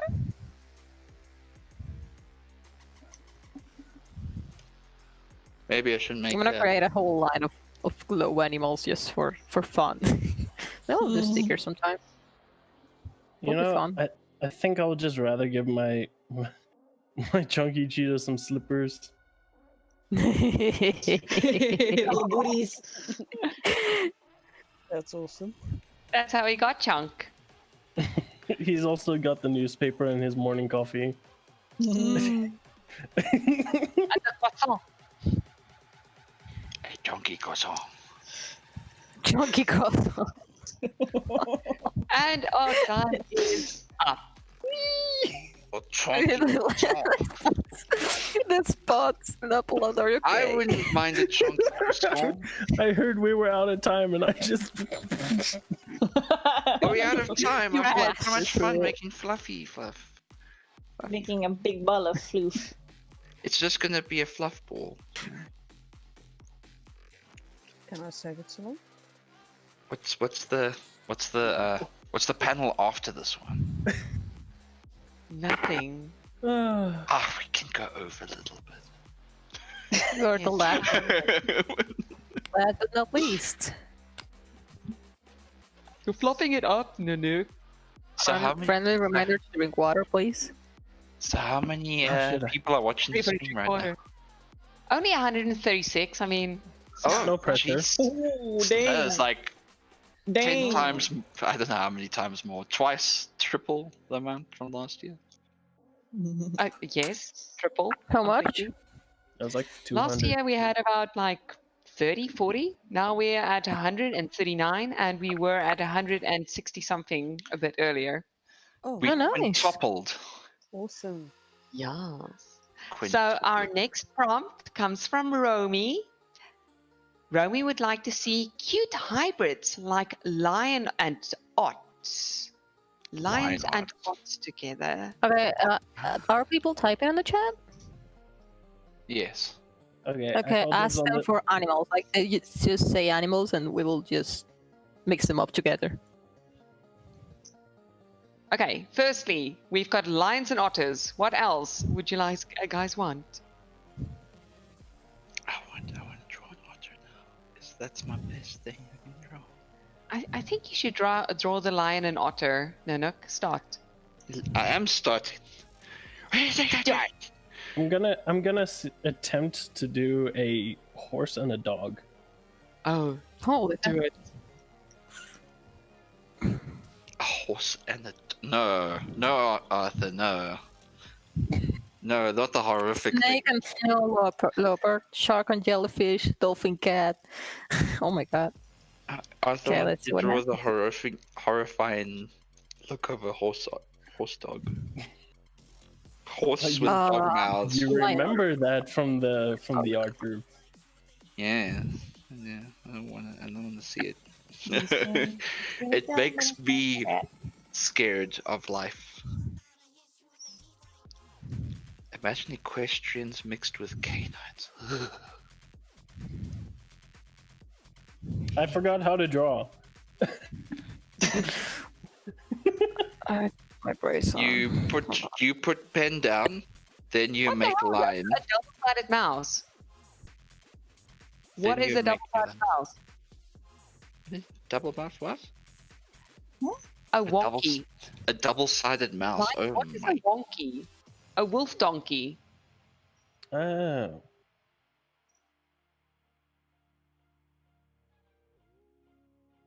Okay. I'm gonna make a. I think I'm gonna make a puppy snake. Oh I'm no. I'm making a rat. It likes to give hugs. I'm doing a possum raccoon.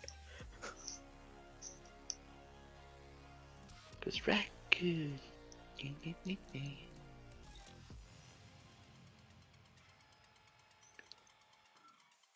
It's a. Well, It's let's a, be it's a careful. rat Otters, griffin. otters can look very close to lions if they have a mane. Bears. You have to make sure that the ears are not you know. Otters are amazingly hard to draw, right?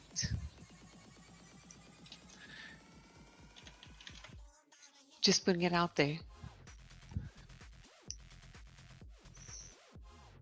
Oh no, it's a bird dog.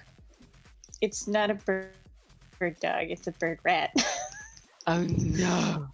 It's even worse. Oh, so you're saying it's like a pigeon, a pigeon rat. It's like an urban griffin. It's adorable. Hi, I like them. It probably poops on people from above and steals their food. No, they like boggle babies. This is babies. I like rats. So it's a bat. Yes. It's a flying rat. It's a bat. It's basically a bat, but extra steps. It's a feathery bat.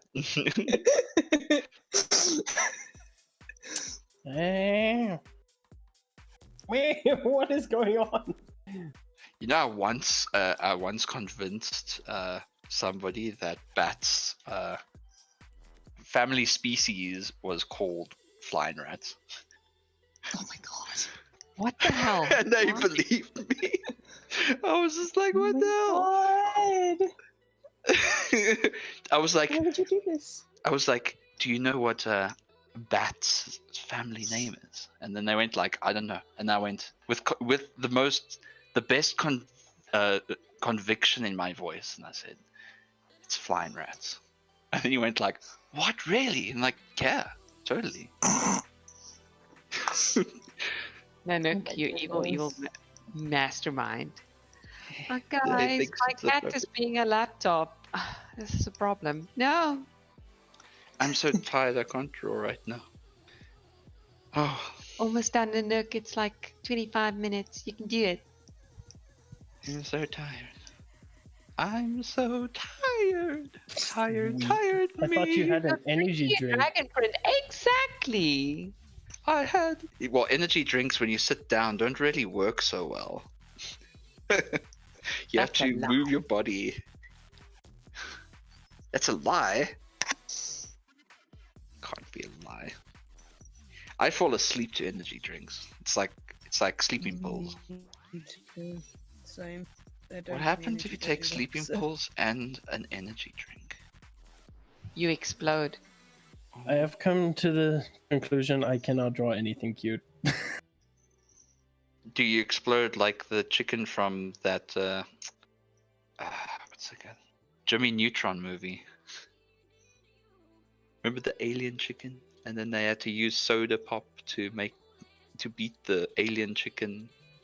Oh no. Do you not remember that? I barely remember. It's been a while.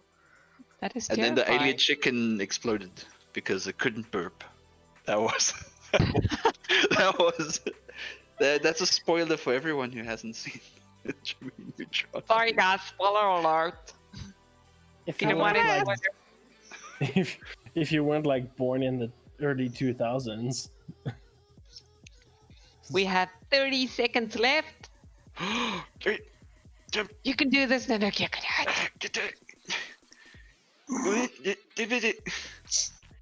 it. And then a thick otter tail. Perfect. Brilliant. Maybe a 5, bit so small. 4, 3, 2. Hey, 1. there we go. Oh. What is this? Why does its face look so cool? No, I have no idea how. It's just a possum record. It's so cute. I just want to eat it. I've tried otter before. Otter tastes quite nice. What the hell? Carnivorous Wow. much?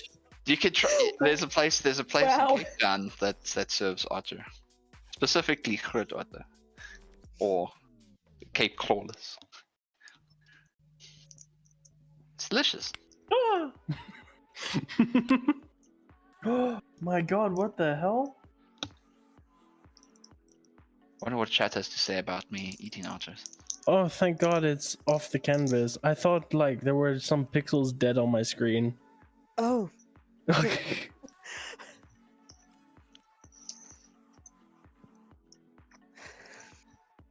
So guys, the next prompt is, it's a good one. Donut Doggy versus Space Cats. So nominate somebody to draw Donut Doggy. The rest of you will be drawing Space Cats. I called dibs on Space Cats. I'll draw the donut doggy. I've been in the middle the whole time anyway. Do it. Okay. then Got a Space- blast. Okay, I'll draw a basic donut. There's a basic donut. Now you can draw around it. Huh? What's this? What's this line? The division. The Why? scoreboard. I suppose I can, The I can wall. move it to the middle. The womp.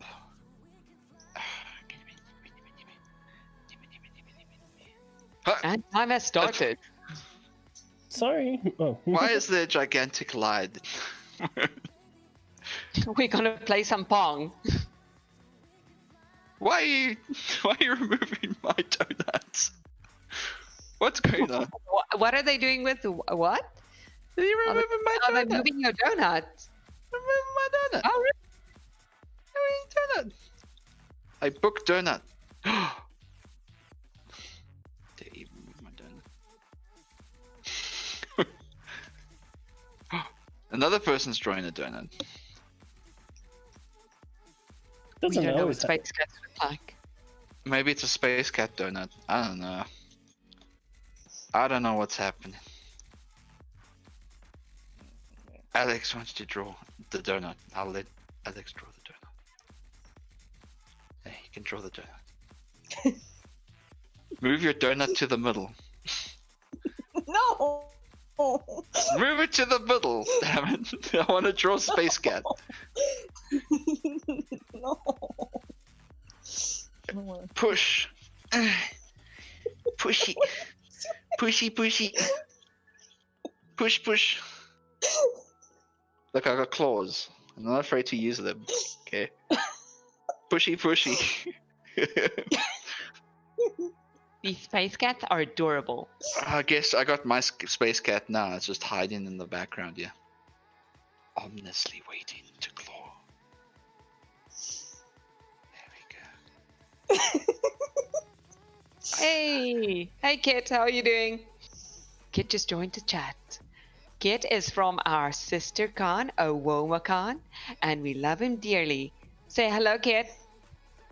Hello.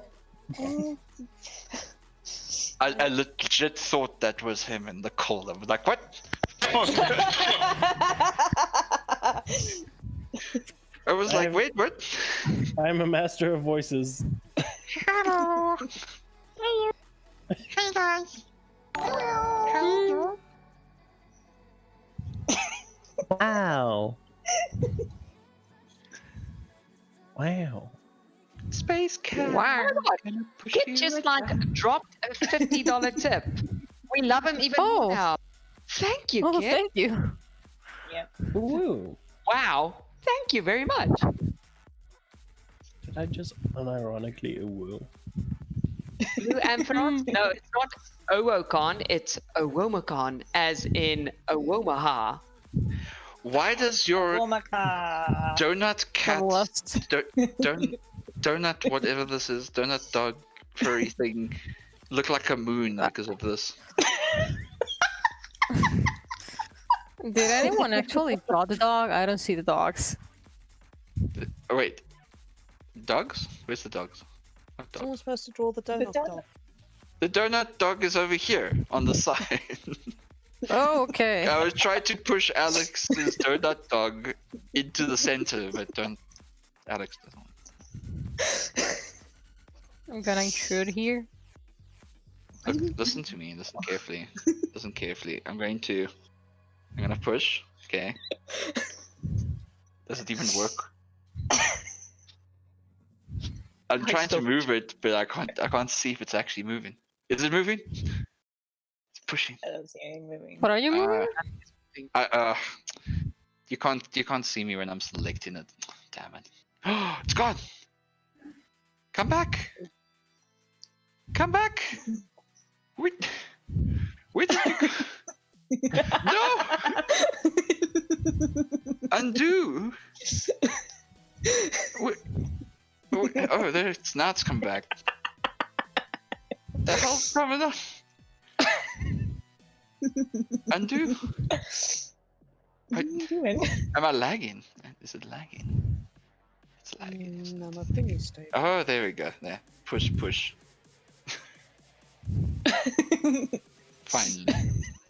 Now I've got space to draw the rest of whatever I'm drawing here. I don't know what I'm drawing. There we go. Donut doggo. Wait, chicken legs. But what is I this? love this cat. It's an amazing cat. What is on here? What's this wiener? It's a cucumber. Oh, it's a wiener dog. Is it cheese wiener? It's very cheesy. I used to have a wiener dog. Those are very, very awesome. They're adorable. And they're very loving too. Yeah. Oh my god, he has a lightsaber. Everyone will fear him now. What? It's a space cat. Dog with dog.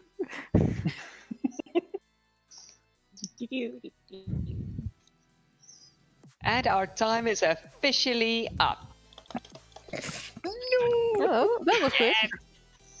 Yeah, it was like a. I wanted to add gold trimmings. Just as you guys are getting into it. There we go. Excellent. Now I'm happy.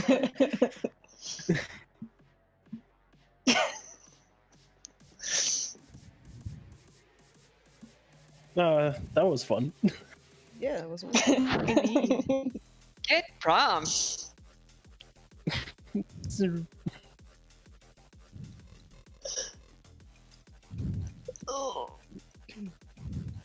Are you ready? Hold on 1 second. 1 second. Are you ready? Do not, Adding the stars. do not. Adding Yes. stars. Add stars. Gotta be space cats, not just blank cats. And then, Canvas cats. Ooh. I wish I could overlay. I guess you could burn it. There you go. Alright. That's not Going working. to clear. I Yes. think not sure. I'm really not sure how to do that. Oh. I was about to color in the background.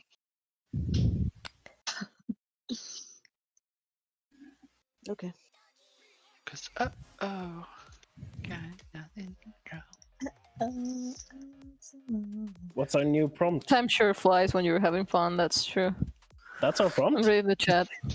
No, I'm just reading the chat. I'm reading the chat. Time sure flies. Okay. Draw a cute tenter kitty that is a kitten and an octopus hybrid. It must look cute but angry at the same time. You know, like how kittens do. Oh, So a tenter Moxie, you cute but angry. So not talking him You angry. literally took the same space I was gonna draw on. I'm gonna go to the other corner. Literally, I started doing the line, the circles with my hand, but didn't touch the screen, and then you were doing it. I'm sorry. That's okay. It's funny.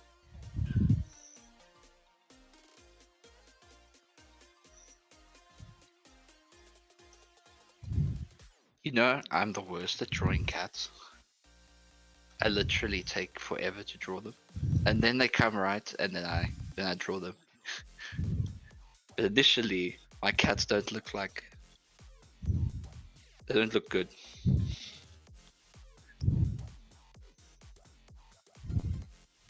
Just totally a line.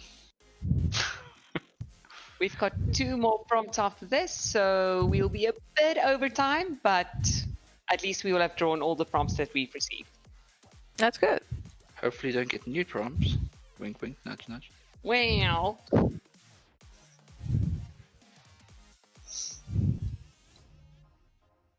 Ah, there we go. Small mouth. Everyone's already done with their heads. Now I'm just sitting here like, I can't draw cats. Cats are hard, man. Let me look up references for cats. That's a better idea. If you think about cats, they're more like feminine otters. I highly doubt that. Otters have very long snouts. If you look at them, they're just short, small, like not short, but like small, but long. Squat. Meow meow. Did I just draw Jimmy Neutron as a cat? What? Oh boy. as a catapus. A catapus. I mean, isn't that what we're drawing? Yeah. That's horrifying, so I'll just read that. Yes. So, Romy, this prompt is from Cyanide.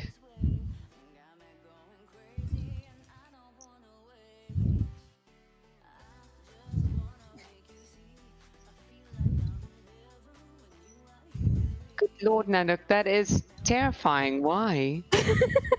Why is it terrifying? Is it because it's got paws on the It's end the of it? paws. I gotta tell you, it's the paws. Well, how's it gonna walk not making around? me happy. You know? It's got suction cups. It's got suction cups as its paw pads.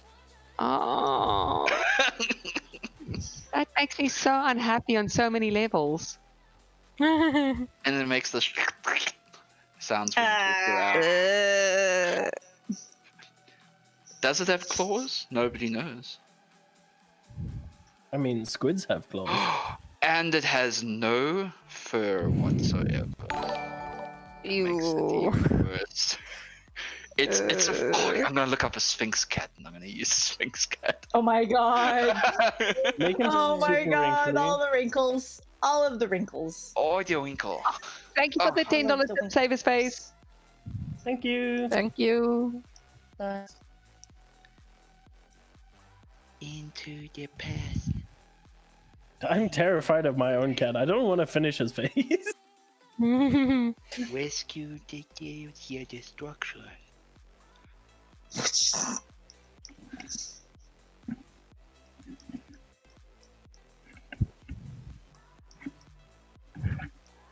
I'm gonna name him Spots.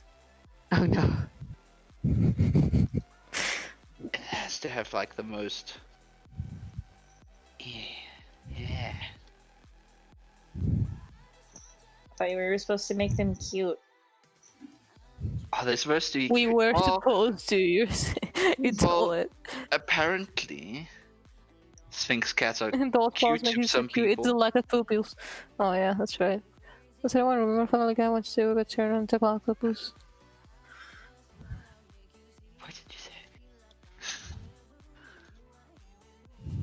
Sphinx cat. They kind of have the weird neck as well.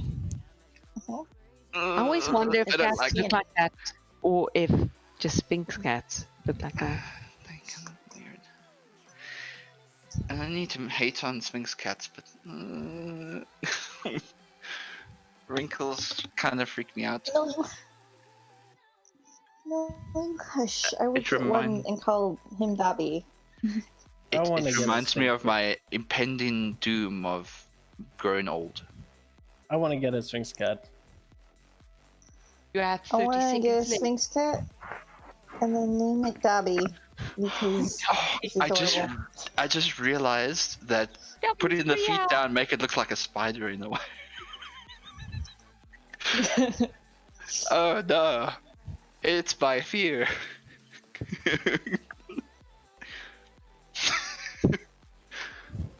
Five, No- 4, 3, 2, 1.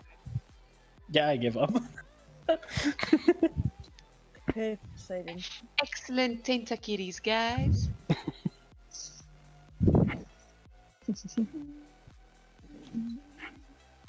See what chat says.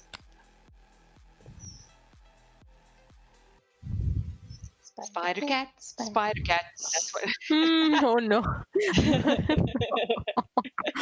That's gonna be terrifying.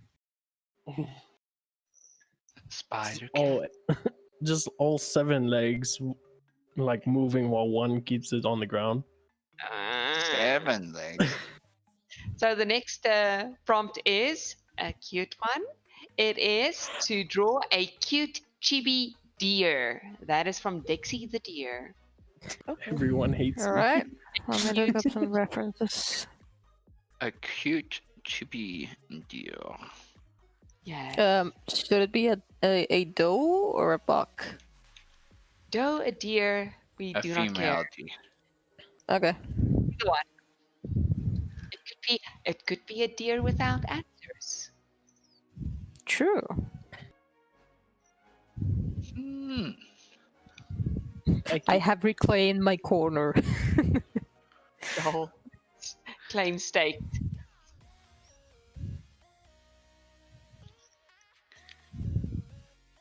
Oh.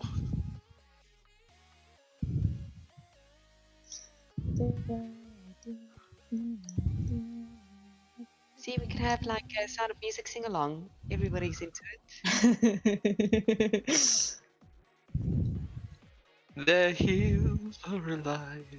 With the sound of music. Oh. Just made me think of The Hills Have Eyes. No. The hills have eyes. and the rednecks are coming for you. Oh no. What? Everyone's welcome for that. With chubbies we draw.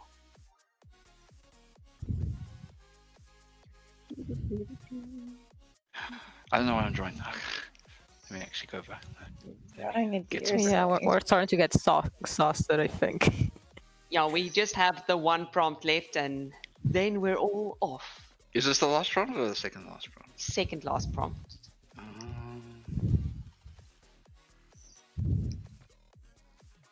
And then we're good. I just accidentally made mine a wolf. Fuck. I mean, it's been really fun, honestly. I've loved doing this. It is fun. I'm enjoying myself. And the prompt's really good. Wow. Guys? Yeah. Excellent. Excellent prompts. I'm gonna do huge ears. And just a little dump for the antlers. Just remember, it must be chibi. So simplistic is your friend. Yes. Simplicity.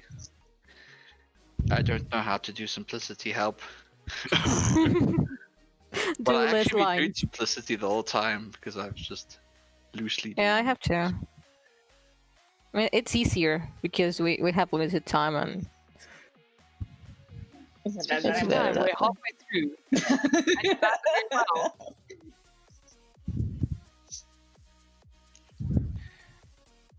it's been a while since I've had the time to draw chibi.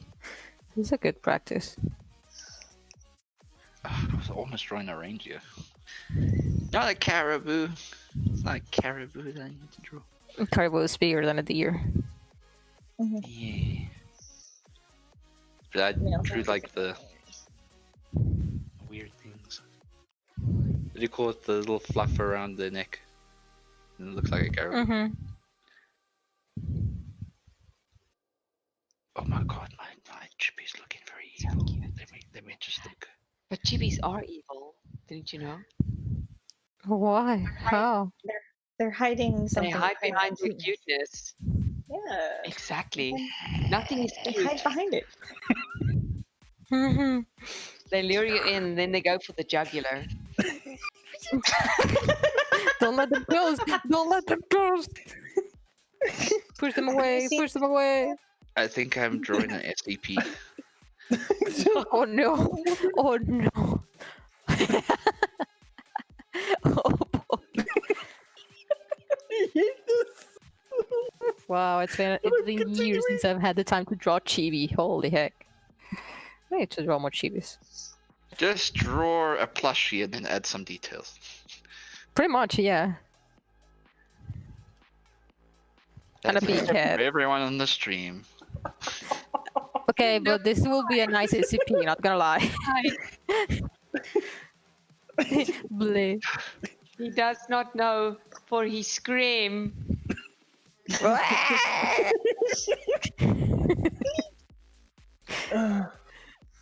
Let's see the chat. Oh my. Okay. Continuous tears. Oh no. Cats are liquid is already a meme. Now they and it fit in even smaller spaces. Oh my god, my ADHD is acting up. I cannot read. No, I don't think I'm gonna join VR. It gives me motion sickness and I'm already tired from this. Okay, our Finish time this is up first. for this one. Hold on, I just Really? want to Already? add another hand. Yeah, it's been like 5 and a bit minutes. Okay, I've added the hand.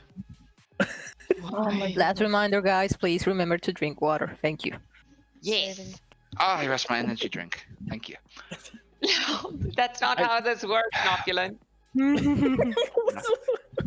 I can't draw cute. I can't. Please draw don't forget chibis, to drink like- at least a glass of water today because you don't want the UTI. It's really annoying. So drink water, guys. Don't get What's dehydrated. a UTI? Is that a fine? It's a Oh, it's a urinary urinary tract tract infection. That sounds horrible and disgusting. It is. It hurts horribly. Like, it is. You don't want that. I drink water, so it's fine. Yeah, like you can drink other things, but it's good to always drink at least 1 glass of water a day minimum, so that your system can actually clean itself up. Besides the drink, like whether it's juice or soda or whatever. I've got a new phobia now. Yay! You should. Clips. Yeah, I have played on desktop mode, but it still gives me motion sickness. I don't have VR, so it does take a bit of toll on me. Pseudo's here. We can try it later, though. I'm in the chat. Pseudo's taking us away. Last prompt, make puns of pseudo. Last prompt. Lol. So our last prompt is from Blue Amphorus, and the prompt is Solid Snake from Metal Gear Solid as an actual snake with a headband. No limbs. I knew it. Proper snake. Oh my gosh. This is like So, yes. So, Solid Snake from Metal Gear Solid as an actual snake with a headband, no limbs, proper snake. What's Metal Gear Solid? That's a game. I asked myself the same question. I had to look it up. It's a game from the oldie day, and then they made a nice I PC think rendition a few years ago. I think the original was on the Nintendo Entertainment System, and then I think some came to PlayStation, etc. Yeah, something like that. Ooh, there's some breathing going on. Yes, that's how we know you're alive. He's quite Sometimes a bad donkeyed character. I can't say the A word. possibly.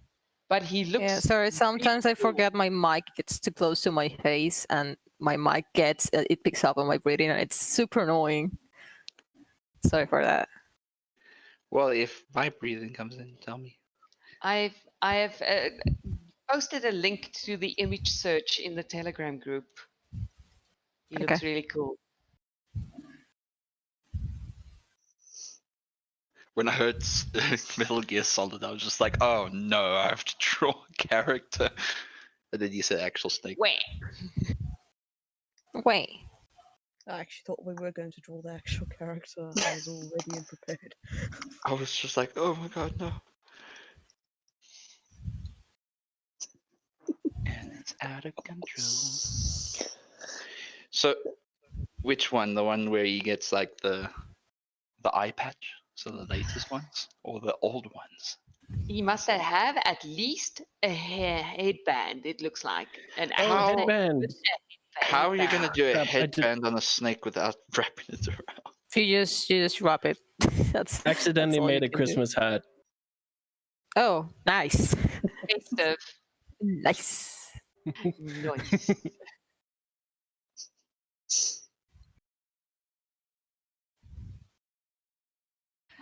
How would a snake wear a headband? He would basically have to wear it like around his entire head, like Yeah. from top to I bottom. mean, it's a headband, isn't it? But that would be more like a collar that's ridden up. It's a headband collar. It's probably like the face masks that you tie on now. It's probably like that. He has to tie it under his chin to keep it off. Oh no, he'll look like a little babushka snake. Babushka. Babushka. Serve you yours. Snake. It's a snake with Oh, camera no, and a it's headband. snake. Get liquid. Make it a neckband. That's a chat for you, by the way. The snake has to have. They're some saying sort of- make it a neckband.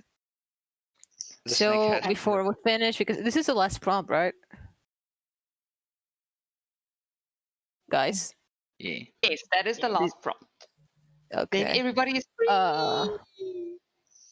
And just Do you guys want to say something about the convention before we leave, or Yes, we maybe do actually want questions to for the say something chat? about the convention. So directly after we're done here, we will have like a little VR get together for everybody who wants to join. You just have to send let me get the name. Need to send a friend request. There you go, the thing. Friend request to @FURSAverance. So that is spelled exactly like our YouTube channel, FURSAverance, FURSAVERANCE. And you can join there. There's limited space because we don't want to crash the world. So just send your friend request in the meantime. I'm probably going to go sleep because I'm tired. Sleeping Okay, is if you guys have any usually questions, if I you guys don't- have any questions, this is the time to ask. Because after this, I think we're all gonna go chill for a bit. Yeah, definitely. So you can support these wonderful artists by actually going to our website, www.fursaverance.co.za, and looking for them in the Artist Alley. I think all of them are there except for Alex. No, Nopulent, did you join? I don't know. Goodness. No. Actually, by the way, does the Artist Alley show the pictures of the artists? Because every time I try to join in to like check it out, it doesn't show me any pictures of anyone. Oh my goodness. I can't even. It's on the website now, so it should have the sample pictures for everybody that's like there. Let me maybe just post the link here in chat. One moment.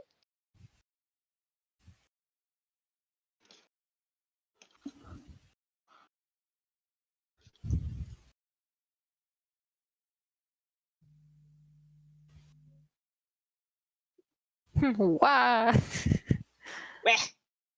There you were go, what there's jokes and stuff. I thought people will know from Smash or To our something. Artist Alley. And everybody who has sent us pics should have pics with their entry. It doesn't show for me. Really? Scroll Like down? at all, yeah. Hmm. It doesn't show. Maybe it's my goodness. browser? Could be. Squarespace is a bit weird. We're hoping Let to move me from it. try something real quick. Hold on. I think I Do can a hard fix it. refresh.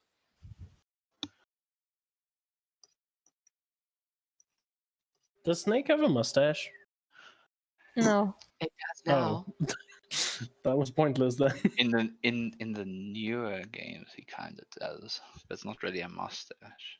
It's more like a Okay, there we go. I fixed it. beard. Yeah, it's working now. Excellent. And time is up. Yeah. Damn, you guys. You are bloody machines. I don't even know what I'm doing. I literally just put him in a box. Machine. Wah. Wah. Wah. Luigi. Weh. It is the sound of my people. Weh. Wah. Weh. Wah. Weh. Weh. All right, good night, guys.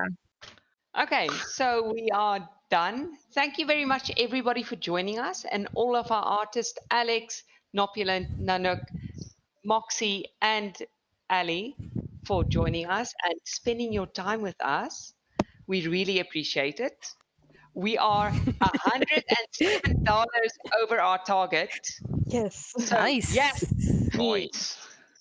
Thank Nice. you. it is a good place to end today's stream, and I'm very appreciative of everybody who has participated in some way today. Thank you so much. Oh, thank you for inviting me. Yeah, thank It's you. really nice. Yeah, it really was fun to be here. Yeah, that's great. I hope we can do it again sometime. Yeah, definitely. For WomoCon, nah? Yes. Where can we get the files for the pics? I'll be The sending doodles and stuff. Yeah, no, so Moxie will be sending it, and we will post them one by one over the next couple of days on our Twitter account as well. So that's at FURSAverance. And we'll be linking to all of our artists. Most of you guys are on Twitter in some capacity. Yeah. Except I don't upload that much on there. It's a safer workplace. Yeah, I know. Wah. Wah. And that's it. Thank you very much. And have a good evening. And rest up. Thank you so much. Bye-bye. That was super Bye. fun. Bye.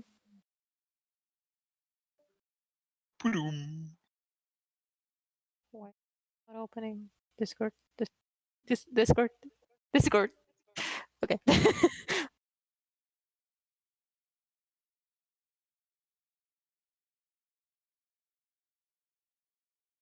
Hey everyone, we are back.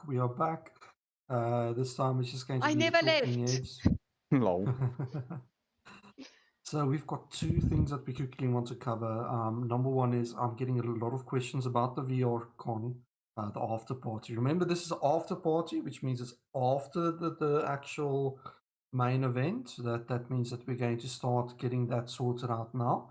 It is going to take us like 15 to 20 minutes to more or less get to the VR world, to start inviting people, to start setting up. And while we do that, please make sure you send a friend request to FURSAverance. It's the robot. The robot will let you in when we are ready. Okay, some ground rules. We aren't going to let everyone in immediately.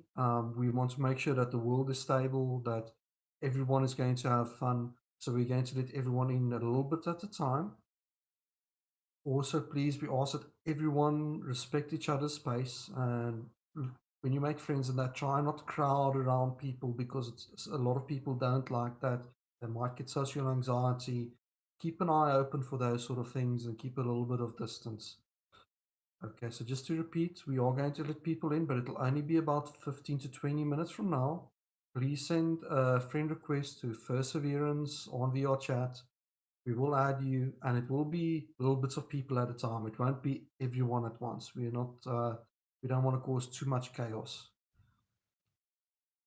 And then the second thing is, and this is the big one, and I think everyone in here can chip in. We just want to say absolute huge thank you to everyone that joined today, everyone that watched the panels, that commented, that, you know, you guys have been so wholesome and supportive and awesome. I've been monitoring the chat the whole time, and not a single person, we don't have to delete a single chat message. You guys are awesome. Okay, and thank you so much for raising $1,607 for Paul. I can't pronounce it. I cannot. My mind is blown. I've sent the not even this amount. Like when we were at like $1,100, I sent it to Rate from Pawsome, and she was blown out of the water. You cannot believe what a big difference this will make to them. So thank you so much, guys. And this is the end of day one. I'm so thankful. Thank you very much. Yeah, it's just you broke me like halfway through the chat, and early this morning I was broken already. You so you to people speak. are awesome. You Plain guys and really simple. are. Thank you so much for Guys coming through. rocked. Guys made this On event another a level. success. You guys made this And that event a doesn't great mean success. just the people that donated. This also Yes. means everyone that watched, everyone that participated. Everyone, people in the all chat, of our people that join. panelists. Yeah. No, You definitely. guys made it awesome, and it was so entertaining, you know, the whole day to watch. And I just want to let this night continue forever. Let's continue this until 2022. Yes. I think we can all say that we're extremely excited to see you all again tomorrow. If you haven't already checked, please go to fursaverance.co.za/panels. That link is down in the description. That will show you all the panels that we have planned for tomorrow once again. And from there, you can see when we start live streaming tomorrow for Perseverance Day 2. There will be more madness and games and all kinds of fun, so you guys better not miss it out. And some surprises. Yes, that too. Yeah, we've actually got 2 extra surprises that's not on the panel list, because I can't edit the panel list because my computer broke. Stay tuned. 2 super secret. Stay we tuned. totally planned this. It's super secret. The suspense. This is what they call a cliffhanger, Yes, indeed. guys. The suspense. So they'll all have to wait for tomorrow to find out what it is. Yes. Yes, unfortunately. It's a secret. Tiny saying echo the whole time. Don't worry about that. That was my bad. I repeated myself. Don't Hello, worry, we'll Romy. get you some I more know where RAM you soon so work. you don't stutter anymore. So I think you need to reboot again. I'm fine. Don't worry. Sorry, Pseudo. We love you. And thank you so much, Pseudo. You have worked really hard today, and you've kept everything smooth sailing. We really appreciate it. Thank you so much. And thank you to Collie as well, doing what you can under the circumstances. Oh my goodness. You have had a day. A broken power supply unit, the storm to end all storms. Oh my. Everything today, of all days. Yeah, I'll post a video for you guys of the storm as well. I've got a video of the broken PC, but the storm was a cherry on top. Run around the house, plug everything out, sort of event. Not great. But we're here. We made it. Thank you so much. And it was fun. Thank you. Thank you, guys. So, yeah, be sure to wait a little while for FURSAverance VRC after party. Be aware it's going to take a little bit of time and patience. Please don't PM me or the other mods. We are going to let people in. As long as you've got FURSAverance on VRC friended, we will go through the list and slowly add people in. But please just bear with us while we set things up. Cool. And the rest of us can go chill a bit. I've done a lot of talking today. For me, even that's a lot. That's a lie. Yeah. No, that's a lion. It's a lot. Lioness. What on earth were you talking about? So. Okay. I'm I'm broken and tired. So it's a good night from us. We are going to relax now. Thank you very much, everybody, and we'll see you tomorrow. Until next time. Bye until tomorrow. Ciao, bella guys. Cheerio. Bye. Woo!